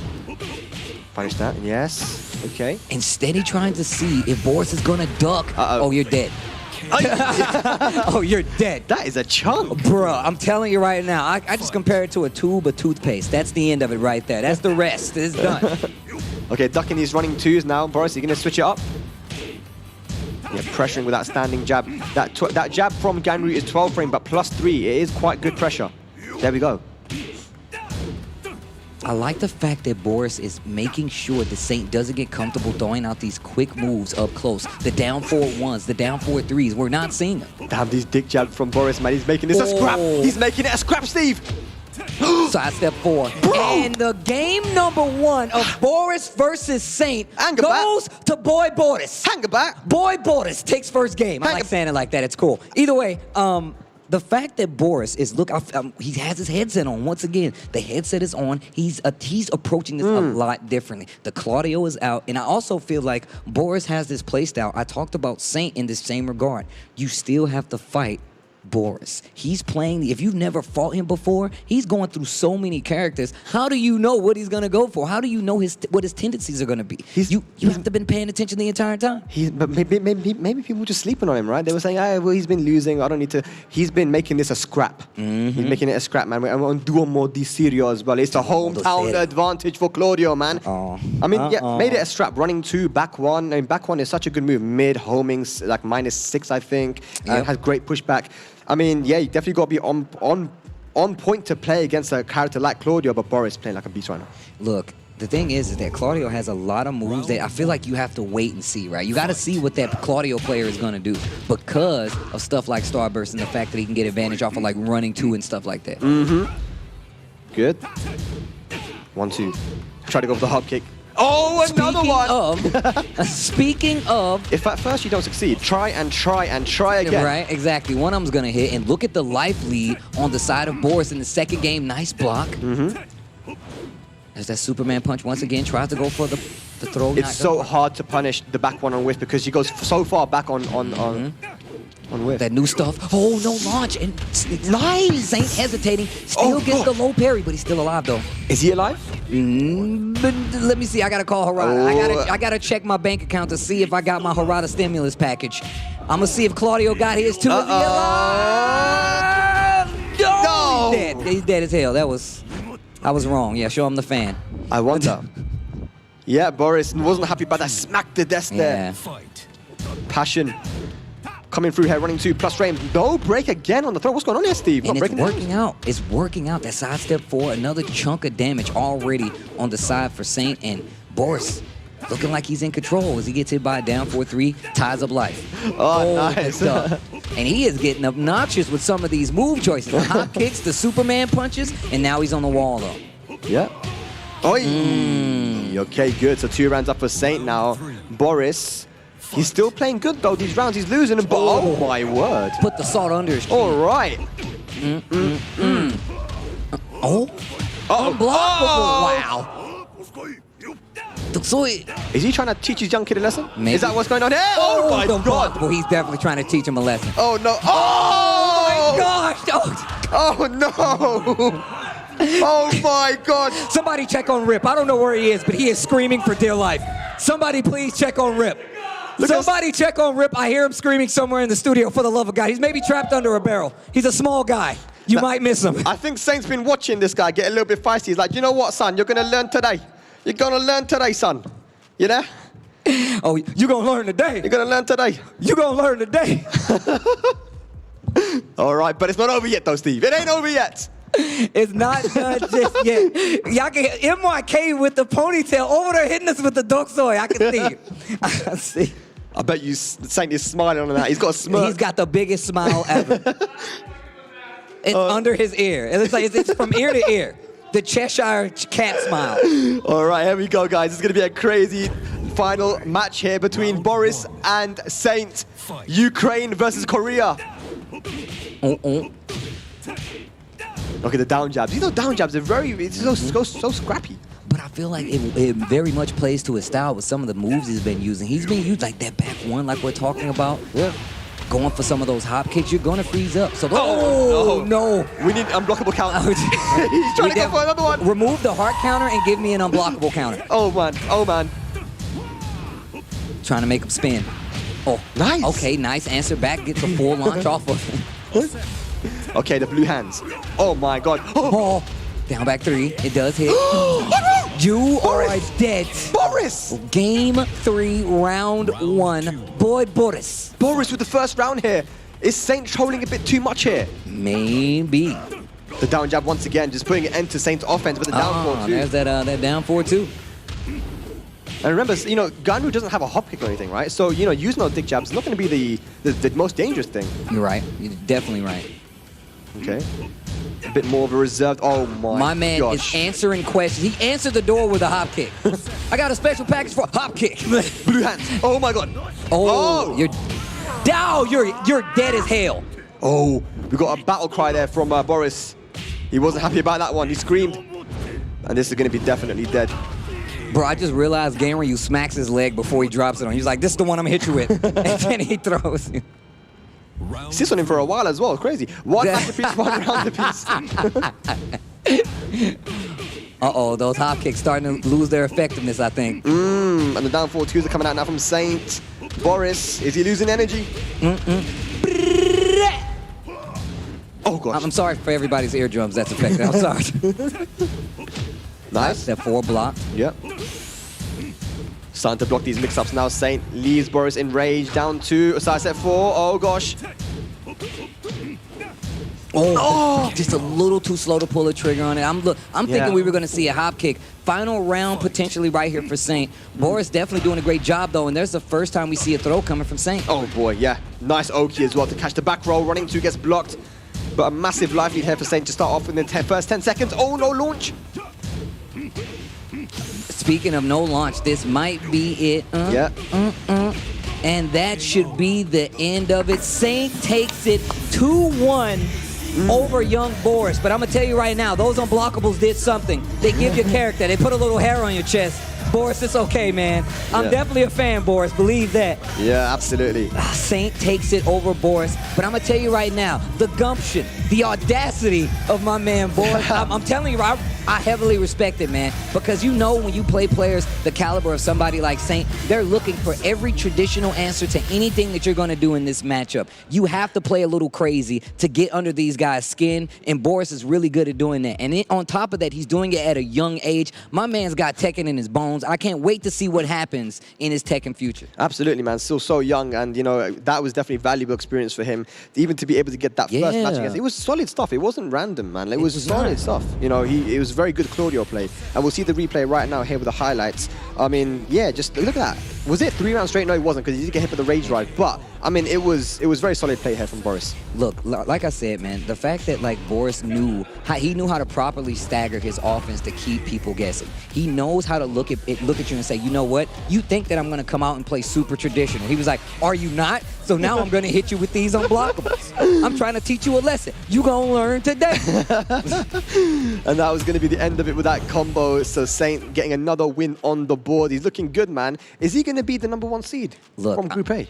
It's starting to look more and more like it. Kuiper, I feel like, is one of the reasons that started to happen, right? This snowball effect of making Saint be the person that makes it out on that top side could be because Kuiper went to Pakistan just to get that extra XP, and that's how things unfold. That's the beauty of fighting games, ladies and gentlemen. That's what happened. That's why you're here, and that's actually why I like some good-ass Tekken, bro. Absolutely, man. But our next match coming up is going to be an interesting one. It's going to be Book versus Kira. Now, have these guys played before? I know these guys both have been, they both attended the IESF tournaments in Korea, and I'm not sure if they did play each other, but I mean, they've definitely had some sort of, some casual games. I'm not sure about in tournament, but we know Kira has been playing better than we expected him to be playing. You know, he's definitely, you know, a very knowledgeable player, and as an Eliza player, such an expert in that character, knows her inside and out. Book, on the other hand, has been kind of hit and miss today.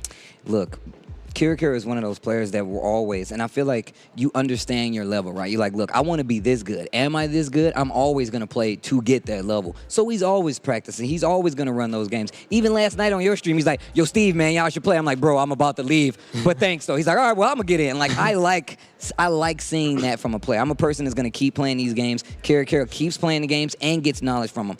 Go back to Book, right? We've seen Book make small adjustments. He's inch by inch. He's at a level right now, but he's getting better and better with some of these options, some of these instances in which he can take rounds. Is this going to be effective enough to take out Kira, who, like you said, has been playing very well today? I'm not sure, but we're definitely about to find out. Yeah, definitely. I think it comes down to it as well to see if Book is going to be confident against the Eliza.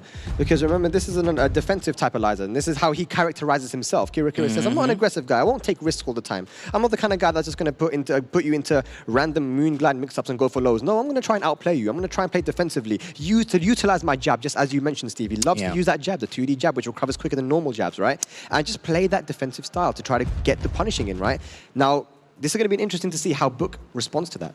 Well, it's gonna be really clear by the time we get to the end of this what Kira is gonna do to kind of stop what Book has going with Leroy. I feel like he's the only person playing Leroy, and you know these guys have been paying attention to the matches back there, so he's got a plan. And hey, look, I'm no mathematician, but I'm pretty sure both of these guys, this is a very important match when it comes to the standings. So let's go. It is going to be Leroy versus the Eliza. Kira versus Book. The narcoleptic vampire, bro. Let's go. More Hermit. Look, it instantly starts with Hermit stance. I like the spacing already with Leroy. Ooh, okay. Back 1-2, good punish. Counter hit. Oh, I wasn't even sure about that combo myself. Yeah, it was a bit of a weird axis there, right? And I just wasn't sure why. Okay. Kira playing very, very calm, very stationary as well. Yeah, it's been a bit of a slow round so far. Orbital. Yeah, he loves that move, doesn't he, Book? He loves that move. He loves it. First round to Book. Fight. But, you know, once Eliza starts getting that meter, it starts getting dangerous, man, and she builds it very, very quickly.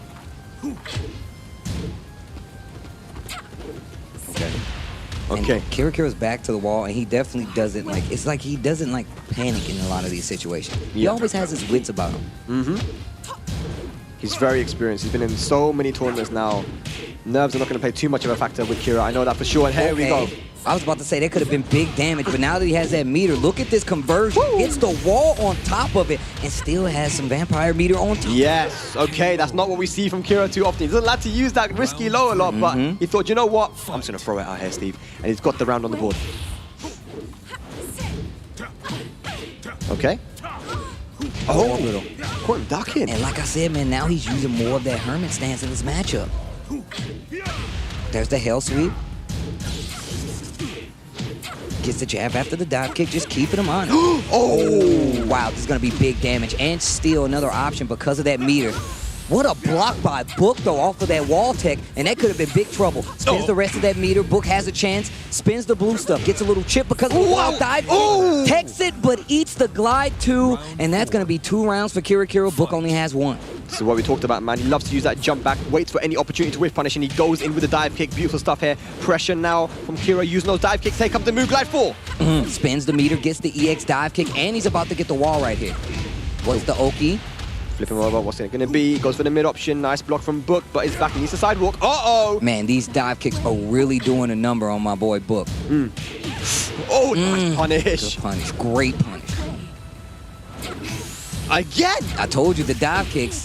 Oh, tries to swing in between, and that will be it. Book goes down first game, and look at Kira, the big side, the big smile. That's going to give him 1 point on his side, and you see Book thinking about it. And you can tell why Kira is so happy about that, because everything he did worked, man. Yeah. He was able to play the way he likes to play, and Book didn't really take him outside of his comfort zone. You know, he likes to be the one to be on the defensive. Book being the aggressive Leroy player. Kira, you know, playing patiently, going for the jabs, jumping back, saying, hey, show me a whiff. I dare you to whiff, my friend. And going for the dive kicks, and just, yeah, perfect Eliza play. Time to take out the trash. Are you surprised by him sticking with Leroy here, though, Steve? I'm pretty surprised, in all honesty, because like you said, we haven't seen his Jin much at all today. Maybe I was looking at him play Jin in some of the casuals. Yeah. Nice sidestep, gets the launch with the down 4. Good combo conversion there as well. The sidewalk. Oh, he doesn't commit. You see that? Oh, didn't believe, still got the down 4 though. This has been a much better round here from Book, man. The punish. Okay. Uh-oh. That's not good. That is not good at all. And on top of that, he's getting his combo so close to the wall. Nice. Okay, so that's a bar meter spent there. He tried to get the combo, but the wall messed it up. Book with the first round. Nice. Going to this Hermit stance. And look at that. And just instantly, Kira backing off, tries to swing, gets hit by the orbital, and you're going to the wall. Yeah, it's going to be big damage to the okie dokie. Once again, and I thought that was a perfect. I guess it must have blocked the fireball. I completely forgot about it. Yeah, for sure, man. Those orbitals are definitely working out for him right now. Forward, 4. Is the comeback on here for Kira Kira? He has bar meter to work with. It's definitely possible, but you gotta have it's gonna be a cascade of instances where Book is gonna need to make a mistake for that to even be possible. There's a jab starting off, and the balcony break. Oh, wait a minute, I may have spoke too soon. I think the jab is very important with the amount of orbitals that have been thrown out right now, and even if a hell sweep, the jab will interrupt. And here we go, 2 bars of meter now from Kira Kira. Nice block, good punish. 2-2 for the punish. I like it. Oh, misses the dive kick. That could have been trouble. It looked like Book swung right there, and there's a round on the board for Kira Kira. Yeah. Good stuff there, the Moonglide 4. He's mixing up so beautifully as well. He's not being predictable. Okay. Wall standing 2. Okay, we're going back to the wall here. Crazy wall carry that Liza has. Oh, the damage on top of it. Nice block on the glide slide. That was good. Oh, I like the combo. I like it. And this was exactly what I was talking about. I feel like Leroy is definitely one of those characters. He still gets such a big chunk of damage payout at the wall, regardless of how close he is, if he can get the right thing. The sweet bang. Rage available, no meter. And the side step. Yeah, so Book now, evening it up. Good stuff by him. You know, guessing correctly on these Moonglide mix-ups is very important too, because there was a difference between blocking a launch punishable low or getting wall splat. That would have been the complete difference in the round there. Kira Kira now thinking hard. The smile is gone. All right, we're going back in. So I'm guessing we had a character select on the side of Kira Kira. Either character or stage select. So I think he might have gone to an infinite stage. That is where he generally likes to go with Eliza to be able to utilize his movement a lot more. And there it is, the infinite Azure. Likes to have a little space to operate. I know what you're thinking, Spag. I know what you're thinking, and I'm definitely going to do it. All right, here we go. Everyone's waiting for it. Right? It's been a minute since I've done one of these, man. Yeah, man. I'm all nervous. All right, here we go, guys. Here we go. Final match. Kira Kira Book. And you can see Book now just taking his time. This is what Kira wants to do. He wants to get the life lead and just chill. Oh, but he does again. Man. Yep, and just like that, Book steals back the life lead with a beautiful combo. The jab to stop that little 2D, that floaty jump, but still nothing big came from it. Still hasn't got a bar meter as well. Very, very important for Kira to get that meter so he can start. There we go. The meter has been attained. Dark way. No. Yeah. Oh, wow. Oh, get out the air. Fly swatter. That could have been so much worse, but the block on the hell sweep spells the end for Book on this game 3, round number 1. That was big brain from Kira Kira as well. The amount of orbitals he's been hit by, but to be able to still duck and block that hell sweep, beautiful. The glide 2, still not going to get the job done, but it's okay. I got this launcher right after it. Oh, Kira Kira. And Book going back to orbit. This is very, very comfortable for Kira right now. The EXDP. Now, see, now you got to be careful with that Hermes dance, because now you know that Kira Kira is going to swing, and you can't let him keep getting away with it, because if you do, you're going to be out right now, because Kira Kira is on set point here against Book. Absolutely. Are you ready, Steve? I think I am. Let's go.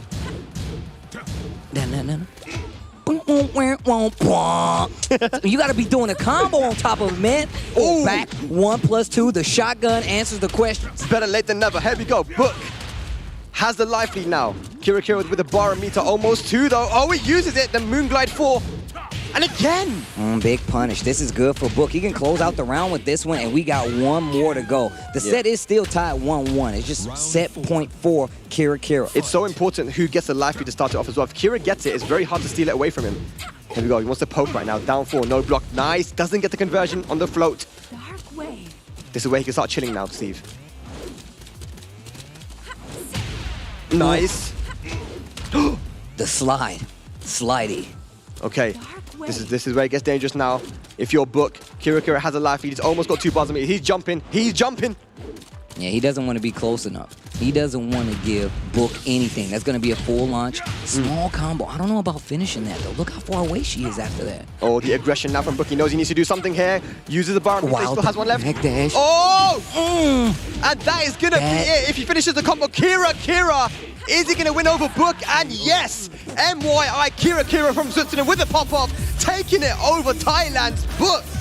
And that just leaves Book reeling in this instance right now. And you could tell he didn't like that. Had to get the sleep out of his eye. That's how you know he was not feeling that one at all. Kira gets the W against Book. And like we said before, man, Book hasn't been playing too well today. And now it's starting to stack up. These round robins, don't get me wrong, you get a lot more chances to, claim that victory, to make it out.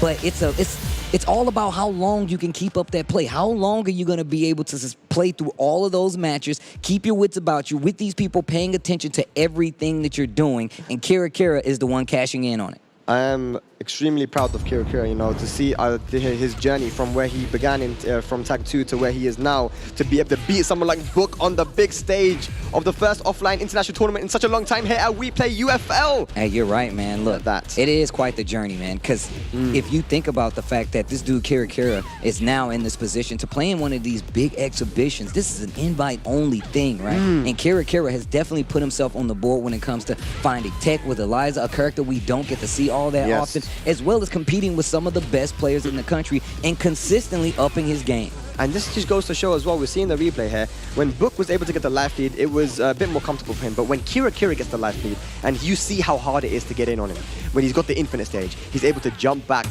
just, threaten with the dive kick, man. It's just so scary, and he's showing you how to play Eliza. He's definitely showing you how to play Eliza. I mean, even if you go back and look at some of his other matches, the way he implements dive kick in a lot of these instances, the way that he utilizes the meter is even really well spent. Like, you saw him end a match, end a round, he was like, you know what, I'm going to save this last one. I don't even need this other half of the bar for the mix-up. But using that to go over to each round, right? That's something new that people learn to deal with the Tekken, considering the character. However, you got to be able to do it, especially if you're playing a character like Eliza. Yeah, and I don't know where that leaves Book with the standings, man. But, I mean, we will find out, I guess, shortly. Our next match coming up is going to be Gurlanda versus Arslan. I feel like it's been an age since we've seen Arslan Ash. How is that loss going to affect him, I wonder? I feel like, look, once again, I'll go right back and tell you just how it feels, right? In tournaments, typically, you get 2 times to lose and then you're out. In this instance, you're kind of earning your way to get that spot. So you're playing everybody, being consistent and making sure that these people don't get a beep on what you're trying to do before you get that W and move on is the most important thing. It's all about how much you have left in the tank by the time you get to the end of this round robin. And Arslan Ash is still in a very good spot. We already talked about Gurlanda not being in the very best situation going into this, but now that just means Gurlanda has nothing to lose. That means he can leave it all on the table at this point. And Arslan Ash, this is for him an instance to get that record back up and hope, if we're at the last 6 matches, and hope that there's another instance for him to gain that spot back or just to go up ahead of Saint. Yeah, I mean, and just in general, right? Regardless of your positioning in the tournament, when you play against Arslan Ash, it's serious. If you're able to get the win over him, it's a great opportunity to say, you know what, I managed. Who can say I beat Arslan? Bro, check the books, bro. If I was him, I would get that. That would be my first tattoo on my chest. Yeah, man, I was at Ultimate Fighting League, and that's when I beat Arslan Ash is right there. Did he sign it? Yeah, I just to make sure. Is that a bracket? Yeah, it's tattooed on my stomach. I just wanted to show everybody that I beat Arslan Ash. But can you beat Arslan Ash is the question, right? Yeah. Can Gurlanda take out Arslan Ash is the question. And once again, I just feel like once you get into these situations, I feel like in some instances you play even better because you don't have anything to lose. This is when you want to see like how far into this person's head can I get? How far into the 2-time Intercontinental Evo champion's head can I go? And that is what I feel like Gurlanda should be kind of focusing on right now. For me, this is data. If I'm Gurlanda, I'm like, bro, I'm going to see this guy again in another tournament somewhere down the line soon. And you know what that means. You see the next slice? He's like, you think I'm done playing? I saw that, Gurlanda. There you go. You ain't got to. You're not playing me, bro. Don't hit me with the next slice. Go the other way. Go the other way. That was because a smile. Everyone can get it. Okay, all right. That was a smile. Hopefully, that was a smile. That wasn't. Okay, there it is. All right. That was the smile. Okay, that's love. All right. I just wanted to be sure. I started sweating a little bit. I was about to hop off of here. Okay, all right. But here we go. Gurlanda going up against Arslan Ash. Yeah. And the record is something that you want to keep intact. The 2-0 the 2-0 mindset that us tournament players has kind of goes out the window here because these are longer sets. You have people paying attention to your every move. This is when you're going to want to make sure you're at your tightest because I'm telling you, everybody's watching this. Yeah, and you know what? Seeing how is Arslan going to react after losing a match? You know, we only have to listen to what his story was in EVO Japan when he went to that big first major and managed to get the win. He got put into losers quite early by Boa, and he said that when I got put into that loser bracket, I didn't lose confidence. In fact, it made me even more, it made me angry. He goes, you know what? Now I'm going to beat everyone.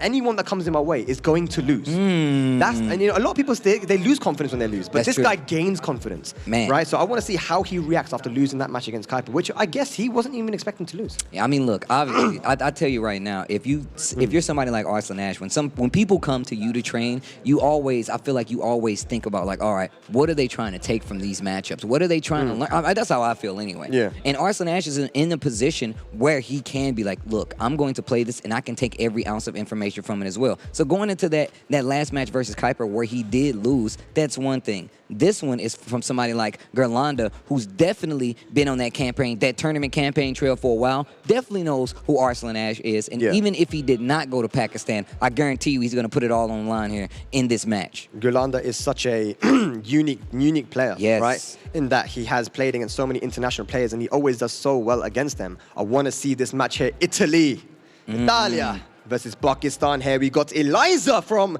Arslan going up against the Katarina of Gerlanda. Okay, here we go. The Devil's Pit. Yes, sir. Man, this dude Gerlanda, man. Look, if y'all really want to test the mettle of my man Gerlanda, go back to TWT. What is it, 2018? Man, go look at that last chance qualifiers, bro. I was actually screaming. Like, we were on the desk and just everywhere. Just everybody's mind scattered. That LCQ definitely was one of the most amazing things I actually talked about. So if you get an opportunity, you want to learn the legend of Gerlanda, go look at that. Absolutely, man. But here we go. Gerlanda with a good life lead here to start off the first round of this match.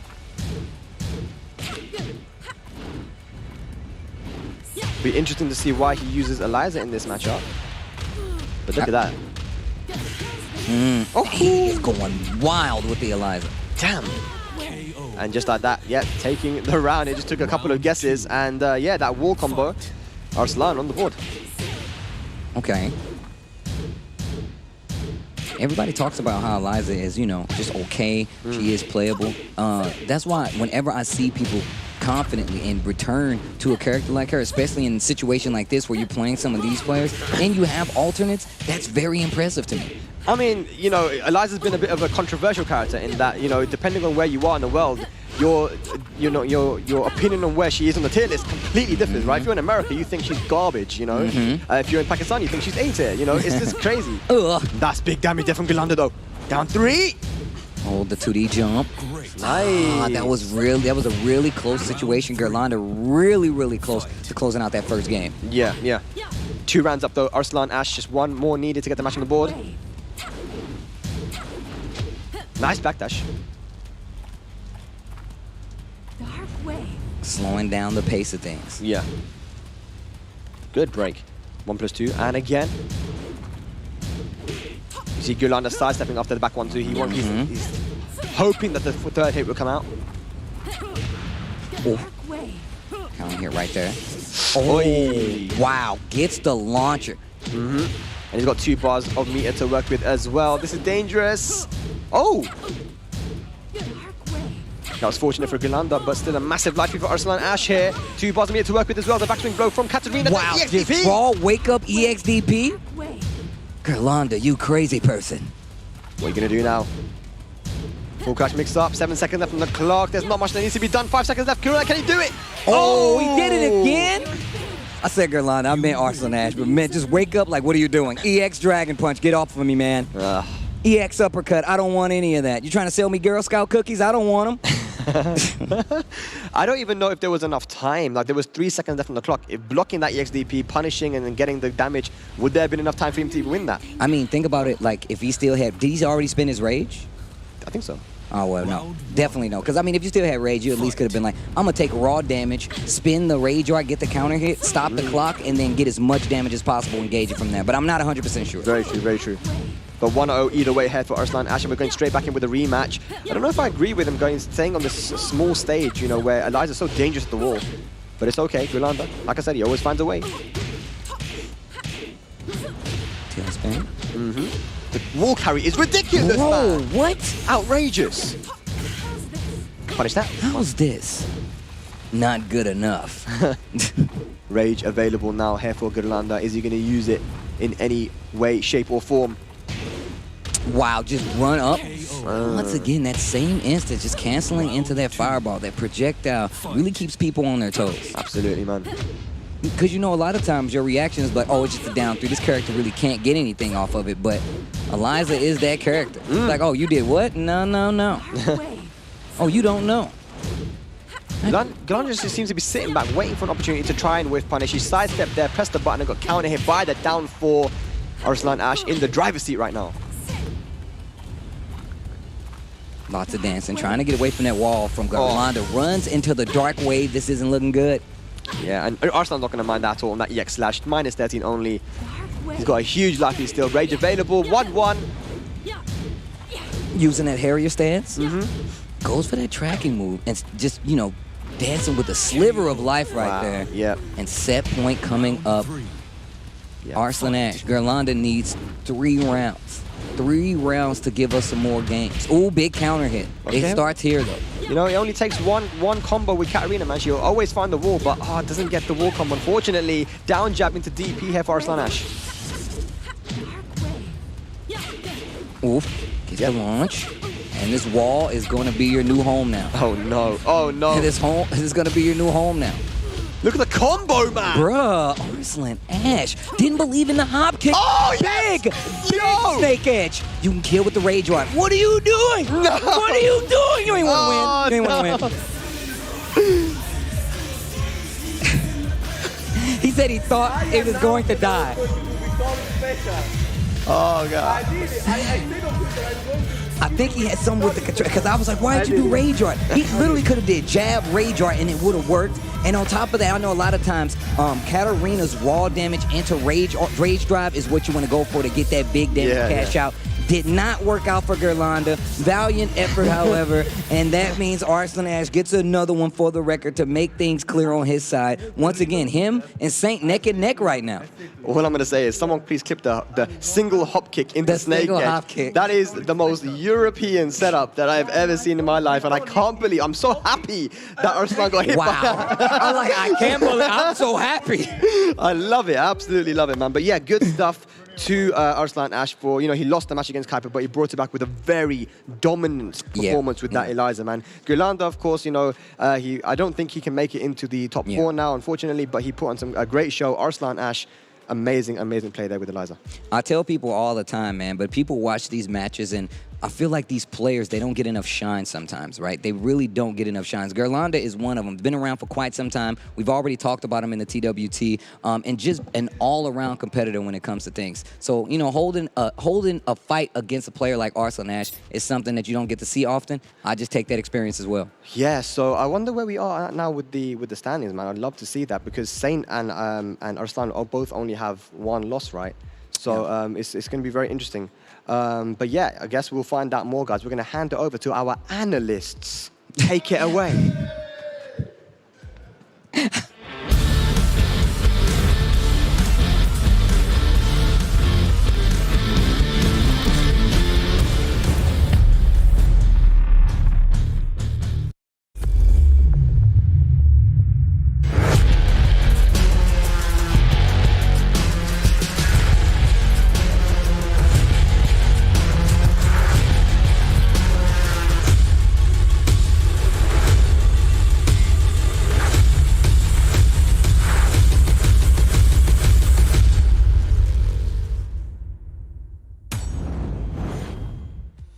Group A is done in terms of matches, but we're about to find out, as the count is being done right now, on who is going to be placed first and fourth and where the rest of them go, because they will be sadly eliminated. But some great games for us to cover off there, guys. And straight away, just even at the end there, just like that, even though the match, right, is maybe 2-0 to him. It's just a hype at the end of it all. Of course, like just when you think Tekken's gonna be, it's whatever, it doesn't even matter. The results don't matter. Ron's like, watch this comeback. Sidewall, rage drive miss. Oh damn. Dude, right? Yeah. I mean, he hit him with the online tag too. Up forward 4 into the snake edge. Everybody was like, yes, right when he hit that. But and then the rage drive missed. He went for the regular wall combo, but then it turned into a sidewall. Should have went for the rage art there instead of the rage drive. But in the clutch, hard to adjust in that scenario. But well played to all the competitors. Galanda, even though it didn't matter at the end, he still played his heart out all the way through, and that's what I like to see from the competitors. Do you know what I love about this? After spending a day up here with you guys, you two would just be the perfect coaches, Every time it's a missing, but it's like, no, we should have done that. We should have done this instead. I like the talk that's coming through. We're going to play off the replays from the final few games we've got while we wait to see what standings. I know everyone is eagerly awaiting for this all to go down. And we're kicking off with Saint taking on Book, because this is where the matches really started to matter in terms of the wins and the rounds. Right, and obviously, we thought that Book had a good shot in this matchup, but the story of today for Book has just been that his character choices just haven't been there for him, right? Like he abandoned Jin very early. He went to Leroy, but the Leroy, we saw so many missed opportunities, missed combos. Right. He's trying to rely on gimmicks sometimes. And Leroy's a character, he doesn't really need gimmicks. He's that good. Yeah, he's so solid all the way around. But ever since Evil Japan, he seems like he's been kind of experimenting with Fakumram, flip-flopping with Lydia, Jin, all this stuff. Never really fully committed with the Leroy. And the missed opportunities like this. Sugar, come on, Sugar. That happened to him twice at the end in the clutch. He tried to use the cane for a comeback. First time he got Sugar. Second time against Kira, he whiffed from range 5. And this was a huge match too. Awesome versus Kuiper. Awesome in the standings, not going to be able to make it at all, right? But he could have held Kuiper out of it. But because it's Kuiper here, he actually made this crazy comeback. The double blue on blue. The activation of the blue in the slow-mo was the crazy thing. I've never seen that before. Yeah, especially with Fang's blue. You have to hold it to get hit. So seeing it activate during the slow-mo was a treat. Right, and here we go. This was the last match, of course, of the group. Garlanda versus Arslan Ash. And Arslan's Eliza has been putting in work. He's kind of impressive with this character as well. All of his characters are super solid. Using 2 EXDPs at the end of the first game to close it out. Yeah, smart stuff. And then here we see it again. This is game number 2. Arslan ends up taking it 2-0. I forget what happens at this moment here. Yeah, Arslan's so good at sniping out Garlanda with the back 1-2s in this set. Right here, the sidewall. Yeah, no, sir. Definitely. Well, now we have our standings, guys, and these are our players through. So Arslan Ash will come through in first, Saint second, Kira in third, and fourth, we've got Kuiper. He manages to get it done. And obviously when you look at it, guys, and you can see, okay, same wins and same losses with it. It comes down to rounds straight off, and then afterwards it goes down into the head-to-head. So overall, you guys didn't do too badly on these predictions. Not bad at all. I mean... it was very hard to call. Obviously, I think Book, Garlanda, Awesome, any of those guys could have made it. I think for me, the biggest surprise was actually Awesome. Only getting 1 win here today was pretty shocking. The reverse, though, for me, I've been saying it all day. Kira, the optimization has been phenomenal. Like, he's just been killing, even the certain scenarios with the axes and the sidewalls coming into play. I hit Moonglide 4, the wall's to my right. He sidesteps away from the wall, trying to take him away from the sidewall scenario, and I was like, genius. You got it, man. Genius. Do it. Genius. Now, we know who's made it through to the playoffs on Sunday. They'll get a little bit of a break, and Group B will play tomorrow with all of this. But the beautiful thing here for all of our 4 players that made it through so far is they're all in the upper bracket. There is no lower bracket start. They get a good chance to fight it all the way through. Out of those 4, I know everyone's looking at Arslan Ash and saying what he can do. Who else do you think has a good chance of making the grand final, doing some huge damage in here? And do you think Kira comes in a bit more of a dark horse, or where would you put him? Yeah, Kira is interesting because if you look at how his match with Arslan played out, originally it was very close. But then once he made that one mistake and Arslan came back on him, he lost all his confidence, right? So if he could play a little bit more confident, and the other losses that he had today were just from input errors. He had the right idea, but just misexecuted what he wanted. Yeah, no, seriously, just what Rip said, every time he needed the combo with a dive kick at the wall, he got this jumping 4, or that one crucial input error with the EX fireball instead of the DP. Oh, yeah. And the inputs are super close, so it's definitely commonplace for that to happen. But, I would like to see him to just fix those little tiny mistakes, and I think he has a really good shot. Yeah, honestly. and even Kuiper, right? He was the other one that made it into the top 4. We were talking about it up here. So many times he gets the back Kenpo step, and he doesn't get the hop kick, or he doesn't commit to the hop kick, right? He just tries to get the quicker, faster punch that does less damage. So then, I actually talked to him in the back about it. We saw him up here against, I think it was, who was it the last one? I don't remember, but still, he went for it. He did it immediately. There it is. Against Asim. Yes. He cashed in like 2 or 3 of those there. Yeah. So, if he plays a little bit more confident going for that launcher there in that situation, he may have better results as well. And he's already a very strong coaching, player. right? It's coaching. I'm sorry. It's happening. It's going to happen. There you go. Just get him on speed dial. Coach Rip can be there for all of your needs. $600 an hour. On that note, we are done here for our opening day of the Tekken 7 tournament. It's been some good-ass Tekken from start to finish, but there's more coming your way tomorrow. We're moving on to Group B, and we will discover which will be the final 4 players making it to the playoffs. We'll see you then.